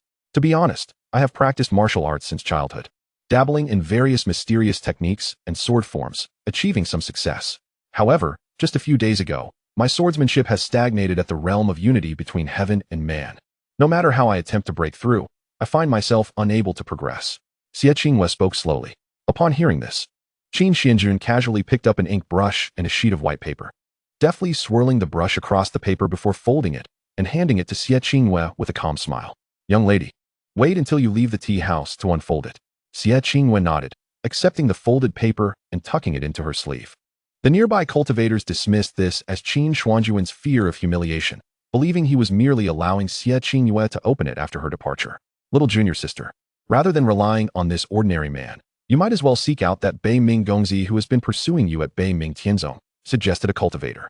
Xie Qingwei frowned slightly, responding with evident displeasure. Do not mention that Bei Ming Gongzi again. I have no interest in someone so persistently clingy. As she spoke, Xie Qingwei withdrew the white paper handed to her by Qin Xuanjun, intending to glance at it casually before discarding it. However, upon discerning the contents, her expression shifted dramatically. The stroke of the sword technique, sketched in ink, unleashed a terrifying sword intent far beyond her comprehension, crashing through the paper like a tidal wave, instantly engulfing her consciousness. The sword energy crystallized, the flow of the sword surged like thunder, and the conclusion of the stroke unified all methods. She was drawn into the realm of sword intent. The bottleneck that had previously confounded her thoughts crumbled before this sword intent, and her previously stagnant understanding of the sword path suddenly became clear, even hinting at signs of transcending to a higher realm. What is this? This is no mere scribble. This is clearly a mastery of swordsmanship that transcends the ordinary, even approaching the divine. Xie Qingyue's pupils contracted, her breath quickening, her hands trembling uncontrollably as they clutched the paper, her knuckles whitening from the force. She couldn't help but break into a cold sweat.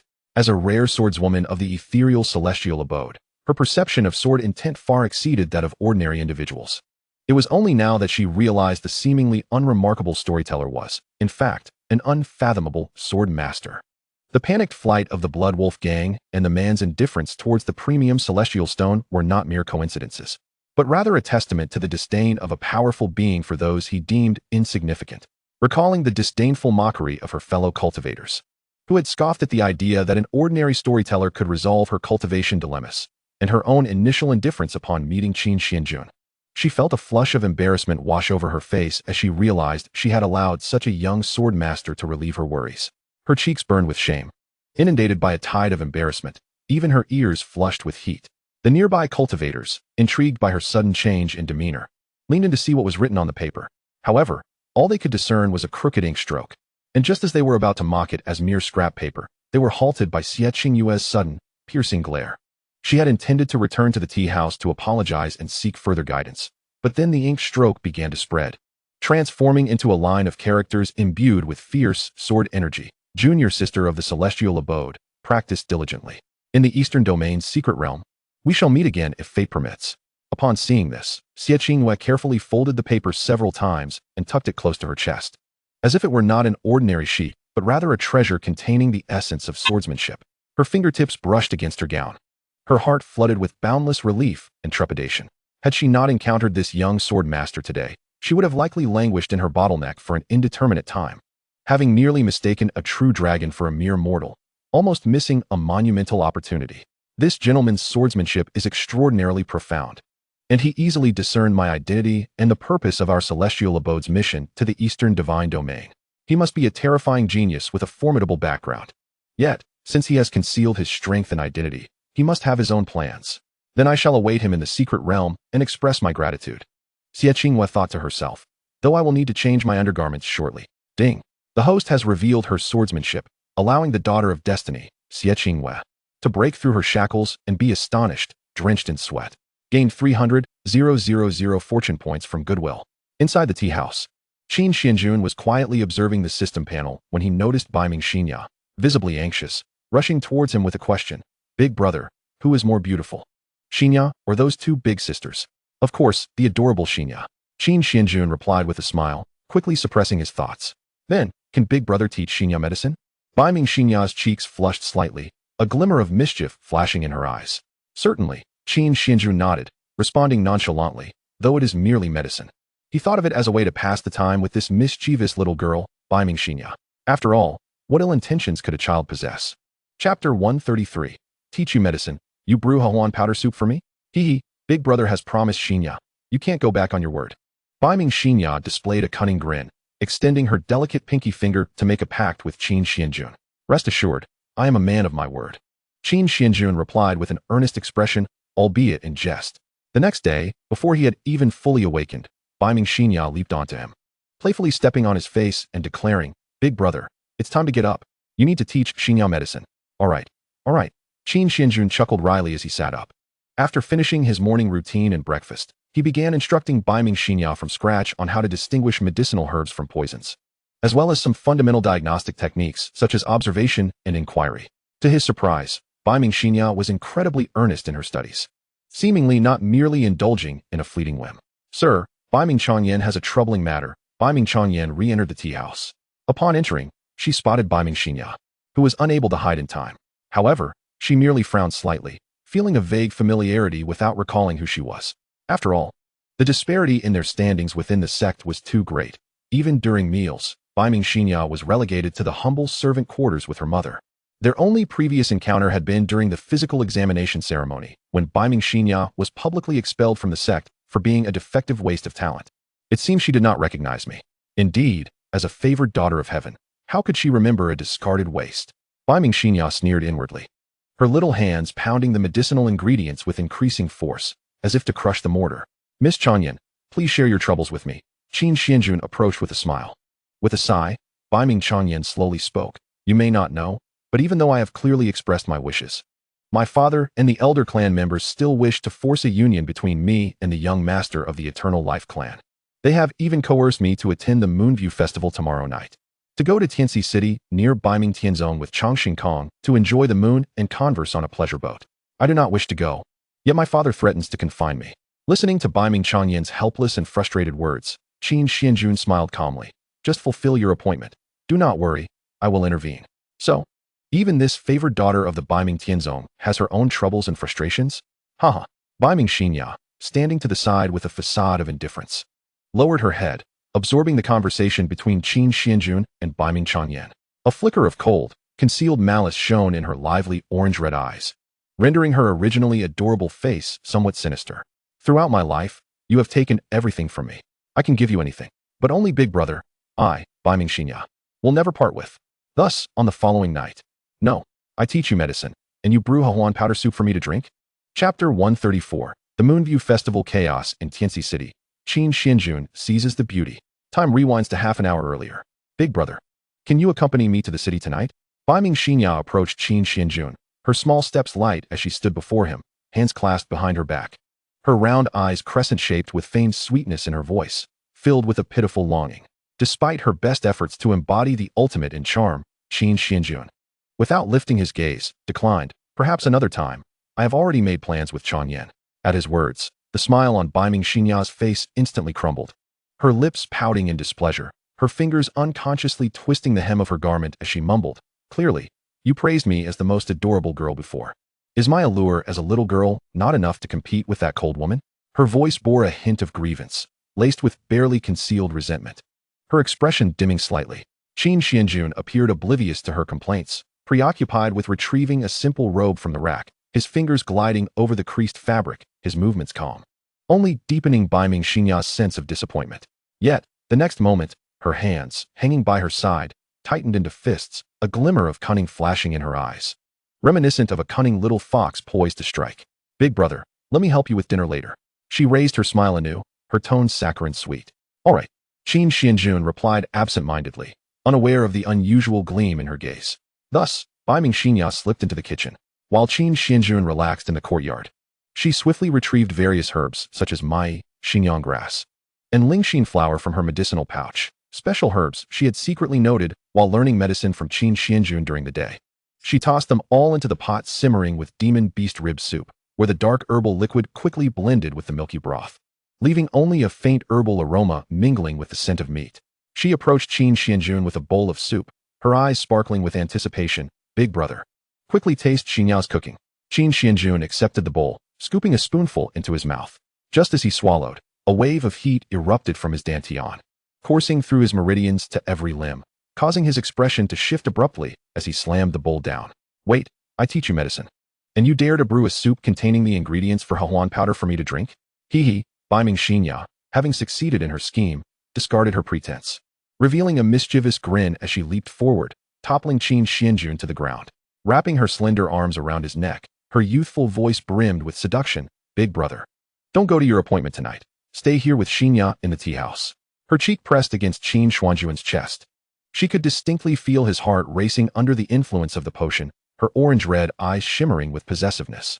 Meanwhile, within the grand hall of the Baiming Tianzong, Changyan, "You truly agreed to go to Tianxi City to enjoy the moon with me?" Chang Xingkong rubbed his hands together, his face alight with incredulous joy, his voice trembling slightly. He gazed at Bai Mingxia's exquisite profile, fearing she might change her mind in the next moment. "Yes, I have agreed," Bai Mingxian replied, her gaze lowered, her tone devoid of any emotion. Her long lashes cast soft shadows beneath her eyes. Pressured by her father and the clan elders, she found herself without the room to resist, even if unwilling. As for Qin Xuanjun's earlier remark about intervening, she dismissed it as mere comforting words spoken by a scholar. For in her mind, Qin Xuanjun had always seemed powerless, incapable of helping her escape this forcibly arranged marriage. "Since this concerns the younger generation, we elders shall refrain from meddling." With a warm smile, Bai Mingwu interjected, his eyes brimming with indulgence for the juniors. "Bring forth for esteemed elders of the sacred realm to shadow them discreetly. Ensure the safety of both Changyan and the young master of Chongqing." "Yes, esteemed sect leader," the grand elder replied, bowing respectfully before swiftly departing to organize the necessary personnel. Bai Mingfeng leaned closer to Chang Xingkong, his eyes twinkling with mischief as he whispered, "Brother Chongqing, this is an excellent opportunity. Do make sure to shine." Instantly, Chang Xingkong straightened his posture, thumping his chest with confidence. "Rest assured, Brother Baiming, I shall not disappoint." A determined glimmer sparkled in his eyes. Over the past few days, Baiming Changyan had kept her distance from him, but her willingness to accompany him now signaled a softening of her heart. If he performed well tonight in Tianxian City, allowing her to lower her guard, their engagement would be as solid as a rock. Half an hour later, a lavishly adorned spirit beast carriage came to a smooth halt outside Tianxian City. Chang Xingkong personally lifted the curtain, and the vibrant sounds of celebration mingled with the sweet aroma of osmanthus wine and the flaky scent of mooncakes flooded in, instantly dispelling the gloom within the carriage. Tianxian City, adorned for the moon viewing festival, buzzed with an ethereal liveliness. The storefronts lining the streets were adorned with layers of lanterns, their flickering flames casting a warm glow upon the night. Freshly baked osmanthus cakes wafted warmth through the air. The mooncake stalls brimming with eager customers were particularly bustling. The stall owners deftly wrapped mooncakes in paper, cheerfully beckoning. "Enjoy our freshly baked mooncakes paired with our homemade osmanthus wine. Now that's a true delight." Observing this, Changxing Kong extended his hand toward Bai Ming Changyan with a cordial tone. Miss Changyan, shall we sample these mooncakes first before heading to witness the earthly acrobatics? I've heard there will be lanterns released along the city moat tonight for blessings. Bai Ming Changyan glanced at him, her expression still composed, merely nodding slightly. Yet, she intentionally took a half-step back, skillfully evading his outstretched hand. The fleeting sensation of emptiness where his fingers had almost brushed against her caused Changxing Kong's smile to falter momentarily, awkwardly retracting his hand. He feigned calmness and turned to the stall owner. My good sir, I'll take 2 of every flavor of mooncake. Just then, a dark flash suddenly erupted from the shadows of the street corner. An elderly figure cloaked in black robes emerged, his face obscured by a bronze mask etched with arcane runes, exuding an oppressive aura of peak sacred realm power. In his right hand, he conjured a pitch-black sphere of demonic energy, slicing through the air with a sharp sound, aimed directly at Changxing Kong's back. The concealed elders of the Bai Ming heavenly sect felt a cold sweat break out, their hearts racing with alarm. Though they did not know the identity of the assailant who dared to strike at the direct descendants of both the Bai Ming heavenly sect and the Changxing celestial clan, they understood the gravity of the situation. If anything were to happen to either Changxing Kong or Bai Ming Changyan, they would face dire consequences upon their return, potentially losing their cultivation or worse, their lives. Stop! You shall not harm the young master of the Bai Ming heavenly sect. An elder shouted fiercely, his concealed aura erupting. 4 sacred realm elders surged forth from the shadows, their divine power surging as they formed a radiant golden shield, positioned firmly before Changxing Kong. With a resounding clang, the demonic energy collided with the shield, sending a powerful shockwave that toppled mooncakes from nearby stalls, the sounds of crumpling paper and gasps from the crowd intertwining. You dare to reject an alliance with the Eternal Night Demon Clan over mere auction corpses? The cloaked elder rasped, his voice gravelly and filled with malice. To offend the Eternal Night Demon Clan is to pay a price. Changxing Kong's complexion turned ashen, cold sweat soaking his back as he recalled the recent auction at the Celestial Treasure Pavilion, where the Eternal Night Demon Clan attempted to use demonic forbidden techniques to transform the 2 halves of the Ancestor into Emperor-level blood puppets. This had incited great displeasure from his father, Changxing Wushi, and the clan elders.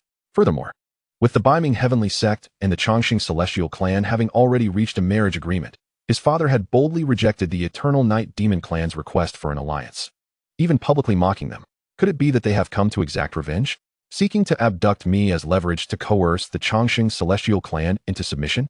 Countless thoughts raced through Changxing Kong's mind as he beheld the cloaked elder surrounded by dense demonic energy and the frenzied crowd of cultivators surging toward him, all aligning with the ruthless tactics of the Eternal Night Demon Clan. He instinctively took 2 steps back, panic flooding his gaze. Damn it! An elder from the Bai Ming heavenly sect remarked, watching the frenzied crowd with a grim expression. They had become deranged, their souls extinguished by demonic energy, forcibly enslaved into a state of madness. It was utterly shameless. But even more bizarre scenes unfolded as more and more pedestrians exhibited crimson eyes, their faces etched with spiderweb-like demonic patterns, enveloped in a faint black mist. Like feral beasts devoid of reason, they surged towards Changxing Kong and Bai Ming Changyan. They howled and crashed, overturning stalls and trampling lanterns, turning the once festive street into chaos. Just as the elders prepared to intervene, a dark, malevolent mist suddenly erupted in the center of the street. Thick as ink, the fog swirled with a chillingly sinister energy, obscuring vision entirely and releasing a nauseating stench that, when inhaled, caused dizziness and hindered the flow of their divine power. Bai Ming Changyan had never witnessed such a horrifying scene before. The shockwaves from the clash of sacred realm powers left her unsteady. The cobblestones beneath her feet trembled. The howls of the possessed pedestrians echoed in her ears, their bloodshot eyes tightening her chest. Instinctively, she clenched her sleeves, her fingertips turning white from the pressure. Her normally composed face displayed a palpable tension, her hands trembling even as she attempted to summon her spiritual energy. She sought to draw her sword for protection, but her fingers slipped repeatedly as panic overwhelmed her. At that moment, a familiar voice suddenly broke through the chaos beside her, soothingly calm. Miss Changyan, so you are here. Though I am unaware of the cause of this turmoil, you must come with me. Bai Ming Changyan looked up sharply, her gaze piercing through the thin mist. Catching a glimpse of Qin Xuanjun's silhouette, he wore a moon-white brocade robe, embroidered with faint cloud patterns at the collar and cuffs, accentuating his tall stature. The mist seemed to shy away from him, while his eyes remained tranquil as a deep pond, unperturbed by the surrounding chaos. Yet, he bore a faint scent of medicinal powder and fish mint. A storm surged within Bai Ming Changyan's heart as she blurted out, "Sir, I thought you were powerless?" How did you come to be here? It is perilous. Those pedestrians have succumbed to madness. Why would you risk so much to enter the city? Her words rushed forth, filled with astonishment and concern, her breathing quickening. She simply could not fathom why an ordinary scholar would appear amidst such danger, maintaining his composure. To this, Qin Xuanjun merely offered a serene smile, extending his hand palm up, his tone resolute and undeniable, because we made a promise. Upon hearing this, a mist of emotion welled up in Baiming Changyan's eyes, deeply touched. You risked your life to come here, merely for a promise I hardly regarded? Indeed, the biases harbored in one's heart are akin to an insurmountable mountain. I never truly believed that you could assist me, merely treating it as a form of psychological solace. Yet you overcome with a mix of shame and emotion. Baiming Changyan felt an uncontrollable flush rise to her cheeks, spreading from her ears to her neck, her breath growing slightly heated. After a moment's hesitation, she found herself inexplicably reaching out her hand, gently grasping his. The instant their fingertips met, warmth exchanged between them, akin to an electric current surging through, causing ripples of sensation in her heart, dissipating much of her prior tension. Qin Xuanjun led her away, nimbly navigating through the chaotic crowd and the remnants of battle towards the edge of the mist. During this time, to enhance the authenticity of their act, he deliberately cast a glance at the approaching demonic cultivators, a flicker of dark energy flashing in his gaze. Those cultivators, unwittingly manipulated by him with demonic energy, received the command and charged forward with frenzied roars to obstruct them. Yet, Baiming Changyan instinctively drew her longsword, the blade flashing as she swiftly dispatched them. Before long, the black mist began to dissipate under the powerful onslaught of the elders from the Baiming heavenly sect. The possessed bystanders were either subdued by the elders' binding spells or slain in their resistance, leaving the streets strewn with shattered lanterns, mooncakes, and blood. The elder in the black robe, at the peak of the sacred realm, seeing his ambush thwarted and surrounded by four sacred realm elders, feigned a maneuver and transformed into a streak of black light, fleeing towards the outskirts of the city. As he departed, he did not forget to deliver a menacing line according to the script. Humph. Our eternal night demon clan will not let this go easily. The day your young master marries will be the day we strike. Chang Shenkong, still in shock, adjusted his crumpled robes, brushing off the dust, and looked up to search for Baiming Changyan, only to find that the enchanting figure who had been by his side had vanished without a trace. He gazed vacantly at the night sky, and in a daze, he felt as though the bright full moon hanging high had suddenly turned an unearthly shade of green. The green light stung his eyes painfully. His meticulously planned moon-gazing date was not only disrupted, but his beloved was also nowhere to be found, leaving him anxious and furious, utterly at a loss for where to search. Eternal Night Demon Clan. I curse you. Chang Shenkong's expression twisted in rage and frustration. Meanwhile, upon receiving pressure from Baiming Wu, the leader of the Eternal Night Demon Clan, Shu Mo, was left utterly bewildered, pointing at himself in disbelief. What? We abducted your daughter? Chapter 135. The beauty led Qin Xuanjun to soak, while the blame fell on the Eternal Night Demon Clan. That despicable older brother. Even after falling into the trap, he could still devise such a solution. Baiming Xianxia bit her lip, pathetically wiping her soiled jade feet with a handkerchief. Gazing helplessly at the round moon hanging in the sky, her orange-red eyes flickering with a faint glimmer, murmuring to herself, "Is it true that in your eyes, older brother, Xianxia cannot compare to that remarkable sister?" Ding! The host has abducted the fated girl Baiming Changyan, successfully sabotaging Chang Shenkong's date and framing the Eternal Night Demon Clan, earning 400,000 destiny conversion points and 300,000 villain points. Gazing at the rewards displayed on the system panel, a subtle smile flickered in Qin Xuanjun's eyes. Sir, do you think our leisurely stroll through the city will bring you trouble? Baiming Changyan, feeling the warmth radiating from their clasped hands, lowered her blushing face and inquired. Fear not, we shall simply don masks. Qin Xuanjun replied with an untroubled smile, leading her to a stall selling masks, where he purchased two, adorning her with a charming rabbit mask while he donned a fox mask. Changyan. Qin Xuanjun suddenly called her by an intimate name, surprising her and causing her cheeks to flush, though she did not seem to dislike it. Sir, what is it? Baiming Changyan asked, puzzled. Do you wish to personally grasp the essence of love? Qin Xuanjun replied with a gentle smile. Baiming Changyan's face turned crimson in an instant.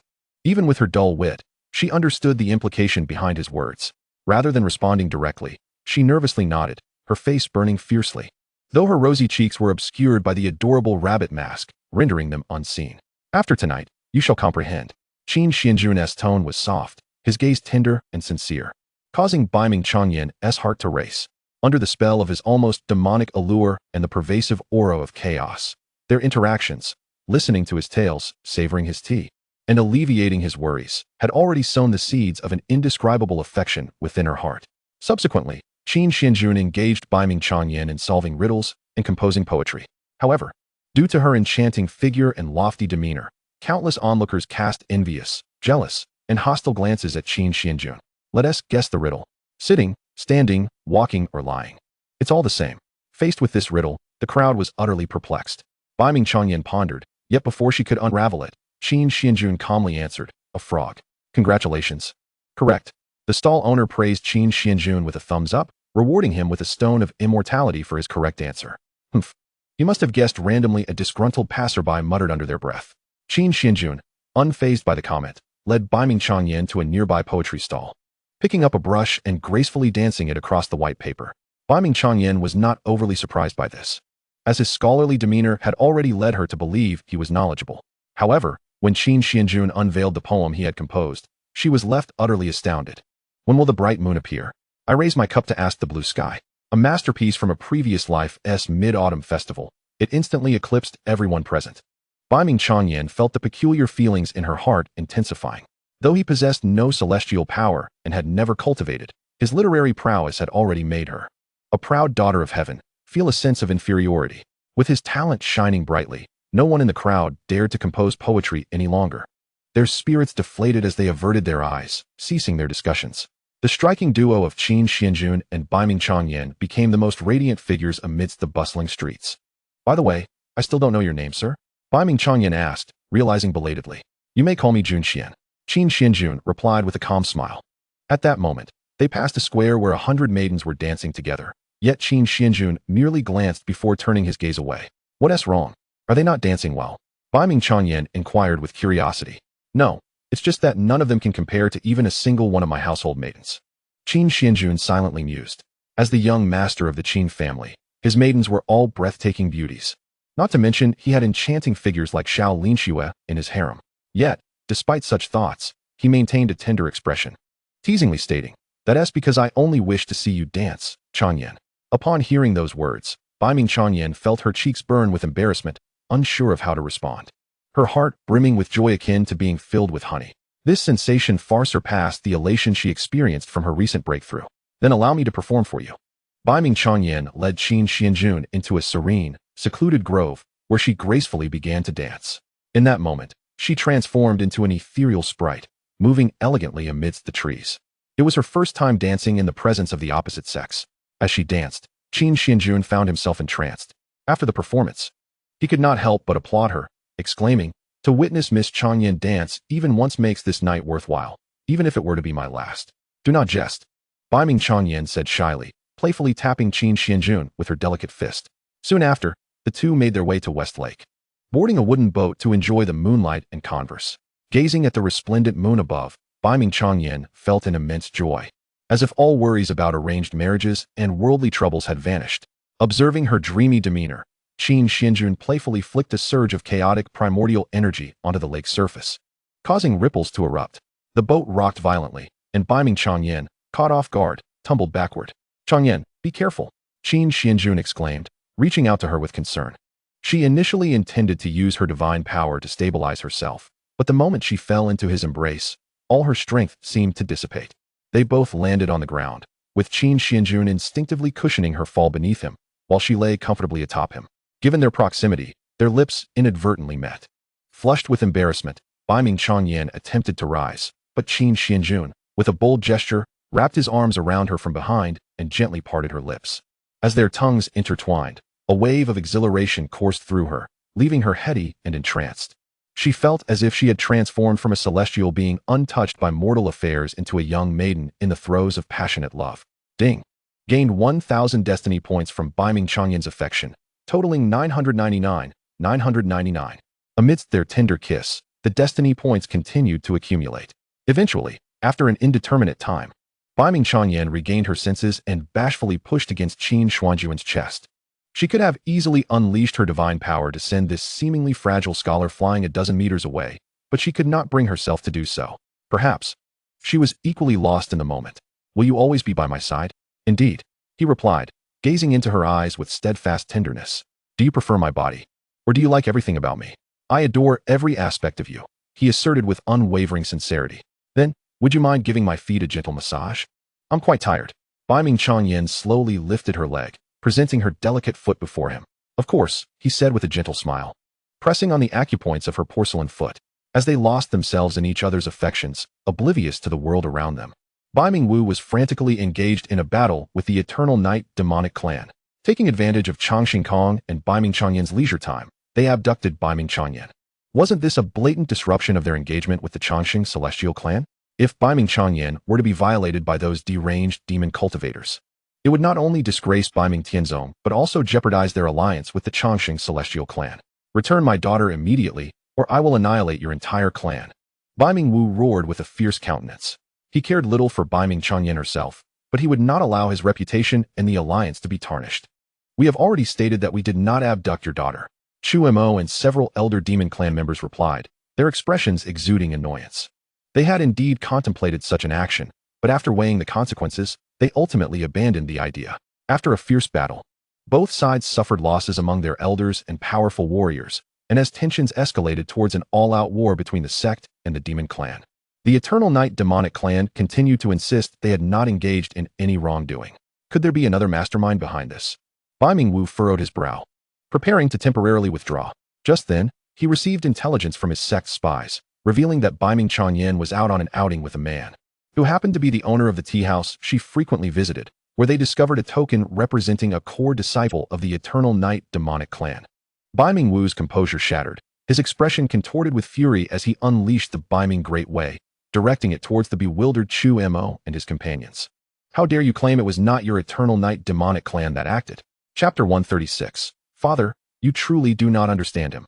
Meanwhile, within Tianxian City, after exploring the entirety of Tianxian City, Qin Xuanjun felt somewhat fatigued. At that moment, an elder from the Qin family transmitted a thought message, stating, Young Master, we have completed the tasks you assigned. The information has been deliberately disseminated, and Bai-Ming Wu has just engaged in a skirmish with the Eternal Night Demonic Clan. He has now dispatched individuals alongside the Changxing Celestial Clan's experts towards the tea house you mentioned. Excellent. Disguise someone as my likeness and place them in the tea house. Also, ensure you knock out that girl, Bai-Ming Xianxia, and take her to a safe location, Qin Xuanjun instructed calmly. If he were to disguise himself authentically, no one would match his true self. However, masquerading as an ordinary, powerless person and feigning death to compel Bai-Ming Chuanyan to sever ties with Bai-Ming Wu and leave Bai-Ming Tianzong would be considerably easier. Junxian, what are you pondering? Are you troubled? Bai-Ming Chuanyan inquired, her expression filled with curiosity. At that moment, she remained unaware that the one she held dear was plotting and manipulating her. Oh, if only I could soar through the skies like you, traversing the world beneath the luminous full moon, Qin Xuanjun sighed, reflecting wistfully. Is that so difficult? I can take you up there, Bai-Ming Chuanyan replied with a gentle smile, summoning the azure and white Bai-Ming divine sword. She raised it before her and, channeling her divine energy, employed sword control to levitate the sword between herself and Qin Xuanjun. Chuanyan, you are truly wonderful. Qin Xuanjun, touched, reached out to stroke Bai-Ming Chuanyan's hair, yet within his heart, only indifference and apathy resided. Regardless of how kind Bai-Ming Chuanyan was to him, he would not regret the schemes he had woven around her. As the destined great villain, what should be seized from you extends beyond mere opportunities and legacies. When a woman captures your attention, you seize the moment. As for honorable pursuits and lifelong companionship, no. Even those fated children of destiny are merely pawns for him to exploit and gather a harem. With Bai-Ming Chuanyan and Qin Xuanjun aboard the Bai-Ming divine sword, it soared rapidly into the sky under her command. The cold wind howled around them, causing their sleeves to flutter wildly. Suddenly, Qin Xuanjun wrapped his arms tightly around Bai-Ming Chuanyan's waist. The latter's delicate form shuddered suddenly, letting out a soft cry, and even her divine power came to a halt, nearly causing both her and her sword to tumble down. You scoundrel! Why are you suddenly embracing my waist? Bai-Ming Chuanyan quickly steadied herself, controlling the Bai-Ming divine sword to reduce their speed of flight, while simultaneously casting a playful glare at Qin Xuanjun. The latter feigned embarrassment, responding with a pitiful smile. Chuanyan, you know I am but a fragile being. With the sword flying so swiftly and the wind howling fiercely, I was merely afraid of falling. With a flushed face, Bai-Ming Chuanyan chose not to respond, allowing Qin Xuanjun to hold her slender waist. Soon, they passed by a towering pavilion, concluding their flight and lying on the rooftop to admire the moon. Today is the happiest day of my life. Bei Ming Changyan said, her cheeks flushed with joy. So am I, Qin Xuanjun replied, gently pinching her small face, his tone tender. What if your father finds out? Then let him know, she exclaimed. What if he sends someone to kill me? If he does, then he is unworthy of being my father. Bei Ming Changyan replied, her face red with urgency. At the same time, as she gazed at the Bei Ming Tainan sect cultivators flying towards the celestial city, she recognized the gravity of the situation and quickly stood up. By the way, there is a disturbance caused by demonic cultivators in Celestial City tonight. I've been missing for so long. My father must be worried. I should return, lest they find me here with you. All right, then we shall meet again next time, Qin Xuanjun said with a smile, affectionately ruffling her hair, and subtly attaching a strand of divine power to her for ease of tracking. Shortly thereafter, Bei Ming Changyan parted ways with Qin Xuanjun and returned alone to the Bei Ming heavenly sect. However, she was met with the furious slap of her father and a reprimand filled with disappointment. Changyan, you are becoming increasingly disobedient. I wondered why you have been frequently absent, only to discover you have been consorting with a worthless mortal from a tea house. Even abandoning the young master of eternal life tonight to frolic in Celestial City? Cupping her swollen cheek, her beautiful eyes filled with tears, Bei Ming Changyan stubbornly retorted, her voice laced with anger. Father, you do not understand him at all. Chapter 137. I, Bei Ming Changyan, will marry no one but him. For the first time in his life, Bei Ming Wu felt directly rebutted by Bei Ming Changyan. As if the carefully nurtured cabbage of 18 years had been seduced and taken away by a powerless, impoverished scholar from a tea house. Anger surged like molten lava within him, and he raised his hand once more to strike Bei Ming Changyan. This slap was even heavier than the last. The sharp sound of the slap echoed through the hall, causing the gilded palace lanterns hanging at the corners to sway slightly. I do not understand him. Bei Ming Wu's voice was frostbitten, each word dripping with piercing sarcasm and disdain. He is nothing but a powerless, useless scholar. Beside him, Bei Ming Feng quickly stepped forward in agreement, his tone filled with concern for his sister. Indeed, sister. That storyteller from the tea house is unworthy even to carry your shoes or wash your feet, let alone compare to the young master of eternal life. Why do you forsake such a prodigious talent for a mere storyteller? You even left the young master alone in the city to rendezvous with him under the lanterns? Bei Ming Changyan's cheek burned with pain, her face red and swollen. Yet what hurt more was the indignation and resentment from being denied by her own kin. Her eyes glistened with unshed tears, her once delicate fists slowly clenched until her knuckles turned white, her voice as cold as steel. So what if he is of lowly status? So what if he is powerless? I, Bei Ming Changyan, have chosen him. This declaration ignited a powder keg of anger within Bei Ming Wu. Meanwhile, Long Shenkong, who had been silently standing by, nearly crushed the jade ring in his hand. To be bested by the monstrous prodigy of the Qin family is one thing, but to be overshadowed by a mere scholar from a tea house? Raging fury and resentment churned within Long Shenkong, yet he forcibly suppressed it, forcing a smile that dripped with feigned compassion as he stepped forward in a conciliatory manner. Uncle, Fenggu, please calm down. Changyan must have been bewitched by that storyteller's wicked sorcery. Be silent. Bei Ming Changyan shot him a glare, her eyes icy enough to freeze Long Shenkong in place. I will not allow you to slander him. Facing the crowd, she pronounced each word with unwavering determination. Her tone resolute. No matter what you say, I absolutely refuse this union. Seeing her so stubborn and unyielding, Bei Ming Wu was thoroughly enraged. He abruptly waved his sleeve, the dark robe billowing like a tempest, and commanded fiercely, bring that boy here. The palace doors were flung open with a thunderous crash, and two sect cultivators escorted a figure into the hall. It was none other than the false Qin Xuanjun, controlled by the Qin Clan elder and Qin Xuanjun through a soul imprint. Bei Ming Changyan's gaze fell upon the figure, her pupils contracting in shock. Initially stunned, disbelief quickly morphed into sheer panic, ultimately enveloping her in despair. Jun Xian, she cried out, her voice trembling with anxiety, her fair face drained of color. The false Qin Xuanjun slowly lifted his head, his eyes vacant and soulless under the control of the soul imprint. He looked at Bei Ming Changyan, his lips parting to utter a feeble two words. Changyan, father, why have you brought him here? Release him at once. This has nothing to do with him. Bei Ming Changyan broke free from the grasp of the maid beside her and lunged towards Bei Ming Wu, her voice quaking with emotion. Release him? Bei Ming Wu sneered, his gaze filled with disdain. Do you not know that although he is powerless, he is a core demonic cultivator of the Eternal Night Demon Clan? He must have once lived a life of bloodshed and tormenting others. His approach to you, and his meticulous planning of the chaos in Celestial City, was all to exploit you. At his words, Bei Ming Changyan suddenly laughed. A smile filled with disappointment and derision. She slowly raised her head, her gaze sweeping over Bei Ming Wu, Bei Ming Feng, and Long Sheng Kong. Each word a sharp blade of ice. Exploit me? Huh. In these days, other than accompanying me to relieve my worries and guiding me in understanding the Tao, what has Junxian done? If he were truly a demonic cultivator, if he had truly orchestrated the chaos in Celestial City, would he have simply wished to meet me beneath the lanterns, allowing me to return to the sect safely afterward? As Bei Ming Wu and the others fell silent, Bei Ming Changyan's expression remained resolute as she declared, I, Bei Ming Changyan, will marry no one but him. Chapter 138. I am sorry. If there is a next life, I wish to accompany you to witness the world's splendor. Her words struck Bei Ming Wu like a heavy hammer, leaving him dazed. The demonic clan's insignia had already been uncovered. He was indeed a demonic cultivator.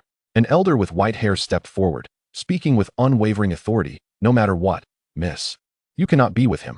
Miss, you should abandon this hope and obediently marry the young master of eternal life.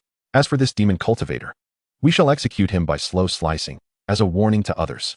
The words execute struck her ears, and suddenly, the lovely face of Bai Ming Changyan turned ashen.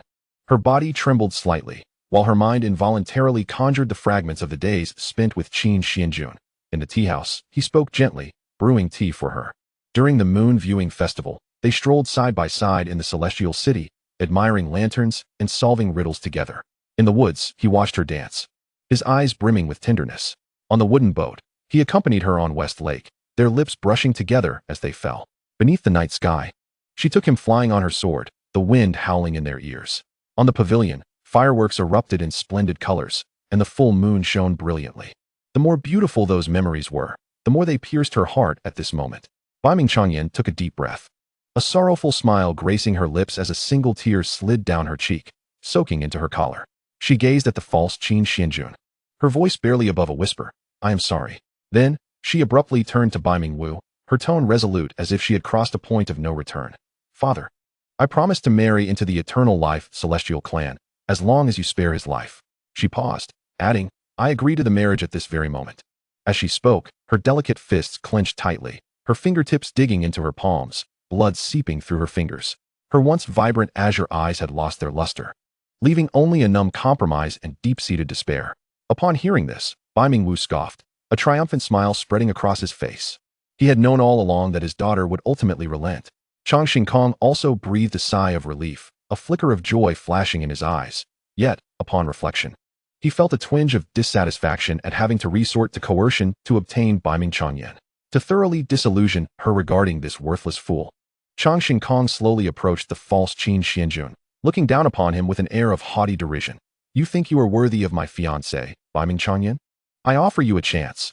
Kneel and beg for mercy, acknowledging that you are unworthy of Changyan and willing to let her marry me, the heir of the eternal life Celestial Clan. If you comply, I can not only spare you from Uncle Bai Ming's wrath, but also grant you entry into the eternal life Celestial Clan for cultivation, allowing you to tread the path of immortality. Under the remote control of Qin Xuanjun, the hollow gaze of the false Qin Xuanjun turned towards Bai Ming Changyan, his voice devoid of emotion. Changyan, I am sorry. This utterance triggered a burst of laughter from the members of the Bai Ming Tianzong, their eyes filled with disdain as they mocked. Indeed, a spineless coward willing to bow to save his life and future. Changxing Kong looked at Bai Ming Changyan with smug satisfaction, his gaze seemingly saying, Look, the one you yearn for is merely a craven sycophant. Bai Ming Changyan lowered her head slowly, her long eyelashes casting shadows over her disappointed eyes. She could not fault his choice, yet her heart felt as if gripped by an invisible hand, aching nearly to the point of suffocation. She could sacrifice her life and happiness to save him, but he chose to betray her emotionally for the sake of survival and ambition. Why? The one who taught me love was you. Yet in the end, you are the one who has left me utterly disillusioned by love. She self-deprecatingly curled her lips, her despair deepening. Yet in the next moment, the actions of the false Qin Xuanjun left her and everyone present frozen in place, forgetting to breathe. Suddenly, the false Qin Xuanjun knelt on the ground, inching towards Bai Ming Changyan. He reached her feet, slowly lifting his head, and under Qin Xuanjun's remote guidance, his disguised face revealed an unprecedented depth of affection. His eyes glistened with tears, his voice gentle yet hoarse. I am sorry, Changyan. If there is a next life, I wish to hold your hand and grow old with you. In this lifetime, let us witness the seasons of West Lake together. In spring, I will accompany you to admire the dawn at Sioux Causeway, where willow branches caress the lake's surface. In summer, I will be with you at Ziyuan's lotus, where the fragrance of lotus fills the boat. In autumn, together we will gaze at the autumn moon over the tranquil lake, where moonlight dances upon the broken bridge. In winter, I will share with you the snow on the broken bridge, where white snow blankets the pavilions. But in this life, he abruptly changed his tone, the tenderness in his eyes vanishing, replaced by resolute determination. Seizing the moment while everyone remained stunned, he suddenly rose, snatching the Beiming divine sword dangling from Beiming Chongyin's waist. The blade radiated a faint azure glow, yet now shimmered with a chilling murderous intent. Even if I must die, I shall never allow you to sacrifice your life and happiness to merely survive. Before his words could fade, he thrust the sword violently into his own chest. The sharp blade pierced through flesh in an instant. He even twisted his wrist to ensure the blade shattered his heart completely. Blood gushed forth, staining Beiming Chongyin's white skirt like blossoms of red plum bursting forth. He collapsed to the ground, blood spilling from his mouth, smiling as he lay there. If there is a next life, I wish to accompany you to witness the splendor of the world. No. Beiming Chongyin's pupils constricted sharply, her lovely face drained of color, filled with despair and sorrow, as she collapsed in a beautiful yet tragic manner. Chapter 139. The lover is turned into minced flesh. Beiming Chongyan is utterly darkened and breaks apart. The disappointment that had once lingered in her heart vanished without a trace, replaced by tenfold despair and 100-fold sorrow. These emotions engulfed her like an abyss, nearly tearing her reason asunder. Chongyan, how could you question my love for you? She cradled her head in anguish, tears spilling forth like a kite with its string cut. After all, we promised to be together forever. Beiming Chongyan crumpled to the ground, her voice faint like a flickering candle in the wind. Liar. 2 streams of blood tears slid from the corners of her eyes, falling onto the blood-stained skirt, deepening the crimson hue.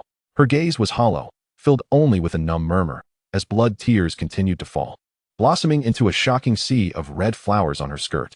Humph, just a worthless fool. What does it matter if he dies?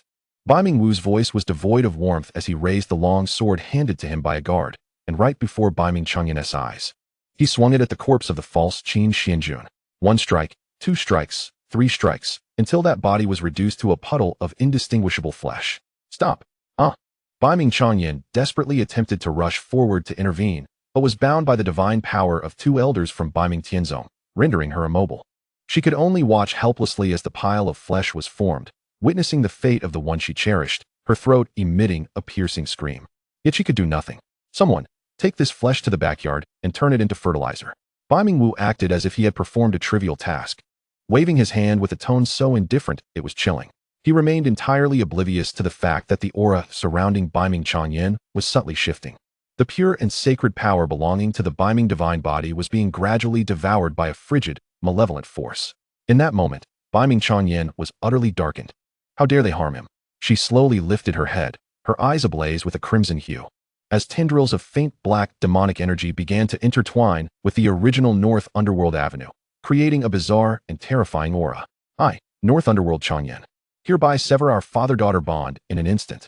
With a sudden surge, she rose, and the bindings that restrained her shattered under the force of this newfound power. With a fierce expression, she howled to the heavens, her voice brimming with an overwhelming murderous intent. I want your corpses to be torn asunder.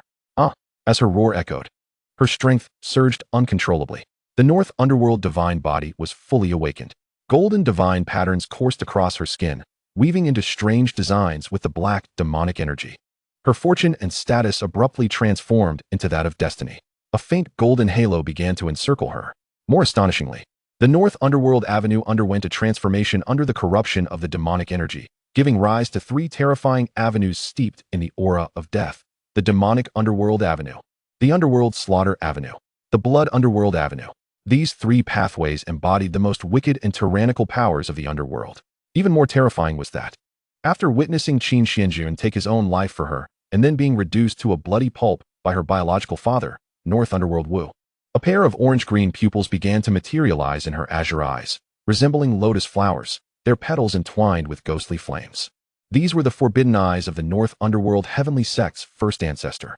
Previously awakened and ranked among the top 10 ancient taboo eyes across all realms, the Yellow Springs eyes of the underworld.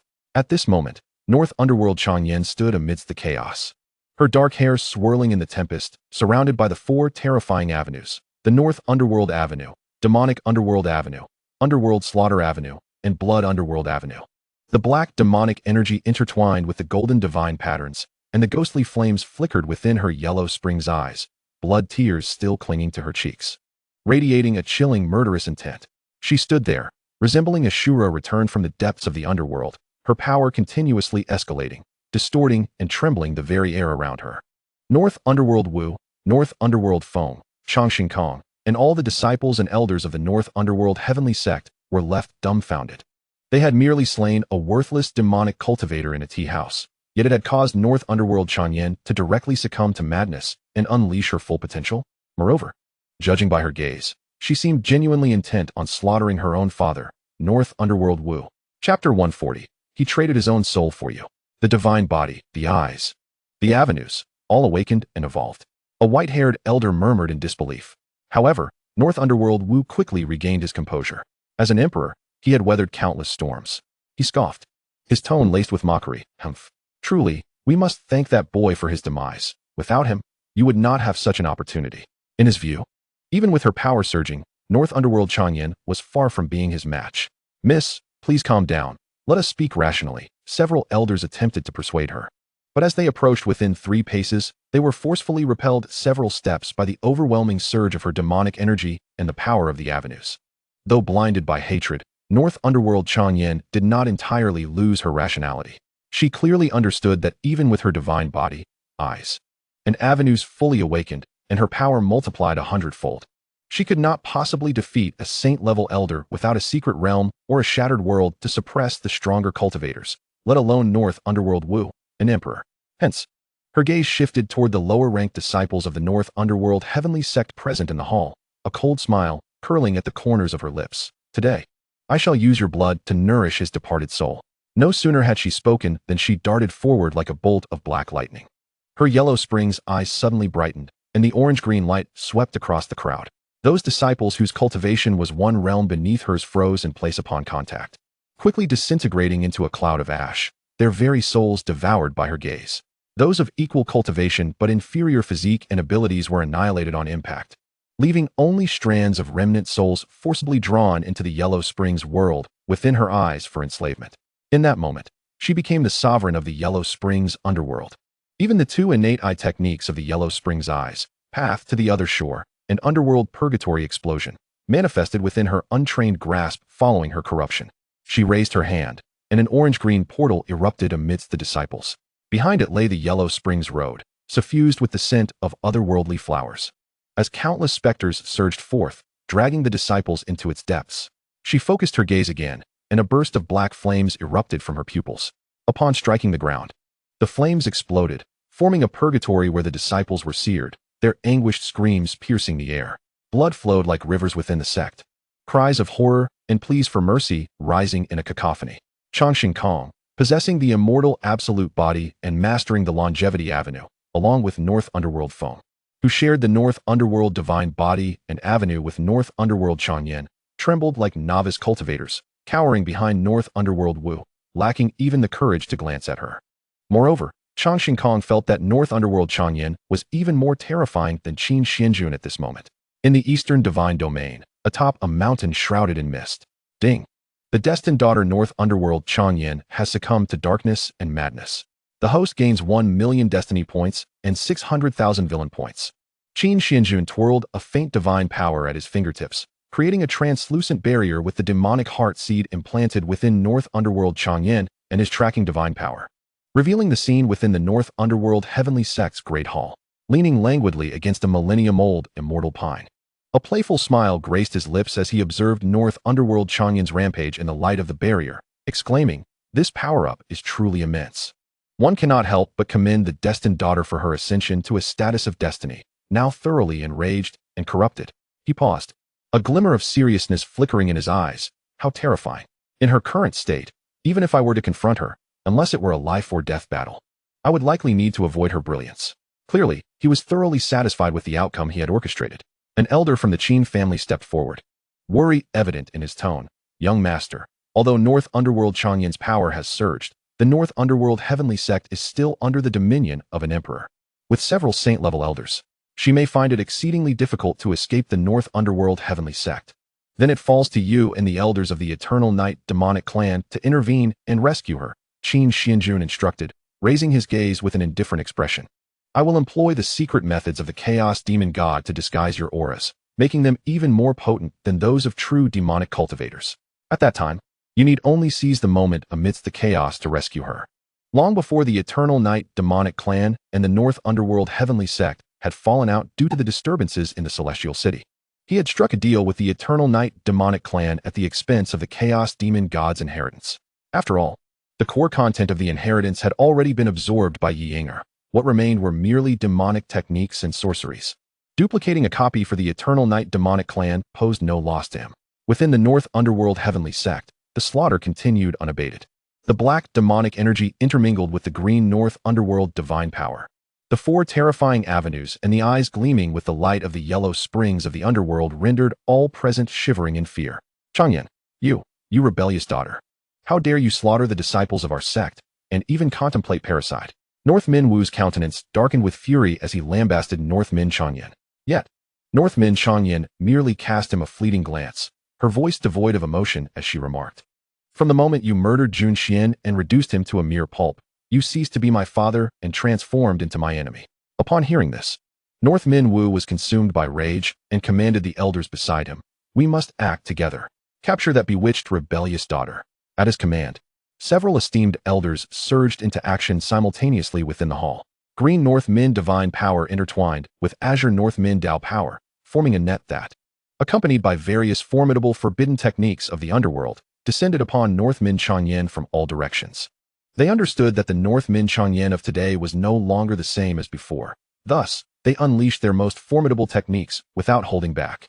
Northmin Changyan's eyes narrowed, and the glow of her underworld yellow spring eyes erupted in a blinding orange-green radiance as she activated the underworld purgatory blast once more. Black flames coalesced into dozens of fiery pillars before her, hurtling towards the elders. However, the strength of the holy realm far exceeded her expectations. A white-robed elder raised his hand to form seals, summoning a green divine dragon that materialized from thin air to block the fiery pillars, with the flames splattering harmlessly without leaving a trace. Rebellious daughter, surrender. Northmin Wu's figure flickered, appearing behind Northmin Changyan, his hand imbued with underworld power reaching for her heart.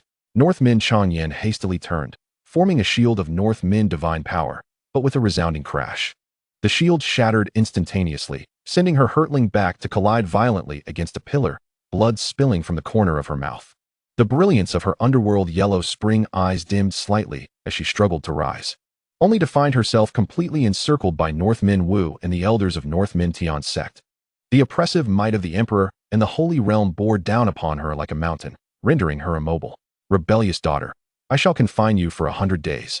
And when you emerge, it will be the day of your marriage to the young master of eternal life. Northmin Wu suppressed his fury, his voice heavy as he chastised Northmin Changyan. Jun Xian. Northmin Changyan did not even glance at him, merely closing her eyes slowly. The image of the one who willingly sacrificed his life for her flashed through her mind, filling her heart with sorrow and reluctance.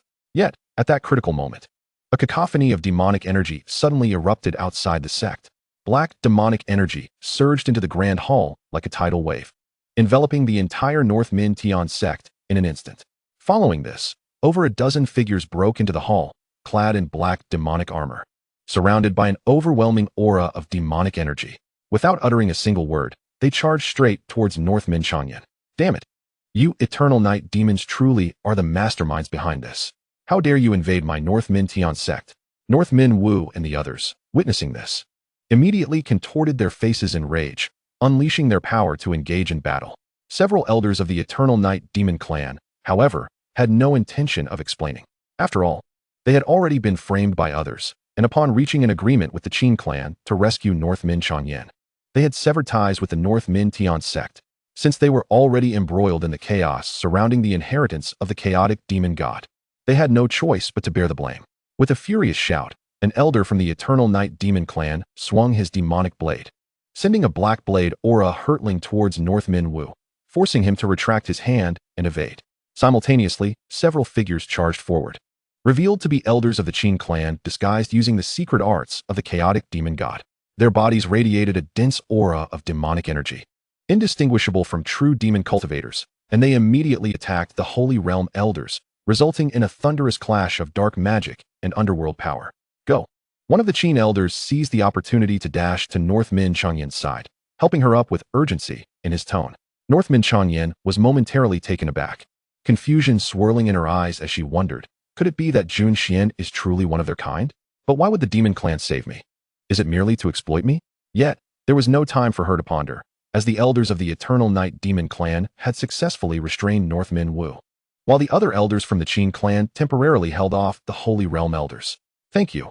Northmin Changyan gritted her teeth and, without hesitation, followed the Qin elder as they soared toward the exit of the hall.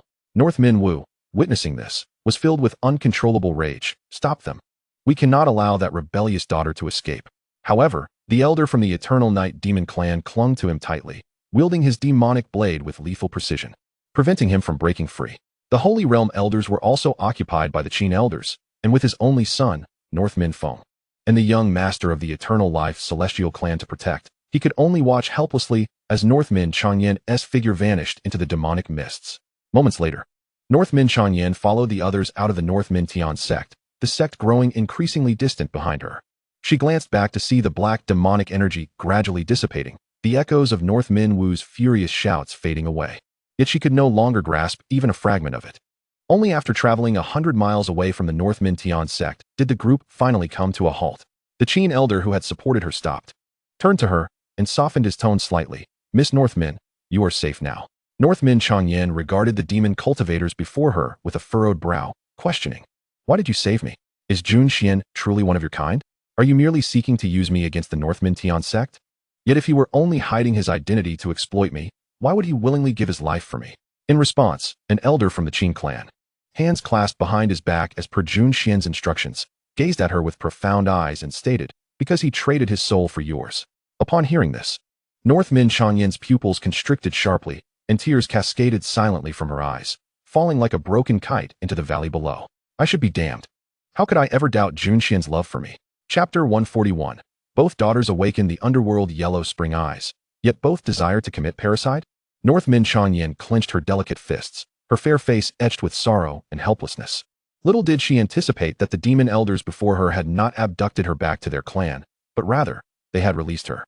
She wandered aimlessly to a nearby tea house, only to find it engulfed in raging flames, the beams of dry wood crackling ominously amid the inferno.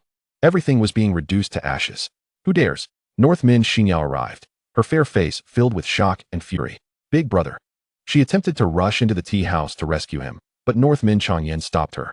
He is not here. Then where is he? He is already dead. What? Say that again. He died in my sect.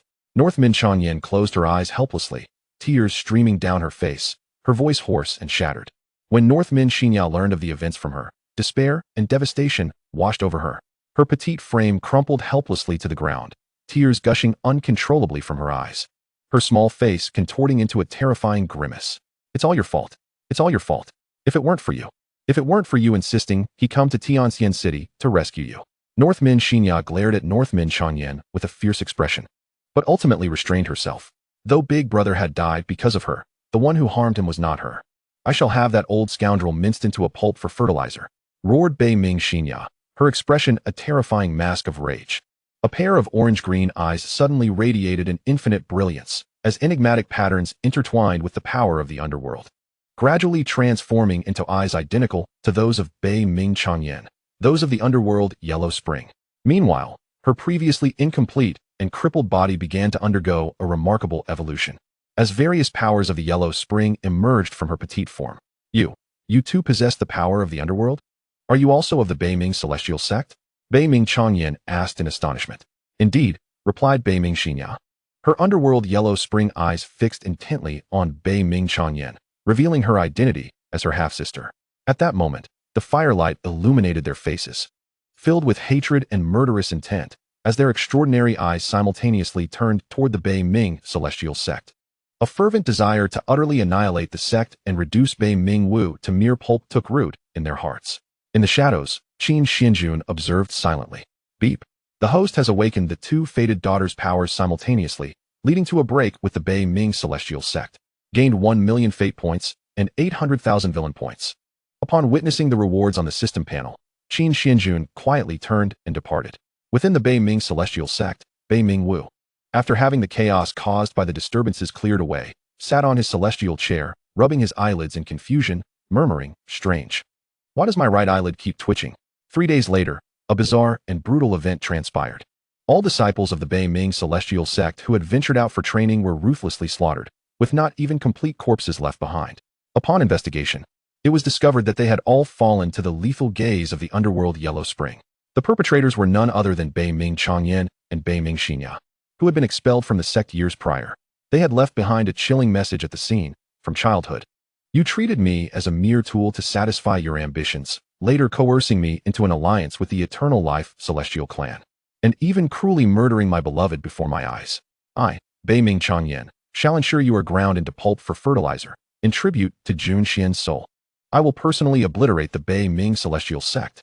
Old scoundrel, you broke my leg and expelled my mother and me from the sect. And now you have slain brother Jun Xian.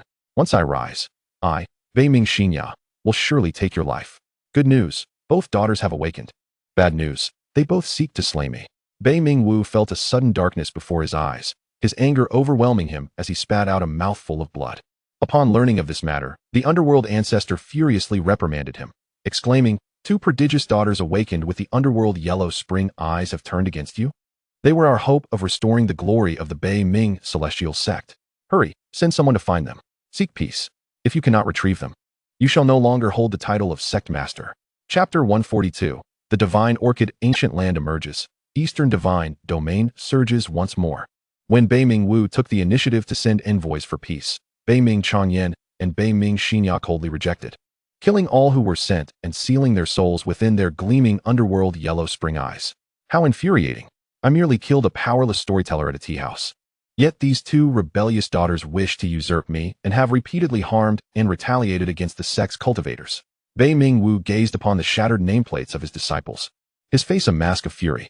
"Uncle, do not be angry. Chang Yan and the others must have been bewitched by that demonic cultivator's vile sorcery." Long Shangkong interjected with a feigned smile, attempting to placate him. "Humph. If they refuse to repent, I shall personally bring them back to the sect." Bei Ming Wu's eyes narrowed, his tone growing increasingly ominous. The thought of his two daughters, awakened with the underworld Yellow Spring eyes, rebelling and leaving the sect, alongside the looming threat of being deposed by the underworld ancestor, weighed heavily upon him. Just as he prepared to leave the sect in search of Bei Ming Changyan and Bei Ming Xianxia, an elder of the sect hurriedly approached, breathless with excitement, and reported, "Sect Master, a dense storm of divine power has formed in the central region of the eastern underworld continent, accompanied by extraordinary phenomena.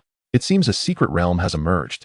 Upon hearing this, Bei Ming Wu's eyes sparkled with intensity, his previously somber expression replaced with a fervent eagerness. The familial disputes suddenly appeared trivial in the face of such a terrifying opportunity. Eastern underworld continent, a divine power storm. He abruptly turned, the air within the sect hall trembling with the force of his emotional upheaval. "Is this news credible?" "Absolutely, Sect Master," the elder exclaimed, his beard quivering with excitement. The heavenly underworld mirror captured images from the source region. The sky has turned a dark golden hue, and chains of divine laws dance like dragons, tearing apart the void. Such might is not that of an ordinary secret realm. It is highly likely the entrance to an ancient divine palace or a lost ancient realm is opening.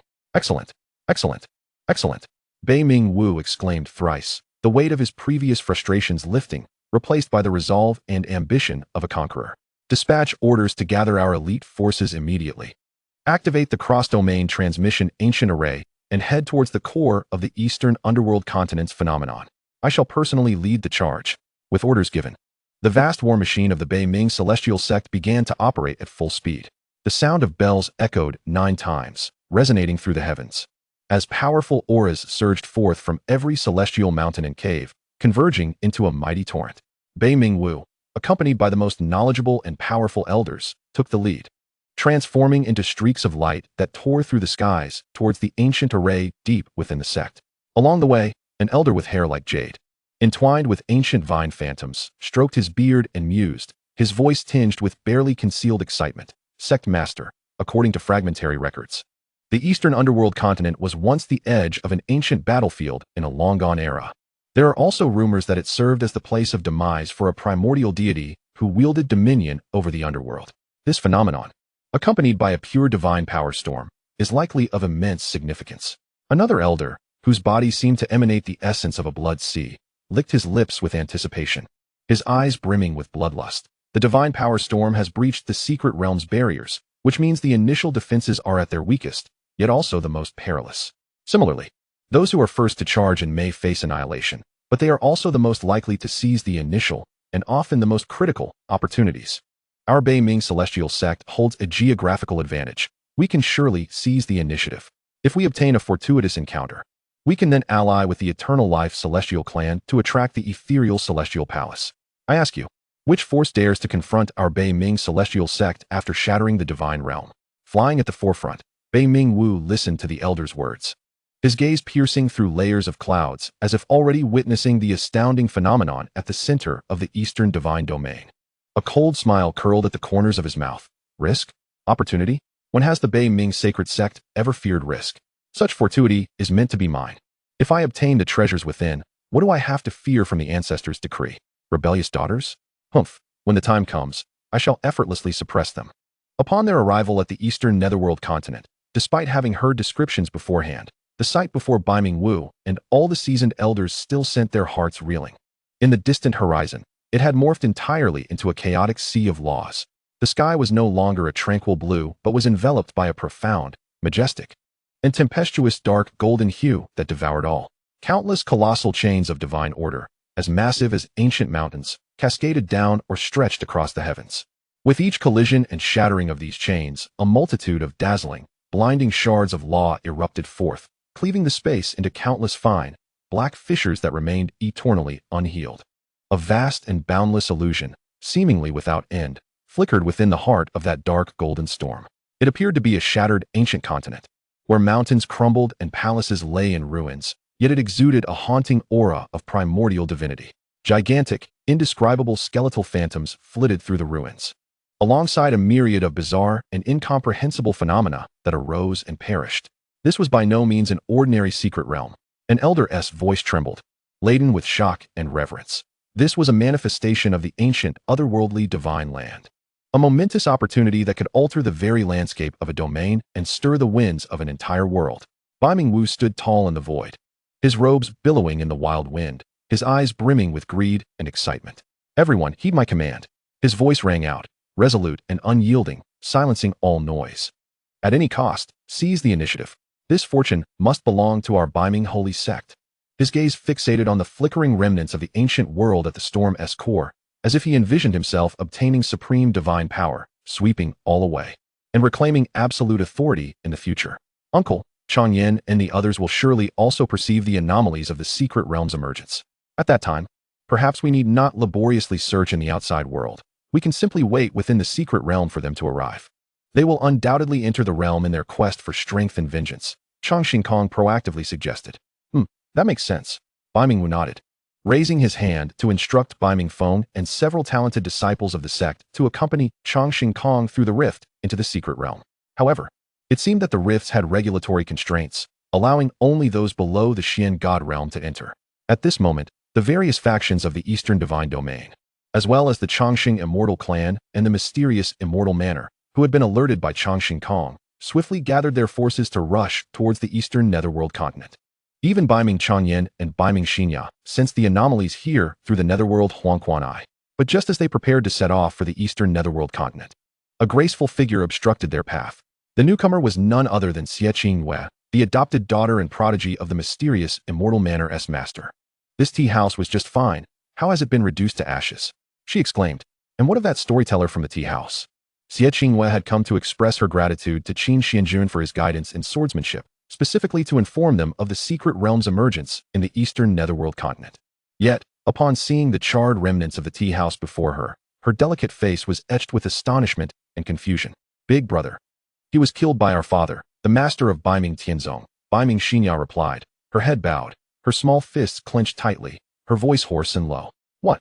Xie Qingyue's expression darkened, and she quickly pressed for details. What on earth happened? Bai Ming Changyan took a deep breath, suppressing her inner sorrow, and recounted the entire sequence of events. One of you, of lowly status and poor aptitude, had your leg broken and were expelled from the sect along with your mother. The other, gifted with extraordinary talent, was treated as a mere tool for cultivation, forced into alliances and arranged marriages. And then, Your father brutally took away the one you loved, coerced him to take his own life before you, and cruelly desecrated his corpse to use as fertilizer? Upon hearing this, Xie Qingyue was utterly shocked, a wave of indignation rising within her. Simultaneously, her prior distaste for Bai Mingfeng and Bai Ming Tianzong intensified. The mere thought of being forced into marriage with such a detestable and ruthless sect leader filled her with revulsion. Shall we travel together? I can stand up for you. Xie Qingyue proposed upon learning that they, too, intended to venture to the eastern netherworld continent. No need. We do not wish to implicate others. We will take our revenge personally, and that old scoundrel shall be turned into fertilizer. Bai Ming Changyan and Bai Ming Xianxia declined her good intentions, their figures transforming into streams of light as they soared towards the eastern netherworld continent. Seeing this, Xie Qingyue sighed and turned to leave, heading towards the eastern netherworld continent to rendezvous with the elders and disciples of the mysterious immortal manor. Meanwhile, within the secret realm, young master, truly impressive. The elders of the Qin family, holding the ancient map of the divine orchid continent drawn by Qin Xuanjun, collectively gave him a thumbs up, their faces alight with astonishment and excitement. The restriction preventing those above the Xian god realm from entering the secret realm was resolved by the sky covering divine talisman exchanged with Qin Xuanjun. By wearing this talisman and compressing their power to below the Xian god realm, they could disregard the rules to enter the secret realm, though the talisman was single-use and effective for only 7 days. A group of peak holy realm and even half-step emperor realm experts compressed their cultivation to infiltrate the secret realm, augmented by the almost clairvoyant secret realm map. This left the Qin family elders exclaiming in exhilaration, "Enough, enough! Quickly bring the treasures of the immortal treasure pavilion and the Crimson Blood Dynasty's experts. Conceal yourselves and swiftly scour the secret realm for resources." Qin Xuanjun waved his hand, his expression serene, his eyes gleaming with unfathomable depth. In the eastern netherworld continent, a multitude of powerful beings from the Eternal Night Demon Clan hastened towards the area filled with rifts. The mantis stalks the cicada, unaware of the oriole behind. He chuckled, a smug and excited glint in his eyes. After completing the transaction and receiving the inheritance from Qin Xuanjun, he had noticed Qin Xuanjun and the Qin family elders stealthily heading towards the eastern netherworld continent, thus dispatching someone to follow them. However, he was unaware that this was a deliberate ploy by Qin Xuanjun to lure them in. They were neither oriole nor mantis, but rather cicadas. Chapter 143. My little junior sister actually initiates flattery towards a mortal scholar? In the eastern netherworld continent, above the void. Qingyue, you have finally arrived. Why don't we journey together? Bai Mingfeng eagerly approached upon seeing the ethereal Xie Qingyue, his expression fervent. The disciples of Bai Ming Tianzong also looked on with curiosity. However, Xie Qingyue merely cast him a cold glance and replied indifferently, I'm not interested. With that, she led the disciples of the mysterious immortal manor around Bai Mingfeng and into the rift, entering the secret realm. Witnessing this, Bai Mingfeng felt a burning shame on his face, standing awkwardly in place. Do not be disheartened, Bai Ming. Once we are inside the secret realm, there will still be opportunities. He called after her. Changxing Kong gently patted Bai Mingfeng's shoulder, offering a heartfelt consolation. Brother Changxing, we are indeed kindred spirits in our suffering. Bai Mingfeng sighed, his expression filled with indignation as he muttered to himself. I wonder how that young master of the Qin family manages to command so many extraordinary beauties. After sharing their lamentations, they, along with the members of Bai Ming Tianzong and Changxing Xianzu, gradually entered the rifts of the void. Each rift would transport the entrance to various locations within the secret realm. Within the secret realm, Xie Qingyue and the disciples of Piaomiao Xianfu were randomly transported to a lush, ancient forest. Wow, the spiritual energy here is truly abundant, exclaimed a cultivator from Piaomiao Xianfu, tilting his head to absorb the essence of heaven and earth, his face a picture of bliss. Another cultivator pointed towards a figure lying beneath an ancient tree not far ahead, exclaiming in surprise, Look, there appears to be someone over there. Upon hearing this, Xie Qingyue and her companions hurried forward to investigate. As they discerned the person's features, astonishment washed over their faces. Xie Qingyue, filled with disbelief, rubbed her eyes to confirm she was not mistaken. Quickly, she used her spiritual power to sense the individual's aura, discovering the vitality within him. She softly shook him awake, saying, Sir, please awaken. Qin Xuanjun feigned surprise as he opened his eyes and looked at Xie Qingyue, smiling disingenuously. Miss Xie, what a coincidence. We meet again. But how could a storyteller from a tea house be lying here? Inquired a cultivator who had previously accompanied Xie Qingyue to the tea house. Confused, Xie Qingyue pressed on. Sir, I heard Xianxia and the others mention you. With a calm smile, Qin Xuanjun, unflustered, began to spin a web of deception. utilizing his skills as a trickster. That was merely a fragment of my essence that perished. As for my true self, I was swept into the spatial vortex upon my arrival in the Danyu Mingzhou while seeking herbs. Upon hearing this, Xie Qingwe's cold, tranquil eyes flickered slightly as she gently spoke. Sir, the secret realm is fraught with uncertainties, and dangers often exceed expectations. You are alone, which renders you vulnerable. Since our paths have crossed, it seems fate has brought us together. Why not accompany us from Piamiao Xinfu? It would be mutually beneficial to look out for one another. As she spoke, Xie Qingwei recalled the words Qin Xuanjun had left on paper previously. The more she pondered, the more inscrutable and intriguing the man before her became. Though her tone remained composed, the implications within her words left all the disciples of Piamiao Xinfu momentarily speechless. Their junior sister, typically reticent and sparing in her words, had extended such an earnest and almost caring invitation to a mere storyteller with whom she had only crossed paths a few times. As expected, before her words had fully settled, a chorus of dissent erupted from the crowd behind her. Sister Qingwei, this is absolutely unthinkable. A core disciple clad in blue, older in appearance, stepped forward with urgency, imploring, this person has an unusual background. His claim of a fallen fragment of himself and being swept away by a spatial vortex may sound plausible, but it is difficult to verify. Furthermore, his aura is faint and devoid of celestial power, clearly belonging to the realm of mortals. Bringing him along in this perilous ancient secret realm is akin to carrying a heavy burden. It will greatly impede our quest for opportunities and gathering of fortuitous encounters, potentially endangering the entire team. Another core disciple, born with an inherent arrogance, coldly scoffed, his piercing gaze sweeping disdainfully over Qin Xuanjun's humble attire as if inspecting an unsightly object. Sister Qingwei, please be cautious. To accompany such a lowly, unremarkable mortal is to lower our status and invite ridicule. Brotherly speaks wisely, echoed other disciples, fervently expressing their vehement disapproval and jealousy. The several prodigious figures at the forefront of the group wore expressions of disdain, their icy gazes fixed upon Qin Xuanjun, as if his very existence were an affront. In the face of her comrades' overwhelming opposition, Xie Qingwei's exquisite visage exhibited not a trace of wavering. Instead, her aura grew ever more frigid and resolute, akin to the eternal ice atop a snow-capped peak, causing the nearby disciples to instinctively take a step back. She surveyed the assembly, taking in every face marked by dissent and scorn. After a moment of silence, she slowly began to speak, her voice still melodious, yet imbued with an unwavering determination that resonated clearly in every ear.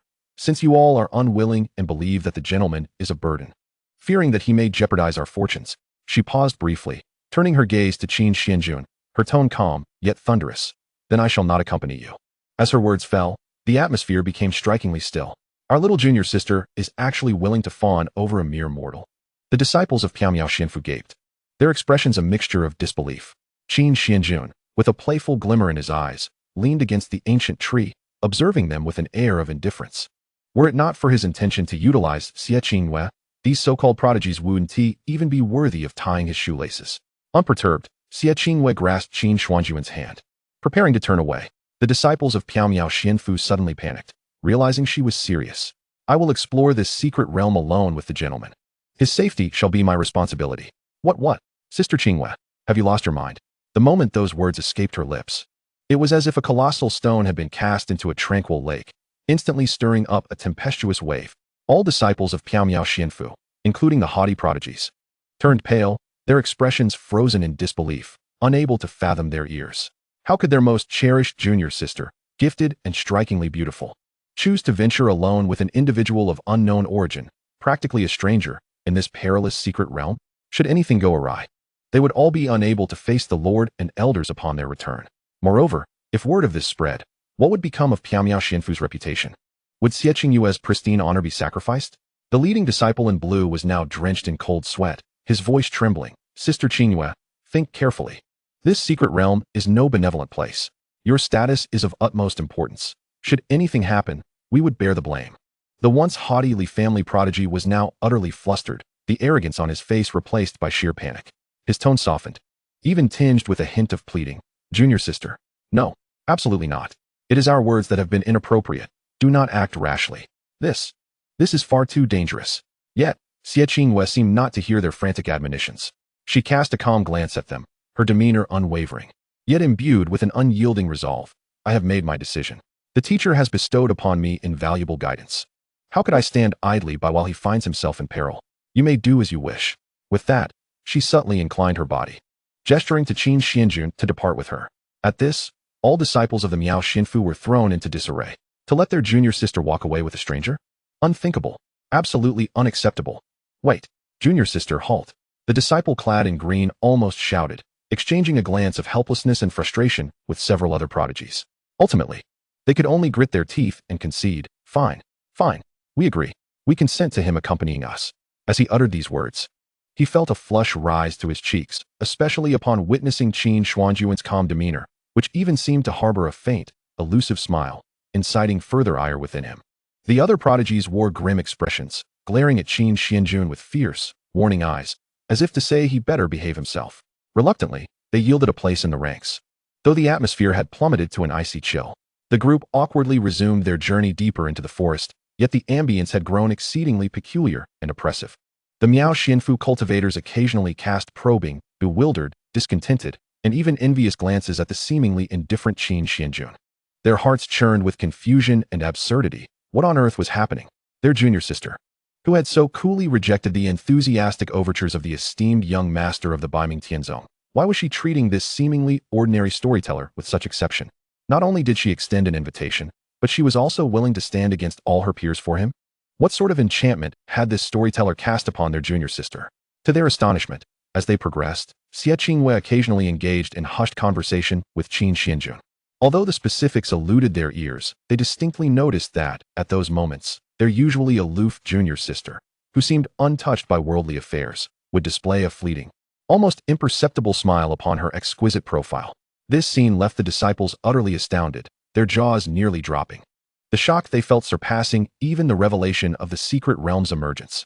The procession continued through this exceedingly delicate and strange atmosphere, advancing toward the depths of the forest, where faint roars of beasts echoed ominously. After an indeterminate duration of travel, Qin Xuanjun suddenly spoke. Wait. The grove ahead harbors an ancient forbidden killing formation, the God Fog Demon Abyss. It is perilous. We must not proceed. Upon hearing this, the Miao Xinfu cultivators were initially taken aback, followed by a wave of derisive laughter. An ancient forbidden killing formation? Very dangerous? But that is merely an empty clearing in the woods. Neither we nor the prodigies have sensed any danger with our divine consciousness. What does a mere mortal scholar know? Do not exploit your closeness with our junior sister to spread alarm. Since you assert it is dangerous, then we shall go see for ourselves. Several prodigies crossed their arms, adopting a disdainful and proud demeanor. To show their junior sister that this individual was merely an ordinary person, they collectively marched toward the clearing. Alas, they were heedless of the warnings. Qin Xuanjun spread his hands, his expression one of resignation, yet a glint of profound mockery flickered in his eyes. Chapter 145. You surely do not wish to take advantage of our junior sister, do you? Did you not claim it was very dangerous? One cultivator scoffed as he stepped into the clearing, the crunch of dead branches beneath his boots producing a crisp sound. He deliberately slowed his pace, casting a derisive glance back at Qin Xuanjun, his eyes brimming with mockery.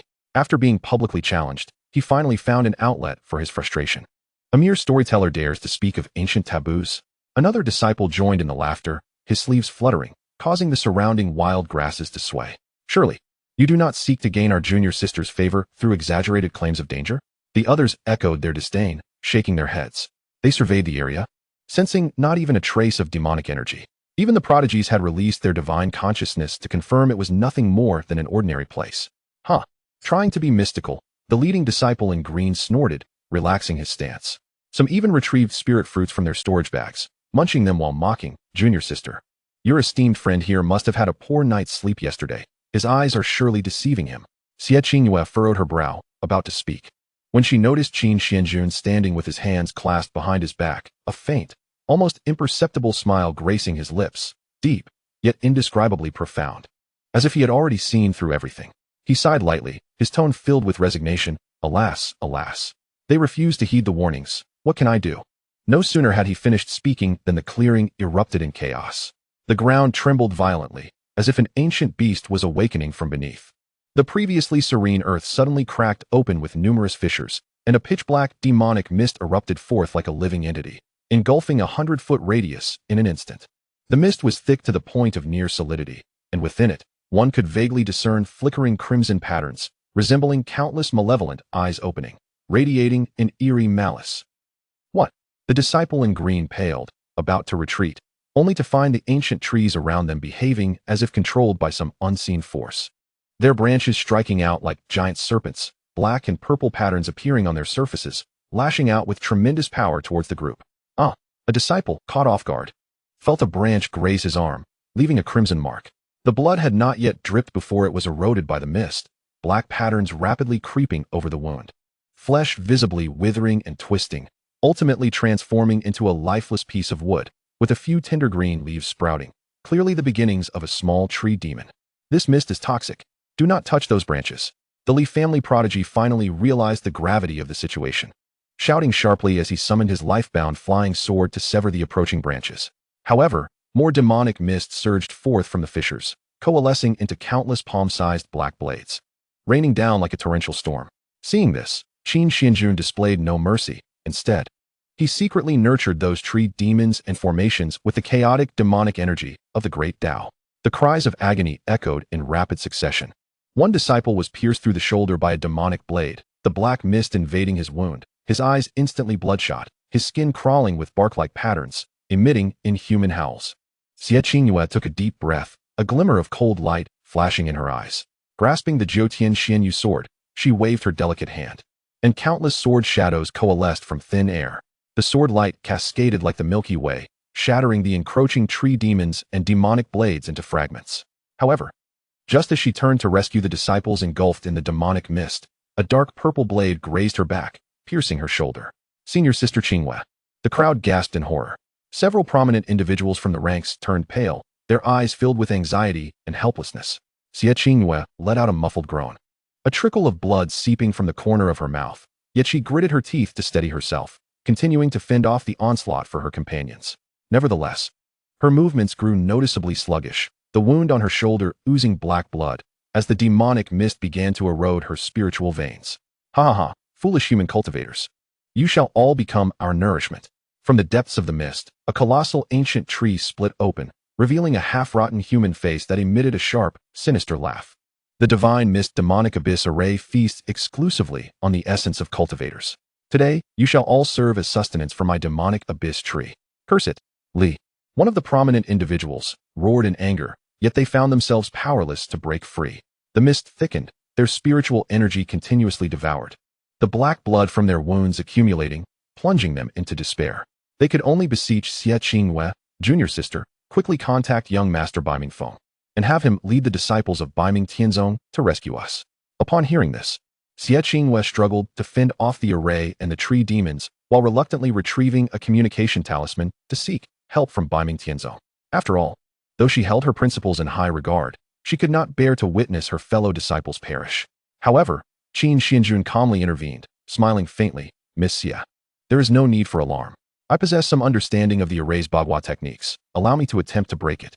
With that, Qin Xuanjun stepped slowly into the enveloping demonic mist of the array. With each step he took, golden array patterns briefly materialized on the ground before vanishing.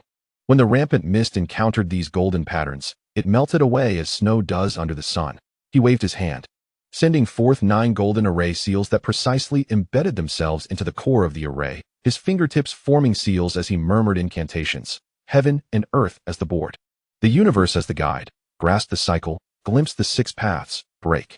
With a low shout, the entire divine mist demonic abyss array trembled violently, the mist surging from the ground's fissures abruptly retracting, and the rotting human face on the ancient tree let out a shrill, terrified wail.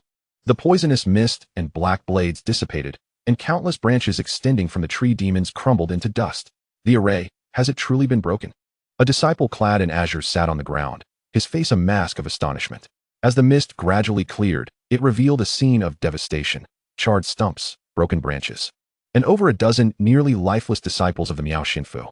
Xie Qinghua knelt on one knee, her shoulder wound still bleeding, her complexion as pale as paper. Yet, she endured her injuries and, alongside several prominent individuals, unleashed a terrifying and fierce sword light, decisively slaying the ancient tree demon and its kin. However, before she could exhale in relief, she saw those prominent individuals approach Qin Xuanjun, their expressions dark as they questioned, "Since you possess knowledge of the bagua array techniques, why did you not break the array sooner?" Hearing their shameless tone after being rescued, Qin Xuanjun's eyes narrowed slightly, mentally adding these individuals to his list of targets. He scoffed lightly, replying in a tone devoid of warmth. Break the array sooner? I had previously warned you not to proceed, yet you insisted on courting death. Besides, you have stated that I am a powerless mortal scholar. How could I possibly confront those tree demons and break the array? Even if I could break it, would you believe I could do so? Faced with Qin Xuanjun's unabashed mockery, the prominent individuals felt a burning embarrassment and indignation wash over them. They instinctively raised their hands to gather their celestial power, but were met with Xie Qingyue's sword pointed at them, her voice icy as she declared, "You are being saved by this gentleman, yet you wish to repay kindness with malice? Should you disrespect him further, do not blame my Jiutian Xianyu sword for its ruthlessness." Seeing this, the prominent individuals could only clench their fists, coldly glaring at Qin Xuanjun before turning to depart. "Sir, I apologize. They have always had such narrow minds." Xie Qingyue bowed her head in embarrassment to Qin Xuanjun. "It was I who insisted on accompanying you. Yet I have only brought you troubles." Qin Xuanjun smiled gently. "No need for concern. I am indifferent to the opinions of others. Your kindness is sufficient for me." Upon hearing this, Xie Qingyue felt her heart flutter, an inexplicable sweetness washing over her, causing her cheeks to flush involuntarily. The prominent individuals, witnessing this exchange, glared at Qin Xuanjun with increasing jealousy and anger. Qin Xuanjun paid them no mind, retrieving a set of silver needles from his sleeve as he spoke slowly. "Anyone who has been afflicted by the array's demonic energy or injured by the tree demons or their vines, please step forward. I will assist you in dispelling the demonic energy and the toxins of the tree demons. Delay any longer, and you will suffer from putrefaction, bleeding from all orifices, becoming a pool of pus or transforming into an ancient tree demon." "Thank you, sir." Xie Qingyue expressed her gratitude, presenting her bloodied shoulder, where her garment had been torn. Is the physician truly that capable? Can he even treat demonic energy and tree demon toxins? Will one really rot away, bleed from all orifices, and become a pool of pus that transforms into an ancient tree demon? Is it truly that exaggerated? You aren't merely taking advantage of the opportunity to treat our junior sister, are you? Chapter 146. Not a bro. How come you understand everything? What is so remarkable about a physician? I most despise being pricked by silver needles. Other disciples observed this scene with envy, admiration, and skepticism. Yet, as they felt the encroaching demonic energy and toxins within them gradually turning their fingers and hair into branches and vines, they hurriedly approached Qin Xuanjun, their expressions filled with terror, exclaiming, "The physician is truly the most remarkable. I adore being treated with silver needles." Unbeknownst to them, Qin Xuanjun was genuinely healing Xie Qingyue, but he also harbored ulterior motives regarding her. The silver needles spun gently at his fingertips, gleaming with a cold light. He lowered his head to administer acupuncture to Xie Qingyue with a soft and precise touch, each needle perfectly sealing off the spreading toxins, expelling them entirely. Afterward, he proceeded to treat each disciple in turn. As they watched his focused demeanor, their hearts were filled with mixed emotions.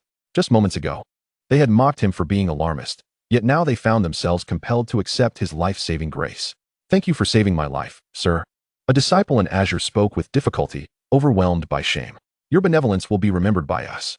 The group of disciples bowed in gratitude, their former arrogance completely dissipated. Only the prominent individuals regarded Qin Xuanjun with veiled hostility. Qin Xuanjun nodded with a smile, and as he treated the others, there was a momentary, unnatural pause in his fingertips, but he quickly returned to normal. At that moment, no one noticed that as the silver needles pierced the disciples' acupuncture points, a faint hint of black light flickered at the needle tips, vanishing in an instant. Qin Xuanjun retracted the silver needle, and the faint hint of mockery at the corner of his mouth resurfaced imperceptibly. "Do you see? I strike them down from the shadows, and they still thank me." For the duration of their journey, Qin Xuanjun utilized the 8 trigrams formation to help Xie Qingyue and the others evade numerous perils. Eventually, they traversed through a dense primeval forest and arrived at the base of a towering celestial wall.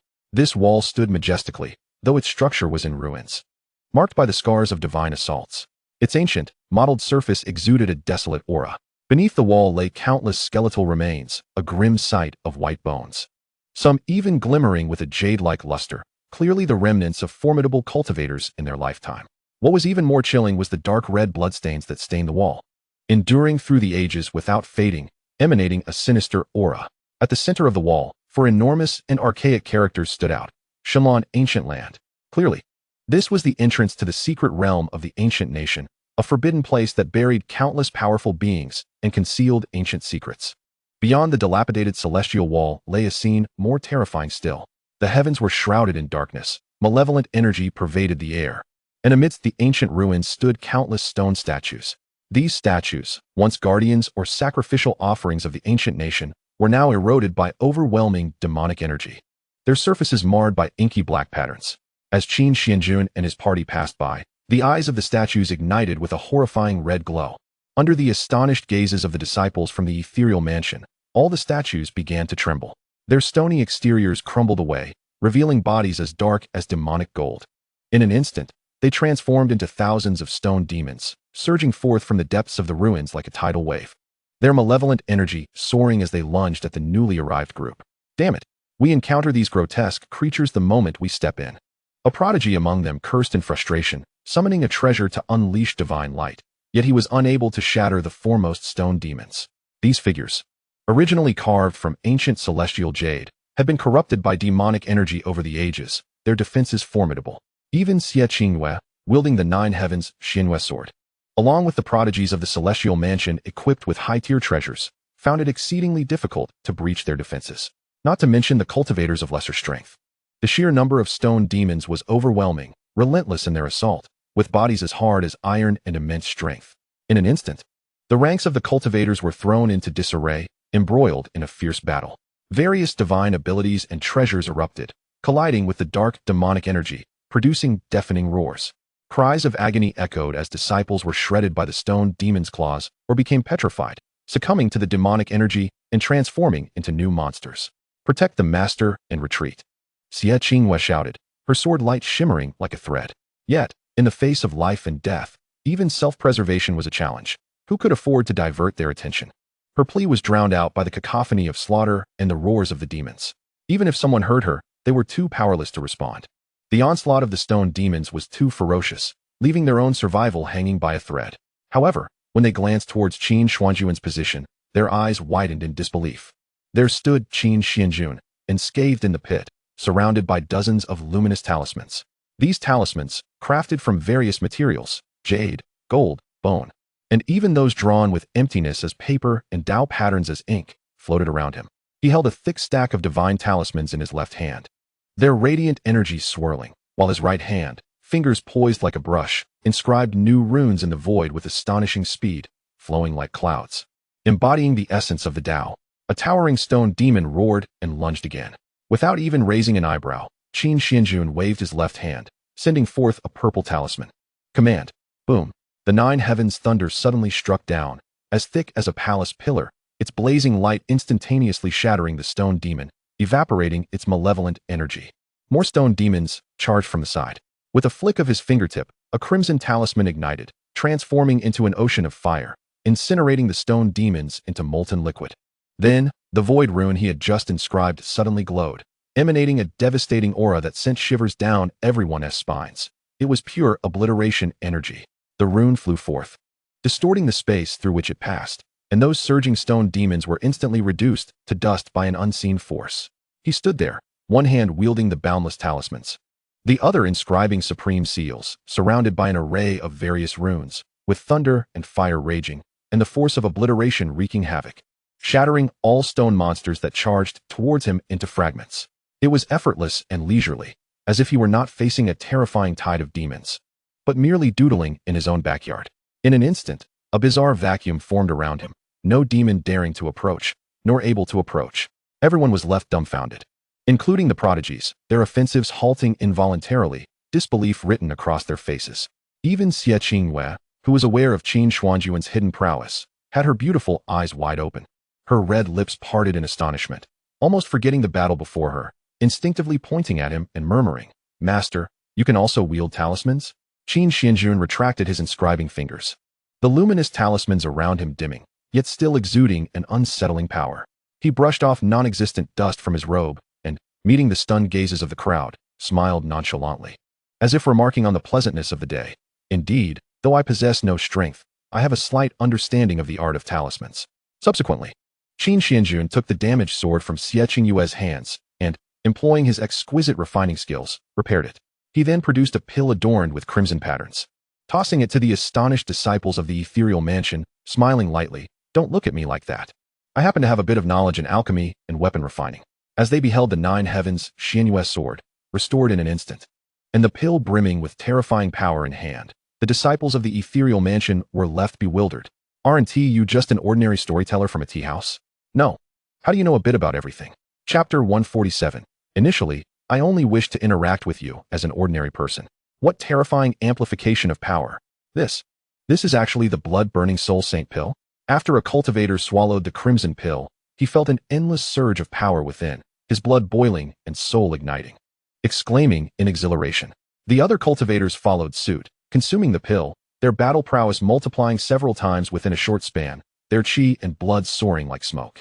The stone demons, which had previously posed a formidable challenge, were now easily sent flying with a single punch, or even torn apart barehanded. Thank you, Master, for bestowing the pill. They expressed their heartfelt gratitude to Qin Xuanjun, feeling the surging power within them. He merely smiled indifferently, his expression calm as if he had the entire situation under control. This pill's amplification came at a cost to life, yet they still regarded him as benevolent? To them, surviving through this perilous moment was undoubtedly preferable to dying here. Qingyue, once again, thanked the master for his extraordinary intervention. Qingyue gazed at the sword in her hand, the Jiutian Xianyu sword, which had been instantaneously restored to perfection by Qin Xuanjun through an extraordinary technique, its aura even surpassing its former glory. Her delicate face flushed slightly as she performed a graceful bow once more. Humph, merely a trivial skill, she thought. Pills and talismans are but external objects, forever unqualified to participate in the pinnacle of combat.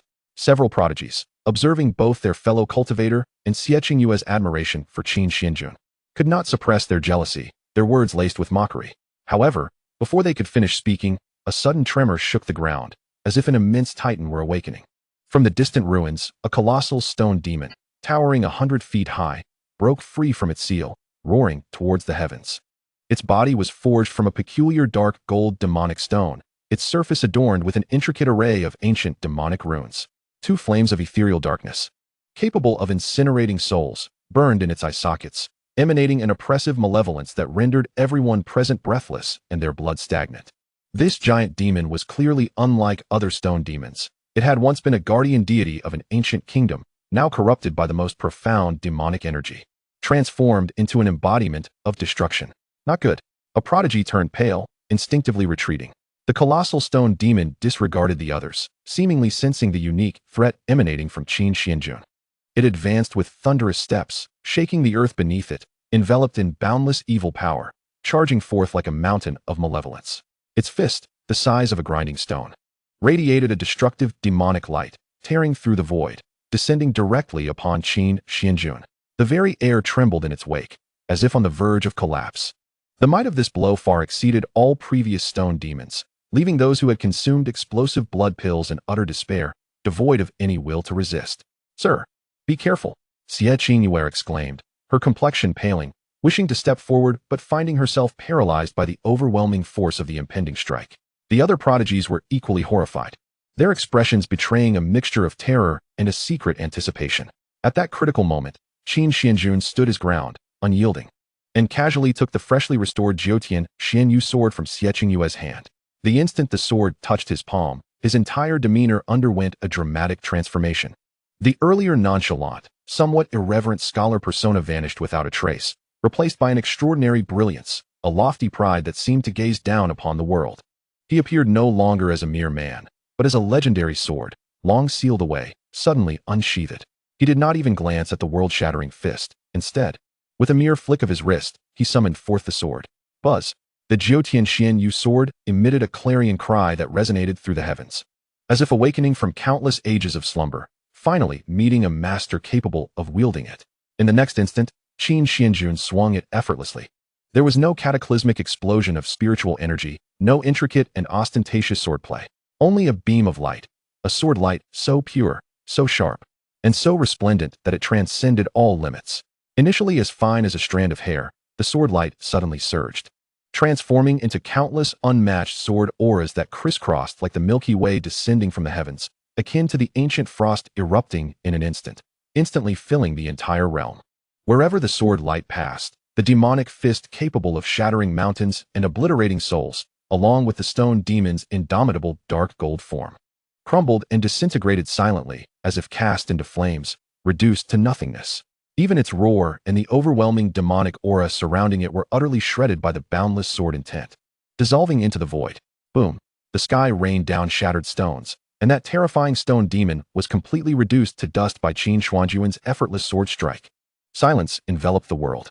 Everyone stood frozen in place, like lifeless statues.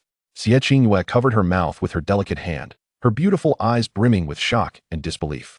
The prodigies were equally astounded, their expressions of jealousy and mockery completely frozen, replaced by a ghastly awe and confusion. The strength gained from explosive blood pills now seemed ludicrously trivial in the face of that single sword. Why, you said you wouldn't cultivate? A cultivator stammered, his voice trembling. Qin Xuanjun returned the Jiutian Xianyu sword to the still-dazed Xianxiaaudiobooks, the astonishing sword intent around him dissipating entirely as he reverted to his harmless, unassuming demeanor. He smiled lightly, and in response to the questioning, shocked, and fearful gazes of the crowd, he revealed a hint of helplessness and embarrassment, sighed deeply, and began to speak nonsensically with utmost seriousness. Alas, given the circumstances, I can no longer conceal the truth. Originally, I merely wished to interact with you all as an ordinary person, to experience the mundane world from a different perspective. However, I never anticipated encountering one peril after another, forcing me to reveal my capabilities time and again. He paused, a nostalgic, reverent, and slightly melancholic expression crossing his face as he gazed into the distance, as if reminiscing about something. To lay my cards on the table, I am the heir of the hidden sword emperor. My master, a paragon of swordsmanship, transcends worldly desires. Residing beyond the confines of the universe, he commanded me to enter the world and cultivate, forbidding me from revealing my swordsmanship unless in life and death situations. Today, I was left with no choice but to break my master's decree, and I hope you will keep this secret. His words were heartfelt and sincere, the tone earnest, and the slight sorrow on his face was portrayed with exquisite finesse. The crowd listened, dumbfounded, utterly taken aback. The heir of the hidden sword emperor, experiencing the mundane world, forbidden to reveal his skills? The weight of this information was overwhelming, leaving their minds momentarily unable to process the enormity of it all. Yet, recalling his miraculous healing abilities, his profound mastery of talismans, and that earth-shattering sword strike, it seemed only this explanation could make sense. The prodigies opened their mouths, but ultimately could not utter a single word, their faces burning with embarrassment. The earlier mockery of trivial skills now felt like a series of silent slaps, harshly striking their own faces. Meanwhile, Xianxiaaudiobooks regarded Qin Xuanjun with admiration and adoration, stepping forward to softly say, "I see now. It is all thanks to you along the way. I cannot repay your kindness, sir. There's no need for such formality. Simply call me Jun Xian." Qin Xuanjun replied nonchalantly. "Then you may call me Qingyue," Xianxiaaudiobooks said, her head lowered, her cheeks slightly flushed as her fingertips fidgeted with her garment. Host exerts dominance to resolve the crisis. The destined maiden, Xianxiaaudiobooks, has increased her favorability, converting to 50,000 destiny points. Viewing the panel's rewards, Qin Xuanjun felt a profound sense of satisfaction. Meanwhile, the prodigies clenched their swords tightly, their gazes darkened, their murderous intent surging like a tidal wave. When the group arrived at a treasure-laden site known as Wuliangxian Cliff, they exchanged knowing smiles, their minds already concocting a plot. Little did they know, their actions would only serve to aid Qin Xuanjun and Xianxiaaudiobooks in their plunge into the abyss, setting the stage for yet another tender encounter.